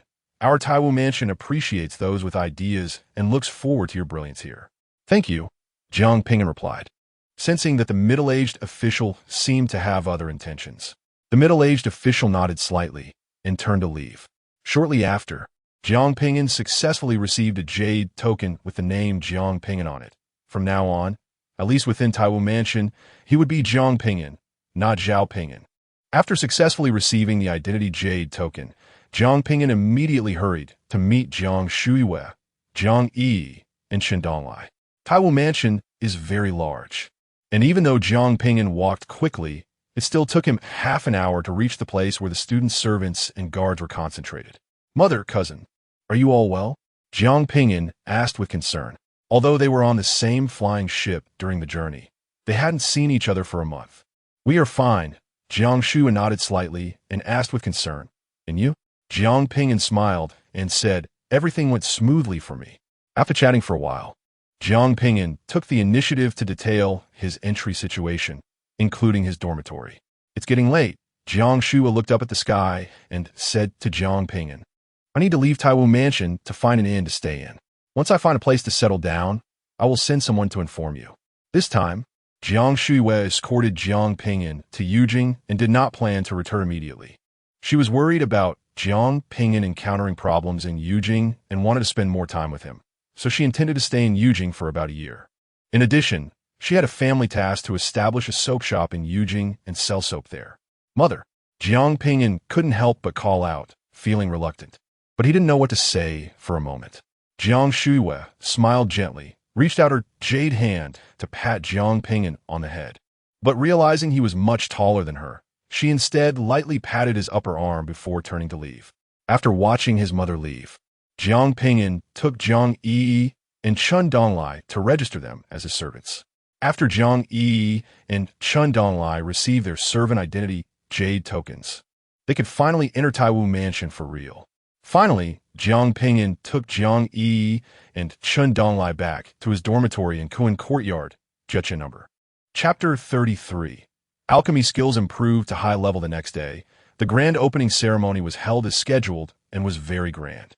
The Qian Emperor personally attended, and all high-ranking officials were present, with the Jingdao Palace and Pudu Mountain sending their second-in-command figures to attend and congratulate. At the ceremony, there were a total of 1,500 first-year students, coming from royal family members, various princes, and talented youths selected from ordinary backgrounds across various regions. Taiwu Mansion's teaching staff was impressive, with 2 experts in the Dao realm, 12 top-tier experts in the Law Image realm, and 48 experts in the Transformation Dragon realm. Even the weakest instructors were top experts in the 5th level of the Divine Concealment realm. At the ceremony, the middle-aged Qian Emperor publicly announced that all Taiwu Mansion students were his disciples, indicating that they could come to him to report any grievances. In addition to verbal promises, the Qian Emperor also provided substantial benefits, granting each student 200 learning points. After the opening ceremony ended, Zhao Ping'an successfully received the 200 learning points awarded by the Qian Emperor from the Hall Masteress office, then turned around and entered the alchemy building. The alchemy building housed countless alchemy techniques and pill formulas. "Instructor, I would like to exchange for a high-level alchemy technique," Zhao Ping'an said to the administrator of the alchemy building. For him, the contained in the realm was simply not enough. He needed to take premium elixirs like. However, the administrator smiled and said, "High-level alchemy techniques are not cheap. They cost at least 1,000 learning points, and His Majesty only awarded you 200 learning points. So you cannot exchange for it this time. Can I buy it with gold, or?" Zhao Ping'an asked unwillingly. The administrator shook his head firmly. "No. Within Taiwu Mansion, all techniques, martial arts, spells, alchemy techniques, pill formulas, etc. can only be exchanged with learning points. If you want to exchange for high-level alchemy techniques, you'll probably need to accumulate learning points for a year or 2. Zhao Ping'an was surprised and asked, "Is it difficult to accumulate learning points?" "It's not easy," the administrator confirmed. "Learning points can be exchanged for everything in Taiwu Mansion, and some things cannot be bought even with money outside. For example, high-level alchemy techniques are not necessarily owned by prestigious families. They cannot be easily bought with money." Zhao Ping'an cupped his hands and said, "Thank you for the guidance." Then he asked, "If I want to exchange for a mid-level alchemy technique, how many learning points would that require?" 200 learning points. The administrator raised 2 fingers and kindly advised, "It's not easy to acquire learning points. Using up all the learning points granted by the emperor at once is not a wise decision." Zhao Ping'an thanked him, but still insisted on exchanging for a mid-grade alchemy technique. Since he didn't have enough learning points, he could only use his 100-fold proficiency to comprehend a top-grade alchemy technique. He had nearly 30 million proficiency points, which he couldn't use all. So substituting proficiency points for learning points or spirit stones was also a good choice. In the end, Zhao Ping'an successfully exchanged for a mid-grade alchemy technique. Shinong Alchemy Techniques, Volume 1. The cost was that he had spent all his learning points. He still needed a top-grade recipe to improve his cultivation. As he left the alchemy building and walked towards his quarters, he thought to himself, "However, the genius ranking competition starts the day after tomorrow. Once I get first place, I'll have 2,000 learning points." Back in his quarters, Jiang Yi was humming a tune while planting flowers in the front yard, clearly in a good mood. "Cousin, you're back. Did you see the emperor?" Jiang Yi noticed Zhao Ping'an's return and immediately came over to ask curiously. Zhao Ping'an smiled and replied, "I did see him." Jiang Yi's personality was obviously lively, and her thoughts jumped around. She laughed. "The spiritual energy here is so rich, it's 10 to 20 times denser than in Baidi City. Living in a place with such abundant spiritual energy makes you feel exceptionally energetic even after waking from sleep. The spiritual energy in Taiwu Mansion was indeed good." Zhao Ping'an smiled and said, "With such good conditions, you must practice diligently every day and can't afford to be lazy." The spiritual energy in Taiwu Mansion was nearly comparable to the Huangzhou courtyard of the Zhennan Marquis Mansion, which surprised and satisfied him. With his current terrifying rate of absorbing spiritual energy, the amount he absorbed daily was equivalent to taking a spirit pill, without worrying about side effects from taking too many pills. Taiwu Mansion was indeed suitable for his rapid growth. "What about Shindonglai?" he asked. Although he didn't have a top-grade recipe yet, he could still refine a few spirit pills first, so he planned to have Chun Donglai purchase the materials for spirit pills. Jiang Yi replied, "He hasn't returned from shopping yet. He said he still needs a lot of things. Cousin, if you need anything, just let me know. I'm now your servant." "You're lucky I'm not treating you like my ancestor," Zhao Ping'an jokingly scolded. "All right, there's nothing important. We'll talk when Qin Donglai comes back." After saying that, he walked into the main room, ascended to the second floor, and entered his bedroom. He took out the exchanged Shinong Alchemy Techniques Volume 1 and quickly flipped through it. Then he closed his eyes and opened the panel in his mind. First, he filled his proficiency points to fully comprehend Shinong Alchemy Techniques Volume 1 mid-grade, and then he continued to use 100-fold proficiency to comprehend Shinong Alchemy Techniques Volume 2 top grade. Looking at the newly named alchemy technique, Zhao Ping'an thought to himself, "So Shinong Alchemy Techniques has 3 volumes, upper, middle, and lower, with the highest being able to refine top-grade spirit pills." His gaze swept across the panel, landing on Hunyuan Protective Technique, Earth Grade, 100,010,000, and he pondered, "The Hunyuan Protective Technique can withstand attack from Earth Grade and below spells or martial arts. It's sufficient in Baidi City, but in Yujing, where experts abound, it's not enough." Was it worth consuming 10 million proficiency points to upgrade Hunyuan Protective Technique to Heaven Grade? It took nearly 3 years to accumulate 10 million proficiency points. In the next moment, he made a determination. It's absolutely worth it. Thus, he began to add proficiency points to Hunyuan Protective Technique, all the way up to 100-fold. A vast amount of insights about Hunyuan Protective Technique flooded into his mind, and he grew increasingly profound in his understanding of it. Finally, a qualitative change occurred due to quantitative accumulation, and he comprehended a more advanced protective technique. Unnamed Protective Technique, Heaven Grade. Once successfully cultivated, it becomes an instinct of the body. Even if unconscious, the body can automatically protect itself from attacks. It can withstand attacks from heaven-grade spells or martial arts. When resisting attacks of equal strength, it consumes half the essence compared to Hunyuan Protective Technique. Zhao Ping'an couldn't help but feel delighted. The 10 million proficiency points were not wasted, and the improvement was significant, not just in defense strength. "I'll call Yuan Protective True Technique." With his intent, the new protective technique was renamed With a significant increase in self-protection ability, Zhao Ping'an felt a surge of excitement as he carefully examined his panel. Name: Zhao Ping'an. Age: 16. Cultivation: Late Yuan High Stage. Bloodline: Ancient Sacred Body 100. Techniques: Tao Scripture Volume 1 1000 1000. Tao Scripture Volume 2 10,000 10,000. Tao Scripture Volume 3 100,000 100,000. Tao Scripture Volume 4 1,000,000,000. Tao Scripture Volume 5 10,000,000,000,000. Tao Scripture Volume 6 100,000,000,000,000. Tao Scripture Volume 7 100,000,000,000. 00001000000. Tao Scripture Volume 8 100000000000100000000. Tao Scripture Volume 9 10000000000010000000000. Divine Powers, Sacred Body Law of Heaven and Earth, 10,000,000,000,000. Unyielding Body, 10,000,000,000,000. Infinite Divine Power, 1,000,000,000,000. Blood Rebirth, 100,000 500,000. Cultivation 2 weak, temporarily unable to cast. Heavenly Punishment Sacred Eye, 10,000,000,000,000. Spirit 2 weak, temporarily unable to cast.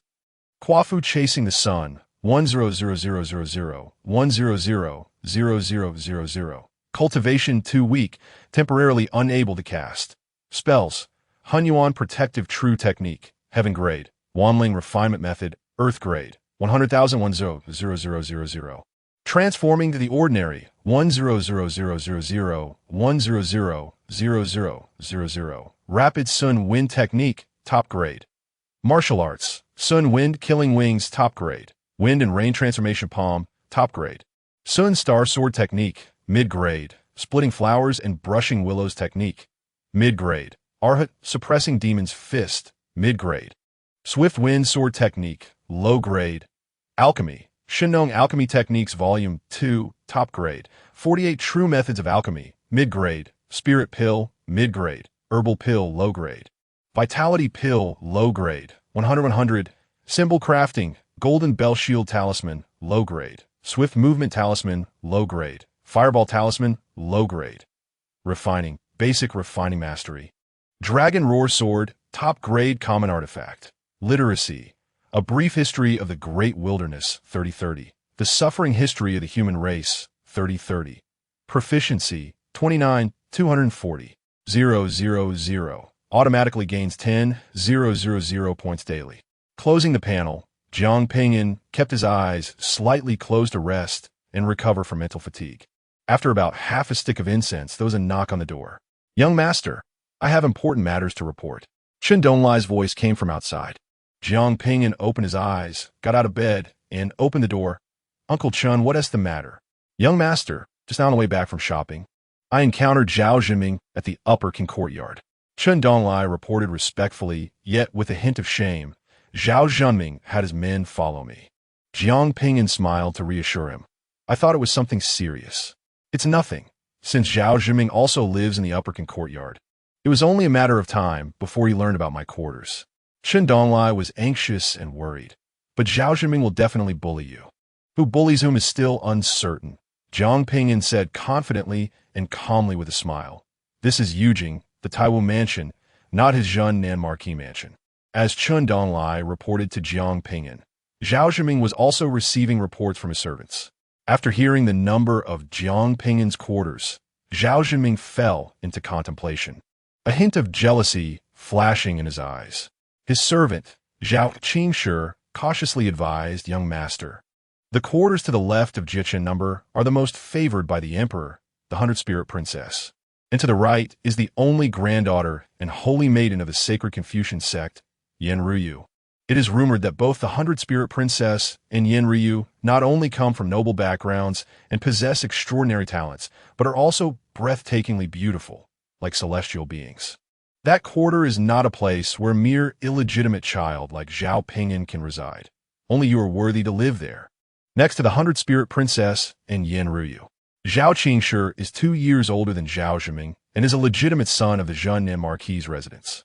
His great-grandfather originally had the surname Zhang, but later received the surname Zhao from the Zhengnan Marquis house. He has always been one of the 4 loyal attendants by Zhao Zhiming's side, known for his loyalty and cleverness, which is why Zhao Zhiming brought him to the Taiwu mansion. Zhao Zhiming listened with some interest. Seeing his master intrigued, Zhao Qingshi continued. The Jiechen residence will definitely attract many people as attention.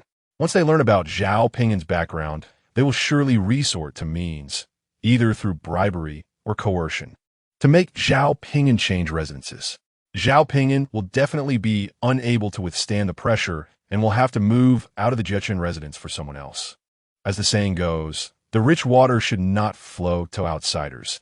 If he cannot keep the Jiechen residence, why not let it be for you? Moreover, your moving into the Jiechen residence would also mean taking on the storms for him, preventing him from being oppressed and attacked by others, which is for his own good. Zhao Zhiming couldn't help but nod slightly. You have a point. Zhao Qingshi was overjoyed and immediately said, Young master, I am willing to use my silver tongue to persuade Zhao Ping'an to willingly let you move into the Jiechen residence. Then go ahead. Zhao Zhiming nodded. Understood. Zhao Qingshi excitedly accepted the order and turned ahead towards the Jiechen residence.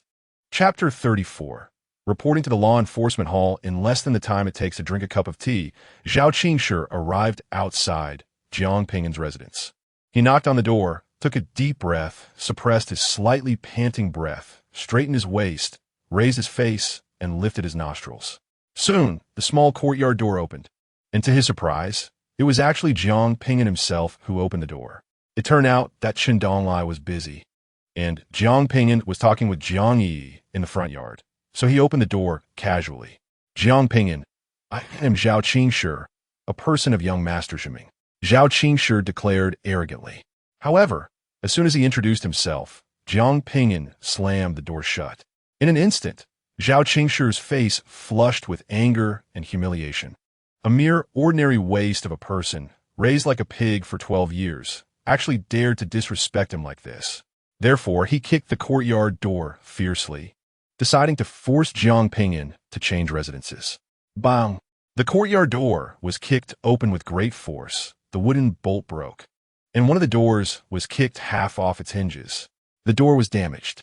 Inside, Zhao Ping'an pointed at the half-fallen door with an expression of impending doom and said to Zhao Qingshi, You broke the door? This is public property. Zhao Ping'an, stop pretending to be mysterious in front of me. Zhao Qingshi sneered disdainfully. It's just a wooden door. Zhao Ping'an chuckled derisively, ignoring Zhao Qingshi, and turned to call out behind him, Uncle Chen, we have work to do. Coming, young master. Chen Donglai's voice responded from afar. At this time, Jiang Yi, hearing the commotion, ran over and angrily accused Zhao Qingshi. You are so bad, kicking our door as soon as you arrive. Seeing Zhao Ping'an unfazed by the situation, Zhao Qingshi felt a bit anxious inside. He threatened with a stern expression, Zhao Ping'an, I am a close aide of young Master Zhiming, his right-hand man. If you dare to mess with me, you better think about the consequences. I am here on behalf of young Master Zhiming. Zhao Ping'an completely ignored him. He saw that Chen Donglai had already run over from the house, so he ordered Uncle Chen, hurry to the law enforcement hall and report that our door was violently kicked down by him. He has already memorized the Taiwu mansion regulations, which includes a rule against damaging public property. Zhao Qingshi should be the first to violate the Taiwu mansion regulations, and being just a servant, it can be anticipated that he will be caught and punished heavily. Yes, young master. Chen Donglai immediately replied and was about to leave. Zhao Qingshi immediately unleashed his Yuanhai realm aura, menacingly blocking the way. You are not allowed to go to the law enforcement hall. It's just a wooden door. I will compensate you 10 times. Saying this, he threw a gold ingot, weighing about 10 taels, at Zhao Ping'an's feet. Do we lack gold? Zhao Ping'an asked Jiang Yi with a smile. We don't lack it, Jiang Yi replied. However, Zhao Ping'an shook his head. Actually, we are quite short on it. Jiang Yi and Chen Donglai were surprised and puzzled, not knowing what Zhao Ping'an was up to. Zhao Qingshi, however, showed a smug smile, thinking to himself that this was indeed the case. After all, He was a waste raised like a pig for 12 years. However, we cannot be corrupted by wealth, nor can we be moved by poverty, nor can we be subdued by power, Zhao Ping'an said seriously. After saying this, he turned to face Zhao Qingshi and threw a plain punch. Let me through. Seeing Zhao Ping'an's fist coming, Zhao Qingshi couldn't help but curl his lips into a cold smile, thinking to himself, you started it first. Don't blame me for teaching you a lesson and smashing your fist. With this in mind, he concentrated all his true energy into his fist to confront Zhao Ping'an's punch. Bang! A loud noise echoed. The air trembled, even stirring up shockwaves. Zhao Qingshi was sent flying 3 to 4 meters, spewing blood as he crashed to the ground, then let out a painful scream. Ah, my hand, my arm. His arm was not only bloodied and mangled, exposing bones, but also felt limp like overcooked noodles. His arm bones had been shattered inch by inch from the impact. Zhao Ping'an quickly used the flicking willow body technique to float over and slapped Zhao Qingshi on the chin, too noisy. Zhao Qingshi's jaw dislocated with a crack, and he couldn't make a sound. Uncle Chun hurried to the law enforcement hall and report. Zhao Ping'an turned and urged Chen Donglai. Chen Donglai replied with a yes, and immediately rushed toward the law enforcement hall. Zhao Qingshi, feeling fear, disregarded the pain, got up, and was about to escape. You better not run, otherwise. I wouldn't mind breaking your 2 legs as well, Zhao Ping'an said flatly. Zhao Qingshi was so frightened he stopped in his tracks, not daring to flee. He looked at Zhao Ping'an, feeling a mix of fear and anger, and used his still intact hand to set his jaw back in place. Why you are hiding your strength and harboring malicious intentions. He couldn't help but curse. I will definitely report this to young Master Zhiming. Zhao Ping'an ignored Zhao Qingshi and apologized to the 2 maids from the neighboring house who had come over to see what was happening. Sorry for the noise. However, we have already reported to the law enforcement hall, and it will be resolved soon. We wouldn't dare. The 2 young and beautiful maids respectfully performed a greeting and said they had met young Master Zhao. Zhao Ping'an was a bit puzzled and asked, you know me? Yes. The 2 maids answered respectfully. Young Master Zhao is after all our young lady, princess, as future neighbor. Zhao Ping'an understood. It seemed the 2 neighbors were well informed and had figured out the details of their neighbor in less than 2 days. Thinking of this, he cupped his hands and said, when I have time, I will pay a visit to your master. The 2 maids responded simultaneously. We will definitely relay this to our young lady, princess. Zhao Ping'an nodded slightly and stopped talking to the 2 maids. At present, he was not interested in knowing who his neighbors were, nor did he have the energy to make new acquaintances. 5 years may seem long, but in reality, it is short. He must possess the strength to confront the Zhenan Marquis residents within 5 years, at least the strength to confront Zhao Ping'an. Otherwise, he would struggle to escape the fate of being confined again. During his 5 years in the Taiwu mansion, he would not hide and pretend to be mediocre, but he would fiercely slap Zhao Ping'an in the face. Moreover, he had changed his surname to Jiang. Zhao Ping'an, being narrow-minded and concerned about face, would definitely catch him again and confine him back in the Zhenan Marquis residence. Before long, Chen Donglai returned leading the law enforcement team. After a brief conversation with Zhao Ping'an, the law enforcement team forcefully took Zhao Qingshi away. The broken door needed to be repaired, and Chen Donglai wanted to find a way to fix it. Zhao Ping'an decided to procure some medicinal herbs for energy pills himself and also take Jiang Yi out for a stroll. Although they had arrived in Yujing, they had no idea what Yujing was really like. As soon as they left the Taiwu mansion, Jiang Yi was immediately stunned and captivated by the prosperity of Yujing. Zhao Ping'an, however, was relatively calm. After all, he had seen vibrant and super prosperous metropolises in his previous life. He was not in a hurry to purchase alchemy materials and first accompanied Jiang Yi around.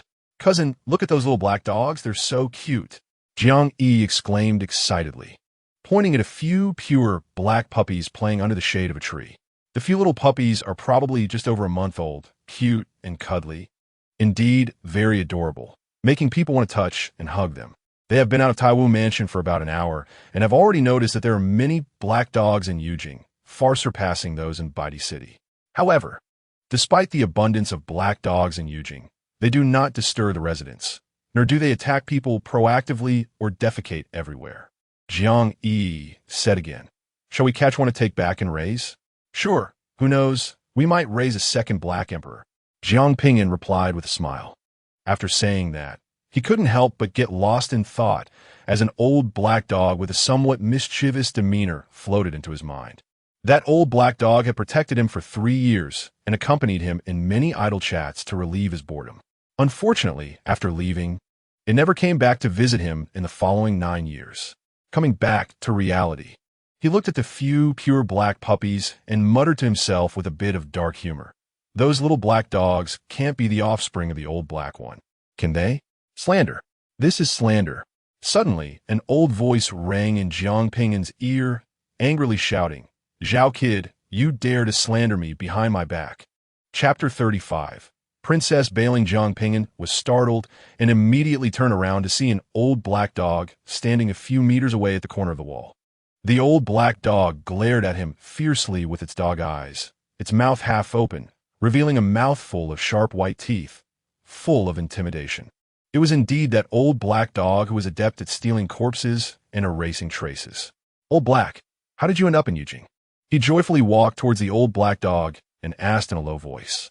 The old black dog proudly turned its head away, looking at a 45-degree angle towards the sky, and snorted in a low voice. You managed to come to Yujing after being confined like a pig for 12 years. Do you think I, an old dog, am worse than you? Old Black, how can you bring up people's shortcomings as soon as we meet? Zhao Ping'an said with a pained heart. I often miss you, you know. The old black dog snorted dismissively. Aren't you slandering me behind my back? Originally, it only intended to take a glance at Zhao Ping'an and leave, but it didn't expect this kid to be so ungrateful, slandering it like that. It hadn't approached any dog for many years. This is intolerable. Zhao Ping'an smiled awkwardly and changed the topic. Old Black, let me treat you to a feast.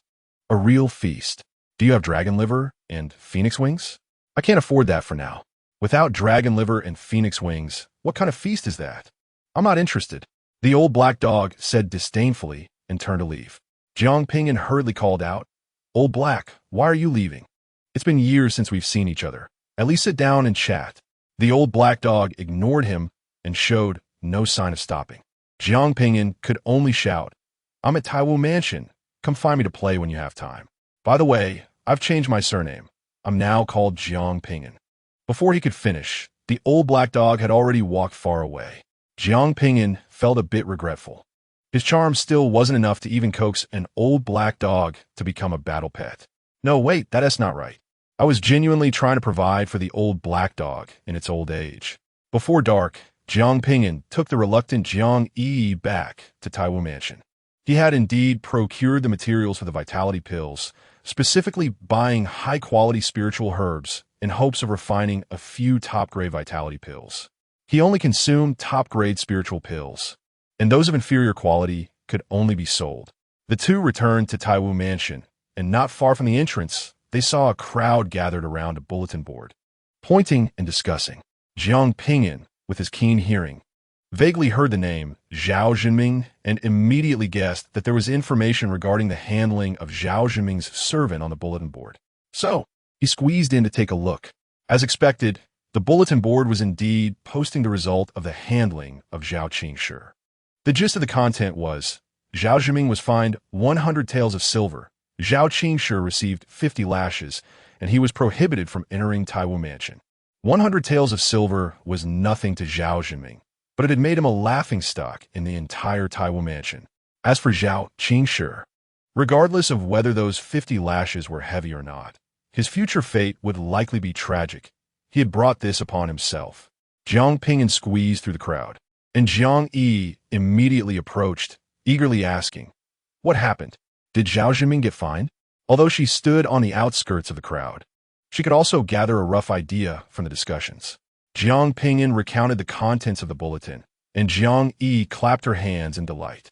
Upon returning to the Kuan courtyard, Jia Chun greeted Zhao Ping'an as soon as he entered the front yard. Young master, the law enforcement hall has already dealt with Zhao Zhenming and his servant, Jia Chun said, respectfully presenting a receipt from the law enforcement hall. Zhao Ping'an picked up the receipt and glanced at it casually. The content was similar to that on the bulletin board. Jia Chun continued to report. young master. A teacher just came to inform. Tomorrow morning at the hour of the snake, there will be a gathering at the Grand Martial Arts Square. The Academy will make specific arrangements for the genius ranking competition the day after tomorrow, and no one is allowed to be absent. Got it, Zhao Ping'an nodded. In the Gengxin courtyard, Zhao Zhiming's residence, Zhao Jinglian complained to Zhao Zhiming. Brother, on the first day of Taiwu Mansion opening, you've become a celebrity, almost making me famous as well. This matter was indeed my oversight, Zhao Zhiming replied calmly. Zhao Jinglian continued to complain. That waste may not have real abilities, but he is very cunning, treacherous, and shameless. He revealed his true colors on the spaceship. You should deal with him seriously, not send a useless servant. Zhao Zhiming listened to Zhao Jinglian's advice calmly and seriously. You are right, I was careless. After a pause, he confidently said, although the start is not favorable, it's not a big problem. The great wilderness is a world where strength is respected. As long as we show our strength in the upcoming genius ranking competition, everyone will quickly forget today as little incident. Zhao Jinglian responded, her phoenix eyes revealing a fiery expectation, rubbing her fists. She was very confident in her abilities and couldn't help but fantasize in her mind about shining in the genius ranking competition, becoming the envy of all, with countless princes, sons, and holy sons bowing before her. Suddenly, a detestable figure appeared in her imagined scene. Oh no, she suddenly exclaimed. Zhao Zhiming was startled and quickly asked with concern, What's wrong, sister? The genius ranking competition requires everyone to participate. That waste will definitely participate too. At that time, he will definitely suffer a crushing defeat, perhaps even come in last place. Zhao Jinglian anxiously said, We will be humiliated by him. Brother, what should we do? She was on the verge of tears. Zhao Zhiming's calm and confident face couldn't help but show a hint of worry. After all, Zhao Ping'an was still their half-brother, and if they performed too well, someone would definitely take the opportunity to smear them by bringing up Zhao Ping'an. At that time, it was inevitable that a flaw would be exposed. On the spaceship, he had thought of many strategies to prevent Zhao Ping'an from embarrassing them, but now time was too tight for him to implement them. After some thought, he comforted Zhao Jinglian. Although he is an ordinary body, he is not a fool. I heard he has good comprehension and probably practices martial skills decently. He should come in last place. If it really comes to that, I will bribe his opponent to ensure he doesn't come in last. That will have to do, Zhao Jinglian said, feeling a bit more at ease. Finally, she complained, Why do we have to deal with him? Brother, he bullied me on the spaceship. He deserves to die. Can we? Let us wait and see. After all, this is Yujing, and many situations are beyond our control. Zhao Zhiming calmly shook his head. The next morning, all the students gathered at the Grand Martial Arts Square halfway up the mountain, where Li Wenzheng, the fourth-ranking official of Taiwu Mansion, appeared and presided over the meeting. Li Wenzheng was a top-tier expert at the law manifestation realm, coming from the Sacred Confucian Church, a stern and authoritative middle-aged man with a black beard, wearing a loose blue robe and a high black square Confucian cap. Li Wenzheng did not waste words and briefly explained the reason for holding the genius ranking competition before announcing the rules of the competition. The rules state that in the preliminary rounds, teams of 5 will be formed through a draw, and these teams will compete in 4 elimination rounds. Ultimately, 19 teams, totaling 95 participants, will emerge victorious. Among these 19 teams, the 2 strongest members of each team will qualify for the first ranking competition, which is an individual contest to determine the top student, second place, third place, and so on. The last 3 members of each team from the 19 teams will participate in the second ranking competition, which is also an individual contest, where the top 10 will qualify for the first ranking competition to compete for the top student, while the remaining members will be ranked from 49th to 95th place. As for those defeated in the team elimination rounds, their rankings will be determined by their team's placement. During the competition, the use of spiritual symbols and pills is prohibited, and only ordinary weapons are allowed. After announcing the rules, Li Wenzheng immediately held the draw for the students. With a sweep of his large sleeve, 1,500 small balls flew out of a large basket, scattering towards the 1,500 students. The students quickly reached out to grab a small ball, which had a number written on its surface. Zhao Ping'an looked at his small ball, which was numbered 135. The number on the small ball indicates your team number in the competition. Li Wenjing ordered the students to find their instructors to register according to the number on their small balls. Let's begin. In the next moment, the 1,500 students immediately turned into a chaotic scene as they scrambled to find their corresponding instructors for registration. There were 30 instructors sitting behind desks, ready with ink and brushes to register, with each instructor responsible for 10 teams. Half an hour later, all students completed their team registrations and took the opportunity to gather their teammates before leaving the training square to familiarize themselves with each other and discuss tactics. Zhao Ping'an's team consisted of 4 boys and 1 girl. My name is Ji Bailing. I come from the royal palace, and you can call me Princess Bailing. The only female student introduced herself directly and succinctly, her voice clear and pleasant, with a melodious tone like a lark singing. Her eyebrows were like distant mountains, slender and slightly curved, seemingly containing endless agility and playfulness. Her bright apricot eyes sparkled like stars, and with a glance, they seemed to captivate the heart. Her straight nose and cherry lips were naturally rosy. She wore a white palace dress with flowing sleeves, embroidered with exquisite floral and bird patterns and golden threads. And a golden ribbon at her waist accentuated her graceful figure. Adorned with luxurious gold accessories and precious stones on her head, her hairpins jingled lightly, creating a crisp sound with her movements, further enhancing her beauty and vivacity. Chapter 36. The first battle against Zhao Jinglian upon hearing that the stunning girl was Princess Bailing. The gazes of the other 3 young men instantly became more fervent, their faces unable to hide their excitement. Before last night, the news that Princess Bailing was also a student of Taiwu Academy had already spread among the students. Anyone who paid a little attention to the news of Taiwu Academy would know. Any male student would eagerly wish for a chance to interact with Princess Bailing and earn her favor. Zhao Ping'an couldn't help but express his surprise. Having a princess among his teammates should increase their chances of winning. He was one of the few who did not know about Princess Bailing, not because he was aloof, but because he was out of the loop, having only entered Taiwu Academy yesterday, without time to inquire about its affairs. Princess Bailing, my name is Lu Jisheng, and I come from the Lu family in Yinzhou. A handsome teenager around 17 or 18 years old was the first to recover and stepped forward to introduce himself.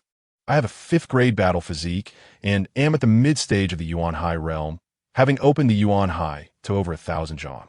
Before he could finish his introduction, another teammate couldn't help but interrupt to introduce himself to Princess Bailing. Your Highness Princess Bailing, my name is Zhang Jingtian, and I come from the Yujing Yangling Marquis Mansion. I have a 5th grade battle physique. The 3rd boy did not compete to introduce himself to Princess Bailing. He was dressed simply, with a slightly plain demeanor, dark skin, and eyes that concealed a sense of inferiority.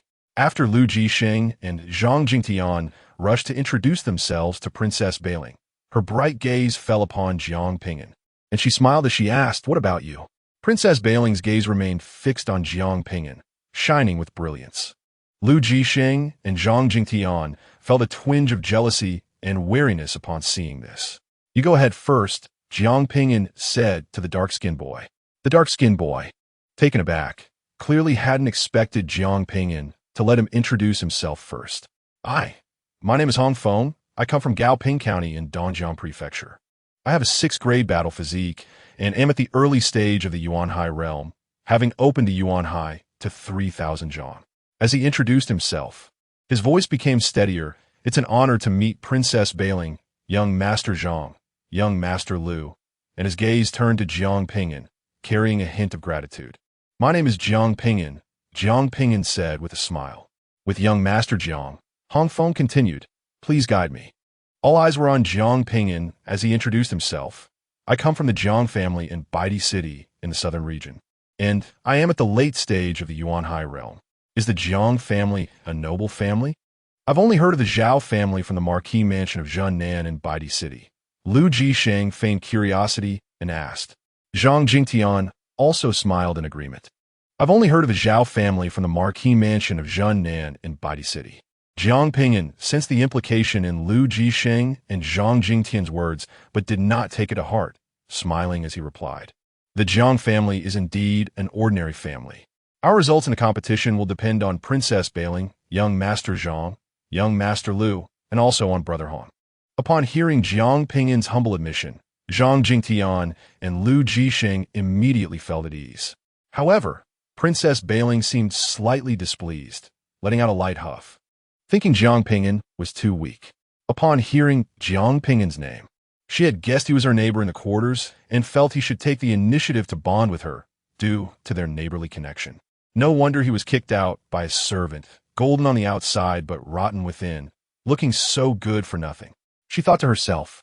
After getting to know each other, the team, centered around Princess.Being, further discussed each other's martial skills and spells, followed by tactical discussions. Zhao Ping'an modestly mentioned that he had mastered a set of top-grade sword techniques and a set of top-grade movement techniques. Princess.Being was proficient in spells, having mastered 2 top-grade spells and 3 upper-grade spells. Zhang Jingtian introduced himself as proficient in a top-grade sword technique, an upper-grade movement technique, and a middle-grade spell. Lu Jixing was similar to Zhang Jingtian.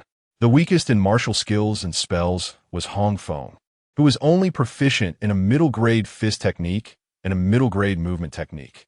Without any dispute, Princess.Being became the temporary team leader, and there was almost no disagreement on tactical arrangements. They even practiced their tactical coordination 2 or 3 times before lunch.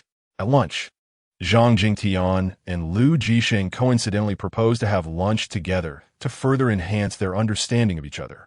There's no need for that. Princess.Being rejected without hesitation and turned to leave gracefully. She looked down on these teammates. Zhang Jingtian and Lu Jixing were too ostentatious, their auras clearly superficial, and they claimed to be proficient in a top-grade sword technique. Who were they fooling? Top-grade sword techniques are not so easily mastered, let alone perfected. Zhao Ping'an was too weak, and Hong Feng was too self-deprecating. She worried she would be dragged down by these incompetent teammates and Wu Ti be able to reach the 4th round. After being rejected outright by Princess.Being, Zhang Jingtian and Lu Jixing were not at all embarrassed, thinking it was to be expected. Princess.Being was the most favored princess of Emperor Qian. How could she be so easily approached? However, they believed that in the upcoming battles, they would surely win Princess.Being's favor with their outstanding strength, handsome appearance, and charming demeanor. Since Princess.Being said there's no need, then let's disperse, Zhang Jingtian said with a smile to Zhao Ping'an and Hong Feng. Zhao Ping'an cupped his hands in farewell and left gracefully. Zhang Jingtian and Lu Jixing exchanged pleasantries and also departed. In the end, only Hong Feng was left alone. He felt a bit regretful, thinking that he could take the opportunity to befriend Zhang Jingtian and Lu Jixing. As for the Lark Princess, he didn't dare to dream. Upon returning to the Kuan courtyard and walking towards the accommodation of Jiechen number, Zhao Ping'an accidentally caught a glimpse of the graceful silhouette of the Lark Princess, her long black hair flowing like a waterfall in the wind. It turned out she also lived nearby. Zhao Ping'an secretly thought, and suddenly recalled what the neighbor's maid said yesterday about her master being a princess. Could she be my neighbor?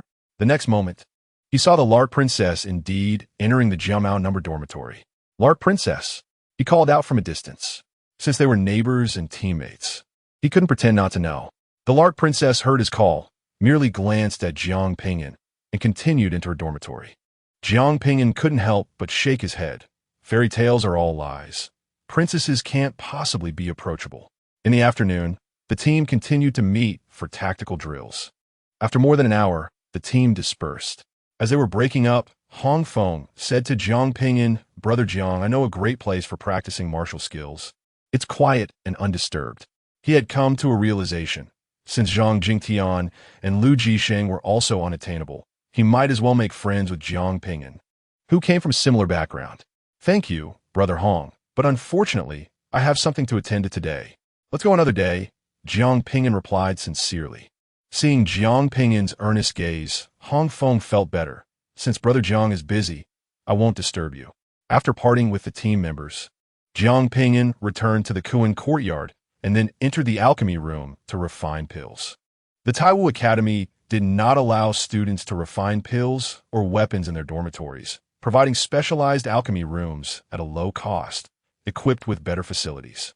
Zhao Ping'an refined a batch of vitality pills, and he didn't know if it was because the alchemy furnace of the Taiwu Academy was good or if the quality of the herbs he purchased was high.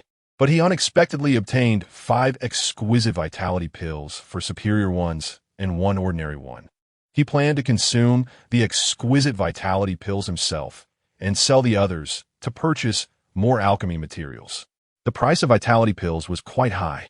Ordinary ones sold for 400 taels of silver each, superior ones for 600 taels, and exquisite ones for as much as 1,200 taels.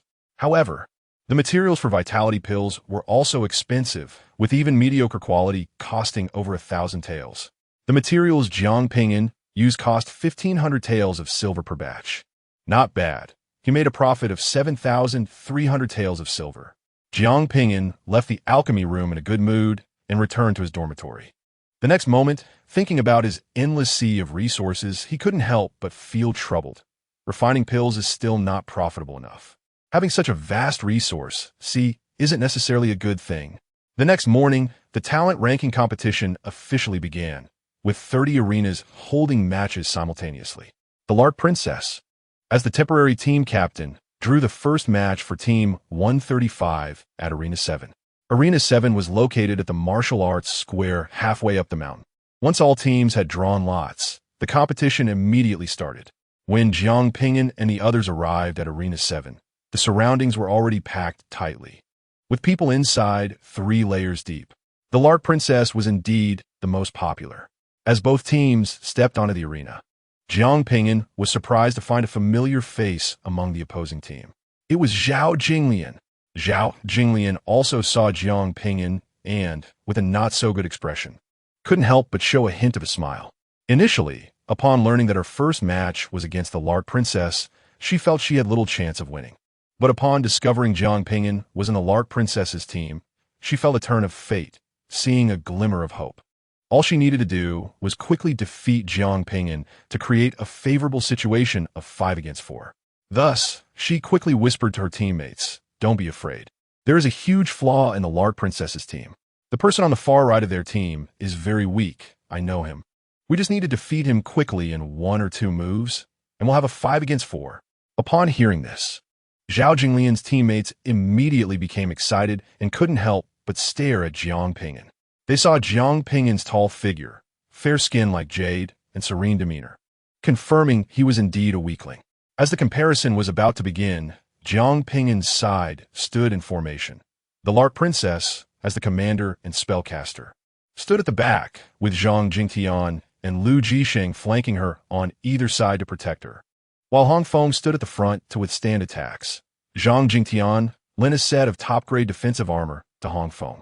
Zhao Ping'an was on the flank, either harassing the enemy or supporting his teammates. The referee announced loudly, "The competition begins."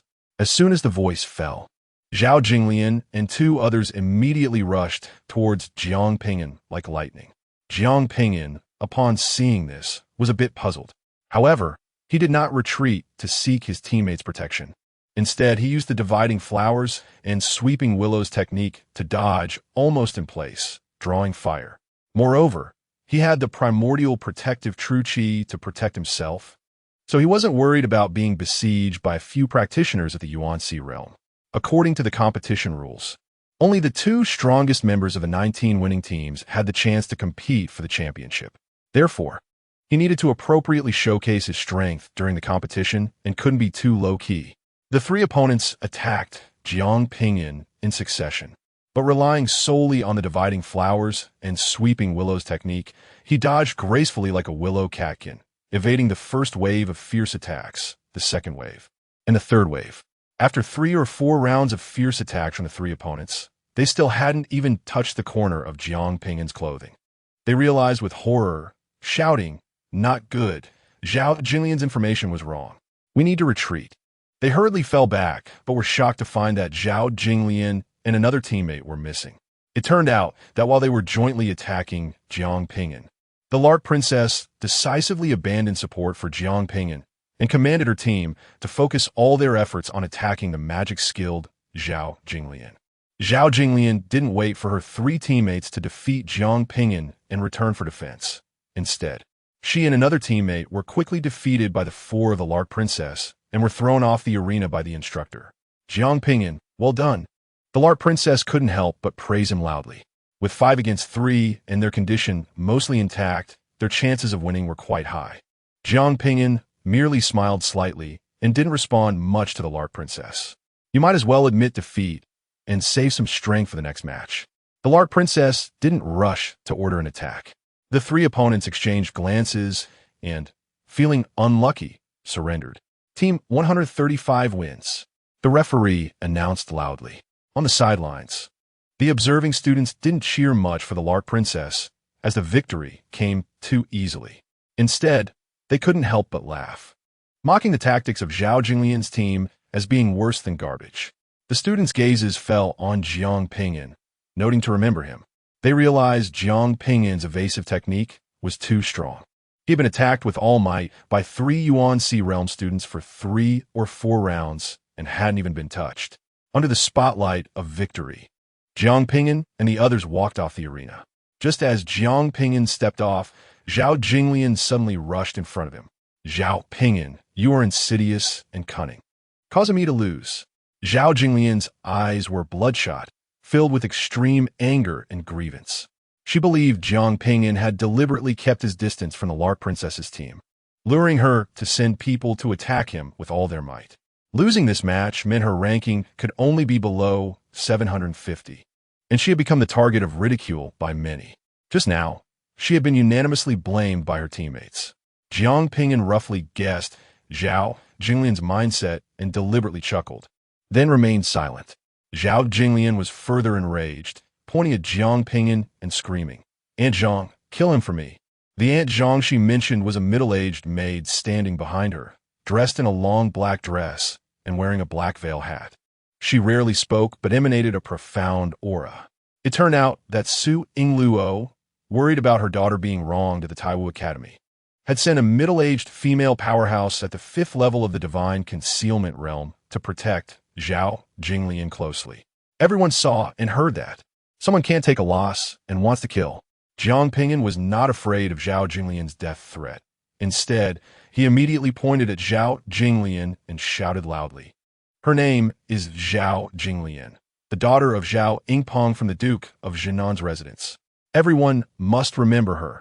If you went against her in the arena, it could cost you your life." Zhao Ping'an's loud shouts attracted disdainful glances from the surrounding students, who began to gossip and point at Zhao Jinglian. You shut up."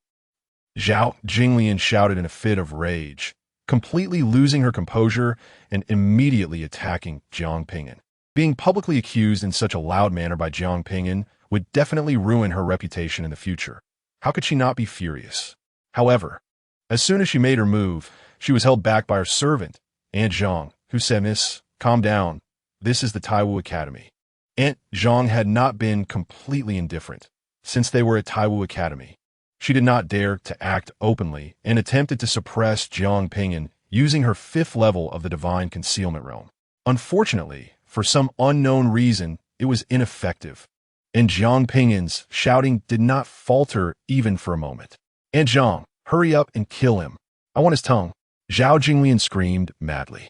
Seeing that persuasion was ineffective, Aunt Zhang had no choice but to seal Zhao Jinglian's mute acupoint and forcibly took her away.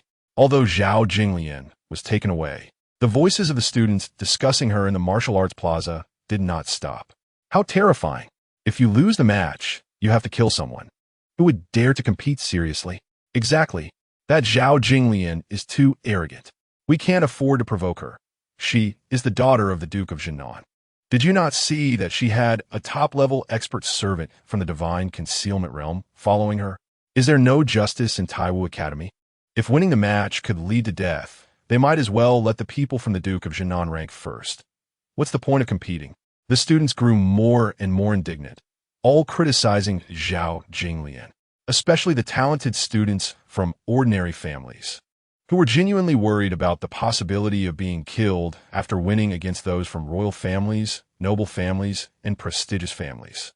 Even though those from royal families, noble families, and prestigious families would not dare to kill within Taiwu Academy, what about outside? At that moment, a voice shouted, "Brothers, We must demand an explanation from Supervisor Chow and the law enforcement hall. Is there really a threat to our lives if we win the competition? This shout went unrecognized by anyone, as it was transmitted by Zhao Ping'an using ventriloquism. He had practiced his ventriloquism to 100 times proficiency, comprehending a stronger version that allowed him to secretly transmit messages to multiple people at once, and even mislead them about the direction the sound came from. In the chaotic and noisy environment, no one realized that Zhao Ping'an was fanning the flames. The shout immediately received enthusiastic responses from many students. Yes, we must demand an explanation and clarify the matter. Thus, a group of passionate and indignant students left the martial arts plaza and marched grandly toward the law enforcement hall. Chapter 38. Turning the tables, Zhao Ping'an did not go to the law enforcement hall to demand an explanation, as it would be easy for them to discover his personal enmity with Zhao Jinglian. If he personally demanded an explanation, he would instead be seen as deliberately inciting students to seek personal revenge. Zhao Ping'an, don't worry, I will send someone to warn Zhao Jinglian. I won't let her touch a hair on you, Princess Bai Ling said to Zhao Ping'an. Thank you, Princess, Zhao Ping'an replied with a cupped fist and a smile. He did not have much faith in Princess Bai Ling's warning, but he appreciated her goodwill. After leaving the martial arts plaza, Team 135 reviewed the match they just had. Zhao Ping'an, I didn't expect your movement technique to be so impressive. Princess Bai Ling could not help but exclaim again. Zhang Jingtian and Lu Jisheng could only feel jealous, while Hong Feng was full of admiration. Thank you for the compliment, Princess, Zhang Ping'an humbly replied. Our movement techniques aren't too bad either. Zhang Jingtian and Lu Jisheng immediately protested. Zhang Ping'an's movement technique is top-notch, and he has already mastered it to perfection, Princess Bai Ling said bluntly. You two haven't even mastered a high-quality movement technique. You're not even close. Zhang Jingtian and Lu Jisheng could only awkwardly smile. Princess Bai Ling, feeling a bit proud, said, The strategy one arranged is very suitable for us. We will fight like this in the future. After parting ways with his teammates, Zhao Ping'an returned to his dormitory and found that someone had come. It was the law enforcement team. Zhao Ping'an, please come with us to the law enforcement hall. The law enforcement team said directly, their tone and demeanor leaving no room for refusal. Zhao Ping'an knew what was going on and readily complied. Okay. He then left the dormitory with the law enforcement team and went to the law enforcement hall. Upon arriving at the law enforcement hall, Supervisor Chow Yinsheng personally inquired about the matter from Zhao Ping'an. Zhao Ping'an basically answered truthfully and denied that he had incited the students to go to the law enforcement hall to demand an explanation. In the end, Chow Yinsheng warned him slightly. Although this matter is not your fault, you still have the suspicion of inciting others. Do not do this again in the future. He had already learned that Zhao Ping'an and Zhao Jinglian were actually half-siblings. Yes, Zhao Ping'an replied, but what about my safety? Chow Yinsheng said, you can rest assured. Since you have entered Taiwu Academy, it will take responsibility for your safety. Moreover, all students of Taiwu Academy are disciples of the Emperor. Anyone who wants to harm, you must face the Emperor's wrath. And what about Zhao Jinglian's punishment? Zhao Ping'an asked again. Chow Yinsheng replied, this matter has not yet been fully investigated. Once the investigation is complete, the handling results will be specifically communicated to you by the law enforcement hall. Thank you. Zhao Ping'an said, not having high expectations. After all, Zhao Jinglian had not actually made a move. However, his goal had been achieved, to ruin Zhao Jinglian's reputation. In Zhao Jinglian's dormitory, Zhao Jinming, who had won the first round of the competition, hurried over after learning that his sister was being criticized by everyone. As soon as they met, before Zhao Jinming could speak, Zhao Jinglian had already rushed into his arms with tearful eyes. Brother, that waste plotted against me. My reputation has been ruined because of him. Woo-woo, brother, you have to help me seek justice. I want him to die immediately. Hearing his sister's aggrieved sobs, Zhao Jinming felt a pang of pain and burning anger. Throughout their lives, he and his sister had never suffered any grievances or been bullied. He completely cast aside the words he had prepared to educate his sister and focused on comforting her. After comforting her for a long time, Zhao Jinming finally managed to stop Zhao Jinglian from crying. After understanding the details of the situation, Zhao Jinming was deep in thought when Zhao Jinglian could not help but say, "Brother, that waste must die. He harmed you the day before yesterday, ruining your reputation. And today he harmed me, causing me to be criticized by everyone. He must be punished by the law enforcement hall. He is a bastard. He is of common birth. He is jealous that we are legitimate. He is jealous that we receive our father's love. He is jealous that we are nurtured by the Duke of Jinan. He is jealous of our strong bloodline. In short, he is jealous of everything about us, and he will definitely use all sorts of schemes to harm us. Brother, we must kill him, the sooner the better, otherwise." She never thought that, despite their active provocation and suppression of Zhao Ping'an was only retaliating. Until now, Zhao Ping'an had never actively targeted their siblings. Zhao Jinming sighed and interrupted Zhao Jinglian, saying, "Enough, I have decided to eliminate him." Although he looked down on and hated Zhao Ping'an, he had never truly harbored the intent to kill, as he believed that harming one's own bloodline was wrong.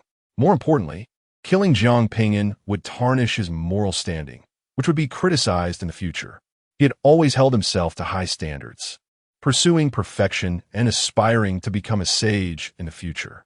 However, he felt that Zhao Ping'an was too persistent. Like a malevolent ghost continually entangling their siblings with various schemes, which forced him to harden his heart. "I am being forced into this," he thought to himself. "Those who know would surely understand me. Really, that's great." Zhao Jinglian immediately exclaimed with excitement.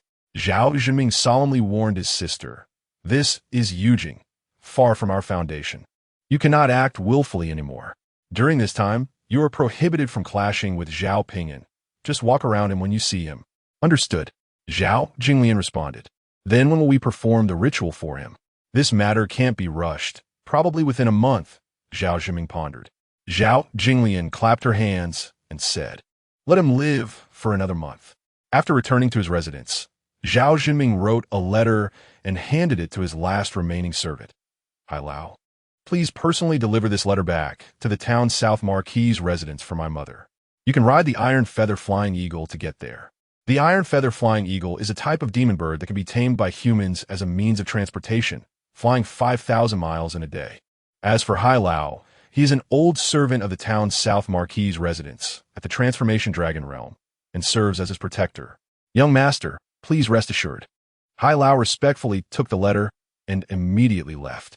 However, after Zhao Jinming left, Zhao Jinglian did not feel less angry.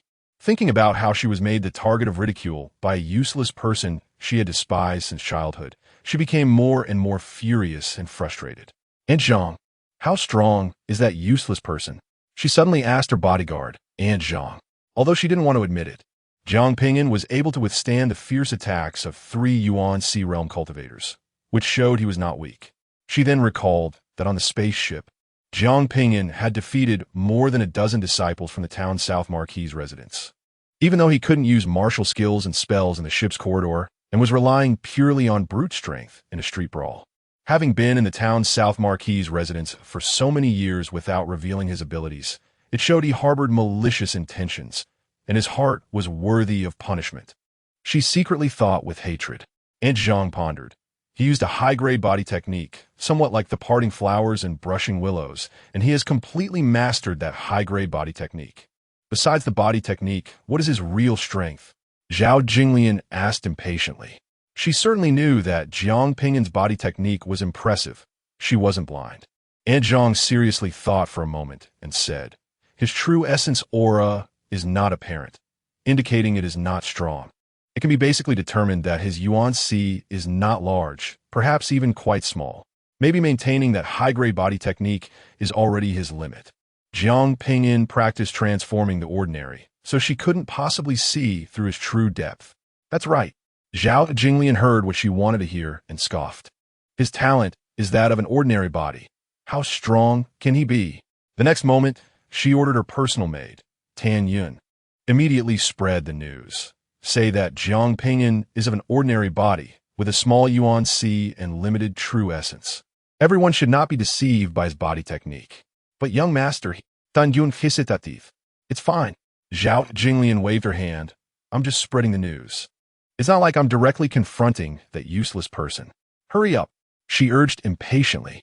fearing that she would go crazy if she didn't retaliate against Zhao Ping'an immediately. Tianyan had no choice but to respond, "Yes, miss." Then, she immediately turned and left. In just half a day, the fact that Zhao Ping'an was of an ordinary body became known to everyone, not only because of the attention brought by Princess Balan, but also because Team 135 was a seed team. Other students were eager to learn about Team 135's background. For a time, many students were discussing the news that Zhao Ping'an was of an ordinary body. So Zhao Ping'an is of an ordinary body with a small Yuan Sea. I was shocked. I thought he was a dark horse, but it turns out he is just empty. No way. An ordinary body can't reach the Yuan Sea by 16. It must be a rumor. It's not a rumor. It's true. The news came from the disciples of the town's South Marquise residents, and many disciples from the town's South Marquise residents have confirmed it. Zhao Ping'an is from Body City. I also heard that Zhao Ping'an's real surname is Zhao, and he is also from the town South Marquise residents. It is said that because he is of an ordinary body, the town South Marquise residents feels too embarrassed to allow him to keep the surname Zhao.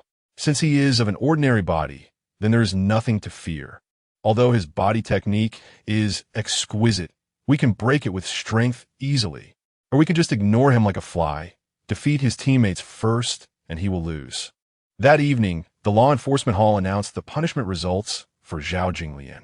Zhao Ping'an looked at the announcement, which was basically fair, giving Zhao Jinglian a serious warning and demerit, depriving her of 3 months resource allocation, and notifying the whole residence, including Zhao Jinglian's parents. The notification throughout the Taiwu mansion was enough to ruin Zhao Jinglian's reputation for a long time. Zhao Ping'an couldn't help but smile. Just as Zhao Ping'an expected, after the punishment announcement against Zhao Jinglian came out, her reputation in the entire Taiwu mansion was thoroughly ruined. Everyone knew that Zhao Jinglian couldn't afford to lose. After losing the competition, she threatened others privately, and so on. The students in the Taiwu mansion were all elite talents from the entire Deqian kingdom. And this bad reputation would not be limited to the Taiwu mansion. It would spread far and wide in the future. After a day of intense competitions, the first round ended, and the second round of competitions began the next morning, still requiring a draw. Before the drawing, Team 135 gathered, and Zhang Jingtian directly asked Zhao Ping'an, "Zhao Ping'an, are you of an ordinary body?" "Yes, I am of an ordinary body." Zhao Ping'an calmly nodded in acknowledgement. Beside him, Lu Jisheng smiled and said, "What a pity." Hong Feng looked at Zhao Ping'an with a hidden sense of regret. An ordinary body is almost equivalent to a useless body, and accomplishments are bound to be limited. This is common knowledge. Princess Balan looked at Lu Jisheng in disapproval and asked, "What are you laughing at?" "I didn't laugh." Lu Jisheng hurriedly denied with a guilty conscience, wiping the smile off his face. Princess Balan looked at Zhao Ping'an with sympathy, but said nothing. In her understanding, an ordinary body is indeed destined to be mediocre, and she was unwilling to say comforting words that weren't sincere to Zhao Ping'an. Zhao Ping'an was indifferent to his teammates' attitudes. Once he won first place in the competition, those who criticized and mocked him would naturally shut up and turn to astonishment. Before long, the drawing was completed, and Princess Balan drew the second match on the 10th stage. Under the 10th stage, after watching the first match, Zhao Ping'an, Princess Balan, and others ascended the stage, preparing to start the competition. Chapter 39. Zhao Ping'an is not threatened below the stage. There are still crowds of students and spectators. The focus of these student spectators, aside from Princess Balan, was Zhao Ping'an. Standing on the stage, although Zhao Ping'an bore the label of an ordinary body and a useless person, he looked very good.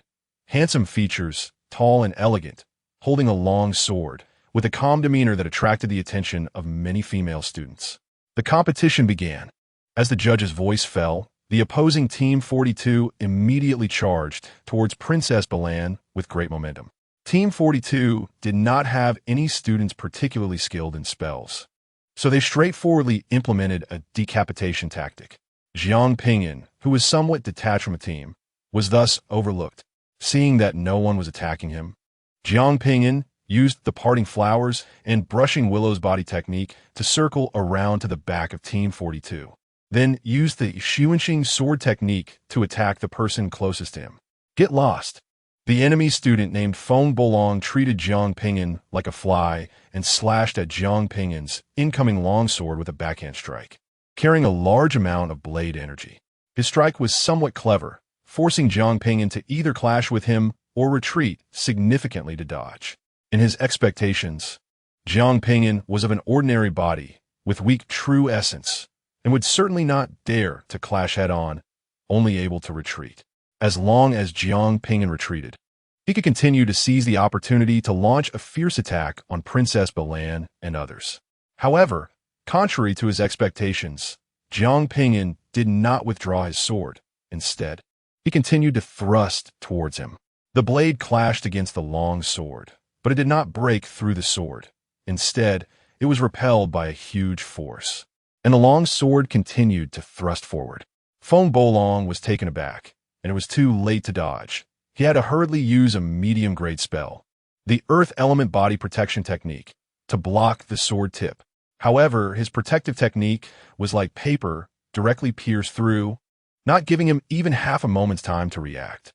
Zhao Ping'an pierced through Feng Bolong's clothing, and when he reached his skin, he immediately withdrew his sword. Feng Bolong was stunned on the spot, his whole body stiff. At this moment, the instructor outside the stage lifted Feng Bolong off the stage. Below the stage, the audience saw Zhao Ping'an defeat a student with one move and couldn't help but erupt into a chorus of exclamations. Ah! The exclamations were filled with surprise. After Zhao Ping'an defeated Feng Bolong, he immediately launched an attack on the back of the second closest student, moving as fast as a shooting star. That student was fully focused on dodging Princess Lark's magical attacks, and was caught off guard by Zhao Ping'an's sudden strike, resulting in immediate defeat and being thrown off the stage by the instructor outside the ring. The audience below was clearly stunned. Zhao Ping'an had managed to defeat two students in the blink of an eye. Who was it that said Zhao Ping'an was an ordinary body, with weak true essence and no combat power? Thanks to Zhao Ping'an, the situation on the stage was greatly favorable for Team 135. With a pincer attack and a 4-against-3 scenario, Han Feng had already been defeated and eliminated, and despite his strong armor, he could only use mid-grade martial techniques, lasting only 3 or 4 breaths before being defeated. The remaining 3 enemies finally realized that Zhao Ping'an was the biggest threat and hurriedly turned to face him. As a result, they were quickly defeated by Princess Lark and others. Team 135 wins, the referee announced loudly. Below the stage, Feng Bolong and others angrily cursed. Who spread the rumor that Zhao Ping'an is an ordinary body? His true essence is even stronger than mine. The bastard who spread the rumor better not let me find him. I won't let it go. Feng Bolong and others vented their anger, blaming their defeat on the rumor spreader who claimed Zhao Ping'an was an ordinary body. Other students found it amusing and were secretly glad it wasn't them who misled the situation, even joining in to curse the rumor spreader, saying their intention was despicable. After leaving the martial arts square, Team 135 found a quiet place to review the battle they just had. Zhang Jingtian and Lu Jisheng stared at Zhao Ping'an and asked, "Are you really an ordinary body? How could you defeat 2 people so quickly?" "I really am an ordinary body. They exposed their backs to me. If I couldn't take them down, I wouldn't deserve to be your teammate," Zhao Ping'an replied seriously. Princess Lark reproached Zhang Jingtian, Lu Jisheng. "Isn't it good that Zhao Ping'an helped us easily win this match?" "Haha, of course it's good." Zhang Jingtian and Lu Jisheng quickly smiled. "We were just curious about the combat power of ordinary bodies." Princess Lark smiled at Zhao Ping'an. "I'm also a bit surprised by you." After summarizing for a while, they dispersed to rest. The third round of the competition would be held in the afternoon, so they needed to rest well and regain their energy. However, shortly after they parted ways, Zhang Jingtian and Lu Jisheng caught up with Zhao Ping'an together. "Zhao Ping'an, we have something to say to you. Come with us." Their tone was filled with an unrefusable authority. However, to their surprise, the seemingly weak Zhao Ping'an smiled and gently shook his head. "You can say it directly, or we can talk over there. I'm quite busy." While speaking, he pointed to a big tree about 3 to 4 zhang away from the road. He had always been easygoing, but he didn't want to compete for a woman and create jealousy among others. Zhang Jingtian and Lu Jisheng wanted to curry favor in front of Princess Lark, so he didn't see the need to block their way.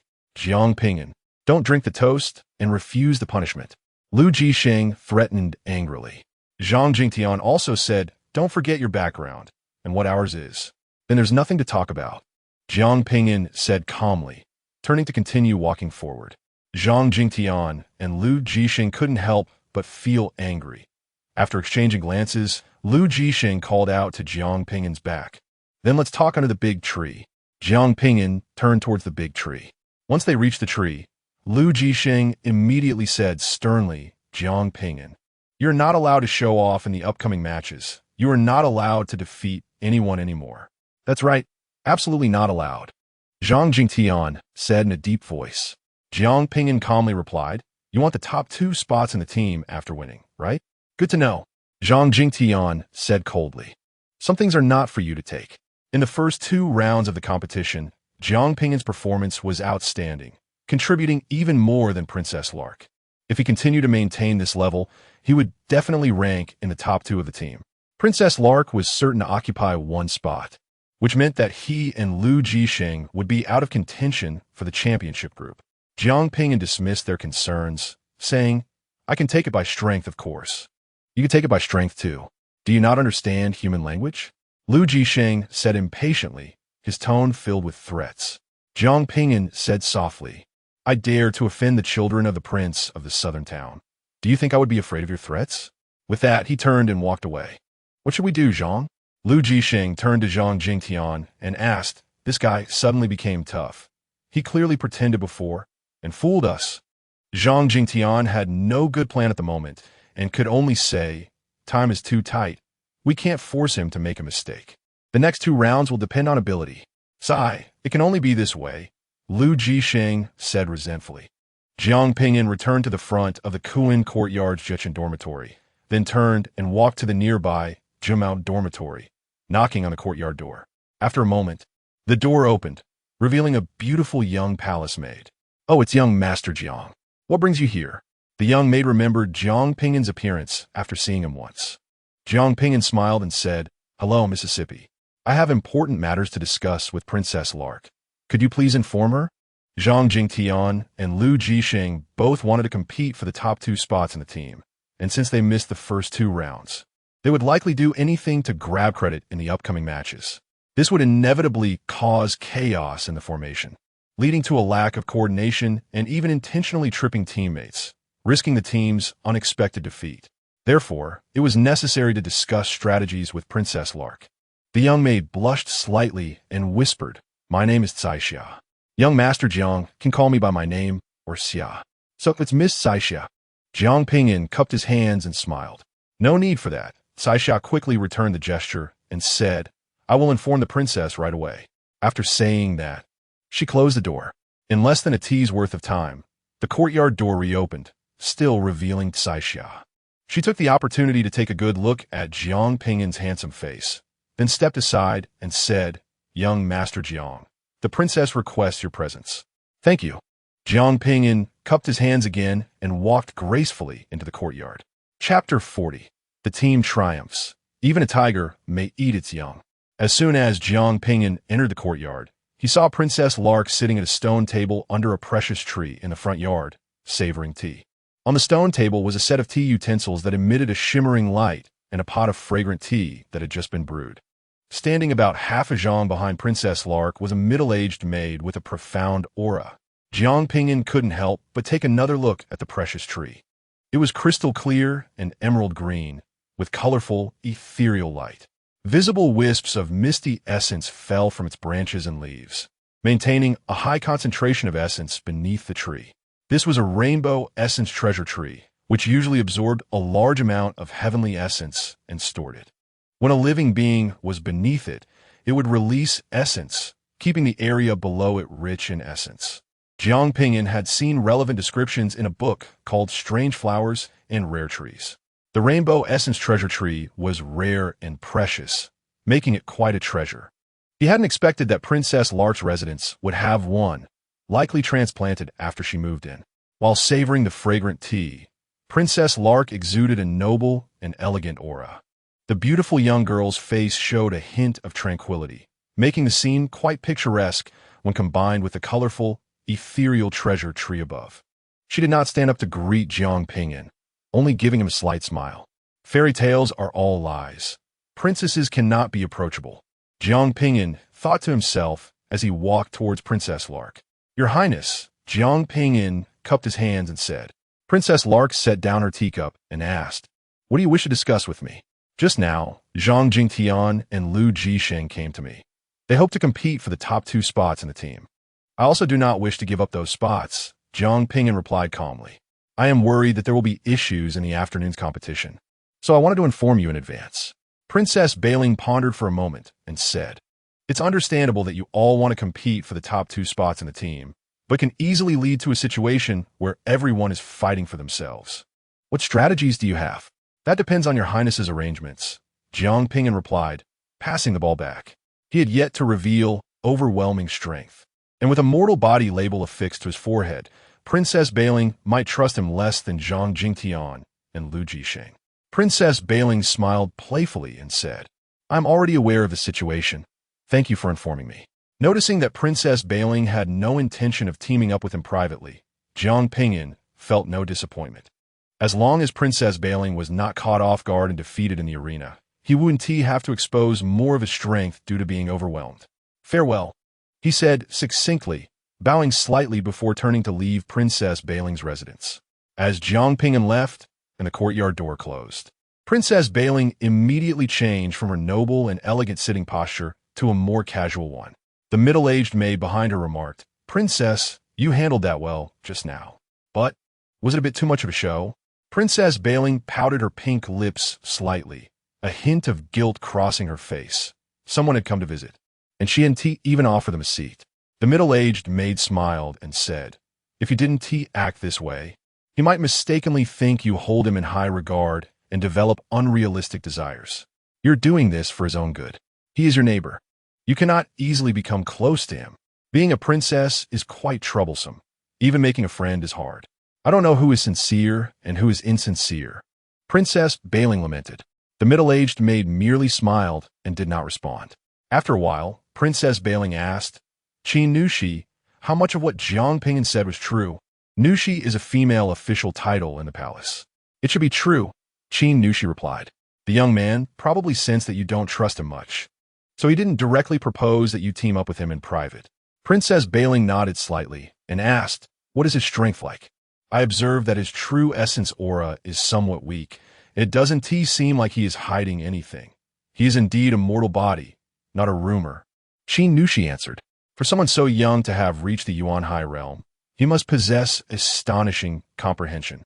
As a personal guard of the most favored princess of Emperor Qian, she had already gathered intelligence about Princess.Being's neighbors, including Zhao Ping'an, and knew that Zhao Ping'an's comprehension was extraordinary, likely a once-in-a-century talent. In the afternoon, at the Grand Marshal Square, the 3rd round of competitions was about to begin. By the 3rd round, only 75 teams remained, all with relatively strong abilities. And after 2 rounds of competition, they had basically grasped the methods of team combat. They still had to draw lots. Princess.Being drew the first match for Arena No. 3, and before she had a chance to know who her opponent was, she was called to the stage.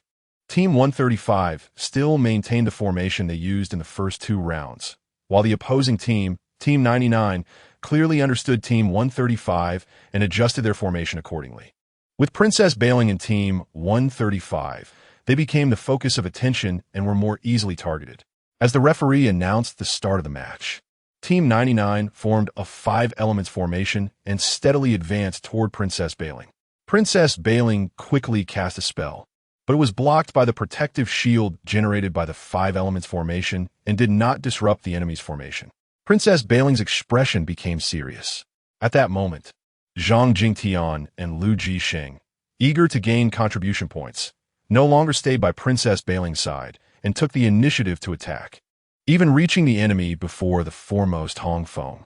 The situation of everyone fighting for themselves unfolded as expected. Zhao Ping'an did not compete with Zhang Jingtian and Lu Jisheng to attack the enemy, but maintained a guerrilla strategy. Team 99 coordinated within their 5-elements formation and remained vigilant against him. So, Zhao Ping'an didn't gain any advantage in a short time. relying on his agile movements and sword techniques. Perhaps having won too easily in the previous 2 rounds, Zhang Jingtian and Liu Jisheng rushed to attack a few times. And seeing no effect, they couldn't help but unleash their ultimate moves. They indeed learned exquisite sword techniques and superior body techniques, but they were only half-baked. As they rushed to use their big moves, they exposed numerous flaws, and before they could truly unleash them, they were defeated by the enemy. With Zhang Jingtian and Liu Jisheng being thrown out of the arena by the instructor, Hongfeng was quickly defeated as well. Only Princess.Being and Zhao Ping'an remained. Facing a 2-against-5 situation, clearly at a disadvantage. Princess.Being glanced at Zhao Ping'an and didn't see any intention from him to come protect her. She was surprised to be forced to reveal her trump card so soon. Feeling somewhat helpless, she called out in a delicate voice. 10,000 birds returned to the phoenix. In the next moment, the surrounding elemental energy surged, and the world changed color as a miraculous phenomenon appeared behind Princess.Being. A brilliantly colored and radiant phoenix emerged from the void, and a high-pitched phoenix cry shocked the true essence of everyone around, nearly causing it to collapse. The phoenix soared high into the sky, and countless phantasmal spirit birds flew in from all directions. This miraculous sight left the audience below dumbfounded and deeply shocked. This was indeed the manifestation of the Yuan High realm. Zhao Ping'an watched the phenomenon behind Princess.Being, secretly marveling at how her true essence had suddenly surged significantly. And the sound of the phoenix cry nearly shattered the true essence of those facing her, especially Team 99, who were likely in even worse shape. The manifestation of the Yuan High realm was indeed formidable. At this moment, Princess.Being concentrated her spell, almost instantly completing the gathering of energy, creating a terrifying fireball with a diameter of over 3 zhang, 10 meters, that smashed toward Team 99. We concede. Someone from Team 99 finally came back to their senses and shouted in fear. At that moment, the instructor outside the arena intervened, redirecting the massive fireball into the sky. After narrowly escaping disaster, Team 99 was drenched in cold sweat, their legs trembling. The referee announced, Team 135 wins.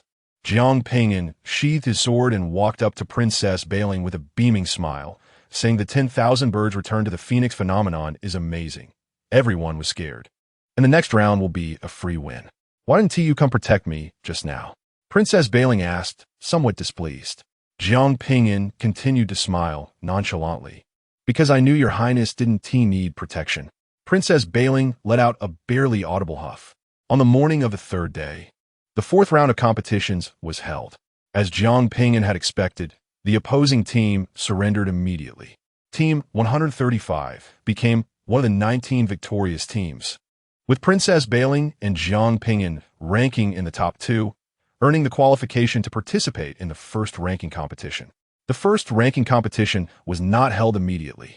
It was scheduled to be the last event. During this time, Zhao Ping'an did not observe the matches, busy with alchemy and cultivation. In Baidi City, at the Zhenan Marquis' residence, in the Dapeng courtyard, Su Yingluo received a letter from Zhao Jinming. After reading the contents of the letter, a look of anger appeared on her usually pure face, and her normally calm eyes shot out intense killing intent. Her precious children had been bullied, and it was even by that wretched being, using despicable means. Truly a vile creature. I once showed mercy and spared your life. But I never expected that not only would you not be grateful, but you would also be jealous and plot against my children everywhere. She disregarded Zhao Jinming's request in the letter and immediately sent someone in secret to Yujing to deal with Zhao Ping'an. After calmly contemplating for a moment, suppressing her anger and killing intent, she burned the letter and then went to find Zhao Yingpeng. Zhao Yingpeng was still practicing in the other courtyard. Husband, Jinming sent a letter home, she said directly. Upon hearing the name Jinming, a loving expression appeared on Zhao Yingpeng's face as he smiled. Oh, where's the letter? He reached out for the letter from Su Yingluo. Su Yingluo lightly shook her head. I burned the letter. I was worried that you would be furious after reading it and do something rash. What happened to Jinming? Zhao Yingpeng immediately pressed, his tone anxious. Su Yingluo said lightly. I really don't want to say. After saying this, she turned and left, unusually disobedient towards Zhao Ping'an. Zhao Ping'an, feeling anxious, had no mind to continue his cultivation and wanted to press Su Yingluo for answers. However, he suddenly remembered that Zhao Zhenming's letter was sent back in haste, likely dispatched by a servant.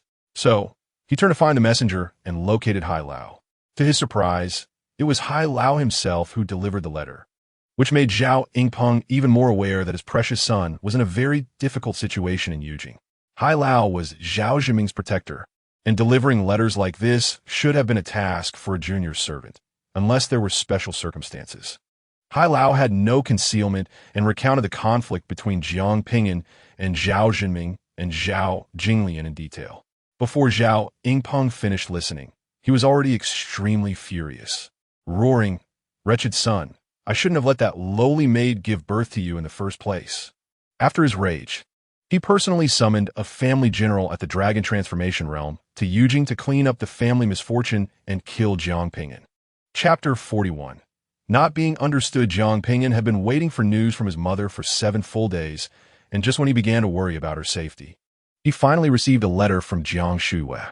The letter provided an address and asked him to come over to familiarize himself with the way. On the day he received the letter, with no competition scheduled, Zhao Ping'an took Jiang Yi and Chen Dong to meet Jiang Shuiwei. Jiang Shuiwei's rented courtyard was in Shuanyang Fong, not large, and she had hired 2 maidservants to help. Shuanyang Fong was not far from Taiwu Mansion, separated by only 2 blocks, and it took about a stick of incense, half an hour, by carriage, suggesting that Jiang Shuiwei had intentionally rented a place near Taiwu Mansion. In the small hall, Jiang Ping'an, Jiang Shuiwei, and Jiang Yi sat together chatting. Jiang Yi asked about the soap shop, and Jiang Shuiwei shook her head, saying, "Yujing is the capital, a place where talents are hidden and dragons and snakes are mixed. Top experts from the divine concealment realm can be found everywhere in Yujing. I've noticed 2 or 3 incidents of street fights in the alleys these days.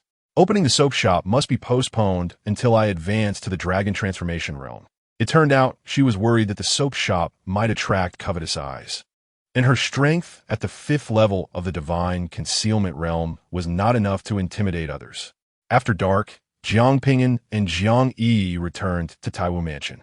The first round of competitions finally arrived, and the top 2 students from the 19 winning teams, a total of 38 students, along with 10 supplementary students, the top 10 from the second round of competitions, gathered for a drawing to determine the arenas. The competition rules divided the matches into 4 arenas, where the champions of each would compete again to vie for the ultimate top student. Jiang Ping'an drew number 3 in Arena C. When the results were posted, Jiang Ping'an saw his name alongside Zhao Zhenming, who was also in Arena C, and his number was 1. According to the competition rules, he would face Zhao Zhenming and Yuan Ruolin in a 3-way brawl, with only one victor emerging. Unexpectedly, we still have a battle ahead. A voice came, and Jiang Ping'an turned to see Zhao Zhenming. Zhao Zhenming was dressed like a noble son of the Marquis of Jinan, wearing a purple gold crown, with a ribbon in his hair fluttering in the wind, dressed in a moon-white brocade robe, with intricate silver thread at the collar and cuffs, a jade belt around his waist holding a warm jade pendant, and black boots with cloud patterns. His sword-like brows and starry eyes looked up, not giving an arrogant impression, but rather a noble restraint, as if he was born to be this way. Jiang Ping'an did not catch the hidden meaning in Zhao Zhenming's words and thought he sounded a bit too arrogant. In Taiwu Mansion, even the princes and princesses had to personally compete in the arena. What special status did a son of the Marquis of Jinan have? And then, he said sarcastically, disdainfully pointing out Zhao Zhenming's arrogance. Zhao Zhenming, however, answered evasively, "That's fine. Let you experience firsthand the gap between a common body and a top-tier battle body, and understand why common bodies are destined to be mediocre. Let you know why your father doesn't like you, and let you see what kind of tragedy it was for your mother to insist on giving birth to you." Jiang Ping'an couldn't help but sneer. "I truly wish I were on the arena right now. I'd love to punch that smug face of yours. First, Zhao Ping'an is only your father, not mine, so why would I need his approval?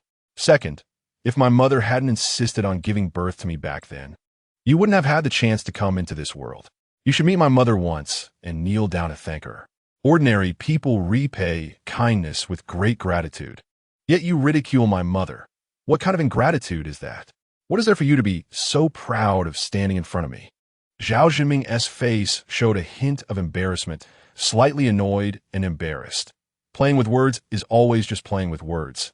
It can't stir up any real waves. Once we're on the arena, let us see how you use your words to talk to my sword. With that, he waved his sleeve and walked away. After the drawing, within less than a stick of incense, the first round of competitions began. In Arena C, Zhao Ping'an, Zhao Jinming, and Yuan Rulin stepped onto the stage under the watchful eyes of many students. Yuan Rulin was a beautiful young lady from a prominent family, around 16 or 17 years old, with a delicate figure and an elegant demeanor at the late stage of the Yuan Hai realm. As soon as she stepped onto the arena, she approached Zhao Ping'an and quickly whispered, "Shall we team up to defeat Zhao Jinming first?" Although many students believed Zhao Ping'an was a rumor and labeled him as relatively weak, thinking he was merely riding on the coattails of the 100 Spirits Princess. Zhao Jinming had showcased very strong abilities in the team competition and was regarded as one of the strong candidates for the top student. "Sure," Zhao Ping'an replied with a smile. Yuan Rulin added, "I'm proficient in spells. I'm skilled in martial arts." Zhao Ping'an also replied. Below the arena, most of the children of the Marquis of Jinnan gathered to watch the battle. "That waste has met the real Jinming young master. His luck has run out," one of the Marquis's children said with jealousy. He felt quite embarrassed that he, a member of the Marquis of Jinnan, had failed to enter the first round of competitions. The other children of the Marquis of Jinnan laughed. "This is like the mist meeting the sun. Young Master Jinming only needs to give that waste a glance, and he will evaporate, revealing his true form. I hope young Master Jinming won't be too merciful and give him a good beating, teaching him a lesson about status and legitimacy." Zhao Jinglian was naturally also watching from below the arena, her face full of anticipation and excitement, waiting to see her brother beat that waste to vent her anger. Although she knew that the waste would soon be transcended, it would still be somewhat satisfying to see him get beaten in public before that, revealing his true form. The 100 Spirits Princess was also watching from below the arena, her match being in the third round of another arena. Zhao Ping'an was a teammate she had fought alongside and also her neighbor, so she was still willing to pay attention. Moreover, Zhao Jinming, who was fighting Zhao Ping'an, was also one of her strong competitors for the title of top student. Indeed, she did not believe Zhao Ping'an could win. Besides the 100 Spirits Princess, the other members of the original team, 135, were also watching from below the arena. Standing beside her, Zhang Jingtian and Lu Jisheng had both failed to enter the top 10 of the second round, and thus missed the first round of competitions. However, they were still unwilling to accept that Zhao Ping'an could participate in the first round, believing he had intentionally feigned weakness to deceive them and gain an advantage. "I hope Brother Zhang can win," Hong Feng said sincerely. His information was relatively limited, and he was unaware of Zhao Jinming's strength for the moment. Lu Jisheng immediately laughed. "That's impossible." "Why?" Hong Feng asked. Zhang Jingtian pointed at Zhao Jinming on the arena, smiling with a sense of superiority. "Do you know who he is?" "Who?" Hong Feng asked in confusion. Zhang Jingtian wore a smile that suggested he thought Hong Feng was oblivious. "The son of the Marquis of Jinnan, Zhao Jinming." "Oh, so that's Zhao Jinming." Hong Feng suddenly understood. He spoiled the wicked slaves and broke the doors of other students right after the mansion opened. "No, why did you remember these things?" Zhang Jingtian said somewhat angrily. Zhao Jinming comes from a noble background, with an exceptionally strong bloodline, and it is said that he also has Yuan Hai anomalies. Hong Feng couldn't help but show a look of shock and envy. "Zhao Jinming has Yuan Hai anomalies? That's amazing. Brother Jiang is probably without any chance of winning. I heard Zhao Jinming has been cultivating on the two major sacred sites of cultivation in the Great Qian Kingdom, Pudu Mountain, since he was young, and has received teachings from the divine monks there." Lu Jisheng couldn't help but interject, showing off his insider knowledge, claiming that his initial Yuan Sea exceeded 10,000 zhang, making him a genius among geniuses. Hong Feng was once again amazed, feeling shocked to the core. Brother Jiang really had no chance of winning. Zhang Jingtian laughed and said, "Compared to Zhao Jinming, Zhao Ping'an is like a firefly compared to the bright moon in the sky. he's simply not worth mentioning. Indeed, it's a difference between mud and clouds, Lu Jixing asserted. Princess Bailing could no longer bear it and spoke up unhappily. Zhao Ping'an was once our teammate. You are boosting others' confidence while diminishing your own. You are right, princess. Zhang Jingtian and Lu Jixing hurriedly smiled in response, saying that no matter whether Zhao Ping'an could win or not, they would cheer for him. Princess Bailing huffed lightly. If he is easily defeated, it will be even more embarrassing for you, because you are even worse than Zhao Ping'an. The smiles on Zhang Jingtian and Lu Jixing's faces instantly froze, turning red with embarrassment. Chapter 42. One move, defeat. The competition began. As the referee's voice fell, Zhao Ping'an immediately used the splitting flowers and weeping willows technique to rush at Zhao Zhenming, wielding the Xuanqing sword technique in his hand. Behind him, Yuan Rulin immediately gathered her spells, quickly forming 7 or 8 water arrows and shooting them toward Zhao Zhenming. Zhao Zhenming couldn't help but let out a disdainful snort, slightly bending his legs and leaping into the air, soaring 10 zhong high. A sparrow will never know the thoughts of a swan. You want to fight me desperately so that Yuan Rulin can calmly cast her spells against me? No way. Zhao Zhenming soared into the air and immediately used the top-tier martial skill, initial golden-winged peng wings, creating a pair of enormous wings made of true essence and the world's energy on his back. These wings shimmered with golden light, feathers clearly visible, resembling the wings of the golden-winged peng. The initial golden-winged peng wings is a flying martial skill from the sacred land of Pudu Mountain, a weakened version of the profound-level martial skill golden-winged peng wings, relatively easy to cultivate, with several times lower true essence consumption. Yet its speed remains unparalleled among top-tier flying martial skills. Zhao Zhenming, looking down from above, swiftly dove like lightning towards Yuan Rulin, who was standing at the edge of the arena, swinging his sword down. Yuan Rulin clearly did not expect Zhao Zhenming to have cultivated flying techniques, completely breaking her pre-planned strategy. The starting point for flying techniques is a top-tier martial skill, which are generally difficult to cultivate. And once a cultivator enters the divine storage realm, they naturally gain the ability to fly. Therefore, very few Yuan Sea realm cultivators spend a lot of energy training flying techniques. Unless they have no hope of advancing to the divine storage realm and have mastered other top-tier martial skills and spells, they would then consider investing energy in flying techniques.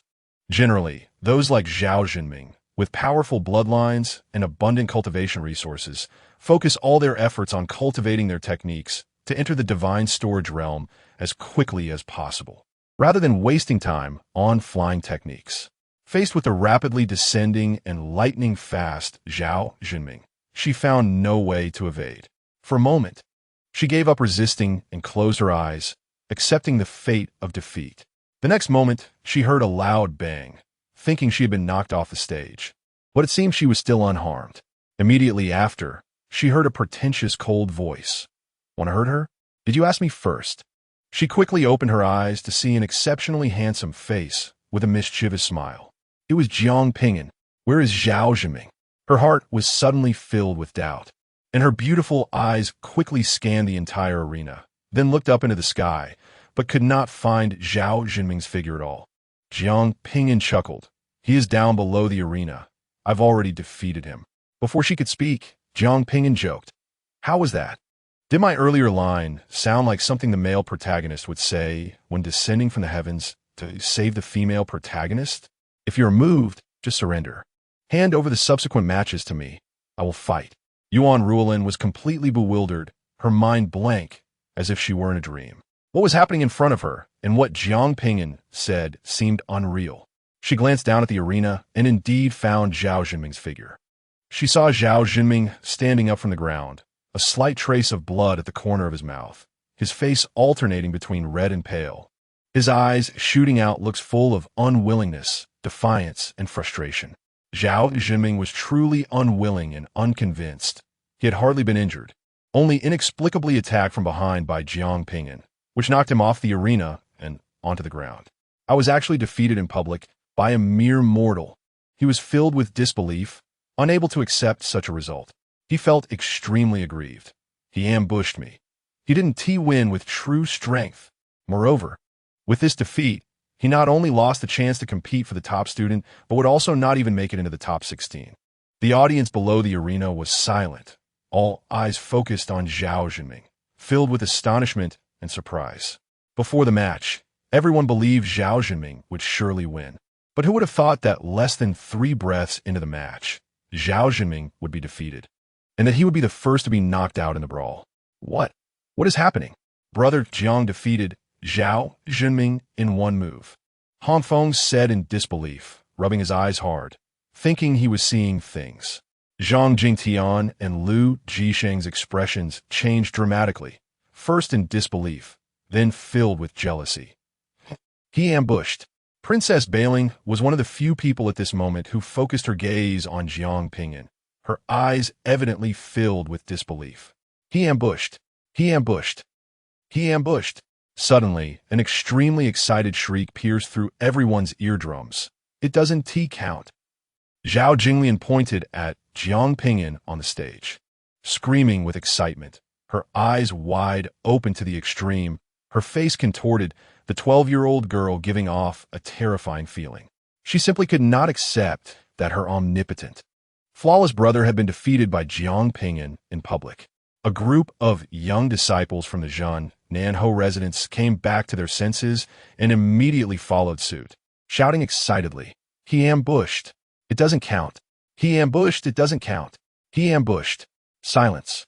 The referee had to step forward and shout loudly to suppress Zhao Jinglian and the group of young disciples from the Zhan Nanhou residence. The arena fell silent for a moment. The referee said solemnly, "The battle just now began after I officially announced the start of the competition. There was no violation of the arena rules, and there was no such thing as an ambush. He is indeed an ambush."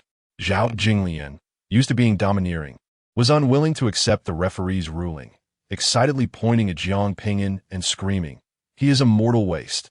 How could he possibly defeat my brother?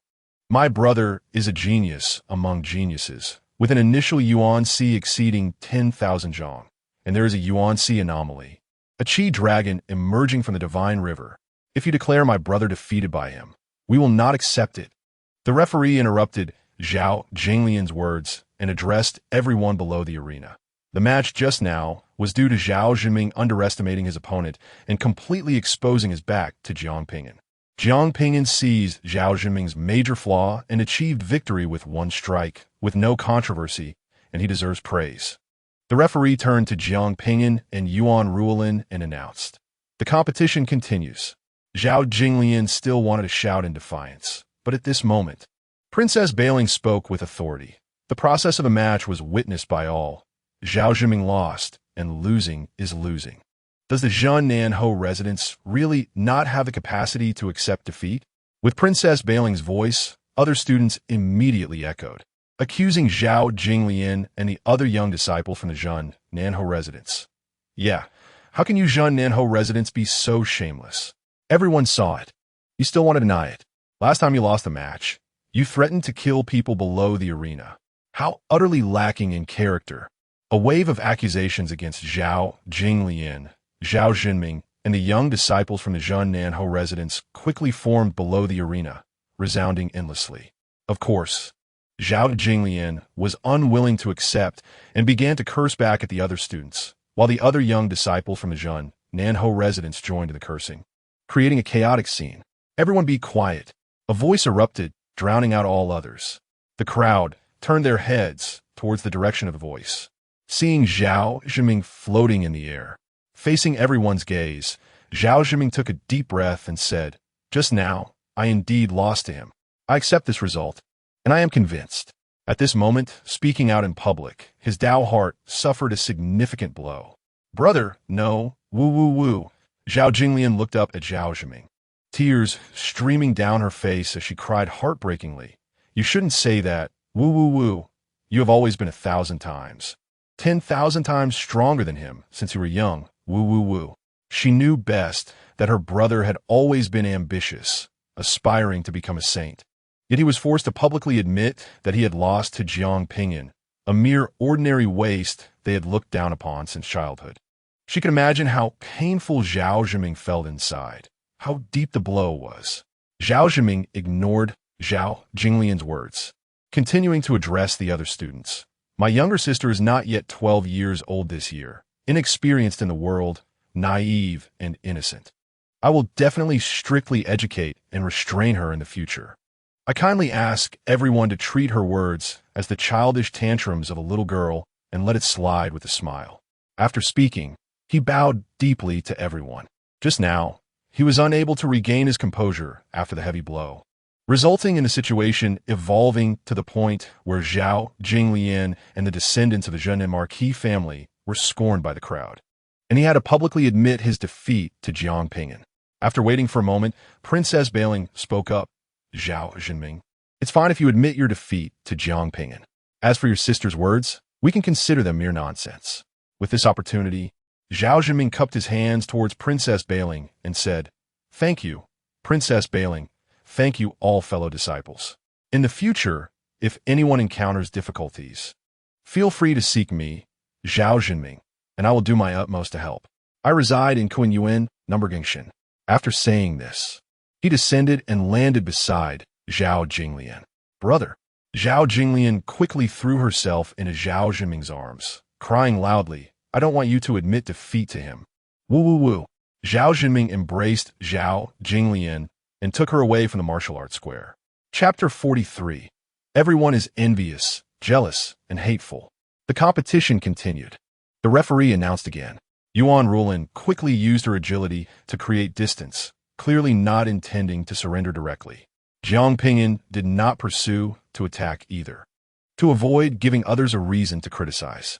After both stood on opposite sides of the stage, Zhao Ping'an said, "I will begin my attack." After saying this, he used the dividing flowers and brushing willows technique to pounce towards Yuan Rulin. Yuan Rulin quickly conjured 7 or 8 water arrows and shot them towards Zhao Ping'an. The 7 or 8 water arrows spread out, forming a considerable attack range. Zhao Ping'an did not intend to clash head-on, so he quickly dodged sideways.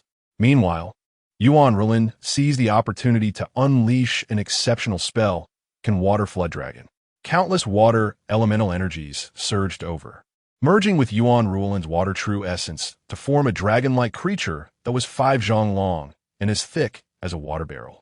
The dragon was flowing with deep blue water, complete with dragon mouth, horns, whiskers, scales, and claws, looking lifelike. Roar! The Can Water Flood Dragon let out a roar that reverberated through the audience below the stage, causing their eardrums to hurt, as if a real flood dragon had appeared. In the next moment, Yuan Rulin controlled the Can Water Flood Dragon to attack Zhao Ping'an. Zhao Ping'an did not engage with the Can Water Flood Dragon, skillfully dodging its attacks while quickly advancing towards Yuan Rulin. In the blink of an eye, Zhao Ping'an reached Yuan Rulin's side. Expecting her to unleash some martial skill or spell, he was surprised when Yuan Rulin simply surrendered. Zhao Ping'an placed his sword against Yuan Rulin's delicate white neck, and she smiled, saying, "You win." Zhao Ping'an withdrew his sword, smiling and cupping his hands. "Thank you, Miss Yuan, for acknowledging my victory." He understood that she had deliberately let him win handsomely. At this moment, the referee's voice rang out. Zhao Ping'an wins. A sparse round of applause erupted from the audience below the stage, as they generally believed Zhao Ping'an's victory was unexpected and easy, and the process was not particularly exciting. "I seem to have helped in vain," Yuan Rulin said apologetically to Zhao Ping'an, noticing the sparse cheers. Zhao Ping'an smiled and shook his head lightly. "No, you help a lot. I saved my strength and reserved my trump card. In the next round, I can wait for my opponent to tire out, and they won't know my true strength." "That's good. You must win in the next round. Otherwise, it will be embarrassing for others," Yuan Rulin said. Zhao Ping'an replied, "I will definitely win." As they spoke, the two walked off the stage and then parted ways. Zhao Ping'an walked towards Princess.Being and the others, and Hong Feng happily approached. "Brother Jiang, congratulations on winning the match and advancing to the top 16. "Thank you, Brother Hong." Zhao Ping'an smiled and accepted the congratulations. Princess.Being also came over. "Zhao Ping'an, congratulations on advancing. However, you need to let everyone believe in your strength. so it's best to win the next round as well. Thank you for your guidance, Princess. Zhao Ping'an smiled and cupped his hands, not particularly excited by Princess Bailing's congratulations. After Princess Bailing turned to leave for her match, Zhang Jingtian forced a smile and said, Zhao Ping'an, you're really lucky. I hope your luck continues. That may not be the case. The next round is a true one-on-one, a real contest of strength. Luck won't help, Lu Jisheng sneered. Zhao Ping'an remained calm and composed. Luck is also a part strength.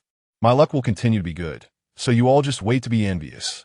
Zhang Jingtian and Lu Jisheng's smiles stiffened, feeling like they had punched a lump of cotton, making them quite uncomfortable. They snorted coldly and left for the stage where Princess Bailing was about to compete. Zhao Ping'an turned to Hong Feng, who was standing beside him, looking confused. Brother Hong, let's go cheer for Princess Bailing. Okay. Hong Feng snapped back to reality and quickly agreed. After walking a few steps, Hong Feng suddenly stopped and said to Zhao Ping'an, Brother Zhang, I think you should stay and continue watching your next round opponent's match. I'll help explain to Princess Bailing.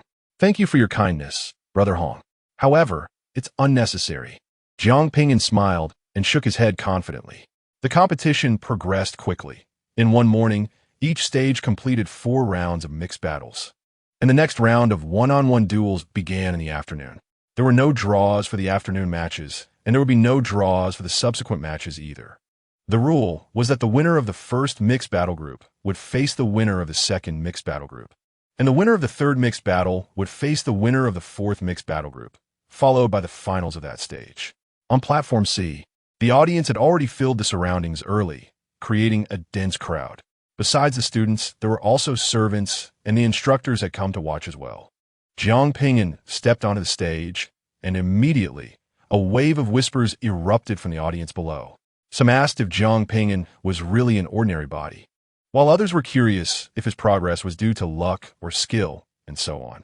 Zhao Ping'an stood on the stage for quite a while, hearing the referee repeatedly urge a student named Wu Daoming to come to the stage. But that Wu Daoming was nowhere to be seen. Could it be that my luck is so good that I win without fighting? Zhao Ping'an's handsome face showed a hint of peculiarity. After waiting for a while, a servant hurriedly rushed to the side of the stage and said a few words to the referee. Then, the referee announced loudly, Wu Daoming will not be attending the match, so Zhao Ping'an wins this match. The audience erupted into a wave of cheers, all excited. No way. He can still win by luck at this point. It's outrageous. I'm clearly more handsome and dashing than him. Why is my luck not as good as his? I was dragged down by a pig teammate in the first round. Life needs miracles. Miracles give people hope. An ordinary body can actually enter the top 8 of the genius ranking competition. This luck is truly impressive. Standing on the stage, Zhao Ping'an clearly felt countless envious and jealous gazes directed at him from below. He helplessly shrugged his shoulders at the audience, as he had been prepared to take the match seriously, but luck simply did not allow it. Stepping down from the arena, facing the envious gazes of many, Zhao Ping'an continuously cupped his hands and smiled. Thank you, thank you, thank you. The crowd not only did not quell their envy and jealousy, but instead intensified it, with an impulse to rush up and punch Zhao Ping'an in the face. Zhao Ping'an walked up to Yuan Rulin, who had a strange expression. Young Master Zhang, I really don't know if you're lucky or unlucky. Zhao Ping'an understood her meaning. She was referring to the next round of the competition, where the opponent would be stronger and harder to defeat. If he couldn't win, it would completely confirm that he was just a lucky fool. It's definitely good luck. Zhao Ping'an smiled. At the very least, I have already advanced to the top 8. The reward for the top 8 are not comparable to those for the top 16. Yuan Rulin had no choice but to say, that's true. After parting with Yuan Rulin, Zhao Ping'an went to watch the match on the Ding platform. According to the competition rules, the champion of the C platform would face off against the champion of the Ding platform in the semifinals, meaning there would be one opponent for him on the Ding platform. Coincidentally, Princess Bailing was on the Ding platform. When Zhao Ping'an reached the Ding platform, he saw Princess Bailing and Hong Feng and walked over. Upon seeing Zhao Ping'an approaching, Hong Feng asked in surprise, Brother Zhang, isn't your match already started? Princess Bailing also looked at Zhao Ping'an with some surprise and confusion. Haha, he must have lost. He was knocked off the stage in just 1 or 2 moves. Lu Jixing couldn't help but laugh. Zhang Jingtian also laughed along. Luck. Zhao Ping'an smiled. Yes, good luck is indeed good. Thanks to your good words. My opponent might be too injured to compete, and I won another round by luck, successfully advancing to the top 8. Lu Jixing and Zhang Jingtian's laughter suddenly got stuck, like 2 geese singing to the sky, suddenly having their long necks grabbed. Their expressions more pain than eating 10 pounds of dead flies. The jealousy in their eyes became too strong to conceal. That's great, Brother Jiang. Congratulations. Feng exclaimed apidly. Princess Bailing couldn't help but sigh. Zhao Ping'an, your luck is indeed good. Luck is also a form of strength. Ha. Thank you. Brother Hong and Princess Zhao Ping'an said, cupping his hands to them. After about a cup of tea's time, the match on the ding platform concluded, and the second match began, with Princess Bailing stepping onto the platform. As expected, Princess Bailing won this round. Thus, today's matches came to an end. That day, Zhao Ping'an's name was almost heard in the ears of all the students, with many either envying Zhao Ping'an's good luck, or being jealous of it, or looking down on him for winning by luck, and so on. Besides the matter of Zhao Ping'an's luck, many other rumors circulated, providing students with much gossip to discuss in groups. For example, one of the 4 students widely recognized as most likely to compete for the top student, Zhao Zhiming, was unexpectedly knocked off the platform by the lucky child Zhao Ping'an with a single palm. For example, Zhao Jinglian became famous again, publicly throwing a tantrum and insisting that Zhao Zhiming did not lose to Zhao Ping'an. Chapter 44. Becoming the champion of the sub-platform the next morning. At the Grand Martial Arts Square, surrounding the arena, the audience was like a cloud looking down from the sky. It resembled an ant colony, and the atmosphere was lively. Since it was the finals of each platform, they had entered the most exciting part of the competition. The finals on the 4 platforms were not held simultaneously, but in sequential order. After the finals of the A and B platforms were completed, it was finally time for the finals on the C platform. The referee announced loudly, "The finals of the C platform are about to begin. Please welcome contestants Zhao Ping'an and Han Shanshi to the stage." As the referee's voice fell, the discussions among the audience below became lively, mixed with many cheerful laughs. The contestant Zhao Ping'an from the C platform finals was known as the lucky child and a lucky fool. How could it not be lively? Everyone was eagerly waiting to see how this lucky fool would fare this time. Zhao Ping'an was the first to step onto the platform, immediately drawing a chorus of boos and laughter from the audience below. Facing the audience's reaction, Zhao Ping'an remained calm, confidently self-assured. The other contestant did not immediately step onto the platform. The audience couldn't help but start discussing. Is he going to win by luck again? No way, right? If he keeps winning by luck, there must be something fishy going on. Princess Bailing was, of course, also below the platform, waiting for Zhao Ping'an to finish his match before she would step onto the stage. Zhang Jingtian, Lu Jixing, and Hong Feng gathered around Princess Bailing due to their previous teammate relationship. "I hope Brother Jiang can win," Hong Feng said with a prayerful tone, secretly thinking that Zhao Ping'an's chances of winning were slim. Zhang Jingtian immediately sneered. "You might as well hope the sun rises from the west. You must not know Han Shanshi well. Let me tell you, Han Shanshi has innate divine strength with a body like bronze and iron, and has trained in a matching horizontal skill, making him nearly invulnerable.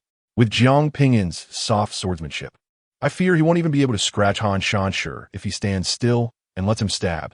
"That's right," Lu Jixing chimed in. "Han Shanshi has already reached the peak of the Yuan Sea realm, and it's said that his Yuan Sea has expanded to 30,000 zhang, with true essence as vast as the sea. So, you should just pray that Zhao Ping'an doesn't lose too badly, or will be embarrassed too." This time, Princess Bailing did not scold Zhang Jingtian and Lu Jixing, because the fact was as such, Zhao Ping'an would not win. After hearing this, Hong Feng sighed. It seems Brother Jiang can't win. Not long after, Han Shanshi finally stepped onto the platform. He was a very strong young man. Han Shangfi, 18 years old, stood over 2 meters tall, with bulging muscles and bronze-colored skin, wielding a large spear. The spear was a full 10 feet long, with the blade alone measuring 1 foot and 5 inches, 5 meters, entirely made of metal, weighing over 500 pounds. When he stepped onto the platform, he casually thrust the spear into the ground, and the rocky surface of the platform was pierced, creating a hole. Seeing Han Shanshi ascend the platform, the audience breathed a sigh of relief. Thank goodness he didn't let Zhao Ping'an win by luck again. Otherwise, what would be the fairness in that? The match begins. The referee announced loudly. As the referee's voice fell, Han Shanshi positioned his spear and contemptuously shouted at Zhao Ping'an, "Come on, get your best shot. I'll give you 3 moves." Zhao Ping'an was quite displeased upon hearing this and shouted back, "If you want me to come at you, how could I do that? That would be too embarrassing. I want to do it." "Ha. Zhao Ping'an, I know your calculations. Han Shanshi snirrade disdain free. You just want to rely on your agile movements to make me chase you and exhaust my true essence, right?" He continued, "I'm not afraid to tell you the truth. I'm using a spear, and I'm not afraid of agile people like you. With one sweep of my spear, the attack range exceeds 10 feet, and you want to be able to dodge. I'm giving you the chance to strike first, just to see how capable you really are, to see if you're worthy to be on the same stage as me." Zhao Ping'an smiled. "Then I thank you very much. Since that's the case, I will respectfully follow your order." After saying that, he immediately gathered the world's essence and performed the Sun Wind Blade technique. He did not use the rapid Sun Wind Blade technique because it was unnecessary. In the blink of an eye, countless invisible blades attacked Han Shanshi.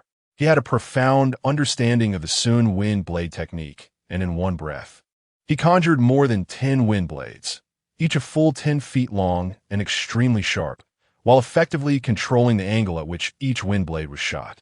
Han Shanshi felt a sense of foreboding when he saw Zhao Ping'an about to cast a spell. When Zhao Ping'an unleashed the Sun Wind Blade technique, his bronze-colored face suddenly changed color. The attack range of the Sun Wind Blade technique was very wide, crisscrossing, exceeding 5 or 6 feet in width. And the speed was fast, with not much distance between them.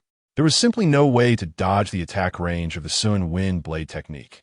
Han Shanshi had no choice but to desperately wield his spear, forming a spear wall that not even water could penetrate. In an instant, more than a dozen wind blades struck, and Han Shanshi barely managed to block the attack with all his strength by creating a wall of spears. But still, a few fragments of the wind blades cut through the spear wall and sliced into his body. Just because water can't get in doesn't mean the wind can't. Fortunately, his skin was tough as bronze, and the wind blade fragments could only break the surface layer of his skin without injuring the muscles beneath.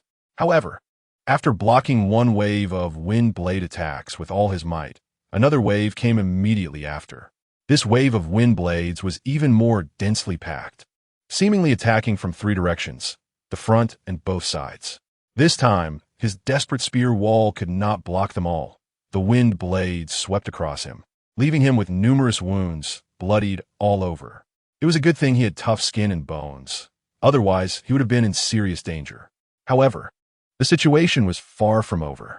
The 3rd wave of wind blades struck again. Han Shanshi desperately blocked another wave, but not a single inch of his skin was uninjured. Yet, the 4th wave of wind blades followed closely behind. "I give up." Han Shanshi halted in despair. The instructor, who was ready to intervene at any moment, immediately stepped in and dispelled the 4th wave of wind blades. "Thank you for your concession," Zhao Ping'an said to Han Shanshi with a cupped fist, laughing happily. "You're such a good person for standing still and letting me cast my spells. To meet a good person, even in a competition, proves how lucky I am." Han Shanshi, now a bloody mess, barely managed to stand upright and angrily accused, "Why do you know spells?" He regretted becoming the second Zhao Jinming, destined to be mocked by other students behind his back. "I learned them," Zhao Ping'an replied casually. Han Shanshi was so furious he almost spat out 3 liters of old blood. At that moment, the referee announced loudly, "Zhao Ping'an wins." Thus, Zhao Ping'an officially became the champion of the C-tier arena. Below the stage, countless spectators snapped back to reality from their astonishment, erupting into a clamor of discussion. Wait, how could Zhao Ping'an know spells? Didn't he only know a set of movement techniques and a sword technique? Could it be that he really is the child of luck? Han Shanshi actually stood still and let him cast spells. What a lucky fool, a cunning trickster. He hid his ability to cast spells, which made Han Shanshi underestimate him. Otherwise, on the stage, he wouldn't have been able to withstand 3 of Han Shanshi's spear strikes. Wait a moment. It seems like the spell Zhao Ping'an cast was the Wind Blade technique. This is an exceptional spell, very difficult to cultivate. Zhang Jingtian and Lu Jisheng's faces darkened like water. If such a slap in the face had a physical form, their faces would have been swollen like pig heads, unrecognizable even to their mothers. Such a strong opponent, and yet Zhao Ping'an managed to win by luck. Is there no justice? Moreover, Zhao Ping'an is indeed insidious, having concealed his ability to cast spells. Zhang Jingtian and Lu Jisheng were filled with indignation and jealousy. Hong Feng returned to his senses from the shock and sighed. I didn't expect Brother Jiang to win again. He turned to Princess Bailing and asked, Princess, the spell Brother Jiang used should be very powerful, right? He was inexperienced and did not understand the Wind Blade technique. The spell he used is called the Wind Blade technique, Princess Bailing replied. This is an exceptional spell, difficult to cultivate. However, Zhao Ping'an has already mastered it to perfection.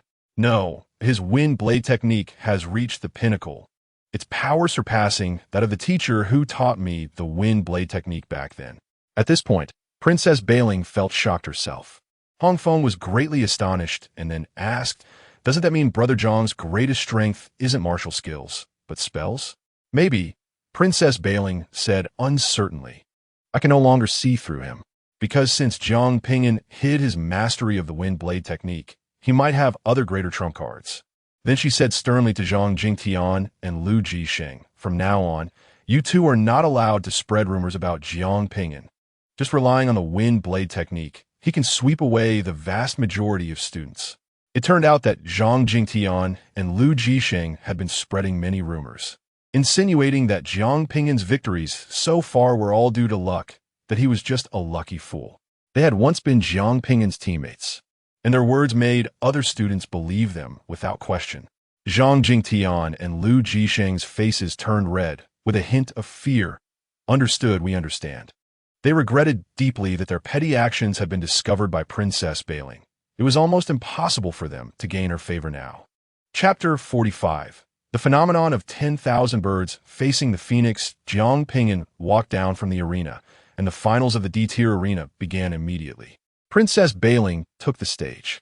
Whether it was influenced by Zhao Ping'an or not, Princess Bailing went all out as soon as she came up, unleashing the phenomenon of 10,000 birds facing the phoenix, giving her opponent no chance at all, and quickly won the championship of the D-tier arena. After Princess Bailing stepped down from the stage, Zhao Ping'an and Hong Feng went up to congratulate her. Princess Bailing looked at Zhao Ping'an and said, tomorrow, I will also go all out like today. You have one day to think about your strategy. According to the competition rules, in the semifinals, the C-tier arena would face off against the D-tier arena, meaning Zhao Ping'an would compete directly against Princess Bailing. Thank you for the reminder, Zhao Ping'an smiled and said. In return, I'll let you in on a little secret. I have a way to resist the sound of your phoenix cry from the phenomenon of 10,000 birds facing the phoenix. Princess Bailing's eyes widened in shock. Her phoenix cry was difficult to escape even for those in the dragon transformation realm. The next moment, she expressed strong skepticism. Really? My phoenix cry can't be blocked just by plugging my ears.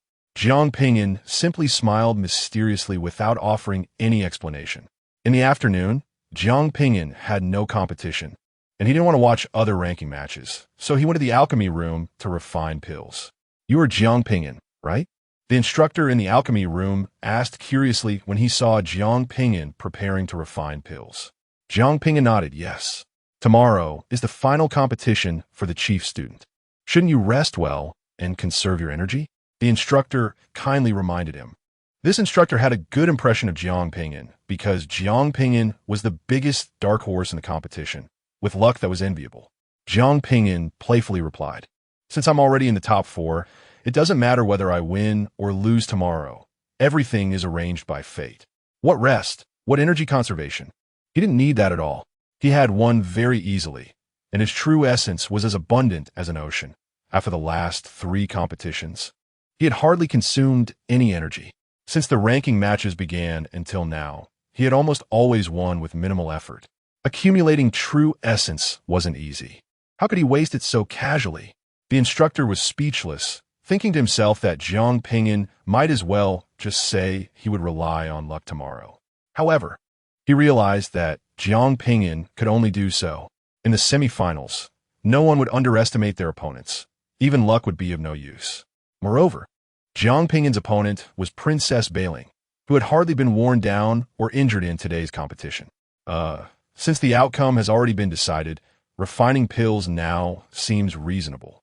Thinking of this, the instructor showed a hint of approval. You have some self-awareness and are quite open-minded. Zhao Ping'an went to refine pills, and the instructor sat for a while, but did not see any other students enter the alchemy room. The competition was still in full swing, and the battles for the top 5 to top 8 were also exciting. Everyone was watching, who had the heart to refine pills.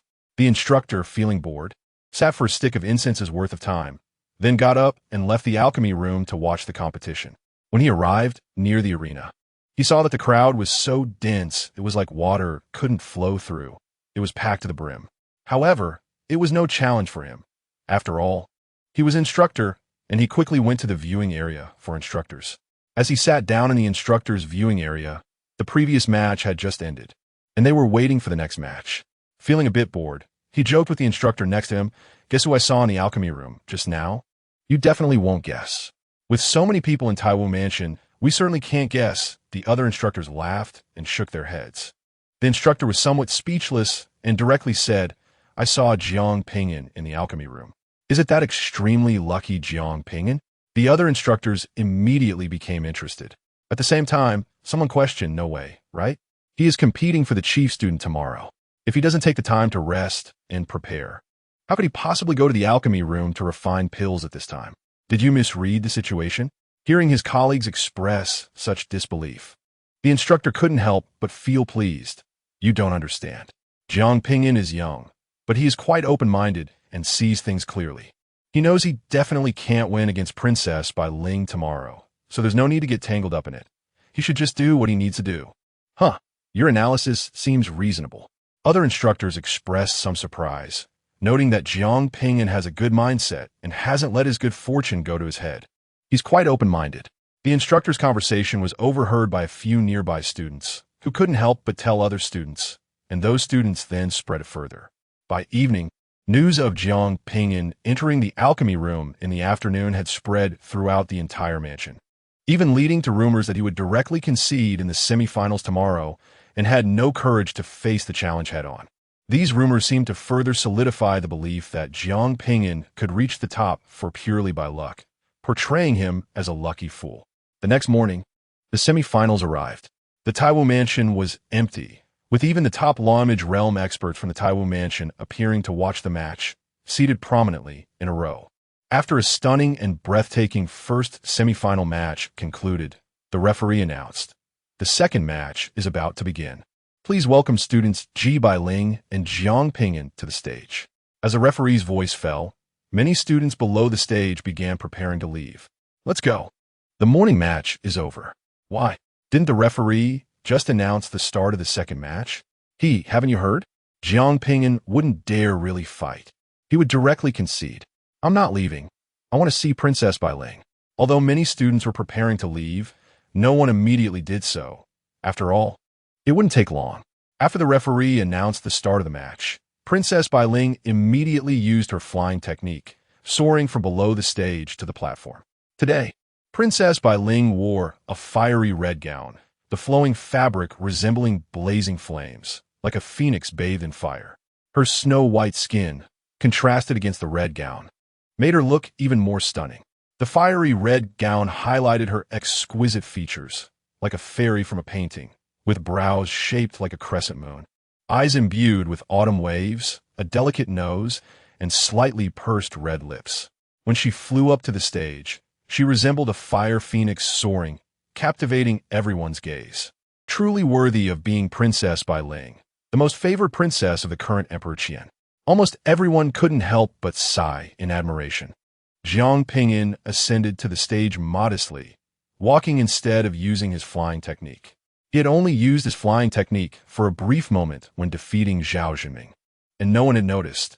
They all thought he simply had excellent agility. The match began. The referee announced loudly. As the referee's voice fell, Princess Bai Ling immediately unleashed the phenomenon of 10,000 birds flying to the phoenix. With a resounding and high-pitched cry of a phoenix, a golden phoenix phantom appeared above her, soaring into the sky, while countless spirit bird phantoms flew towards it from all directions. Under the phenomenon of 10,000 birds flying to the phoenix, Princess Bai Ling automatically levitated, like the king of all birds, the fire phoenix. Below the stage, everyone was affected by the phoenix's cry, including those instructors at the law image realm, and those students who were relatively close and weaker were almost overwhelmed, nearly losing control of their true essence. On the stage, Zhao Ping'an, as an ancient holy body, completely ignored the influence of the phoenix's cry. Holding his sword, he unleashed his full power using the transforming flowers and sweeping willows technique to rush towards Princess Bai Ling, moving as fast as lightning, appearing on the left one moment and on the right the next like a ghost that couldn't be caught. The audience below the stage was astonished, thinking to themselves, what an impressive agility. With this technique, who could possibly defend against Zhao Ping'an's attack? This technique is impressive. One of the high-ranking officials from Taiwu Mansion commented, noting that with just this technique, this student was already qualified to enter the top 4. Another high-ranking official stroked his beard and smiled. There's no such thing as luck. Zhao Ping'an's victory is probably due to his overwhelming strength. Other high-ranking officials from Taiwu Mansion nodded in agreement. Chapter 46. A major turnaround under the enhancement of the 10,000 birds flying to the phoenix phenomenon. Princess Bai Ling not only experienced a dramatic increase in the power of her spells, but also significantly improved the speed at which she could condense them. She initially intended to first cast a top-tier spell, Li Hua Xianlong, but upon realizing that Zhao Ping'an could indeed resist the phoenix's cry and was rapidly closing in on her, she had to first wave her long sleeves and unleash 7 or 8 fireballs, each over 3 feet in diameter, to block Zhao Ping'an's advance. The 7 or 8 fireballs spread out, forming a wide area attack, forcing Zhao Ping'an to either retreat or charge through the fireballs. Zhao Ping'an chose to charge through, slicing through the fireballs with his sword and continuing to advance through the gaps. However, his speed was still somewhat slowed. Just as he was about to reach Princess Bai Ling, a massive fire dragon head opened its mouth wide to swallow him whole. It was a true swallow, as the fire dragon head was genuinely enormous. It turned out that Princess Bai Ling had successfully cast Li Hua Xianlong, and under the enhancement of the 10,000 birds flying to the phoenix phenomenon, the dragon was as thick as a water barrel and over 10 feet long, emitting heat that warped the air. How powerful! Zhao Ping'an couldn't help but marvel inwardly.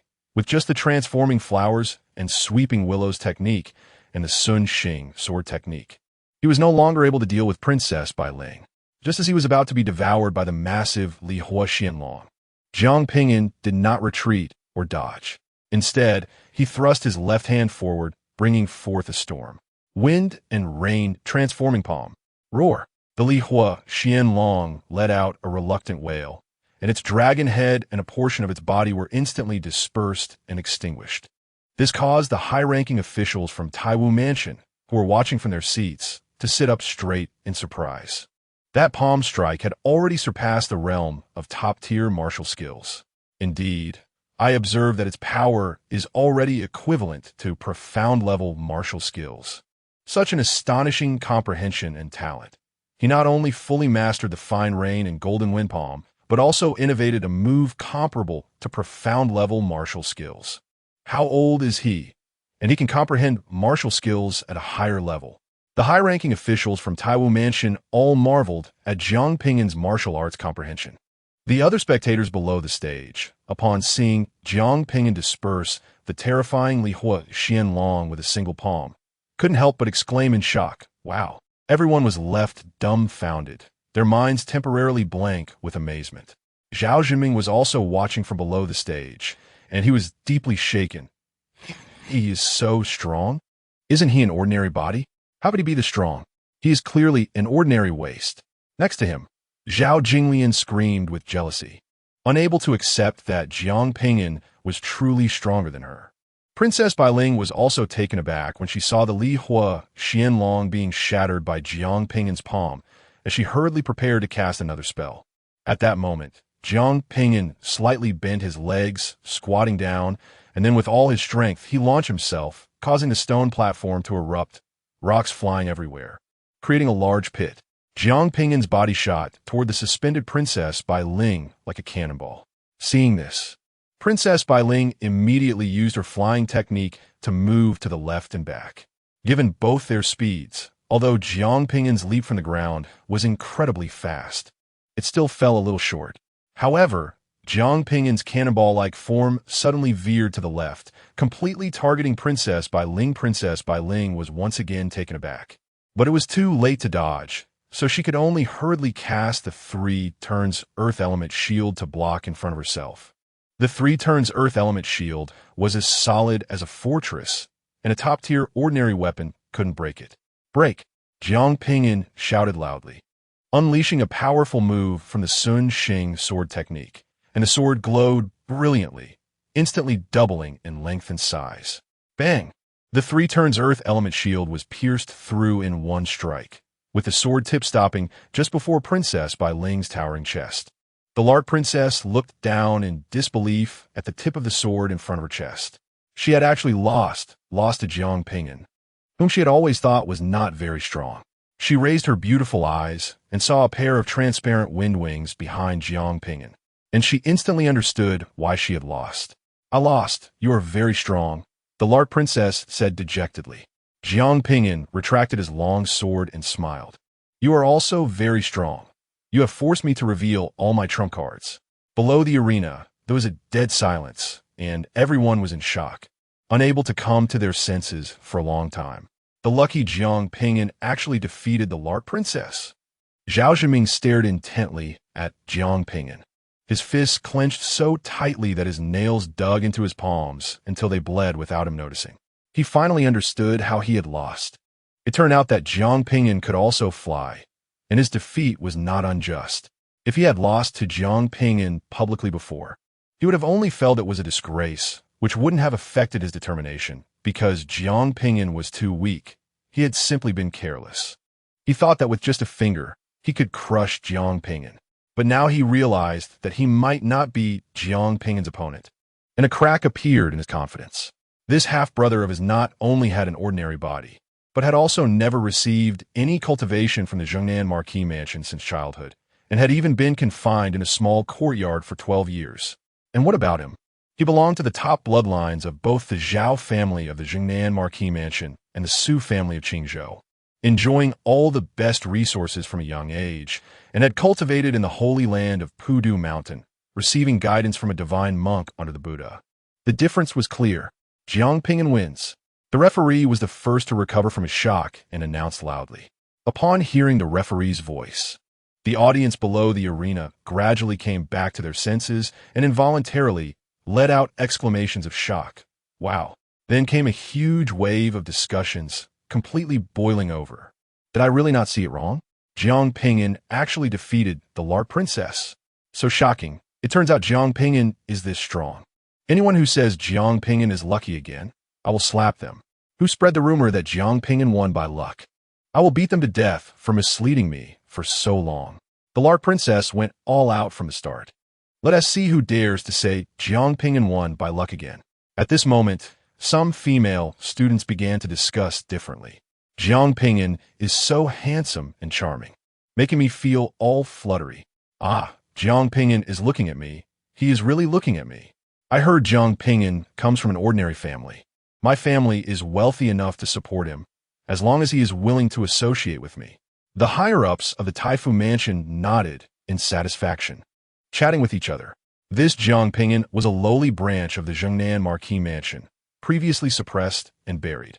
Now he has been discovered by our Taifu Mansion, shining brightly, just right to be a role model. Haha, it should be this way. Otherwise, what is the meaning of our Taifu Mansion's existence? We must cultivate him well. I heard he and Zhao Zhiming are half-brothers. Now, there will be a good show to watch in the Zhongnan Marquis Mansion. The morning competition ended, and the audience left reluctantly, discussing animatedly in groups of 3 or 5 as they walked. By the way, who spread the rumor that senior brother Jiang would admit defeat today? A student suddenly remembered and asked loudly. Another student, somewhat surprised, laughed and said, "Hey, why are you calling him senior brother? The Taifu Mansion is not a sect." Other students followed suit and laughed. The student, unblushing, replied, "In the future, when we all cultivate together for 5 years, we will naturally be brothers. Zhao Ping'an is so strong. Calling him senior brother is only natural." "That's true," other students agreed. The student continued, "But you haven't answered my question yet." "I probably know this," a third student interjected. "It's a case of misinformation. Senior brother Jiang didn't compete yesterday afternoon. He went to the alchemy room to refine pills." The instructor in the alchemy room recognized senior brother Jiang and then informed other instructors. Some students overheard it, and it spread. "I see." The students suddenly understood. Senior brother Jiang did not rest yesterday afternoon, did not conserve his energy, and clearly had confidence in winning. However, in the mouths of some petty individuals, it became that senior brother Jiang knew he had won by luck and did not dare to fight the Lark Princess. Other students began to echo and scold. Those who spread rumors are despicable. After the fair battle with the Lark Princess, the powerful strength displayed by Zhao Ping'an shattered all rumors, and public opinion reversed completely. Even though Zhao Ping'an had not yet claimed the position of chief student, he was already considered the strongest student in the hearts of many. In fact, many students believed that Zhao Ping'an would definitely claim the position of chief student. Chapter 47. A girl as beautiful as Zhao Jinming returned to his residence in a daze, while Zhao Jinglian noticed something was off with him and followed closely by his side. "Sister, am I very incompetent?" he asked Zhao Jinglian. Zhao Jinglian was taken aback for a moment, then replied matter-of-factly, "Brother, you are the most outstanding and powerful in the world, no exception." Zhao Jinming self-deprecatingly smiled and shook his head. "Today, I finally realized that I must be very incompetent. I have enjoyed so many resources and possess 2 top bloodlines. Yet I'm not as good as Zhao Ping'an. Brother, he used underhanded tactics to ambush you. It was despicable. If it came down to a real fight, he would definitely lose to you." Zhao Jinglian said without any hesitation. She genuinely believed this, even after seeing Zhao Ping'an defeat the Lark Princess. In her heart, her brother would always be the most outstanding and powerful. Zhao Jinming found some comfort in his sister's unwavering gaze. The next moment, he suddenly remembered something and exclaimed, "What is it?" Zhao Jinglian asked with concern. Zhao Jinming's handsome face showed urgency. "Zhao Ping'an cannot die. He must live. I wanted to feed him myself." After saying that, he hurried into his study, took a pen, and began to write a letter, writing fervently. Zhao Jinglian watched closely as he wrote. The content of the letter was to ask their mother to immediately withdraw the people sent to exorcise Zhao Ping'an, and that Zhao Ping'an must not die. Soon, Zhao Jinming finished the letter, sealed it in an envelope, and handed it to Zhao Jinglian. "Sister, I currently have no servants around, so you must send your maid, Tan Yun, to deliver this letter to our mother. It must be expedited.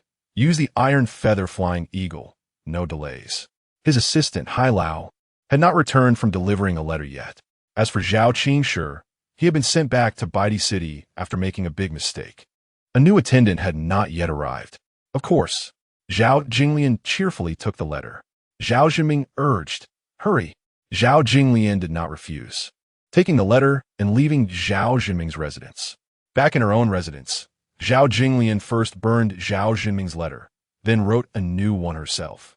The content of her letter first mentioned that Zhao Ping'an had shone brightly in the Taifu Mansion, defeating the Lark Princess, and could even possibly claim the position of chief student.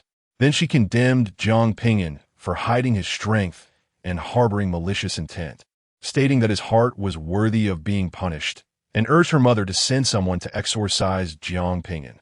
Having just seen Zhao Ping'an defeat the Lark Princess fairly, she felt a strong sense of crisis, fearing that in the future, Zhao Ping'an would take away the identity of the Zhongnan Marquis that rightfully belonged to Zhao Jinming. Therefore, she felt it necessary to eliminate him before he fully rose. After finishing the letter, she called Tan Yun, handed the letter to her, and sternly instructed, "You must set off immediately to deliver this letter to my mother. It must be personally handed to her. Hurry, ride the iron feather flying eagle." Understood. Mississippi Tanyan accepted the order and immediately turned to leave to deliver the letter. In the main hall of the mansion, a graceful and tall girl walked in. She wore a white moon-colored scholar's dress, elegant and refined, with long, smooth black hair reaching her waist, styled in a simple bun, adorned with almost no accessories, only a silver hairpin and a green ribbon. Her face was covered with a white veil, revealing only her fair and full forehead, delicate brows like distant mountains, and a pair of almond-shaped eyes like two pools of autumn water. Her gaze is warm as jade, serene as clouds. Although one cannot see her full appearance, the elegance and scholarly aura she exudes make one believe she must be extremely beautiful. Like jade, she pays respects to her granduncle. The masked girl walks to an office desk and bows to the master, Li Wenjung, who is seated behind the desk. Li Wenjung puts down the brush in his hand, raises his eyes, and looks at the masked girl. "There is no need for excessive courtesy, my dear niece." The masked girl straightens up and asks, "May I ask what you summoned me for, granduncle?" Li Wenjung does not answer, but instead asks, "Did you watch the match between Zhao Ping'an and Princess.Being this morning?" "I did," the masked girl replies. Li Wenjung then asks, "What are your chances of winning against Zhao Ping'an this afternoon?" "Less than 30%, the masked girl answers. "But if I advance to the refinement realm, I would have at least a 70% chance." She could have entered the refinement realm 6 months ago. But for the grand plan of the Sacred Confucian Church, she was required to refrain from doing so for the time being. It turns out she is Yin Ruyu, the only granddaughter of the renowned leader of the Sacred Confucian Church, who has opened the Primordial Sea to over 10,000 zhang and possesses an extraordinary vision of the Primordial Sea, thus being named the Holy Maiden of the Sacred Confucian Church. Li Wenjung ponders for a moment and says, "Ryu, I'm afraid you will have to endure another hardship. You're not allowed to enter the refinement realm during your match with Zhao Ping'an this afternoon." After a pause, he explains, "The Taiwu Academy does not lack a chief disciple of the Sacred Confucian Church, but needs a secondary, forced to change surname, previously unnoticed chief disciple." Understood. Ryu obeys. Yin Ryu bows in response. Li Wenjung nods, his gaze softens, and he gently comforts Yin Ryu. "Good child." Ever since Emperor Qian expressed the intention to build the Taiwu Academy, the Sacred Confucian Church immediately offered its support. Currently, within the Taiwu Academy, there are numerous disciples of the Sacred Confucian Church serving as instructors. Among the two great masters in the inquiry realm at Taiwu Academy, one is a high elder of the Sacred Confucian Church. The strength and influence of the Sacred Confucian Church are far inferior to that of the Jingdao Palace and the Pudu Mountain, having been deeply rooted in the Daqian dynasty's development. The Taiwu Academy is a rare opportunity for the Sacred Confucian Church to grow and expand, and they cannot afford to lose it. In the afternoon, the competition for the third-place disciples and the chief disciple will take place as scheduled. It goes without saying that the Taiwu Academy is bustling with excitement, and even the fourth highest authority, Li Wenjung, personally attends to watch. First, the competition for the third-place disciples is held. Princess.Being endures some hardships but ultimately prevails and secures the position of third-place disciple. The competition for the chief disciple is about to begin. Please welcome disciples Zhao Ping'an and Yin Ruyu to the stage. The referee announces loudly. As the announcement echoes, everyone becomes excited and anticipates the match. Zhao Ping'an, unwilling to waste any vital energy, still walks onto the stage. Yin Ruyu, still wearing a white veil, also keeps a low profile, walking onto the stage like an ordinary disciple. The audience is speechless. This is the most glorious and strongest battle, yet both of them, who can fly, choose to walk up the stage like regular disciples, lacking the demeanor of the strongest. This little girl, Yin Ruyu, is honored to meet young Master Zhang. Yin Ruyu respectfully greets Zhao Ping'an from a distance, her voice soft and elegant, not at all like someone here to compete. Zhao Ping'an, surprised, returns the greeting with cupped hands. "I am Zhao Ping'an, pleased to meet Miss Yin." He can't help but think, why am I fighting with my neighbor? It's been about 10 days since he moved into the Kuan courtyard, and even if he kept to himself, he knew who his neighbor was on the right. At this moment, the referee announces loudly, "The match begins." As the referee's voice falls, Yin Ryu immediately releases her extraordinary vision of the Primordial Sea. A massive, golden, ancient book appears in the sky behind her, radiating an aura of infinite antiquity. The golden book unfolds, and the profound, ancient characters inscribed on it fly in all directions, each character shining like stars in the sky, filled with the enlightenment of wisdom. As a person of the ancient sacred body, Zhao Ping'an is unaffected by the vision, but his gaze is irresistibly drawn to the ancient book and the flying characters. This is the instinctive yearning of humanity for writing and civilization. Young Master Jiang, do not be distracted. Yin Ryu gently floats upwards and reminds him. Zhao Ping'an snaps back to reality, laughs heartily, and immediately uses all his strength to execute the splitting flowers and sweeping willows technique, rushing towards Yin Ryu. Yin Ryu elegantly recites, "The master said, the deceased are like this, unrelenting day and night." Her voice contains a special rhythm that quickly resonates with the world's energy, and her true essence merges with the world's energy, forming a surging river on the stage, rushing towards Zhao Ping'an. Zhao Ping'an suddenly feels as if he is in a tumultuous river, unable to advance even a step, and instead is pushed back, even at risk of being overturned and drowned. He immediately gives up resisting the mysterious river and uses the wind wings to fly up, continuing to charge at Yin Ryu. At this moment, Yin Ryu calmly recites, "In the cold of the year, one knows the pines and cypresses wither afterwards." A row of towering green pines and cypresses stands proudly in the wind and snow, blocking Zhao Ping'an's way. Without a second thought, Zhao Ping'an swings his sword horizontally, producing a clanging sound as if he were chopping at metal and stone, but he cannot cut down these pines and cypresses in one blow. The master said, "The benevolent love the mountains." Yin Ryu's elegant voice comes again. A majestic green mountain phantom descends from the sky, pressing down on Zhao Ping'an's head, its momentum terrifying.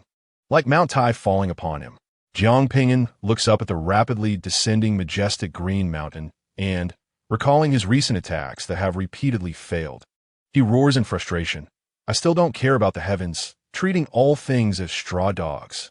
Shouting, he exerts all his true essence, opening the sun meridian, and a vast ocean of true essence surges forth as he punches upwards. Boom! His fist collides with the majestic green mountain, which is immediately shattered. Yin Ryu is hit by the backlash, letting out a muffled groan, blood spilling from the corner of her mouth. Shock fills her eyes, under the same realm of cultivation. How could someone directly shatter a majestic green mountain with a single punch? What kind of aura and how abundant true essence does one need to shatter a mountain with a punch? Because if one cannot break the majestic green mountain, it will mean being crushed to death by it. And almost everyone's first thought is to flee and hide, some even too frightened to move, their legs going weak. Chapter 48. Winning first place in the competition with a punch shattering the green mountain. Zhao Ping'an continues to swing his sword with all his might to sweep away the pines and cypresses before him, perhaps related to Yin Ryu being hit by the backlash. This time the pines and cypresses are no longer indestructible and are cut open by Zhao Ping'an's sword. Zhao Ping'an seizes the opportunity to leap in front of Yin Ryu. Yin Ryu quickly suppresses the backlash and begins to recite. In the upper nine, the dragon regrets. In an instant, a mysterious force falls upon Zhao Ping'an, causing his true essence to inexplicably stagnate and become chaotic. He directly stumbles and falls from the air, if not for his exceptionally strong true essence. Quickly stabilizing the chaotic energy and adjusting his posture to land on his feet, he would have fallen to his death. The master said, "The deceased are like this, unrelenting day and night." As Yin Ryu's voice echoes again, another surging river rushes towards Zhao Ping'an, pushing him towards the edge of the stage. Zhao Ping'an quickly flies up off the ground. However, he no longer attempts to approach Yin Ryu, since it is so difficult to get close. He might as well engage in a spell duel. Zhao Ping'an exerts all his true essence, his hands swiftly forming seals, and in an instant, dozens of sharp wind blades coalesce, slicing towards Yin Ruyu like lightning. No more testing with wind blade technique. He directly uses the rapid wind blade technique. In the cold of the year, before Yin Ruyu can cast her pine and cypress spell, the wind blades have already reached her, and a huge sense of deadly danger rises in her heart. The rapid wind blade technique is too fast. Just as it seems Yin Ruyu will be sliced into pieces by the wind blades, Li Wenjing personally intervenes. A massive hand descending from the sky to lift Yin Ruyu away, avoiding the slicing wind blades. Zhao Ping'an sighed in relief upon seeing the situation. His killing intent seemed too strong, but fortunately, the instructors of Taiwu Academy were reliable. He reflected inwardly. Yin Ruyu is very powerful. She almost forced all my trump cards out. I didn't expect there to be so many geniuses in the great Qian kingdom, so extraordinary. I must remind myself not to be careless, just because I am an ancient holy body. The higher-ups of Taiwu Academy displayed looks of surprise. They were not surprised that Zhao Ping'an defeated Yin Ruyu, but because he had performed the rapid Sun Wind Blade technique. The spell Zhao Ping'an used was Sun Wind Blade technique, but its power had far surpassed that of top-tier spells, enough to rival profound-level spells. One high-ranking member of Taiwu Academy exclaimed in astonishment. Another high-ranking member was also amazed. This morning, he already displayed a move comparable to profound-level martial arts. The drizzling golden wind palm. I didn't expect him to now use a technique comparable to profound-level spells. His comprehension is astonishing. Yet another high-ranking member of Taiwu Academy commented, "This child is like an uncut, unparalleled jade, and after our Taiwu Academy's training, he will surely shine brightly in the future. His potential is immeasurable." After a huge hand lifted Yin Ruyu off the stage, it gently placed her back on the ring. Yin Ruyu was very calm about her defeat. It was the expected outcome. However, she had no objections to Zhao Ping'an becoming the chief disciple, as his strength was indeed formidable. After battling Princess Bai Ling, he still had trump cards hidden. If she had advanced to the refinement realm on the spot, she wouldn't have had the confidence to defeat Zhao Ping'an, as he might still have hidden cards. Zhao Ping'an wins, the referee announced loudly. Below the stage, the audience erupted in enthusiastic cheers, shouting for the spectacular match and celebrating Zhao Ping'an's victory as chief disciple. Zhao Ping'an's victory in this match was widely anticipated. No one felt surprised or shocked. After Zhao Ping'an and Yin Ruyu stepped down from the stage, Li Wenjing stood up, flew onto the stage, and announced that he would present awards to the ranked students. The live award ceremony caused the students to erupt in excitement. Chief disciple, Zhao Ping'an. Li Wenjing announced loudly, asking Zhao Ping'an to come up to receive his reward. Hearing this, Zhao Ping'an climbed back onto the stage, once again under everyone's spotlight. He was delighted. He didn't expect Taiwu Academy to handle things so decisively and efficiently, without any unnecessary formalities. Just after the competition, he would be able to use his learning credits to exchange for alchemy recipes at the Alchemy Tower. On the stage, Li Wenjing kindly encouraged Zhao Ping'an with a few words before handing him the prepared rewards, a token allowing him to freely choose a profound-level martial art or spell. A token to exchange for 2,000 learning credits at the Lord's Hall, 10 high-grade yuan stones, and 20 bottles of premium Qidan. Seeing Zhao Ping'an receive such generous rewards, the students were not only envious of him, but also excited and eager, rubbing their fists together, yearning to achieve good rankings in the second genius ranking competition a year later.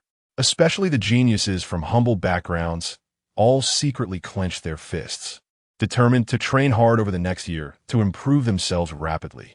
After awarding Zhao Ping'an, Li Wenjing asked him to step down from the stage and then announced, "Runner-up, Yin Ruyu. Third place, Ji Bailing. Please come up to the stage to receive your rewards." The veiled Yin Ruyu and the fiery red-clad Princess Bailing ascended the stage amidst the cheers of the crowd. On the stage, the two beauties stood together, complimenting each other while competing for beauty. The world seemed much brighter, causing the students to stare in awe, and some even drooled. After Li Wenjing awarded Yin Ruyu and Princess Bailing, he continued to call the 4th to 10th place students to come up for their rewards simultaneously. The Genius Ranking competition had many rewards. The top 48 all received prizes. After the awards were completed, Li Wenjing officially announced. After more than 10 days of competition, all student rankings have been determined. Taiwu Academy has already allocated resources for each of you based on your rankings. Among them, except for the top 16 students who receive different monthly resource allocations, the resources for all students are divided into 9 levels. The higher the rank, the more resources. Resources will be distributed starting the day after tomorrow. I hope the students will work hard in their training in the coming days and look forward to your outstanding performances in the second Genius Ranking competition a year later. The first Genius Ranking competition concluded perfectly. Tomorrow, Taiwu Academy will take a day off. Dismissed. After leaving the training ground, Zhao Ping'an did not return to the dormitory, but directly left Taiwu Academy to share the good news with Jiang Shuiwei. Although he knew he was an ancient holy body and destined to suppress an era as long as he did not fall prematurely, Jiang Shuiwei did not know this. Like others, she thought he was an ordinary body. Jiang Shuiwei had guarded him through hardships for 16 years and 7 months, since he was forced to induce a miscarriage. So he needed some dazzling achievements to comfort her. Jiang Yi obviously watched his competition the whole time, so Zhao Ping'an brought her along. Once they exited Taiwu Academy, the two had no horses or carriages and could only walk. "Cousin, let's raise a horse. Otherwise, it will be inconvenient to visit aunt in the future," Jiang Yi suggested. Zhao Ping'an nodded in agreement. It is indeed necessary to raise a horse, not only for visiting Jiang Shuiwei, but also for purchasing alchemical materials in the future. The dormitory does not allow raising horses, but there is a stable area in Taiwu Academy, and there are even spirit beast areas with dedicated staff to help feed them. After more than half an hour, Zhao Ping'an and Jiang Yi arrived at Jiang Shuiwei's residence. A maid opened the door, and as soon as Jiang Yi entered the courtyard, she couldn't wait to rush towards the house, excitedly shouting, Aunt, there's great news."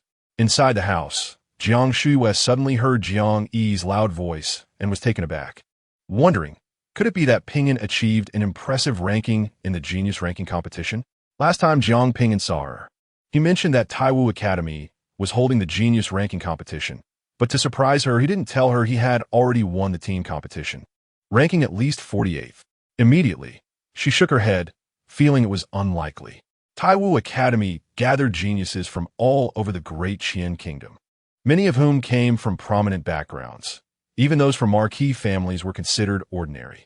Such geniuses had been carefully cultivated since childhood, receiving the best resources and the strongest techniques and spells, far beyond what ordinary talents could compare. Although she always believed Zhao Ping'an was extraordinary. He had been under house arrest by the town's South Marquis residents for 12 years since he was 4 years old, and now he had only been out for more than 2 months. His growth had been greatly affected. If given time, it would be natural for Zhao Ping'an to achieve a good ranking in the Genius Concentrated Taiwu Academy. The next moment, Jiang Yi rushed in energetically, calling out to her, "Aunt, there's great news." Jiang Shuiwei stood up, scolding Jiang Yi as an elder. "You are already a young lady. Why are you still acting like a child?" So startled and frantic? Although scolded, Jiang Yi made a playful face and then said, "That's because there truly is great news. The usually quiet and elegant me is acting this way because of it." "Really?" Jiang Shuiwei smiled and said, "The great news is that Ping'an has achieved a rank, right? Within the top 100? Hee, Aunt, you underestimate him too much," Jiang Yi said proudly. At this moment, Zhao Ping'an also walked in, greeting Jiang Shuiwei. "Greetings, mother." Jiang Shuiwei had no time to respond to Zhao Ping'an immediately. She secretly rejoiced and boldly guessed, asking Jiang Yi, "Could it be within the top 50? No. Jiang Yi quickly shook her head and said, "Aunt, cousin is your own son. Do you think he is only this excellent in your eyes?" Jiang Shuiwei's stunning face revealed a joyful smile. "Top 30? He's still wrong." Jiang Yi laughed triumphantly. "You might as well be bolder. Could it be within the top 10? Jiang Shuiwei could not help but show a look of surprise. "Still wrong. Higher. 8th place? Oh, Aunt, you still have too little faith in cousin. It can't be 3rd place, right?" Jiang Shuiwei couldn't help but show an expression of disbelief. Jiang Yi pretended to place her hands on her hips and laughed towards the sky. "Auntie, you still underestimate my cousin. To tell you the truth, My cousin is now the top student at Taiwu Mansion. Surprised? Unexpected? Jiang Shuiwa was not just surprised and caught off guard. She felt as if she had fallen into a dream, thinking that she had longed for Zhao Ping'an to succeed, to prove to that person that Zhao Ping'an was worthy of experiencing this world, only to end up daydreaming. She turned to Zhao Ping'an, casting a questioning glance filled with anticipation, nervousness, and fear. It's true, mother. Zhao Ping'an smiled and nodded vigorously at Jiang Shuiwa. In an instant, her eyes brimmed with tears, and she couldn't help but cry. Jiang Yi, confused, said, Annie, why are you crying instead? This is clearly a very happy thing. Zhao Ping'an's eyes were also a bit moist. He stepped forward to support Jiang Shuiwa. He could understand why his mother was crying. It was because she had suppressed her emotions for too long and had given too much. Jiang Shuiwa tightly hugged Zhao Ping'an, sobbing uncontrollably, unable to speak. Chapter 49. From Arrogance to Humility. Visiting to apologize when Zhao Ping'an and Jiang Yi returned to their residence at Taiwu Mansion. It was already dark for over an hour. After they settled in and sat down to drink tea and rest, Chen Donglai approached Zhao Ping'an respectfully and said, Young master, about half an hour ago, a student named Lu Jisheng came to visit you. Lu Jisheng? Zhao Ping'an couldn't help but feel puzzled and asked, Uncle Chen, are you sure? Chen Donglai replied, Yes. I've seen him compete with you on the arena against other teams.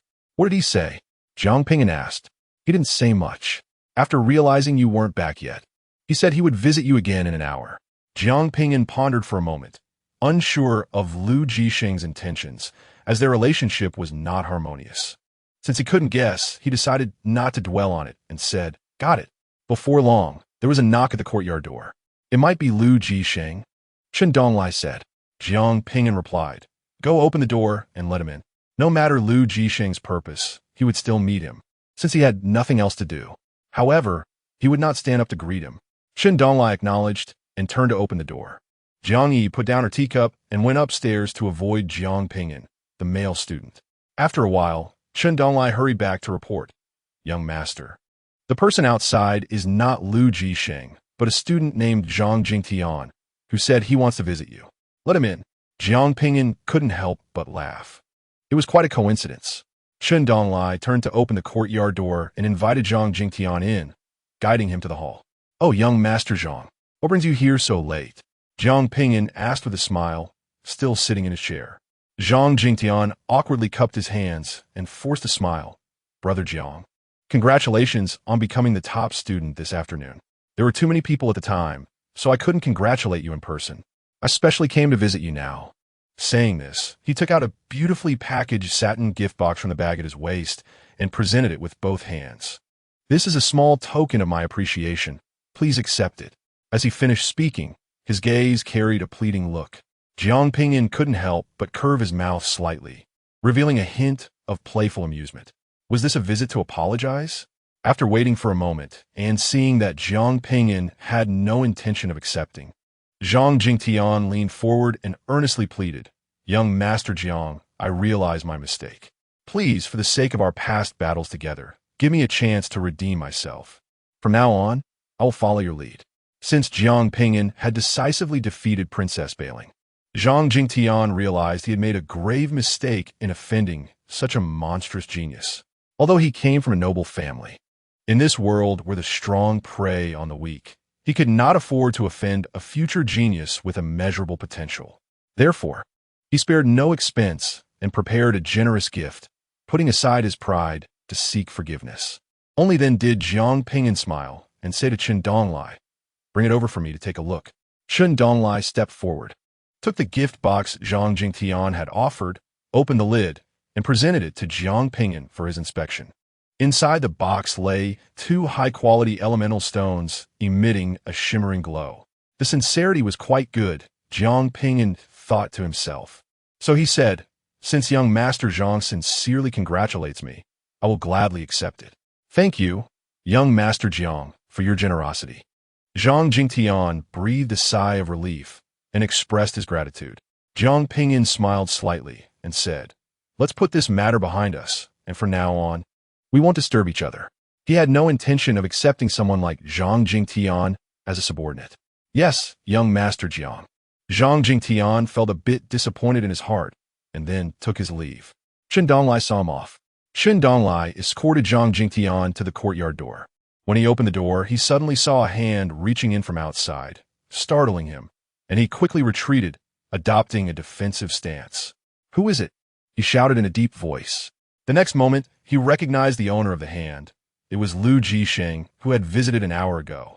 He quickly relaxed his stance and offered a smile. "Sorry, young Master Lu, I didn't realize it was you. Don't blame yourself. I happened to want to knock on the door, which caused the misunderstanding," Lu Jisheng said, unusually generous with a servant. The next moment, his smile froze. He saw Zhang Jingtian standing behind Chen Donglai. The reason he had chosen to visit Zhao Ping'an at night was to avoid being seen. He never expected to run into Zhang Jingtian, the last person he wanted to see at that moment. So it turns out Brother Zhang also came to congratulate Brother Jiang in person, Lu Jisheng said, awkwardly cupping his hands toward Zhang Jingtian, his expression very awkward, his smile stiff and his face reddening. Zhang Jingtian didn't fare much better. Both wore very awkward and stiff expressions. Yes, you came too. Chen Donglai, sensing the situation, stepped aside to allow the two guests to converse. However, Zhang Jingtian and Lu Jisheng had no intention of continuing their conversation. "Brother Lu, I'll take my leave first," Zhang Jingtian said as he stepped out. "See you another day," Lu Jisheng replied. After entering the courtyard, Lu Jisheng followed Chen Donglai for a few steps and suddenly said, "Wait." Chen Donglai stopped and turned to ask, "Young Master Lu, is there something you need?" "What gift did young Master Zhang bring just now?" Lu Jisheng asked. Chen Donglai shook his head. "Sorry, young Master Lu, I don't know." He couldn't disclose such matters. Lu Jisheng hesitated for a moment, then made a firm decision.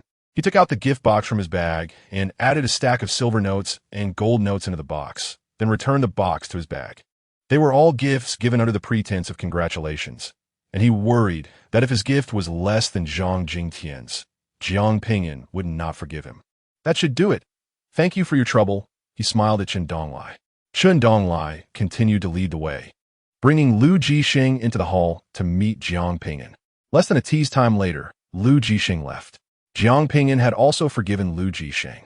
The gifts Lu Jisheng brought were somewhat mixed, a total of 10 medium-quality elemental stones, 10 bottles of high-quality elemental pills, and a stack of silver and gold notes, which combined were slightly less valuable than the 2 high-quality elemental stones. However, it was evident that this was already Lu Jisheng's limit. The local aristocratic families could not compare to the wealth of the feudal lords. "Uncle Chen, sell these elemental pills tomorrow," Zhao Ping'an said as he handed the elemental pills Lu Jisheng had given him to Chen Donglai. He was concerned that these elemental pills might have problems, and he never consumed high-quality elemental pills. Chen Donglai accepted the 10 bottles of high-quality elemental pills. "Yes, young master." Late at night, Zhao Ping'an sat cross-legged on his bed and took out a bottle of the exquisite elemental pills rewarded by Taiwu Mansion today. He opened the bottle, poured out the exquisite elemental pills, and swallowed them one by one. Without stopping, he actually consumed all 10 exquisite elemental pills in the bottle, then closed his eyes and began to refine them using the Tao Sutra. Generally, a Yuan High Realm cultivator can only refine 1 Yuan Qi Dan at a time, but Zhao Ping'an can easily refine 10 Yuan Qi Dan simultaneously. Refining them one by one would be too time-consuming for him. After a little more than half an hour, the 10 high-quality Yuan Qi Dan were completely refined into incredibly pure, true essence. Yet there was no change in Zhao Ping'an's nearly boundless Yuan High, which was almost equivalent to pouring a bucket of water into the ocean. Opening his eyes, Zhao Ping'an took out another bottle of high-quality Yuan Qi Dan, swallowed the entire bottle, and then refined them simultaneously. The next morning, Zhao Ping'an went to the main hall of the mansion.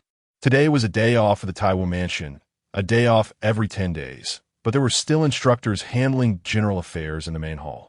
Zhao Ping'an took out a token representing 2,000 learning points and handed it to an instructor, successfully exchanging it for 2,000 learning points credited to his Identity Jade token. After exiting the main hall, he immediately entered the Alchemy Tower. How many learning points are needed to exchange for the Shinnong Alchemy Art Volume 2. Zhao Ping'an inquired. He wanted to refine the top-grade spirit pill, the 10,000-year Yuan ginseng pill, which required not only the formula for the 10,000-year Yuan ginseng pill, but also master-level alchemy skills. He was greeted by a middle-aged man with a long beard, dressed in intermediate instructor clothing, who was not the same administrator as last time. The Shenong Alchemy Art Volume 2 is a master-level alchemy skill and requires 3,000 learning points, the middle-aged instructor answered. His name was Wang Miao, a senior alchemist. Zhao Ping'an felt a bit disappointed and continued to ask, "What about the Shenong Alchemy Art Volume 1? 1,000 learning points," Wang Miao replied. Zhao Ping'an then asked, "How many learning points are needed to exchange for the formula of the 10,000-year Yuan ginseng pill?" The 10,000-year Yuan ginseng pill is a top-grade spirit pill, and its formula is valuable. It requires 1,500 learning points to be exchanged, Wang Miao answered. A hint of disappointment appeared on Zhao Ping'an's face. His learning points were insufficient to exchange for both the Shenong Alchemy Art Volume I and the formula for the 10,000-year Yuan ginseng pill. At that moment, Wang Miao kindly reminded him, "I do not recommend you exchange for the formula of the 10,000-year Yuan ginseng pill. Although it is a top-grade spirit pill and relatively easier to refine compared to other top-grade spirit pills, the main ingredient, the 10,000-year Yuan ginseng, is extremely expensive, making it not cost-effective. If you ruin a batch, the losses will be severe. Many alchemists have gone bankrupt due to failed attempts at refining the 10,000-year Yuan ginseng pill. Also, you are still very young. Do not aim too high." Hearing this kind reminder, Zhao Ping'an cupped his hands in thanks, saying, "Thank you for your guidance. May I ask how to address you?" Wang Miao smiled and said, "You can call me Instructor Wang. I come from the Holy Confucian sect. If you have any doubts about alchemy in the future, feel free to ask me." Zhao Ping'an bowed and said, "Thank you for your kindness, Instructor Wang." He then inquired, among the top-grade spirit pills, which ones could be used to enhance cultivation? Since he lacked learning points, he decided to use his proficiency points to comprehend the formulas of top-grade spirit pills. The Huang Yuan Dan, Wang Miao immediately replied. The medicinal power of the Huang Yuan Dan is balanced, and the required spirit herbs are not as expensive compared to other top-grade spirit pills. The only downside is that it is relatively difficult to refine. Thank you for your guidance. How many learning points are needed to exchange for the Huang Yuan Dan formula? Zhao Ping'an asked eagerly. He had plenty of proficiency points and was not afraid of difficult-to-refine spirit pills. Wang Miao nodded and said, "The Huang Yuan Dan formula requires 800 learning points. Do you want to exchange for it?" "Thank you for your help," Zhao Ping'an replied. "Please wait a moment." After a short while, Wang Miao brought over a copy of the Huang Yuan Dan formula. Zhao Ping'an handed over his identity jade token, and after Wang Miao deducted 800 learning points, he returned the jade token along with the copy of the Huang Yuan Dan formula to Zhao Ping'an. After leaving the alchemy tower, Zhao Ping'an turned around and entered the spell tower. After the practical competition for the genius ranking, he found that spells seemed to be more useful than martial skills, and he had too few spells at his disposal. Therefore, he decided to learn a spell. Entering the spell tower, Zhao Ping'an took out the token that allowed him to freely choose a spell or martial skill and handed it to the instructor guarding the spell tower. "Hello, I would like to choose a spell." The instructor recognized Zhao Ping'an and did not immediately take the token. Instead, he kindly said, "Zhao Ping'an, you can first select a spell. If you're not satisfied with the spells, you can also choose a martial skill. Follow me." "Thank you, instructor." Zhao Ping'an retracted the token and followed the instructor up the stairs. They climbed all the way to the 3rd floor, where the instructor led Zhao Ping'an into a room 3 zhang long and 2 zhang wide. Inside the room were several rows of long bookshelves, each lined with small booklets. This is an introduction to all the spells currently collected by the Taiwu Mansion. You can take your time to choose. Once you find a suitable one, let me know, the instructor said kindly. There is no need to rush. You can take several days to choose, or even consider for a month before making a decision. Zhao Ping'an thanked him. "Thank you for your guidance." The instructor smiled slightly and turned to leave. Zhao Ping'an turned to scan the entire room of bookshelves. If each booklet represented an introduction to a spell, then the Taiwu Mansion had collected over 100 spells. He couldn't help but feel excited. As long as he learned one spell, He could use 100-fold proficiency points to comprehend even stronger spells. It should be noted that the Jiang family had been passed down for 200 to 300 years, yet they had never had a single spell or martial skill, let alone a spell. Chapter 50. Becoming a Master Alchemist. I need to read all these introductions to spells to understand the characteristics of various spells, so that I won't be caught off guard in future battles. Zhao Ping'an thought to himself as he walked to the first bookshelf and picked up the first booklet to read carefully. Gung Jin, Sword, Qi Formation, Minimum Cultivation Requirement. Open the Lung Divine Store. Introduction. Refine Gung Jin Qi and store it in the Lung Divine Store. When casting, use a wisp of refined Gung Jin Qi as a guide to draw the metal-type Yuan Qi from the heavens and earth, condensing up to 1,000 Gung Jin Sword Qi. All Gung Jin Sword Qi can be concentrated to attack a single target, which is invulnerable. They can also be dispersed for wide-range attacks on enemies and can be controlled to change direction. After carefully reading the introduction to the Gung Jin Sword Qi formation, Zhao Ping'an returned the booklet to its place and picked up the second booklet, which was also a metal-type spell. Tian Luo Knife Technique Minimum Cultivation Requirement. True Essence Purity must reach high grade. Introduction. Draw the metal-type Yuan Qi from the heavens and earth, condensing a large number of nearly undetectable yet exceptionally tough golden threads. The golden threads form a knife net that can actively ensnare enemies or be arranged around oneself to prevent enemy ambushes, even allowing for counterattacks. After reading the introduction to the Tian Luo Knife Technique, Zhao Ping'an felt a chill down his back. This spell was too sinister. Someone who had never encountered it would not even know how they died. However, this spell had a major drawback. It took a long time to cast, and often required prior preparation and careful arrangement. The third booklet was still a metal-type spell, called 6 Transitions Metal Yuan Shield. Zhao Ping'an spent the entire morning and only managed to read about 15 introductions to spells.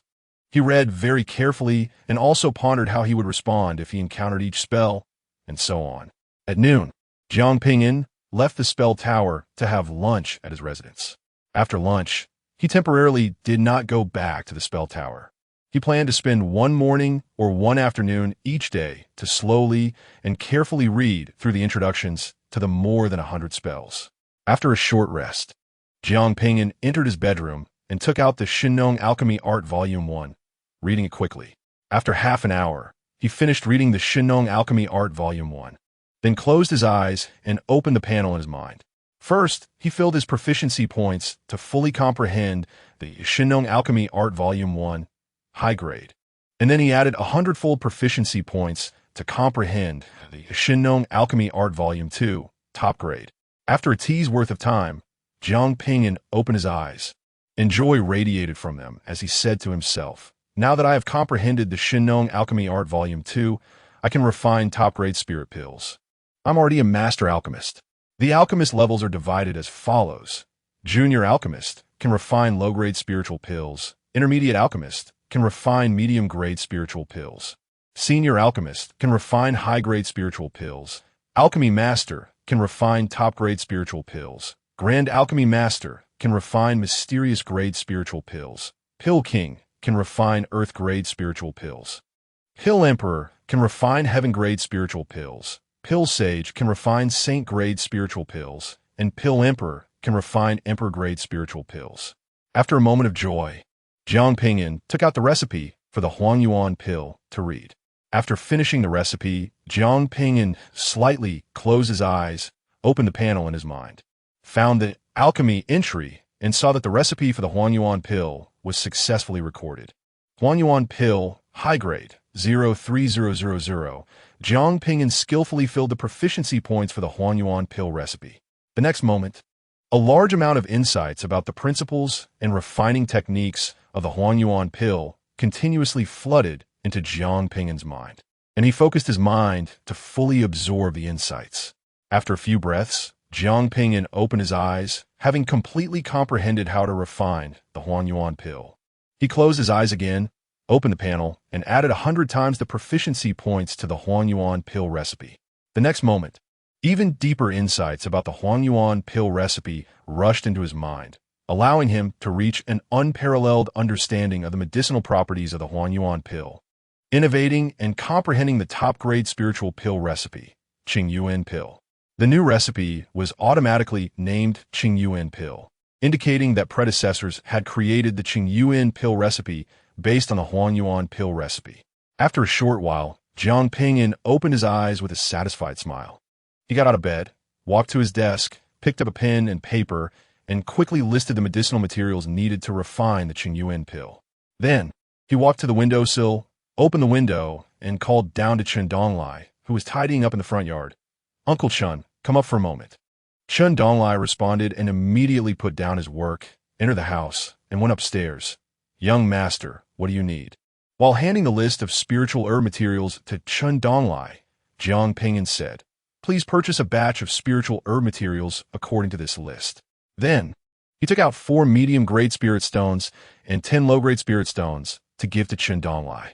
The reason for giving spirit stones instead of silver notes or gold notes was that he was worried that high-quality spiritual herb materials could not be bought with gold and silver. Spirit stones were the true universal currency in the cultivation world. Chen Donglai took the spirit stones and accepted the order to purchase the spiritual herb materials. In the evening, Chen Donglai returned with the spiritual herb materials. "Young master, you have 2 medium-grade spirit stones and 9 low-grade spirit stones left," Chen Donglai said respectfully, handing the remaining spirit stones to Zhao Ping'an and then reporting in detail the prices of each type of spiritual herb material. Finally, Chen Donglai reported the prices of the Qing Yuan Pill he learned from the spiritual pill shop. Low-quality Qing Yuan Pill for 10 low-grade spirit stones each. Ordinary Qing Yuan Pill for 12 low-grade spirit stones each. High-quality Qing Yuan Pill for 18 low-grade spirit stones each. And exquisite Qing Yuan Pill for 36 low-grade spirit stones each. After hearing this, Zhao Ping'an nodded and said, "You've worked hard. You can go rest now." After Chen Donglai left, Zhao Ping'an pondered silently. A batch of Qing Yuan Pill spiritual herb materials requires 21 low-grade spirit stones, which is equivalent to 21,000 taels of silver. Wow, that is expensive. All my spirit stones and silver notes combined can only buy over 70 batches of Qing Yuan Pill spiritual herb materials. And he thought, from now on, I will no longer refine Qi pills. Gold and silver cannot buy high-quality spiritual herb materials. I need to find time to exchange the gold and silver I have for spirit stones. He had a large amount of gold and silver notes. Some were earned from refining pills during his house arrest. Some were given by Jiang Shuyue. And some were gifted by Qiu Shui, Kongjin, and others. Last night, Lu Zhaixing also gave him a lot, totaling over 150,000 taels of silver. Over 150,000 taels of silver could barely be exchanged for 15 high-grade spirit stones. Suppressing his distracting thoughts, Zhao Ping'an couldn't help but feel a bit restless. "I'll go try refining a batch of Qing Yuan Pill first." So, he put away the spiritual herb materials, left his residence, and headed straight to the alchemy room in the Shanken courtyard, regardless of the fact that it was already dark. An hour later, Zhao Ping'an emerged from the alchemy room, unable to hide the excitement on his handsome face. The first attempt at refining the Qing Yuan Pill was very successful. He produced 3 exquisite Qing Yuan Pills, 6 high-quality Qing Yuan Pills, and 1 ordinary Qing Yuan Pill. Haha, as expected from a recipe, I comprehended myself. The exquisite rate is indeed high. He walked briskly, excitedly thinking that if converted into spirit stones, this batch of Qing Yuan Pills was worth 226 low-grade spirit stones, almost 10 times the pure profit. It is known that the higher the grade of the spiritual pill, the lower the exquisite rate. An ordinary alchemy master refining a certain type of top-grade spiritual pill often has to go through multiple failures before they can produce a batch of ordinary or low-quality top-grade spiritual pills, and then refine that type of top-grade spiritual pill 1 or 2,000 times before they might produce an exquisite version of that top-grade spiritual pill. To produce 3 exquisite top-grade spiritual pills in one batch means having refined that type of top-grade spiritual pill over 7 or 8,000 times, already reaching an extraordinary level. During this period, a large amount of spirit stones, time, and energy are consumed, starting with a minimum of 20 years of effort. With an exquisite rate as high as 30%, Zhao Ping'an thought excitedly that he could still only consume exquisite Qing Yuan pills. selling off other qualities of Qingyuan pills and exchanging them for exquisite Qingyuan pills. If costs are not deducted, it could be calculated that he could obtain 6 exquisite Qingyuan pills from one batch. His spirit sea was vast, destined to treat spiritual pills as food. Insisting on only consuming exquisite, perfect quality, spiritual pills could prevent him from being affected by the side effects of the pills. Otherwise, over time, even the ancient sacred body might not withstand the pill poison. Returning to his residence, Zhao Ping'an couldn't be bothered to rest and directly entered his bedroom. Sitting cross-legged on the bed, taking out an exquisite Qingyuan pill to test its effects. After taking the Qingyuan pill, Zhao Ping'an operated the Tao Sutra for refinement. As Wang Miao introduced, the Qingyuan pill inherited the characteristics of the Huanyuan pill. Although the vital energy contained was massive, it was relatively mild and balanced. Unlike the 10,000-year Yuan ginseng pill, which was almost like dynamite. Now that all his meridians were fully developed, his capacity had significantly increased, making it quite easy to refine the Qingyuan pill. Half an hour later, Zhao Ping'an refined 1 Qingyuan pill and gained a large amount of true essence. The surface of a nearly boundless spirit sea rose a notch. Opening his eyes, Zhao Ping'an checked his meridians and found he still had the capacity to refine another Qingyuan pill. So he took out a second exquisite Qingyuan pill and consumed it, then operated his skills for refinement. Another half an hour later, Zhao Ping'an finished refining the second exquisite Qingyuan pill, and the surface of the true essence sea rose again.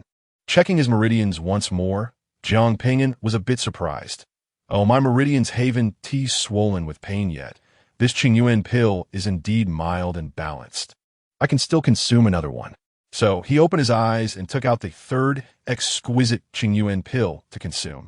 After another half an hour, the third exquisite Qingyuan pill was refined, and Zhao Ping'an finally felt a slight swelling pain in his meridians, indicating he had reached his limit.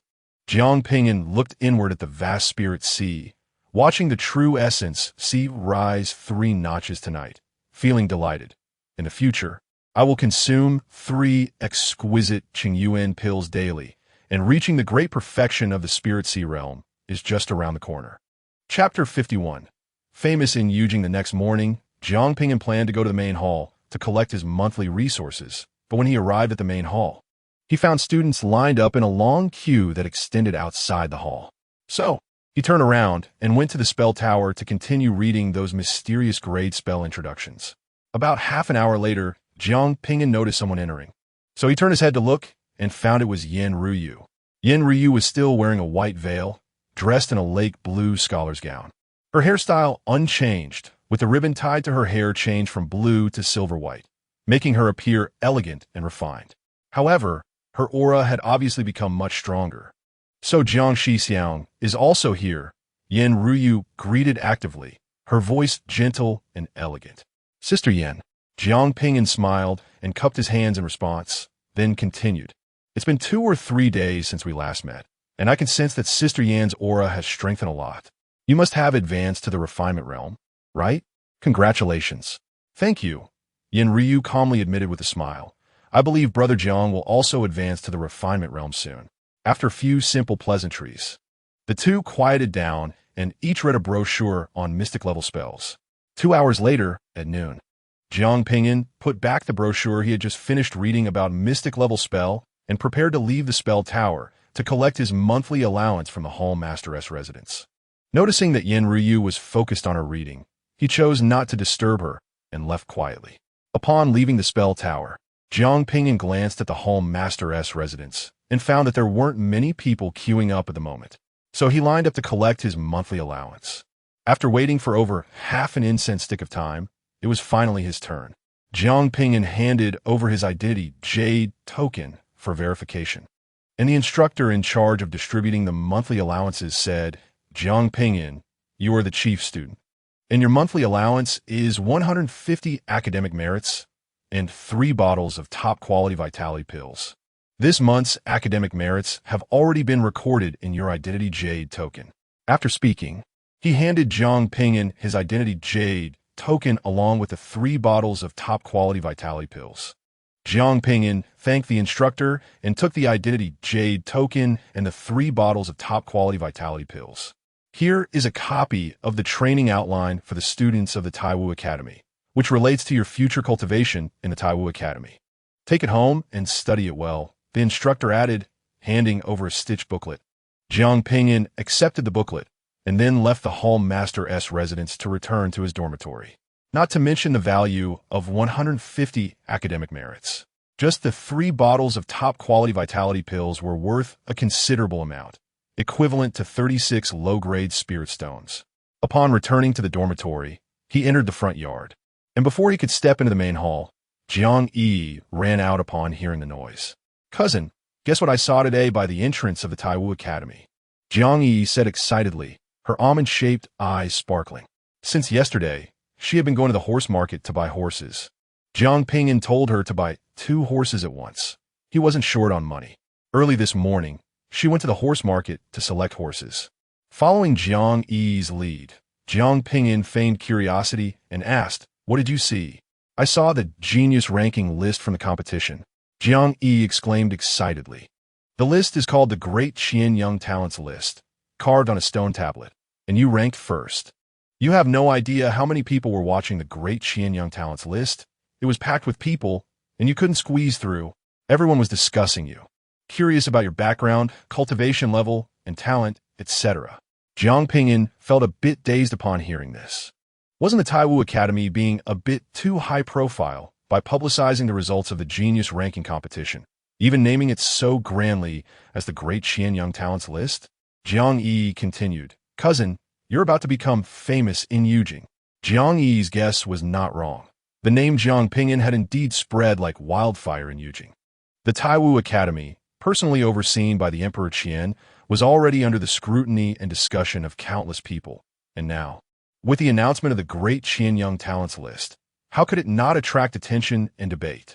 The Emperor Qian also secretly instructed many informants to spread the news of the Great Qian Young Talents List throughout the streets and alleys of Yujing, in tea houses and taverns. At this moment, in the main hall of the Welcome Wine House, where customers were gathered, a clear-voiced, middle-aged man named He Zhengbiao sat at a wine table in the center, gossiping with several drinking companions about the freshly released Great Qian Young Talents List. He Zhengbiao became animated, completely disregarding the surrounding diners, his voice booming like thunder. However, the diners around him did not criticize him. Instead, they leaned in to listen, as they were also curious about the rankings on the Great Qian Young Talents List. Guess what? In the genius ranking competition held by the Academy, did Princess.Being come first? Or did Yin Ruyu, the granddaughter of the sage Confucian sex leader, outperform her? He Zhengbiao said loudly. His drinking companions began to speculate, some saying it was Princess.Being, while others said it was Yin Ruyu. "Ha ha, neither." He Zhengbiao laughed proudly. The companions were instantly curious. Then who exactly topped the Great Qian Young Talents List? The surrounding diners were also greatly intrigued and began to guess in their hearts.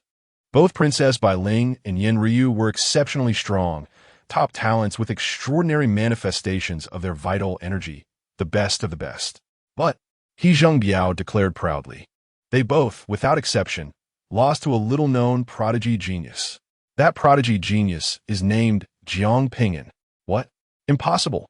Several drinking companions were shocked and immediately expressed disbelief. I don't believe there's a prodigy genius stronger than Princess.Being and Yin Ruyu. The surrounding diners were equally incredulous. Princess.Being and Yin Ruyu were already renowned in Yujing. Their extraordinary manifestations and mysterious ancient texts were legendary. A few unfamiliar diners couldn't help but stand up and rebut He Zhengbiao. "Stop bragging here. If he's so unknown, then he must not be special. Tell me, what kind of vital energy manifestation does this Zhao Ping'an have?" "He doesn't have a vital energy manifestation," He Zhengbiao replied. The unfamiliar diners burst into loud laughter. "Ha!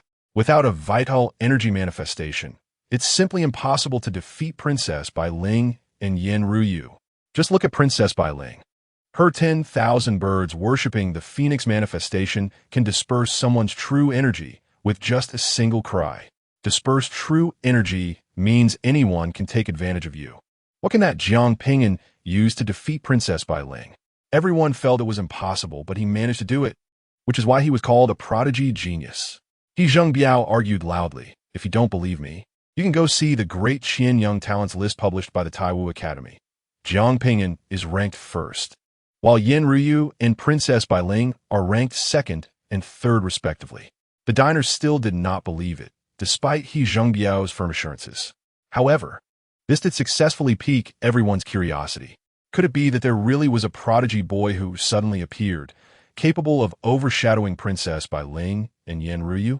In a tea house filled with guests, a storyteller climbed onto the storytelling platform and spoke loudly. "Today, I won't be telling the story of Yuan Di's fury in slaying the undying immortal phoenix. Recently, the Taiwu Academy released the Great Qian Young Talents list, and I'll talk about it here."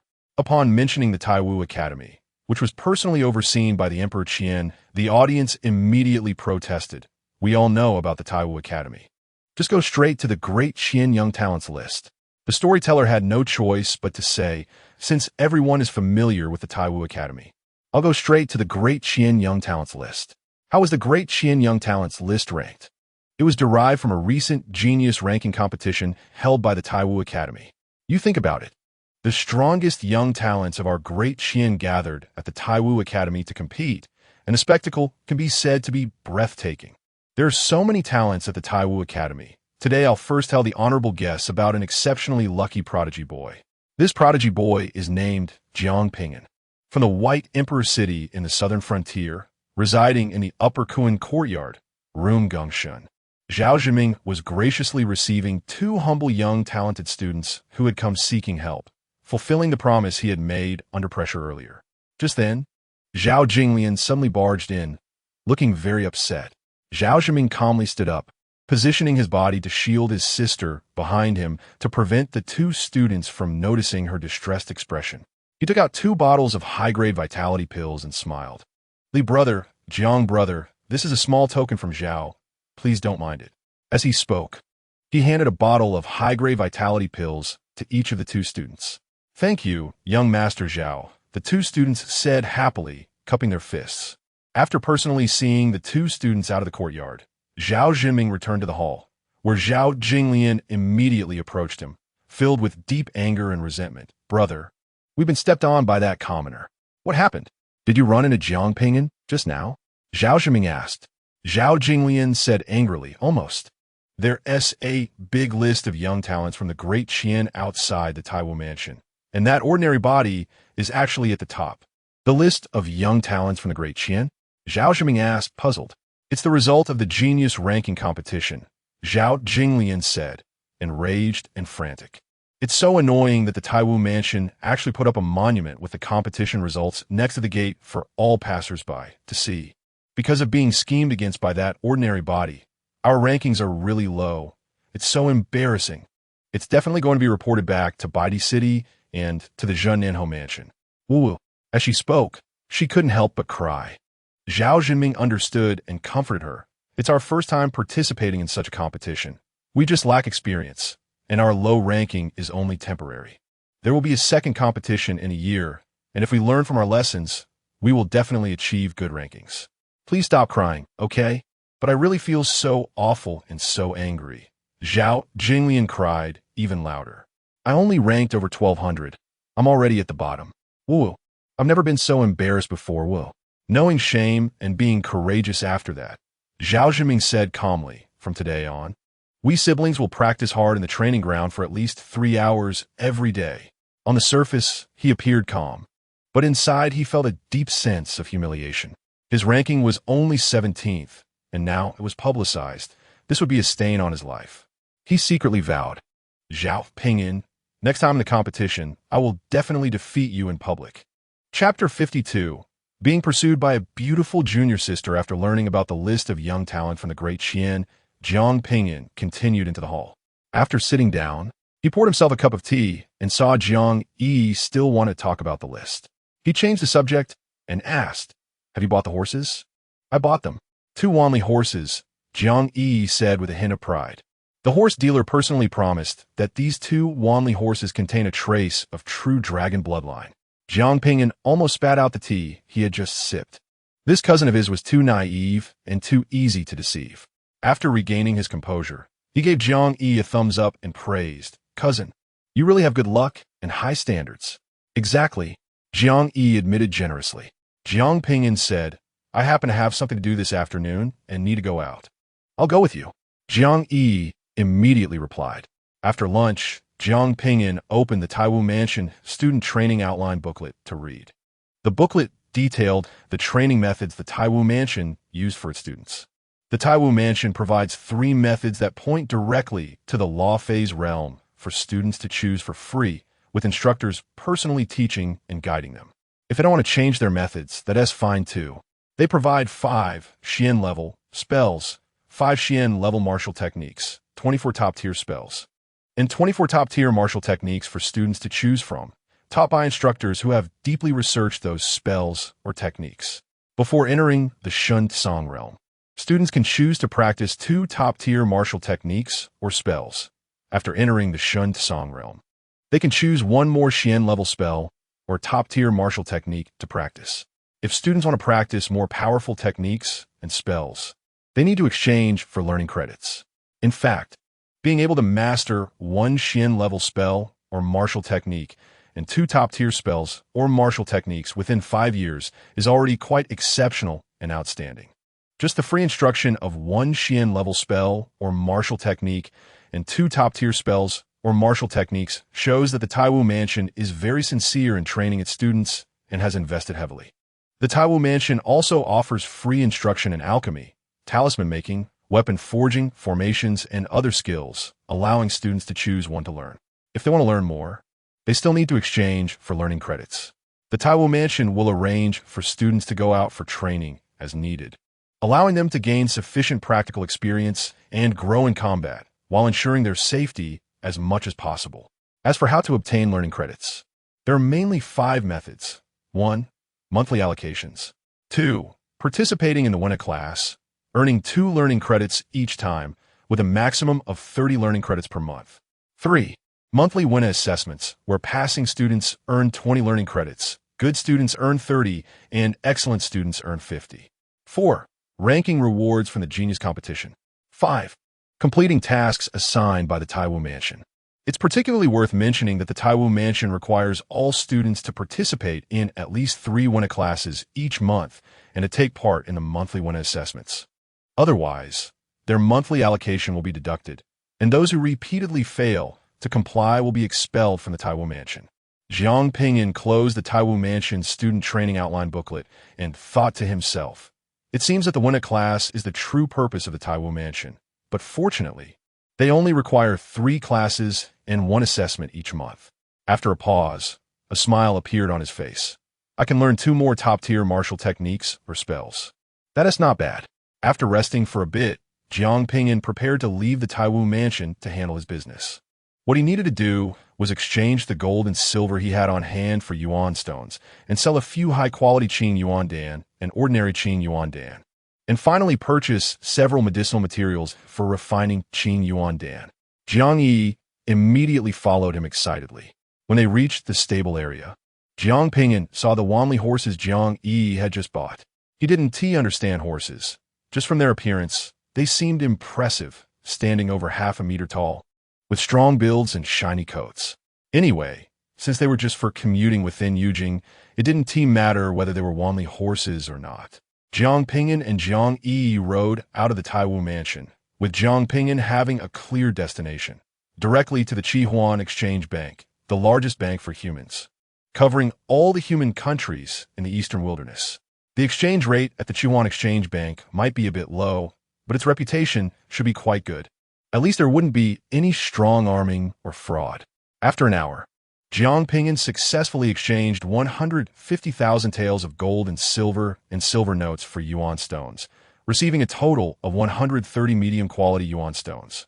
The exchange rate at the Qihuan Exchange Bank was only 87% for gold and silver to yuan stones. Yujing was bustling.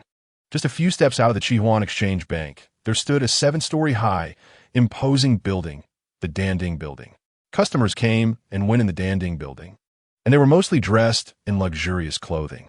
Zhao Ping'an had asked Chun Donglai before and knew that Chun Donglai had sold Yuan Qi Dan to the Danding building previously. Entering the Danding building, a young and beautiful waitress approached. Zhao Ping'an said directly, "I am a master alchemist and would like to discuss a cooperation with your Danding building." He only consumed top-quality Qing Yuan Dan, so he needed to convert ordinary Qing Yuan Dan and high-quality Qing Yuan Dan into top-quality Qing Yuan Dan. Having such a stable, long-term cooperative relationship was necessary to obtain discounts. Otherwise, he would lose too much to middlemen over time. Upon hearing this, the waitress was moved. But she soon realized that Zhao Ping'an was too young and likely could not be a master alchemist. Nevertheless, she respectfully led Zhao Ping'an and Zhang Yi upstairs to a private room for reception. After all, he was a master alchemist, and even if there was a slim chance, it was worth treating him with respect. "Young master, young lady, I will go and invite our manager to meet you. Please wait a moment," the waitress said respectfully. Zhao Ping'an nodded slightly. "Go ahead." After a short while, a middle-aged man with an impressive demeanor walked in, smiling as he introduced himself to Zhao Ping'an and Zhang Yi. "I am Wang Han, the second manager of Danding Building. May I know your names?" Zhao Ping'an and Zhang Yi stood up, and Zhao Ping'an said, "I dare not.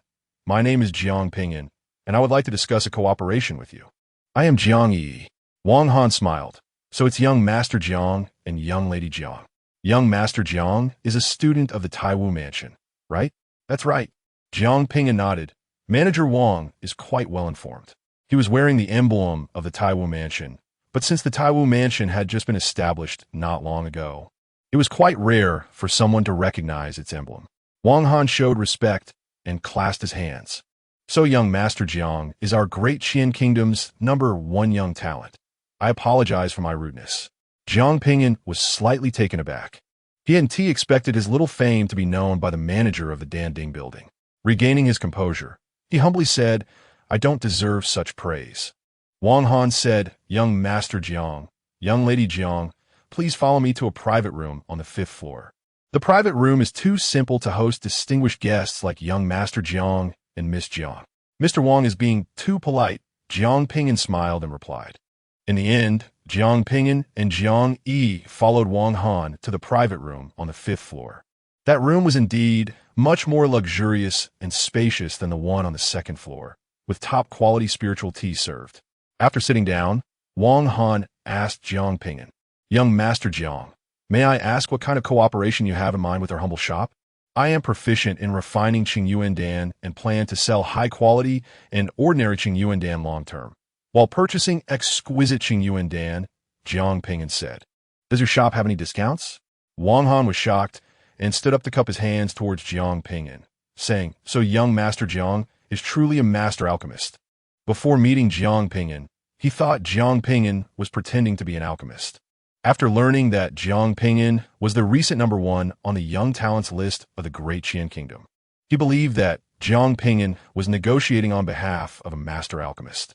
Now hearing Zhao Ping'an say he was proficient in refining Qing Yuan Dan, he believed him without hesitation. The first young talent wouldn't lie about such matters. He was deeply shocked.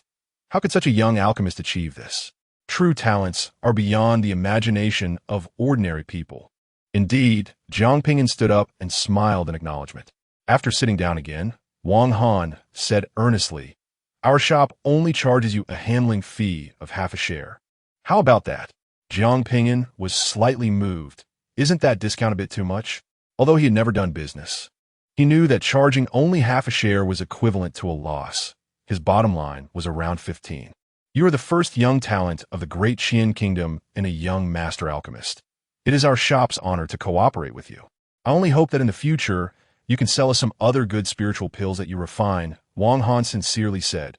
"Rest assured, this is a request, not a compulsion." Zhao Ping'an replied, "With such favorable terms from your shop, I will prioritize selling any better spiritual pills I refine to your shop in the future." "Thank you, young Master Jiang," Wang Han said happily. Zhao Ping'an took out 6 high-quality Qing Yuan Dan and 1 ordinary Qing Yuan Dan to sell to Wang Han, who then sent 3 exquisite Qing Yuan Dan and 4 low-grade Yuan stones. In the end, Zhao Ping'an told Wang Han, "I don't go out often. so I will send a servant named Chun Dong to your shop to maintain our transactions. No problem, Wang Han immediately replied. This was to be expected. How could the number one young talent of the Great Qian Kingdom have time to frequently visit a shop? After leaving the Danding building, Zhao Ping'an went to buy 20 sets of materials for refining Qingyuandan. After purchasing the materials, it was still early, so Zhao Ping'an and Zhang Yi rode horses to explore Yujing. With horses to speed up their travel, they finally got to see more of Yujing's prosperity. They didn't return to Taiwu Mansion until over an hour after dark. Upon returning to Taiwu Mansion, Zhao Ping'an did not rest and immediately went to the alchemy room to refine a batch of Qingyuandan, still producing 3 exquisite, 6 high-quality, and 1 ordinary. The next morning, at Zhang Yi's request, Zhao Ping'an went to the training field in the Shanken courtyard. At that moment, many students were seriously practicing martial skills or spells in the training field, making it quite lively. Zhao Ping'an glanced around and noticed that there were more female students. Likely because there were more female students residing in Shanken courtyard. Zhao Ping'an did not need to practice martial skills or spells. He went to the training field to guide Zhang Yi in practicing the new version of the Fleeting Flowers, Weeping Willows movement technique. As soon as Zhao Ping'an entered the training field, he attracted the attention of many students. However, it is a taboo to peek at others practicing martial skills and spells. So the students who noticed Zhao Ping'an didn't dare to look closely. The new Fleeting Flowers, Weeping Willows was something Zhao Ping'an comprehended himself, and he pointed out the key points to Zhang Yi directly, quickly enlightening her. In just a short while, Zhang Yi gained many new insights, enough for her to practice diligently for a while. Zhang Yi began to practice earnestly based on her new insights, while Zhao Ping'an idly gazed at the clouds in the sky. He couldn't look around at the other students training, so he could only look at the clouds. However, his figure, looking up at the sky at a 45-degree angle, exuded a tranquil and distant aura. Coupled with his tall and handsome stature, it unknowingly attracted many female students who couldn't help but steal glances at Brother Jiang. Brother Jiang, a soft and melodious female voice came from the left rear. Zhao Ping'an came back to his senses, turned around, and saw a somewhat familiar pretty girl. It was Yuan Rulin, who had teamed up with him to deal with Zhao Zhenming during the mixed battle on the arena. Miss Yuan, hello. Zhao Ping'an cupped his hands and smiled. I didn't know you also lived in Shanken Courtyard. Yuan Rulin's lovely face turned slightly red, her beautiful eyes hiding excitement as she softly said, Brother can just call me Rulin or junior sister. Zhao Ping'an nodded slightly and asked, Is there something you need, junior sister Yuan? Your movement technique is extraordinary, and I dare to ask you to give me some guidance, Yuan Rulin said. Zhao Ping'an helplessly replied, I'm afraid you will be disappointed. Different movement techniques have different essentials, and I have not practiced yours, so I really can't help you. Yuan Rulin's face immediately flushed, not because of Zhao Ping'an's refusal, but because she was so focused on finding an excuse to get close to Zhao Ping'an that she forgot he was not from her family and hadn't practiced her family's movement technique. So it was impossible for him to guide her. Her intentions were suddenly exposed. Just as she was feeling embarrassed and wanted to find a hole to hide in, Zhao Ping'an's voice came. However, if you don't mind exposing your movement technique, you could demonstrate it completely in front of me. Perhaps I can draw some parallels and discuss it with you.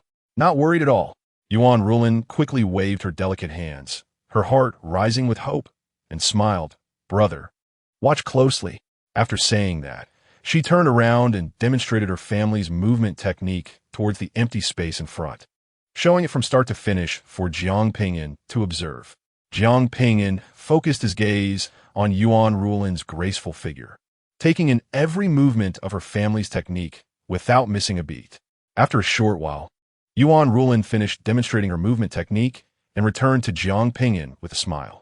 Brother, where am I lacking in practice? She asked, not really expecting guidance from Zhao Ping'an. She just wanted Zhao Ping'an to appreciate her graceful figure. Wait a moment, Zhao Ping'an said, then immediately closed his eyes. He opened the panel in his mind, and his gaze quickly fell on martial skills. The next moment, he couldn't help but feel delighted. The panel had indeed recorded Yuan Rulin's movement technique. 7 stars returning to origin step, exquisite, 03000. What an exquisite movement technique. Zhao Ping'an was even more pleased, as he happened to be lacking a mysterious level movement technique. He only needed 100,000 proficiency points to comprehend a mysterious level movement technique from this exquisite one. Chapter 53. Helping others has its benefits. Zhao Ping'an suppressed his excitement and immediately filled the proficiency points for 7 stars, returning to origin step. In the next moment, a wealth of insights about 7 stars returning to origin step flooded into his mind, and he focused his mind to absorb it all. Then, he added double the proficiency points to 7 stars returning to origin step, ensuring his understanding exceeded full mastery, gaining deeper insights. After a few breaths, Zhao Ping'an opened his eyes and smiled at Yuan Rulin. Sorry to keep you waiting. Yuan Rulin hurriedly retracted her gaze that had been fixed on Zhao Ping'an's handsome face. Her cheeks slightly flushed and her voice a bit shy as she replied, "It's fine." Zhao Ping'an noticed Yuan Rulin's blush and felt puzzled as to why she blushed so easily. Then he realized this was ancient times, and the attitudes towards men and women were not as open as in modern society. So, he pretended not to notice Yuan Rulin's expression and said seriously, "Junior Sister Yuan, I carefully considered your demonstration of the movement technique just now. I think when you take the 2nd step, you could lean slightly to the right to correspond with your 6th step. I hope what I said is correct. Leaning slightly to the right in the 2nd step, corresponding with the 6th step." Yuan Rulin originally had no hope, but since Zhao Ping'an mentioned it, she decided to listen carefully and think it over. Otherwise, how could she show that she was seeking advice and not just making an excuse to get close to him? Following Zhao Ping'an's guidance, she practiced diligently and immediately realized that her movements had become much smoother. For a moment, she couldn't help but be shocked. Just by watching her practice once, he could point out her problems. How could she describe Zhao Ping'an's keen insight and profound understanding of movement? "Brother Zhao, it's really just as you said." Yuan Rulin walked back to Zhao Ping'an excitedly and said, "Thank you so much. Brother Zhao, you are amazing." Zhao Ping'an gently shook his head and smiled, saying, "Sister Yuan is overpraising me. Perhaps I was just a blind cat stumbling upon a dead mouse and happened to hit the mark." He then added, "Your 5th step should turn to the right with an increased angle of 15 degrees, about 1.5 degrees more this way. Your 7th step will be easier." Yuan Rulin immediately practiced according to Zhao Ping'an's guidance, and indeed, as Zhao Ping'an said, it was even better. Previously, she would always feel a bit stuck and awkward during the 7th step, but now, following Zhao Ping'an's advice, she found herself stepping out effortlessly, her movements flowing much better. "Brother, you are too amazing," Yuan Rulin exclaimed excitedly. Her original intention was to find an excuse to get closer to Zhao Ping'an, but she didn't expect him to really be able to guide her movements so accurately. It really is spot on." Yuan Rulin looked at Zhao Ping'an with a hint of admiration. Zhao Ping'an humbly waved his hand and said, "I can't take credit for that. I was just speaking from intuition." "Sister Yuan, your 13th step." Gaining Yuan Rulin's trust, Zhao Ping'an pointed out 3 or 4 more mistakes she made. After listening carefully, Yuan Rulin immediately practiced according to Zhao Ping'an's guidance, and her movements indeed improved significantly. "Brother, is there more?" Yuan Rulin walked back to Zhao Ping'an, looking up at him with excitement and anticipation on her pretty face. Zhao Ping'an pretended to smile bitterly and said, "Sister Yuan, you think too highly of me. After watching you practice once, I can only see this much." It wasn't that he didn't want to repay Yuan Rulin's kindness in teaching. Rather, he was afraid that if he continued to guide her, it would expose him and he would be suspected of secretly learning her movements.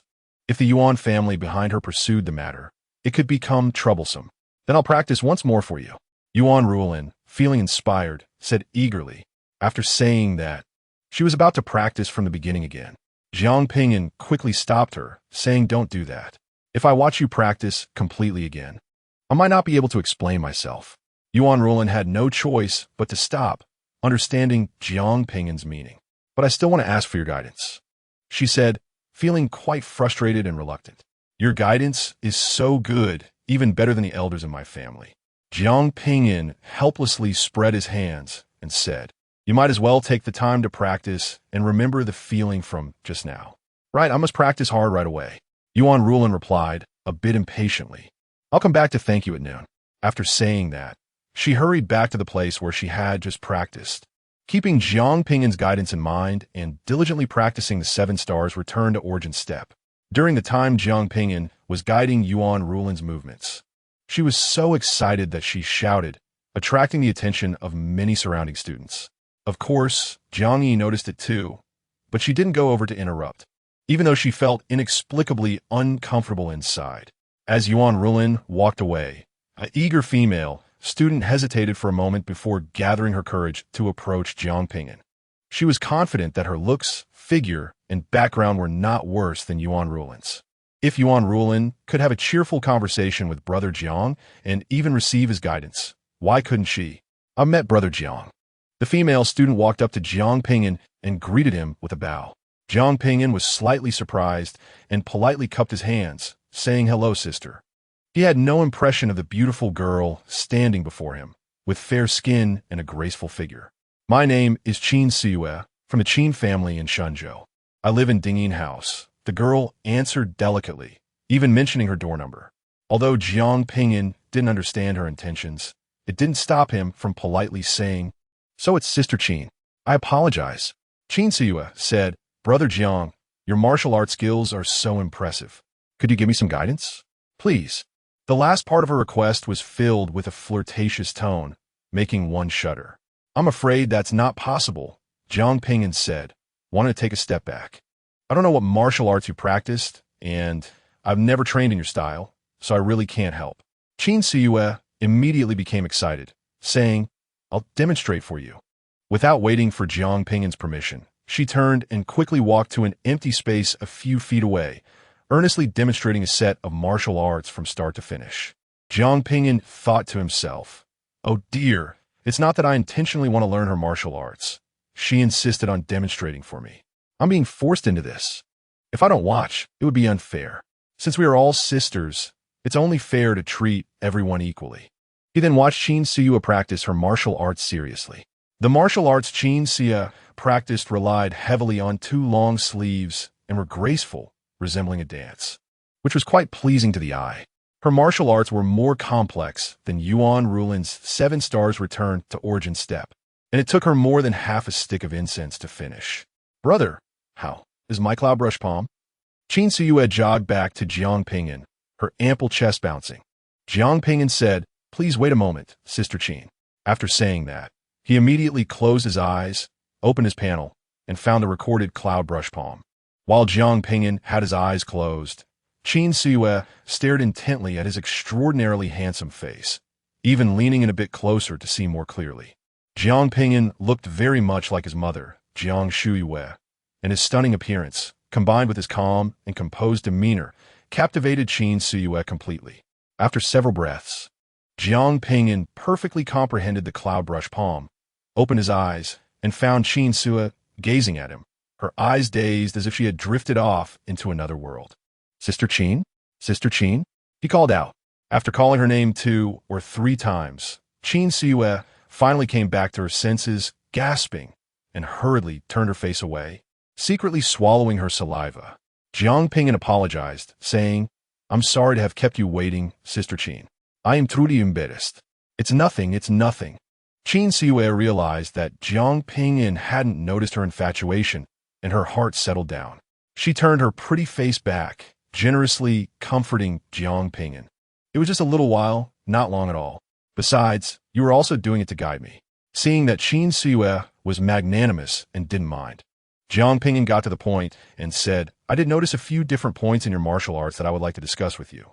He carefully pointed out the places where Qin Siyue's practice was lacking. Since he could only mention 5 or 6 points, and not too many, he tried to focus on the important and key areas, aiming to hit the nail on the head and help Qin Siyue improve her understanding of the cloud brush palm.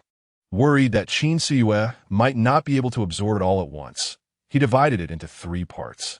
After each point, Qin Siyue practiced the corresponding moves again according to his guidance. After finishing his guidance, Qin Siyue excitedly asked, "Brother Jiang, is there more?"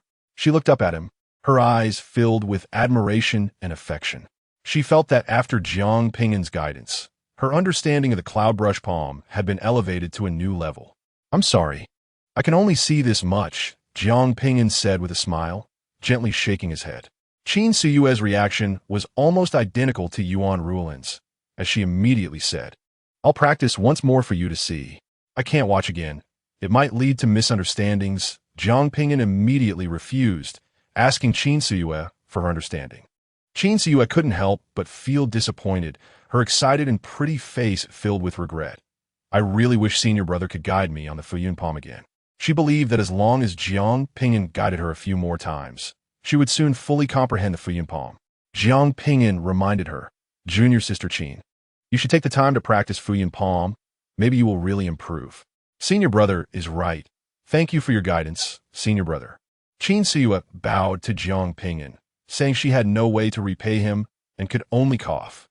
Zhao Ping'an was startled and quickly cleared his throat, fearing that Qin Siyue would inadvertently say something from the storybook. Upon hearing Zhao Ping'an's cough, Qin Siyue realized she almost revealed her true feelings. She blushed deeply, turned around, and returned to her original spot, suppressing her distractions, and began to diligently practice the Fuyun palm according to Zhao Ping'an's guidance. As soon as Qin Siyue walked away, two young girls rushed over to Zhao Ping'an. The two girls were unwilling to yield to each other as they approached Zhao Ping'an. Many students in the training ground couldn't help but stop their practice and watch Zhao Ping'an and the two girls in front of him. Over 20 zhang away, Zhao Jinming and Zhao Jinglian also couldn't help but pause their training and looked at Zhao Ping'an from a distance. Zhao Jinglian's residence was not in the Kuan court. She had rushed over from another courtyard before dawn to practice with Zhao Jinming. Seeing Zhao Ping'an so popular among the female students, with girls coming forward to flatter him and even competing for his attention, Zhao Jinming couldn't help but feel a twinge of jealousy.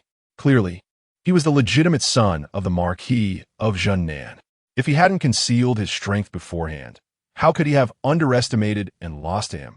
That was the glory that should have belonged to him. He secretly resented this. At this moment, Zhao Jinglian maliciously said, "Damn it, those girls are blind and shameless like women from a brothel." She couldn't stand Zhao Ping'an's glory. Zhao Jinming quickly covered Zhao Jinglian's mouth, warning her in a low voice, "Sister, be careful with your words." Chapter 54. I've earned too much, and my conscience feels guilty. "Cousin, I'm tired from practicing. Let's go back." Jiang Yi walked over and said to Zhao Ping'an. Hearing Jiang Yi's timely intervention, Zhao Ping'an immediately took the opportunity to apologize to the two female students. "Junior sisters, I'm very sorry. It's getting late. Let's talk another day." After saying this, he ignored the reactions of the two female students, cupped his hands, and walked away. The two female students rushed to ask him questions, but many students around had already stopped practicing to watch, making him realize that he needed to know when to stop. On the way back to the residence after leaving the training ground, Jiang Yi couldn't help but say, "Cousin, you need to be careful. Those female students have ulterior motives." "Not really," Zhao Ping'an replied dismissively. "They're sincerely asking for guidance. I also enjoy helping others. Who can refuse a martial arts technique presented right in front of them? A top-tier martial arts technique is highly valuable, and it is even one of the most important foundations for an ordinary big family. If he establishes a good reputation, someone might come to him for guidance on top-tier martial arts in the future, and he would profit greatly." Seeing that Zhao Ping'an wasn't taking her seriously, Jiang Yi snorted lightly. "Anyway, my aunt taught me this. Girls, when you're out, you need to protect yourself." Zhao Ping'an ignored his cousin's advice and said, "Tomorrow morning, I'll continue to accompany you to the training ground." Jiang Yi rolled her eyes at Zhao Ping'an, thinking, "Really, my good cousin, I can't be bothered to expose your true intentions." In the morning, Zhao Ping'an did not go to the spell building to read about the top-tier spells. Instead, he followed the requirements of the Taiwu Academy student training outline to choose 2 top-tier martial arts or spells. The 24 top-tier martial arts and 24 top-tier spells were not concentrated together but were scattered across various courtyards, with each courtyard teaching 3 top-tier martial arts and 3 top-tier spells. Students must select at least 1 top-tier martial arts or spell from their own courtyard. The Kuan court teaches Qin Jiaoshou, Lihui Xianlong, and other 6 top-tier martial arts and spells. Zhao Ping'an was interested in Qin Jiaoshou, and since it was taught in his courtyard, he signed up for Qin Jiaoshou. Then, he selected a top-tier spell called Fetus.Being from the Jin court. Although Fetus.Being is a spell, it can be cast instantaneously, directly summoning a bolt of lightning from the void to strike the target, making it hard to dodge. Generally, one can only withstand it. The power of Fetus.Being is not great. It mainly paralyzes the enemy's true essence and prevents it from functioning, making it a top-tier auxiliary spell. Zhao Ping'an was focused on comprehending the Xian-level Fetus.Being with the support of 100-fold proficiency points, which would make its power quite considerable. The teaching of top-tier spells in martial arts would begin 5 days later, and 5 days was enough time for the students to make their choices. Additionally, the One Tao class would start teaching tomorrow, generally in the courtyard where one is located. After selecting the top-tier martial arts and spells, Zhao Ping'an returned to his residence and found a tall and graceful figure standing in front of the door. From a distance, it looked somewhat familiar, and as he got closer, he realized it was Yuan Rulin. He suddenly remembered that in the morning at the training ground, Yuan Rulin had said she would come to thank him for his guidance on her movement technique at noon, and unexpectedly, she really showed up. Yuan Rulin also spotted Zhao Ping'an and approached him, greeting, "Zhao senior brother." "Yuan junior sister, sorry to keep you waiting," Zhao Ping'an replied with a smile. "My servant really doesn't know how to be considerate and didn't invite junior sister Yuan in for tea first." Yuan Rulin shook her head with a smile. "Don't blame him. Senior brother Zhao, he didn't know I was waiting for you here." As they spoke, Zhao Ping'an invited Yuan Rulin into the courtyard, entered the hall, and served her good tea. After tasting a sip of fragrant tea, Yuan Rulin stood up, took out a delicate satin gift box from her chinquan bag, and presented it to Zhao Ping'an with both hands. "Senior brother Zhao, thank you for guiding my movement technique. I am very grateful. This is a small token of my appreciation. Please accept it." Zhao Ping'an quickly stood up and declined. "How could this be? I merely said a few words casually. They may not even be correct. Moreover, we are both studying at Taiwu Academy and should support each other. Please, senior brother, accept it, otherwise I will have no face to come to you for guidance in the future," Yuan Rulin insisted. Zhao Ping'an sighed helplessly. "Yuan junior sister, this is, fine. Since that's the case, I will shamelessly accept it. I feel ashamed. The gift must be accepted. Otherwise, unconditionally guiding others in their cultivation may earn him praise for being kind-hearted, but could also easily invite suspicion from others. If he were suspected too much, he might be discovered stealing techniques and spells under the pretense. He did feel somewhat ashamed for receiving a great benefit while also accepting a gift. It truly goes against his nature of being pure, simple, upright, kind, fair, and so on." Yuan Rulin smiled when she saw Zhao Ping'an willing to accept her gift. Zhao Ping'an invited Yuan Rulin to sit down again and offered her more tea. "Senior brother, will you be going to the training ground tomorrow morning?" Yuan Rulin asked. Zhao Ping'an replied, "I should go. My cousin still needs me to watch her practice her movement technique. She just started learning it not long ago. Then can I ask you for guidance again? I can't watch your movement technique anymore. It could lead to misunderstandings." "Not movement technique, it's a spell." "A spell?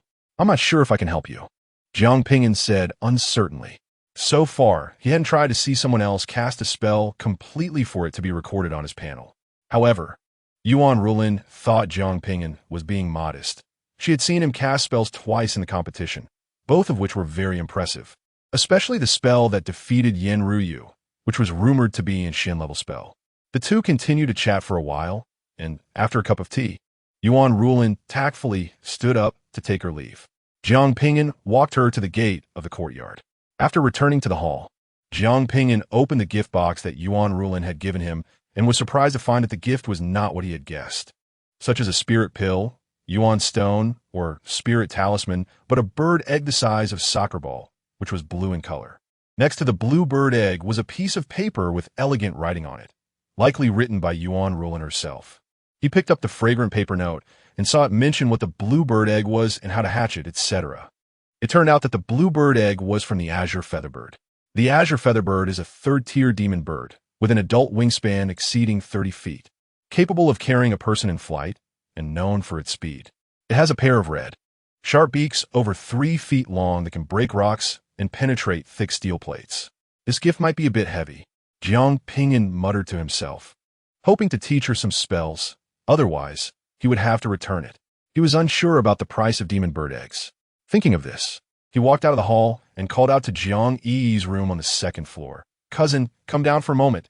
I have something to ask you." "Coming." Jiang Yi's voice came from the window.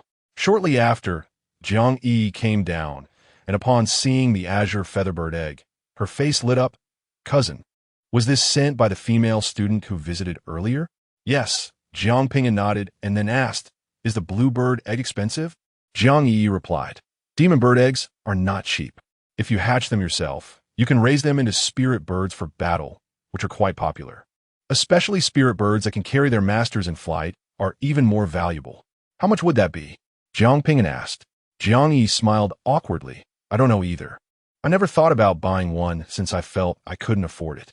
I give you a task. Go out this afternoon and find out." Zhao Ping'an said. Jiang Yi immediately smiled and agreed. "Okay, I'll go out for a stroll this afternoon." She had just bought a horse and wanted to see more of the splendor of Yujing. Yujing has a total of 108 districts, and she had only explored 2 or 3. In the afternoon, Zhao Ping'an continued to read the introductions to top-tier spells in the spell building. Unexpectedly, he ran into Yin Ruyu again. After a brief exchange of pleasantries, they both quietly continued reading the introductions. In the evening, as the sky began to darken, Zhao Ping'an returned to his residence. Chen Donglai reported, "Young master, a female student visited more than half an hour ago. When she learned you weren't at home, she said she would come back another day." "Got it," Zhao Ping'an nodded, speculating that it might be Qin Siyue. After dark, Jiang Yi finally returned. "Cousin, I found out that the bluebird egg generally sells for 100 low-grade spirit stones," she said as she entered the room. "However, raising it is quite expensive. The azure featherbird only eats demon beast meat, needing to consume over 10 pounds of low-tier demon beast meat, like ironback bison, every day, or it can only be fed spirit feeding pills. Spirit feeding pills are not cheap either. Low-grade spirit feeding pills are only half the price of blood replenishing pills. If you want the azure featherbird to grow faster and become a battle companion, it will also require growth pills, which are quite expensive. Cousin, I advise you not to raise it. It's too costly." While Zhao Ping'an was weighing whether to raise the azure featherbird, Jiang Yi whispered, "I suspect that female student has ulterior motives. She knows you come from an ordinary family, but deliberately gives you a bottomless pit, making you short on money, and then she pretends to help you financially, making you dependent on her, ultimately bending to her will." Zhao Ping'an laughed dismissively. "Cousin, usually you're so innocent and carefree. How come you suddenly think so complicated about a girl? If you don't believe it, then forget it. Just don't regret it later." Jiang Yi huffed lightly and went upstairs. Zhao Ping'an didn't think raising an azure featherbird was that expensive. Once raised, the bird could fly him around. Since the bluebird egg wasn't too expensive, he decided to accept it. Chapter 55. Seeking guidance in the quiet of the night, Zhao Ping'an sat cross-legged on his bed, eyes slightly closed, and opened his panel. He found the 7 stars returning step and cloud, dispelling palm, he had obtained today, adding proficiency points to both to 100 times, then innovating and comprehending a set of mysterious level movement technique and a set of mysterious level palm technique. He named the newly comprehended martial arts Big Dipper occupying the leader step and Cloud dispelling palm.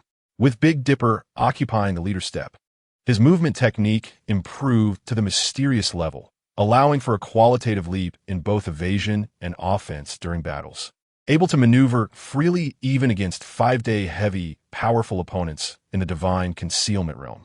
Cloud dispelling palm was fierce and powerful, perfectly compensating for the defensive shortcomings of wind and rain, transforming life palm.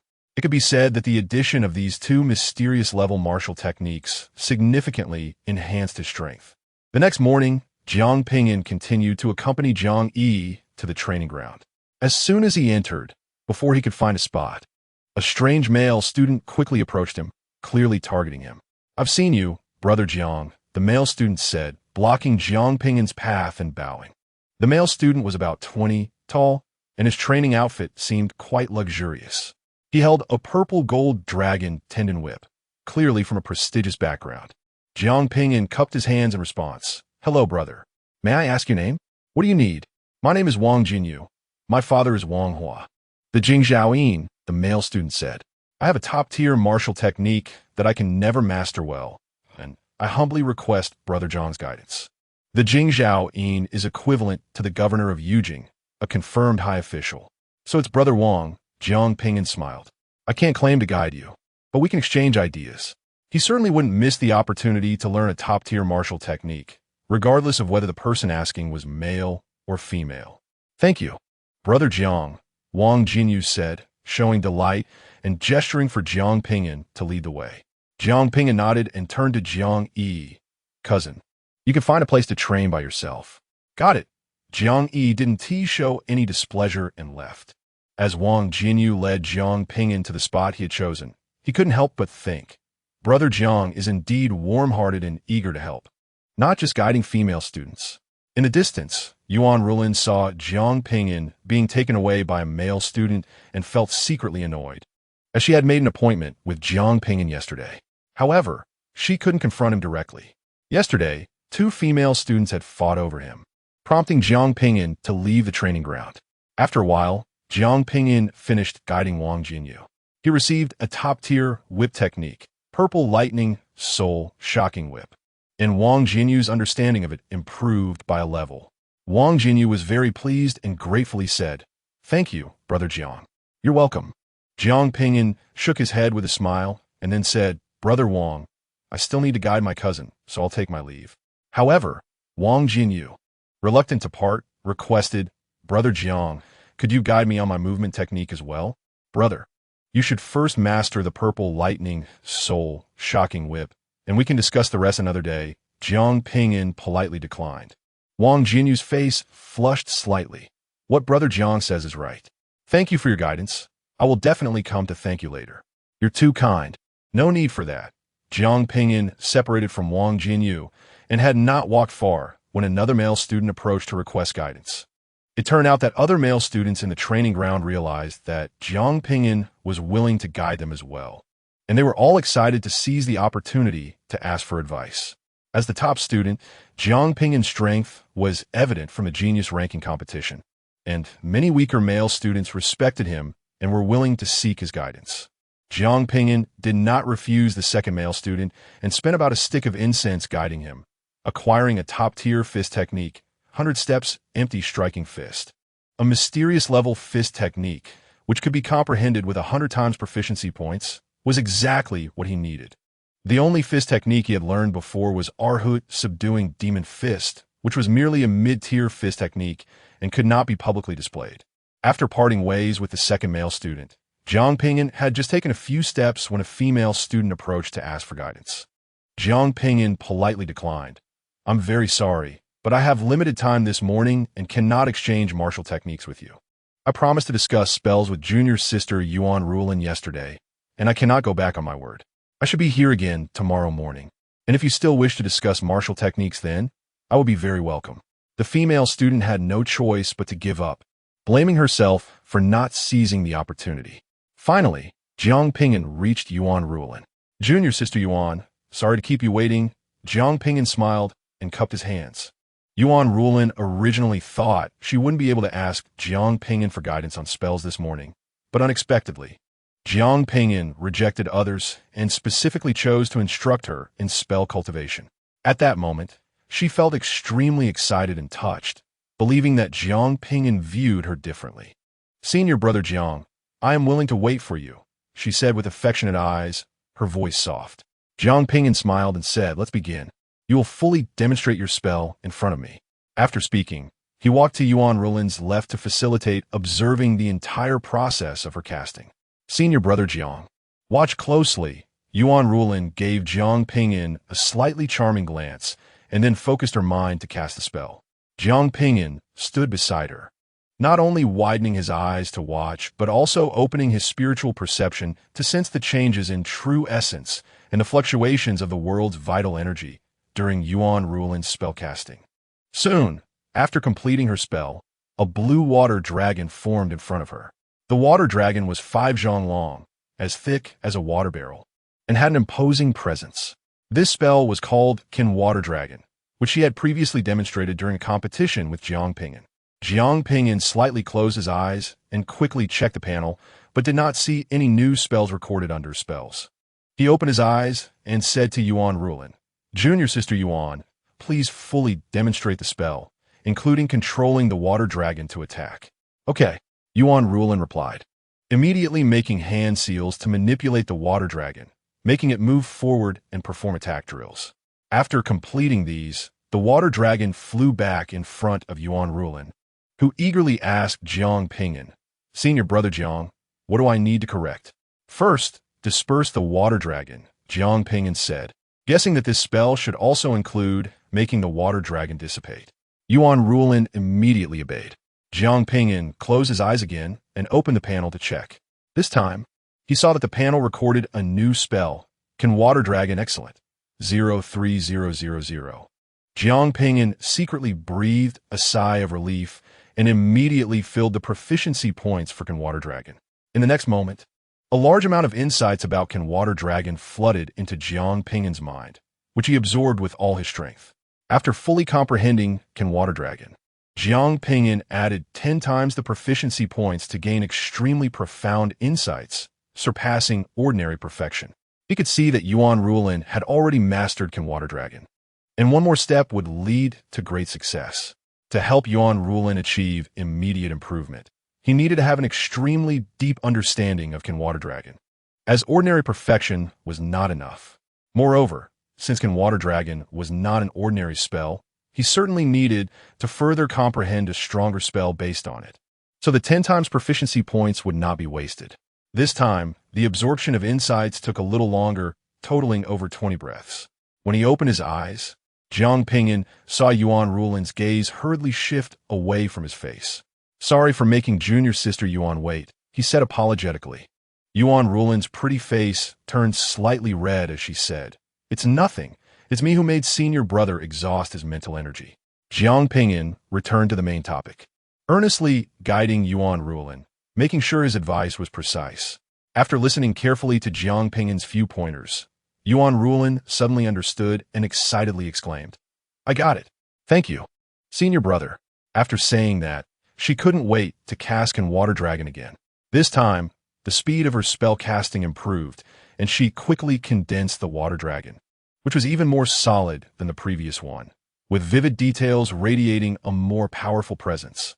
The water dragon let out a roar and flew forward like a living dragon. After dancing around in the air, the water dragon flew back, and Yuan Rulin suddenly leaped up, surprisingly landing on the dragon's head. Although the water dragon was made entirely of water, it could steadily support Yuan Rulin. She then controlled the water dragon to fly into the sky, truly carrying her upwards and spiraling above the training ground. The ability of the water dragon to carry a person was a sign that Can Water Dragon had been cultivated to great success. For a moment, many students stopped their training and looked up at Yuan Rulin and the water dragon with envious eyes. Yuan Rulin flew with the water dragon for half a tea time before landing in front of Zhao Ping'an. "Senior brother Zhao, you are amazing." Yuan Rulin's beautiful face and eyes were filled with admiration and adoration as she excitedly exclaimed, "With just a little guidance from you, I have truly mastered Can Water Dragon." During the Yuan Hai realm, it was extremely rare to cultivate an excellent spell to great success, enough to make one proud. All the surrounding students were astonished and cast eager glances at Zhao Ping'an. In the distance, Zhao Jinglian was almost driven mad with anger, unable to restrain herself from cursing, while Zhao Zhiming quickly covered her mouth in fear, although he was also displeased and filled with jealousy. After guiding Yuan Rulin, Zhao Ping'an left the training ground. As he exited, students continuously greeted him, hoping to receive his guidance in the future. That day, Zhao Ping'an's name quickly spread throughout the Taiwu Academy once again. Groups of students eagerly discussed how Zhao Ping'an guided other students, and those who received his instruction made rapid progress in martial arts and spells. In fact, there was even a female student who, after being guided by Zhao Ping'an, immediately cultivated an excellent spell to perfection. The students were shocked and incredulous, but the news spread like a legend, with solemn vows. The message also reached the instructors' ears, who were all skeptical. Thus, Many curious individuals were eagerly anticipating the following morning to see what would happen at the Kuan Academy's training ground. Chapter 56. Hard to believe in the morning. Nearly all students attended the first Wen Tao class at Taiwu Academy, and Zhao Ping'an was also present in the Kuan Academy class.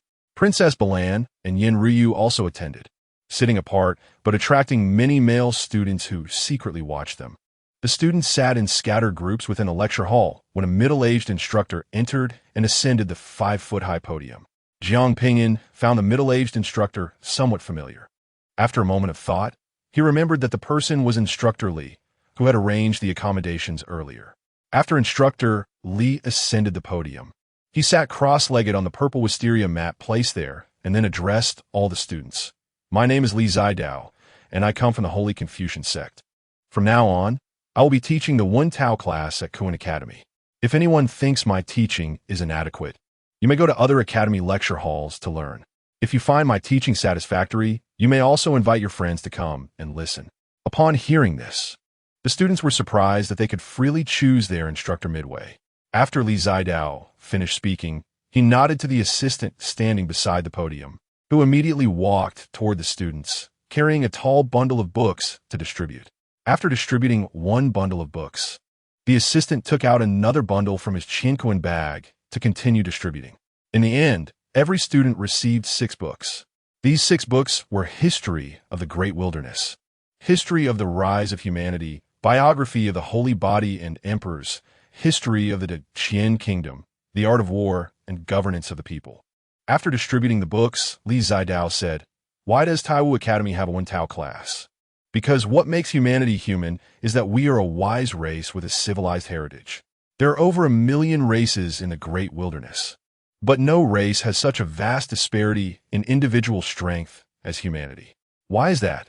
Humanity has risen from being food for the strong to having a place in the Great Wilderness today. What force drives this?" After explaining and emphasizing the importance of the Wen Tao class, Li Zidao began teaching from History of the Rise of Humanity. His speech was humorous, and his knowledge was profound, intertwining history with anecdotes, making it feel as if history was unfolding before their eyes, which was quite captivating. Unknowingly, lunchtime arrived, and Li Zidao announced the end of the class. However, some students were so engrossed that they voiced their request for Li Zidao to continue for a while longer. Li Zidao refused and then said, "I will be here to teach a class every single day, and you are welcome to come and listen." After the scattered classes, Zhao Ping'an went straight back to the dormitory for lunch. Not long after lunch, several guests came to express their gratitude with gifts, including Qin Siua, Wang Jinyu, and another male student who had previously asked Zhao Ping'an for guidance. Faced with the gifts, Zhao Ping'an sincerely declined for a while before reluctantly accepting them. After seeing off Qin Siua and Wang Jinyu, Zhao Ping'an opened the gift boxes to count the contents. He received a total of 5 mid-grade essence stones and 8 bottles of premium essence pills, with Wang Jinyu giving the most. "Wow, cousin, just from guiding those students. You won't have to worry about cultivation resources," Jiang Yi said excitedly, completely in awe of Zhao Ping'an. Zhao Ping'an merely smiled and did not think much of it. If it weren't for the opportunity to learn martial arts and spells, he wouldn't bother casually guiding others in their cultivation. He took out 3 bottles of premium essence pills and handed them to Jiang Yi, saying, "Here, take these and cultivate well." "Thank you, cousin." Jiang Yi happily accepted the 3 bottles of premium essence pills, her beautiful eyes narrowing into crescent moons as she smiled. In the afternoon, Zhao Ping'an returned to the spell tower to continue studying the introductions to profound-level spells. However, before going up to the 3rd floor, he first exchanged for a spirit bird hatching technique. This technique not only allowed him to hatch spirit bird eggs, but also established a master-servant contract with the being inside the egg during the hatching process. The spirit bird hatching technique was inexpensive and only required 10 learning points to exchange for. That evening, Zhao Ping'an learned the spirit bird hatching technique and then began consuming true essence to hatch a Qingyu bird egg. After half an hour, Zhao Ping'an concluded the hatching for the day. Generally, it would take about half a month to hatch. Late at night, Zhao Ping'an increased his proficiency points for the Can Water Flood Dragon and 100 Steps Breaking Air Fist to 100 times, successfully comprehending the profound level spell Profound Water Flood Dragon and the profound level martial skill True Gang Fist. The Profound Water Flood Dragon was automatically named, indicating that the profound level spell he comprehended was not entirely new. True Gang Fist was named by Zhao Ping'an himself. Although this set of profound level fist techniques was derived from the 100 Steps Breaking Air Fist, its power was much greater, with each punch capable of unleashing a solid and hard fist gang, making it suitable for public use. However, this set of fist techniques had a drawback. It consumed a lot of energy, but fortunately, his true essence was vast like an ocean. The next morning, Zhao Ping'an and Zhang Yi arrived at the training ground and noticed that the number of people had significantly increased, and so were not practicing, but seemed to be waiting for something. "Senior brother Zhang is here," someone shouted excitedly in the training ground. The next moment, a large number of gazes turned to Zhao Ping'an. As he walked into the training ground, a female student approached him with excitement and anticipation. "I have met senior brother Zhang. My name is Chun Qianqian from..." Facing the request for guidance from this female student named Chun Qianqian, Zhao Ping'an readily agreed. He certainly wouldn't refuse martial skills or spells that came to him.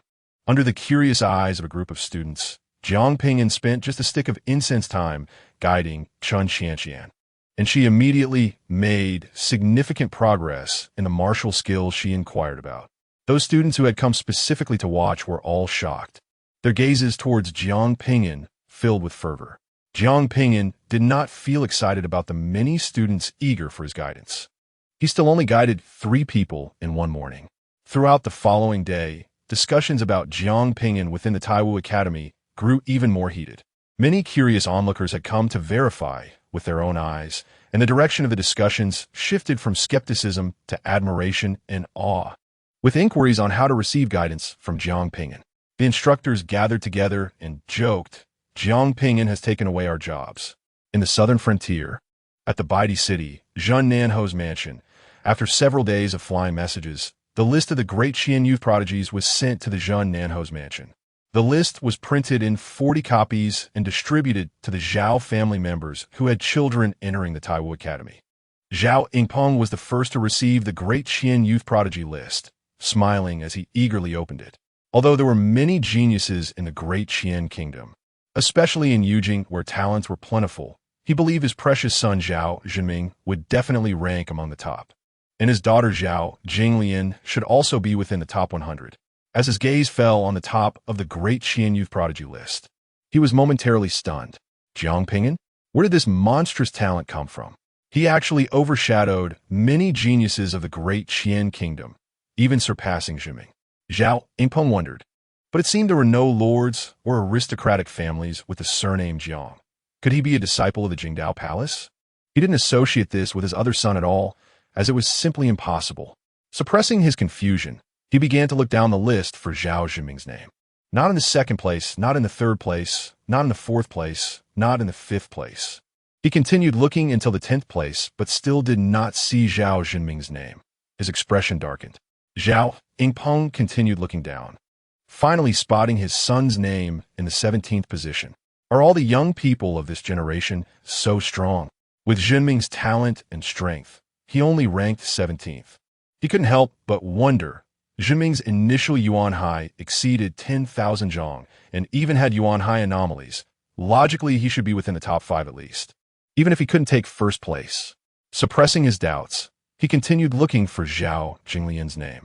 There was no sign of Zhao Jinglian within the top 100, nor within the top 200, nor within the top 500, nor within the top 800. Zhao Yingpeng's face darkened. With only 1,500 students in total, his pampered daughter couldn't even make it halfway up the list. He struggled to contain his anger and continued looking, but still did not find Zhao Jinglian's name within the top 1,000. Exceeding 1,000 meant she was in the bottom range. His anger finally erupted. He slammed the great Qian youth prodigy list onto the table and stopped looking. Someone, Zhao Yingpeng pressed down his anger and said in a deep voice. Immediately, a servant hurried in to listen to his orders. Zhao Yingpeng, with anger hidden in his eyes, said, Bring the person who delivered the great Qian Youth Prodigy list to me. I want to ask him personally what is going on. The servant could see Zhao Ping'an was like a volcano about to erupt and dared not say anything unnecessary, immediately taking the order to find the person. Not long after the servant left, Su Yingluo, dressed in a pure white dress and wearing a white headband, entered. I pay my respects to my husband. She greeted Zhao Ping'an. Zhao Ping'an, still fuming, merely nodded without looking at Su Yingluo. His son, who had been given great expectations, only ranked 17th, not even making it to the top 10, and his usually spoiled daughter was at the bottom. Where could he show his face? This great Qian Youth Prodigy list was not only circulating in Yujing and the Zhun Nanho's mansion, but would surely spread throughout the entire Great Qian Kingdom. He was being humiliated nationally. Many people would surely laugh at him. My husband seems to be angry. Did you just look at the Great Qian Youth Prodigy list? Su Yingluo asked. Zhao Ping'an replied furiously, yes. Zhenming is barely acceptable, but Jinglian is too disappointing. If I had known, I wouldn't have listened to you and sent them to Pudu Mountain for training. My husband, there may be other reasons for Zhenming and Jinglian's rankings. Su Yingluo said decisively. She had received 2 letters sent from Yujing, one from her son and one from her daughter, both requesting to seek help from Zhao Ping'an. Yet on the Great Qian Youth Prodigy list, Zhao Ping'an was actually ranked first. A sense of crisis surged in her heart. If Zhao Ping'an began to recognize Zhao Ping'an, then the position of Zhun Nanho would be at stake. Fortunately, Zhao Ping'an had already sent a family general who had reached the Transformation Dragon realm to Yujing to clean up the situation. However, it was still necessary to make Zhao Ping'an hate Zhao Ping'an even more to prevent him from retracting his orders. Zhao Ping'an said upon hearing this. So you think the same? Just right. I have already sent someone to find the person who brought the Great Qian Youth Prodigy list to ask. You can listen too. Yes, husband. Su Yingluo replied. After about the time it takes to burn half a stick of incense, the person who delivered the Great Qian Youth Prodigy list was brought in. Zhao Ping'an asked in a deep voice, how was the Great Qian Youth Prodigy list evaluated? Why did Zhao Zhenming only rank 17th, and Zhao Jinglian didn't even make it into the top 1,000? Chapter 57. Furious and out of control return, young master. The reporter said nervously. He was indeed very anxious because the list of outstanding youths in the Great Qian dynasty had severely slapped Zhao Ping'an's face. And Zhao Ping'an was notoriously proud. He worried that Zhao Ping'an would be enraged and blame him, turning him into a puddle of flesh with a single palm strike. The reporter stole a glance at Zhao Ping'an's expression and cautiously continued. Due to the rules of the competition, the ranking results have many coincidences. It is not a one-on-one contest. In the preliminary round, teams of 5 competed against each other. Miss Jinglian unfortunately lost due to her teammates' poor performance, which does not reflect the strength of Team Jinglian. At this moment, Su Yingluo interjected. If one is assigned to poor teammates, it is indeed not Jinglian's fault. Zhao Ping'an's expression softened slightly, but he did not respond. The reporter continued, the true Destiny young master has emerged victorious from the team battles. But in the free-for-all among 3 people, the other 2 deemed him too strong and teamed up to defeat him. Zhao Ping'an's expression improved a bit more. Losing 2 against 1 seemed somewhat acceptable. Who were the ones that teamed up to defeat true Destiny? He asked. The reporter hesitated, afraid to answer. Speak. Zhao Ping'an snapped. The reporter steeled himself and said, it was Zhao Ping'an and Yuan Ruolin. Zhao Ping'an? Zhao Ping'an immediately remembered that the top of the outstanding youths list was Zhao Ping'an. His expression brightened significantly, even revealing a tolerant smile. So, true Destiny was defeated by the top-ranked student and another, which was not a fault of his own. Then, he curiously asked, what background does Zhao Ping'an have? The reporter broke out in a cold sweat, his voice trembling. He is from the Southern Marquis residence in Baidi City. What? Say that again. Zhao Ping'an suddenly stood up. A massive and overwhelming aura of dragon energy surged forth from him, causing many objects in the hall to shatter into fragments from the intense fluctuations. The reporter was so frightened that he fell to his knees, bowing his head to the ground, feeling as if he were being stared at by an enraged dragon, like a small boat in a storm or a tiny oil lamp in a gale, ready to be smashed to pieces at any moment. His teeth chattered, unable to speak or even form words. However, Zhao Ping'an became even angrier, believing the reporter was mocking him, that everyone from the Southern Marquis residence was laughing at him, that everyone in Baidi City was laughing at him, that everyone was mocking him, including Jiang Shuyue and that bastard. That bastard, Zhao Ping'an roared, his expression twisted and terrifying. My lord, Su Ingluo advised, please calm down. Zhao Ping'an whipped his head around, glaring at Su Ingluo, and roared in immense anger. That bastard changed his surname without permission, right in front of the world, slapping my face. Images flashed in his mind. Curious eyes wanting to know who the top-ranking Zhao Ping'an was, only to find out it was Zhao Ping'an, his son, leading to mockery of him as a father for keeping Zhao Ping'an under house arrest for 12 years, forcing him to not want to take the Zhao surname. Thinking about this made him feel humiliated and furious to the point of madness. He completely forgot that before setting off to Yujing. He had explicitly ordered Zhao Ping'an not to identify as a member of the Southern Marquis residence once he arrived in Yujing. Zhao Ping'an was merely lucky to have teamed up with outsiders to defeat True Destiny. Su Ingluo quickly said, if it were a direct competition, he would definitely not be True Destiny's opponent. Moreover, True Destiny has reached the great perfection of a Yuan Sea realm and will soon advance to the Divine Vault realm, at which point his strength will be incomparable. Having to ally with outsiders to deal with his own brother, betraying his own family. Such a person does not deserve to carry the Zhao surname. He is unworthy of the Zhao name. After hearing Su Ingluo's analysis, Zhao Ping'an felt a bit better and said hatefully, you are right, that bastard does not deserve the Zhao surname. After a stick of incense, Su Ingluo left, and Zhao Ping'an sat quietly for a while before suddenly slamming his palm down on the table, turning it into powder. Compared to Zhao Ping'an being at the top of the list of outstanding youths, he would rather Zhao Ping'an be at the bottom, in the main courtyard of the Southern Marquis residence. The old lady of the Southern Marquis looked at the list of outstanding youths in the Great Qian dynasty, and then returned her gaze to the three characters Zhao Ping'an at the top. Her expression more unpleasant than if she had eaten 100 pounds of excrement. At first, when the old woman saw Zhao Ping'an's name at the top, she involuntarily thought of him, but then she shook her head in ridicule, thinking it was impossible. She then continued looking down the list to find the name of Zhao Zhenming, her most proud and beloved grandson, and only found Zhao Zhenming's name in the 17th position. She felt a bit disappointed. She had thought Zhao Zhenming would at least be in the top 3. However, it was still acceptable since he was the highest ranked among all the Southern Marquis descendants. She continued to look down the list for the rankings of other grandchildren, including Zhao Jinglian. When she saw the three characters Zhao Jinglian among the over 1,000 names, her nose almost crinkled in anger. She usually spoiled Zhao Jinglian and had given her countless good things, yet she had turned out to be at the bottom, which was too embarrassing for her. Jinglian was only 12 years old, still very young. This time her ranking was low.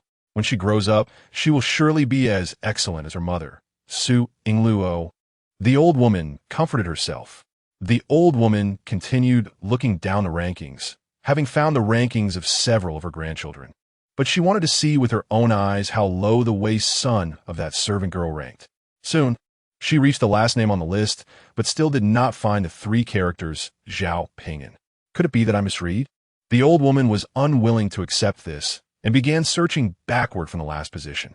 She searched and searched all the way to the top of the list, her eyes falling on the three characters Zhao Ping'an. For a moment, it felt like she had been struck by lightning, filled with rage and humiliation. Could it be that Zhao Ping'an is the bastard born from that servant girl? I am furious. Her son was clearly a waste of a mortal body. It was impossible for him to be at the top of the list of outstanding youths in the Great Qian dynasty. Absolutely impossible. In other courtyards of the Southern Marquis residence, a middle-aged man who bore a slight resemblance to Zhao Ping'an suddenly burst into laughter upon seeing the list, filled with mockery and derision. Third brother, you really have no eyes. You forced your most outstanding son to change his surname. The second son whom you've spoiled and bragged about to everyone is only ranked 17th, not even in the top 10. And your beloved daughter, turned out to be at the bottom. What a laugh.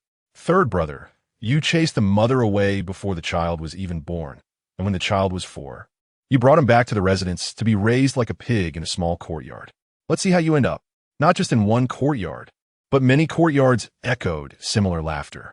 The next day, the list of outstanding youths in the great Qin dynasty spread beyond the Southern Marquis residence and throughout Baidi City.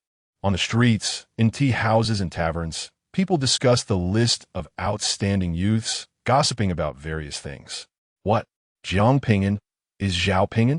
The one who became an alchemist at just over a year old, and within 2 years also became a talisman maker and a weapon refiner, only to be tested as a waste of a mortal body at 3 years old? That's him. Oh my God, we have an extraordinary genius in Baidi City. Why did he change his surname? The Zhao family is the Southern Marquis family. Such a prestigious surname. Of course, he was forced to. I heard that the Southern Marquis heir disliked him even before he was born, driving Zhao Ping'an's mother, who was once the most beautiful woman in Baidi City, out of the Southern Marquis residence and remarrying his current wife with 10 times the betrothal gifts. After Zhao Ping'an was born in the Jiang family, the Southern Marquis heir ignored him until he learned Zhao Ping'an was tested as a waste of a mortal body. Feeling ashamed, he forcibly captured him to raise him like a pig in the residence. Is there really such a thing? Is he even human? Of course not. Today, Zhao Ping'an, no, it should be Jiang Ping'an, arrived at Yujing like a dragon returning to the sea, immediately making a name for himself in the Dacian kingdom. The heir of the Zhen Nan Marquis truly has no vision. At the Taiwu mansion, the teaching of top-tier martial arts and spells finally commenced. In the morning, Jiang Ping'an attended the transmission class for Qin Jiao Shou in the Shanken courtyard and successfully obtained a copy of the Qin Jiao Shou manual. In the afternoon, he received a copy of Feng Lei Yin in the Xiaojin courtyard. With his proficiency points, he quickly mastered both Qin Jiao Shou and Feng Lei Yin, and even comprehended stronger mysterious tier martial arts, Bo Long Shou and Jing Lei Yin. However, Jing Lei Yin cannot be used immediately, as it requires refining some lightning to store in the Yuan Hai as a medium. Feng Lei Yin requires the same, with lightning as a medium. Feng Lei Yin and Jing Lei Yin can be unleashed instantly. Otherwise, it cannot be done. As for the required lightning, there is no need to risk great danger by flying to high altitudes or mountain peaks during rain to collect it. Some high-end merchant associations sell lightning liquid, or some lightning-type yuan stones contain thunder. In a few days, there will be a break, and on the way to visit his mother, he can conveniently buy lightning liquid. Jiang Ping'an pondered secretly. After acquiring top-tier martial arts and spells, Jiang Ping'an also chose the skill he would learn: formations. Formation masters are mysterious and rare, more than 10 times rarer than alchemists, because formations are incredibly difficult to learn and require extremely high talent. Moreover, after learning formations, due to consuming too much energy and effort on formations, it often affects the improvement of one's cultivation level. Ordinary cultivators often find it hard to even start learning formations. Jiang Ping'an believed he had the panel and proficiency points, so he could give a try. As for alchemy and talisman drawing, he was already familiar and didn't need anyone to teach him. On the first day, Jiang Ping'an went to the formation class, only to find that the instructor had bailed on him. It was said that an important large formation needed urgent repairs by the instructor, and he wouldn't be able to teach formations at the Taiwu mansion for 3 months. Jiang Ping'an had already finished reading over 100 introductions to mysterious tier spells, but he still hadn't made a choice, because with his token, he could still go to the martial arts building to read introductions to mysterious tier martial arts and broaden his knowledge. Thus, he went to the martial arts building. The number of mysterious tier martial arts recorded at the Taiwu mansion was astonishing, reaching over 200, about twice that of mysterious tier spells. I'll take my time. Sharpening the axe doesn't delay the work of chopping wood. There's no rush to learn, Jiang Ping'an thought, then focused on reading the introductions to mysterious tier martial arts. The days were fulfilling and happy, and before he knew it, it was time for the break. Jiang Ping'an rode his horse away from the Taiwu mansion to visit his mother.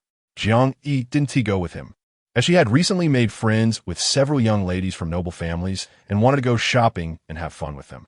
It turned out that ever since Jiang Ping'an guided other students in martial arts and spells, The Jechin dormitory had become almost a bustling place.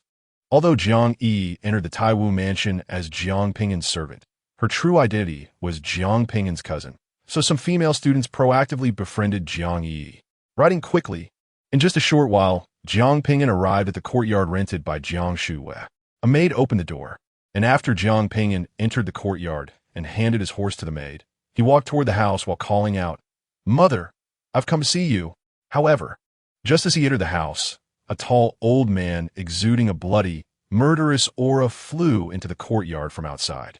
The middle-aged man quickly threw out 4 small formation flags, inserting them into the 4 corners of the courtyard, and then swiftly formed a hand seal to activate the formation. In an instant, the 4 formation flags interacted, forming a transparent barrier that cut off the entire courtyard from the outside world, including the violent fluctuations of the heavenly and earthly Yuan Sea. The tall old man landed in the center of the courtyard, casually striking a palm that turned a maid inside the courtyard into mush, then emanating a terrifying dragon transformation aura and a palpable killing intent. The tall old man was precisely the dragon transformation realm expert sent by Zhao Ping'an to kill Zhao Ping'an. Zhao Ping'an usually didn't go out much in the Taiwu mansion, so the tall old man was lying in wait near the courtyard rented by Jiang Shuiwei. Chapter 58. Counterattack against the dragon transformation realm expert inside the house. As soon as Zhao Ping'an saw Jiang Shuiwei, he felt a dragon-like aura enveloping him, accompanied by a palpable killing intent. His heart raced, and he hurriedly said to Jiang Shuiwei, "Mother, you should leave first. I have a way to prevent him from hurting me. As long as we make some noise, we can attract the attention of the divine forbidden army."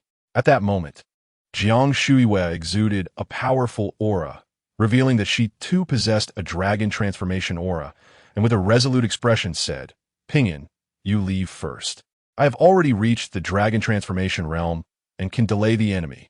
As she spoke, she had already crossed over Zhao Ping'an and exited the house, entering the courtyard. Upon learning that his mother had advanced to the dragon transformation realm, Zhao Ping'an was overjoyed and immediately changed his plan to flee. He turned around and followed Jiang Shuiwei out of the house and into the courtyard. Jiang Shuiwei noticed that Zhao Ping'an hadn't fled but had followed her out, and she anxiously said, "Why aren't you leaving? Hurry and go. Why should we escape?" Zhao Ping'an smiled. At this moment, the tall old man coldly said, "I have already set up the 4 spirits formation to isolate everything. You cannot escape." He hadn't expected that Madame Jiang had also advanced to the dragon transformation realm. His gaze fell on Jiang Shuiwei, clearly surprised. Jiang Shuiwei recognized that he knew her and looked him over carefully, her expression changing slightly. "So, it's General Chun." She had recognized him as an old general from the Zhun Nan Marquis residence, named Chun Yishan. Chun Yishan said to himself, "What a pity. You just advanced to the dragon transformation realm. Your strength is still too weak, and you are still no match for me. General Chun, could you spare us mother and son?" Jiang Shuiwei pleaded, "We only wish to live. We have never harmed the Zhun Nan Marquis residence." Chun Yishan replied coldly, "No. Military orders are like mountains. The heir ordered me to clear out the premises, and I must do so. You should take your own lives." Jiang Shuiwei, seeing that she could not plead for mercy, immediately turned resolute, drawing her treasured sword while raising her eyebrows. "Since you refuse to spare my son, I will drag you down with me even if I die."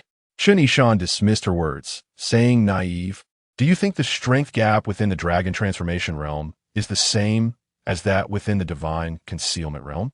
You can give it a try." Jiang Shuiwei remained unshaken. At that moment, a rope resembling a living golden dragon flew out, darting towards Chun Yishan like lightning. Upon seeing this, Chun Yishan's expression changed. It's a spirit weapon. He suddenly reached out to grab the golden dragon rope in midair, and a solid blood-colored hand shot out, reaching for the golden dragon rope. However, the golden dragon rope did not dodge or evade. It pierced through the blood-colored hand and flew towards Chun Yishan even faster. Chun Yishan's expression changed again. He hurriedly drew a mysterious weapon sword while attempting to escape. He swung out 3 swords, sending 3 exceptionally sharp blood-colored sword lights towards the golden dragon rope to slow its speed, allowing him to escape. Unexpectedly, The golden dragon rope still ignored the sword lights emitted by the mysterious weapon sword, enduring all 3 strikes and continuing its flight towards Chun Yishan without losing speed. In an instant, the golden dragon rope reached Chun Yishan's front, and he swung his sword repeatedly, but in less than half a breath. He was bound by the golden dragon rope, unable to move an inch. What happened was so fast that it all occurred in the blink of an eye. Faced with this sudden reversal, Jiang Shuiyue was momentarily stunned. "Mother, quickly kill him." As Zhao Ping'an's voice rang out, Jiang Shuiyue quickly snapped back to her senses and rushed forward, stabbing her sword toward Chun Yishan's head. Clang! A layer of blood-colored protective blocked the sword tip. Jiang Shuiyue was taken aback and hurriedly channeled her true essence to stab again. However, she still couldn't penetrate the blood-colored protective. Realizing that Jiang Shuiyue couldn't harm him, Chun Yishan calmed down and laughed heartily. "I have the blood fiend protecting me, even if you bind me. You cannot harm me at all." Jiang Shuiyue unwillingly stabbed with all her might several times, but still couldn't break through Chun Yishan's blood fiend. Zhao Ping'an walked over, his gaze falling on the mysterious weapon sword still held in Chun Yishan's hand. The mysterious sword flowed with spiritual light, containing great power. "If I use the mysterious sword, I should be able to break his blood evil barrier," Zhao Ping'an thought. So, he took advantage of Chun Yishan's moment of distraction and suddenly launched an attack, delivering a true barrier punch aimed at Chun Yishan's sword-wielding hand. Bang! A solid punch struck the blood evil barrier, causing only slight ripples. "Kid, you think you can sneak attack me? You're still too green." Chun Yishan shot a disdainful look at Zhao Ping'an. Zhao Ping'an chuckled mockingly. "Oh, really? Then who is tied up like a big dumpling now?" "Oomph." Chun Yishan's expression darkened as he snorted coldly twice. Jiang Shuiyue pulled Zhao Ping'an aside and asked worriedly in a low voice, "Ping'an, how long can your golden rope hold him?" "It should be fine for a day." Zhao Ping'an replied. Jiang Shuiyue sighed. "His blood evil barrier is too solid. We can't break it." "Don't worry, Mother," Zhao Ping'an comforted her. "If it really doesn't work, I can just let the golden rope strangle him to death." The golden rope not only binds people, but can also strangle them like a constrictor. However, directly strangling a transformation dragon realm expert would consume a lot of energy, and afterwards, he would need to expend a lot of true essence to replenish it. This was why he hadn't directly used the golden rope to strangle Chun Yishan. Can it really strangle him? Jiang Shuiyue couldn't help but feel delighted. Zhao Ping'an nodded confidently.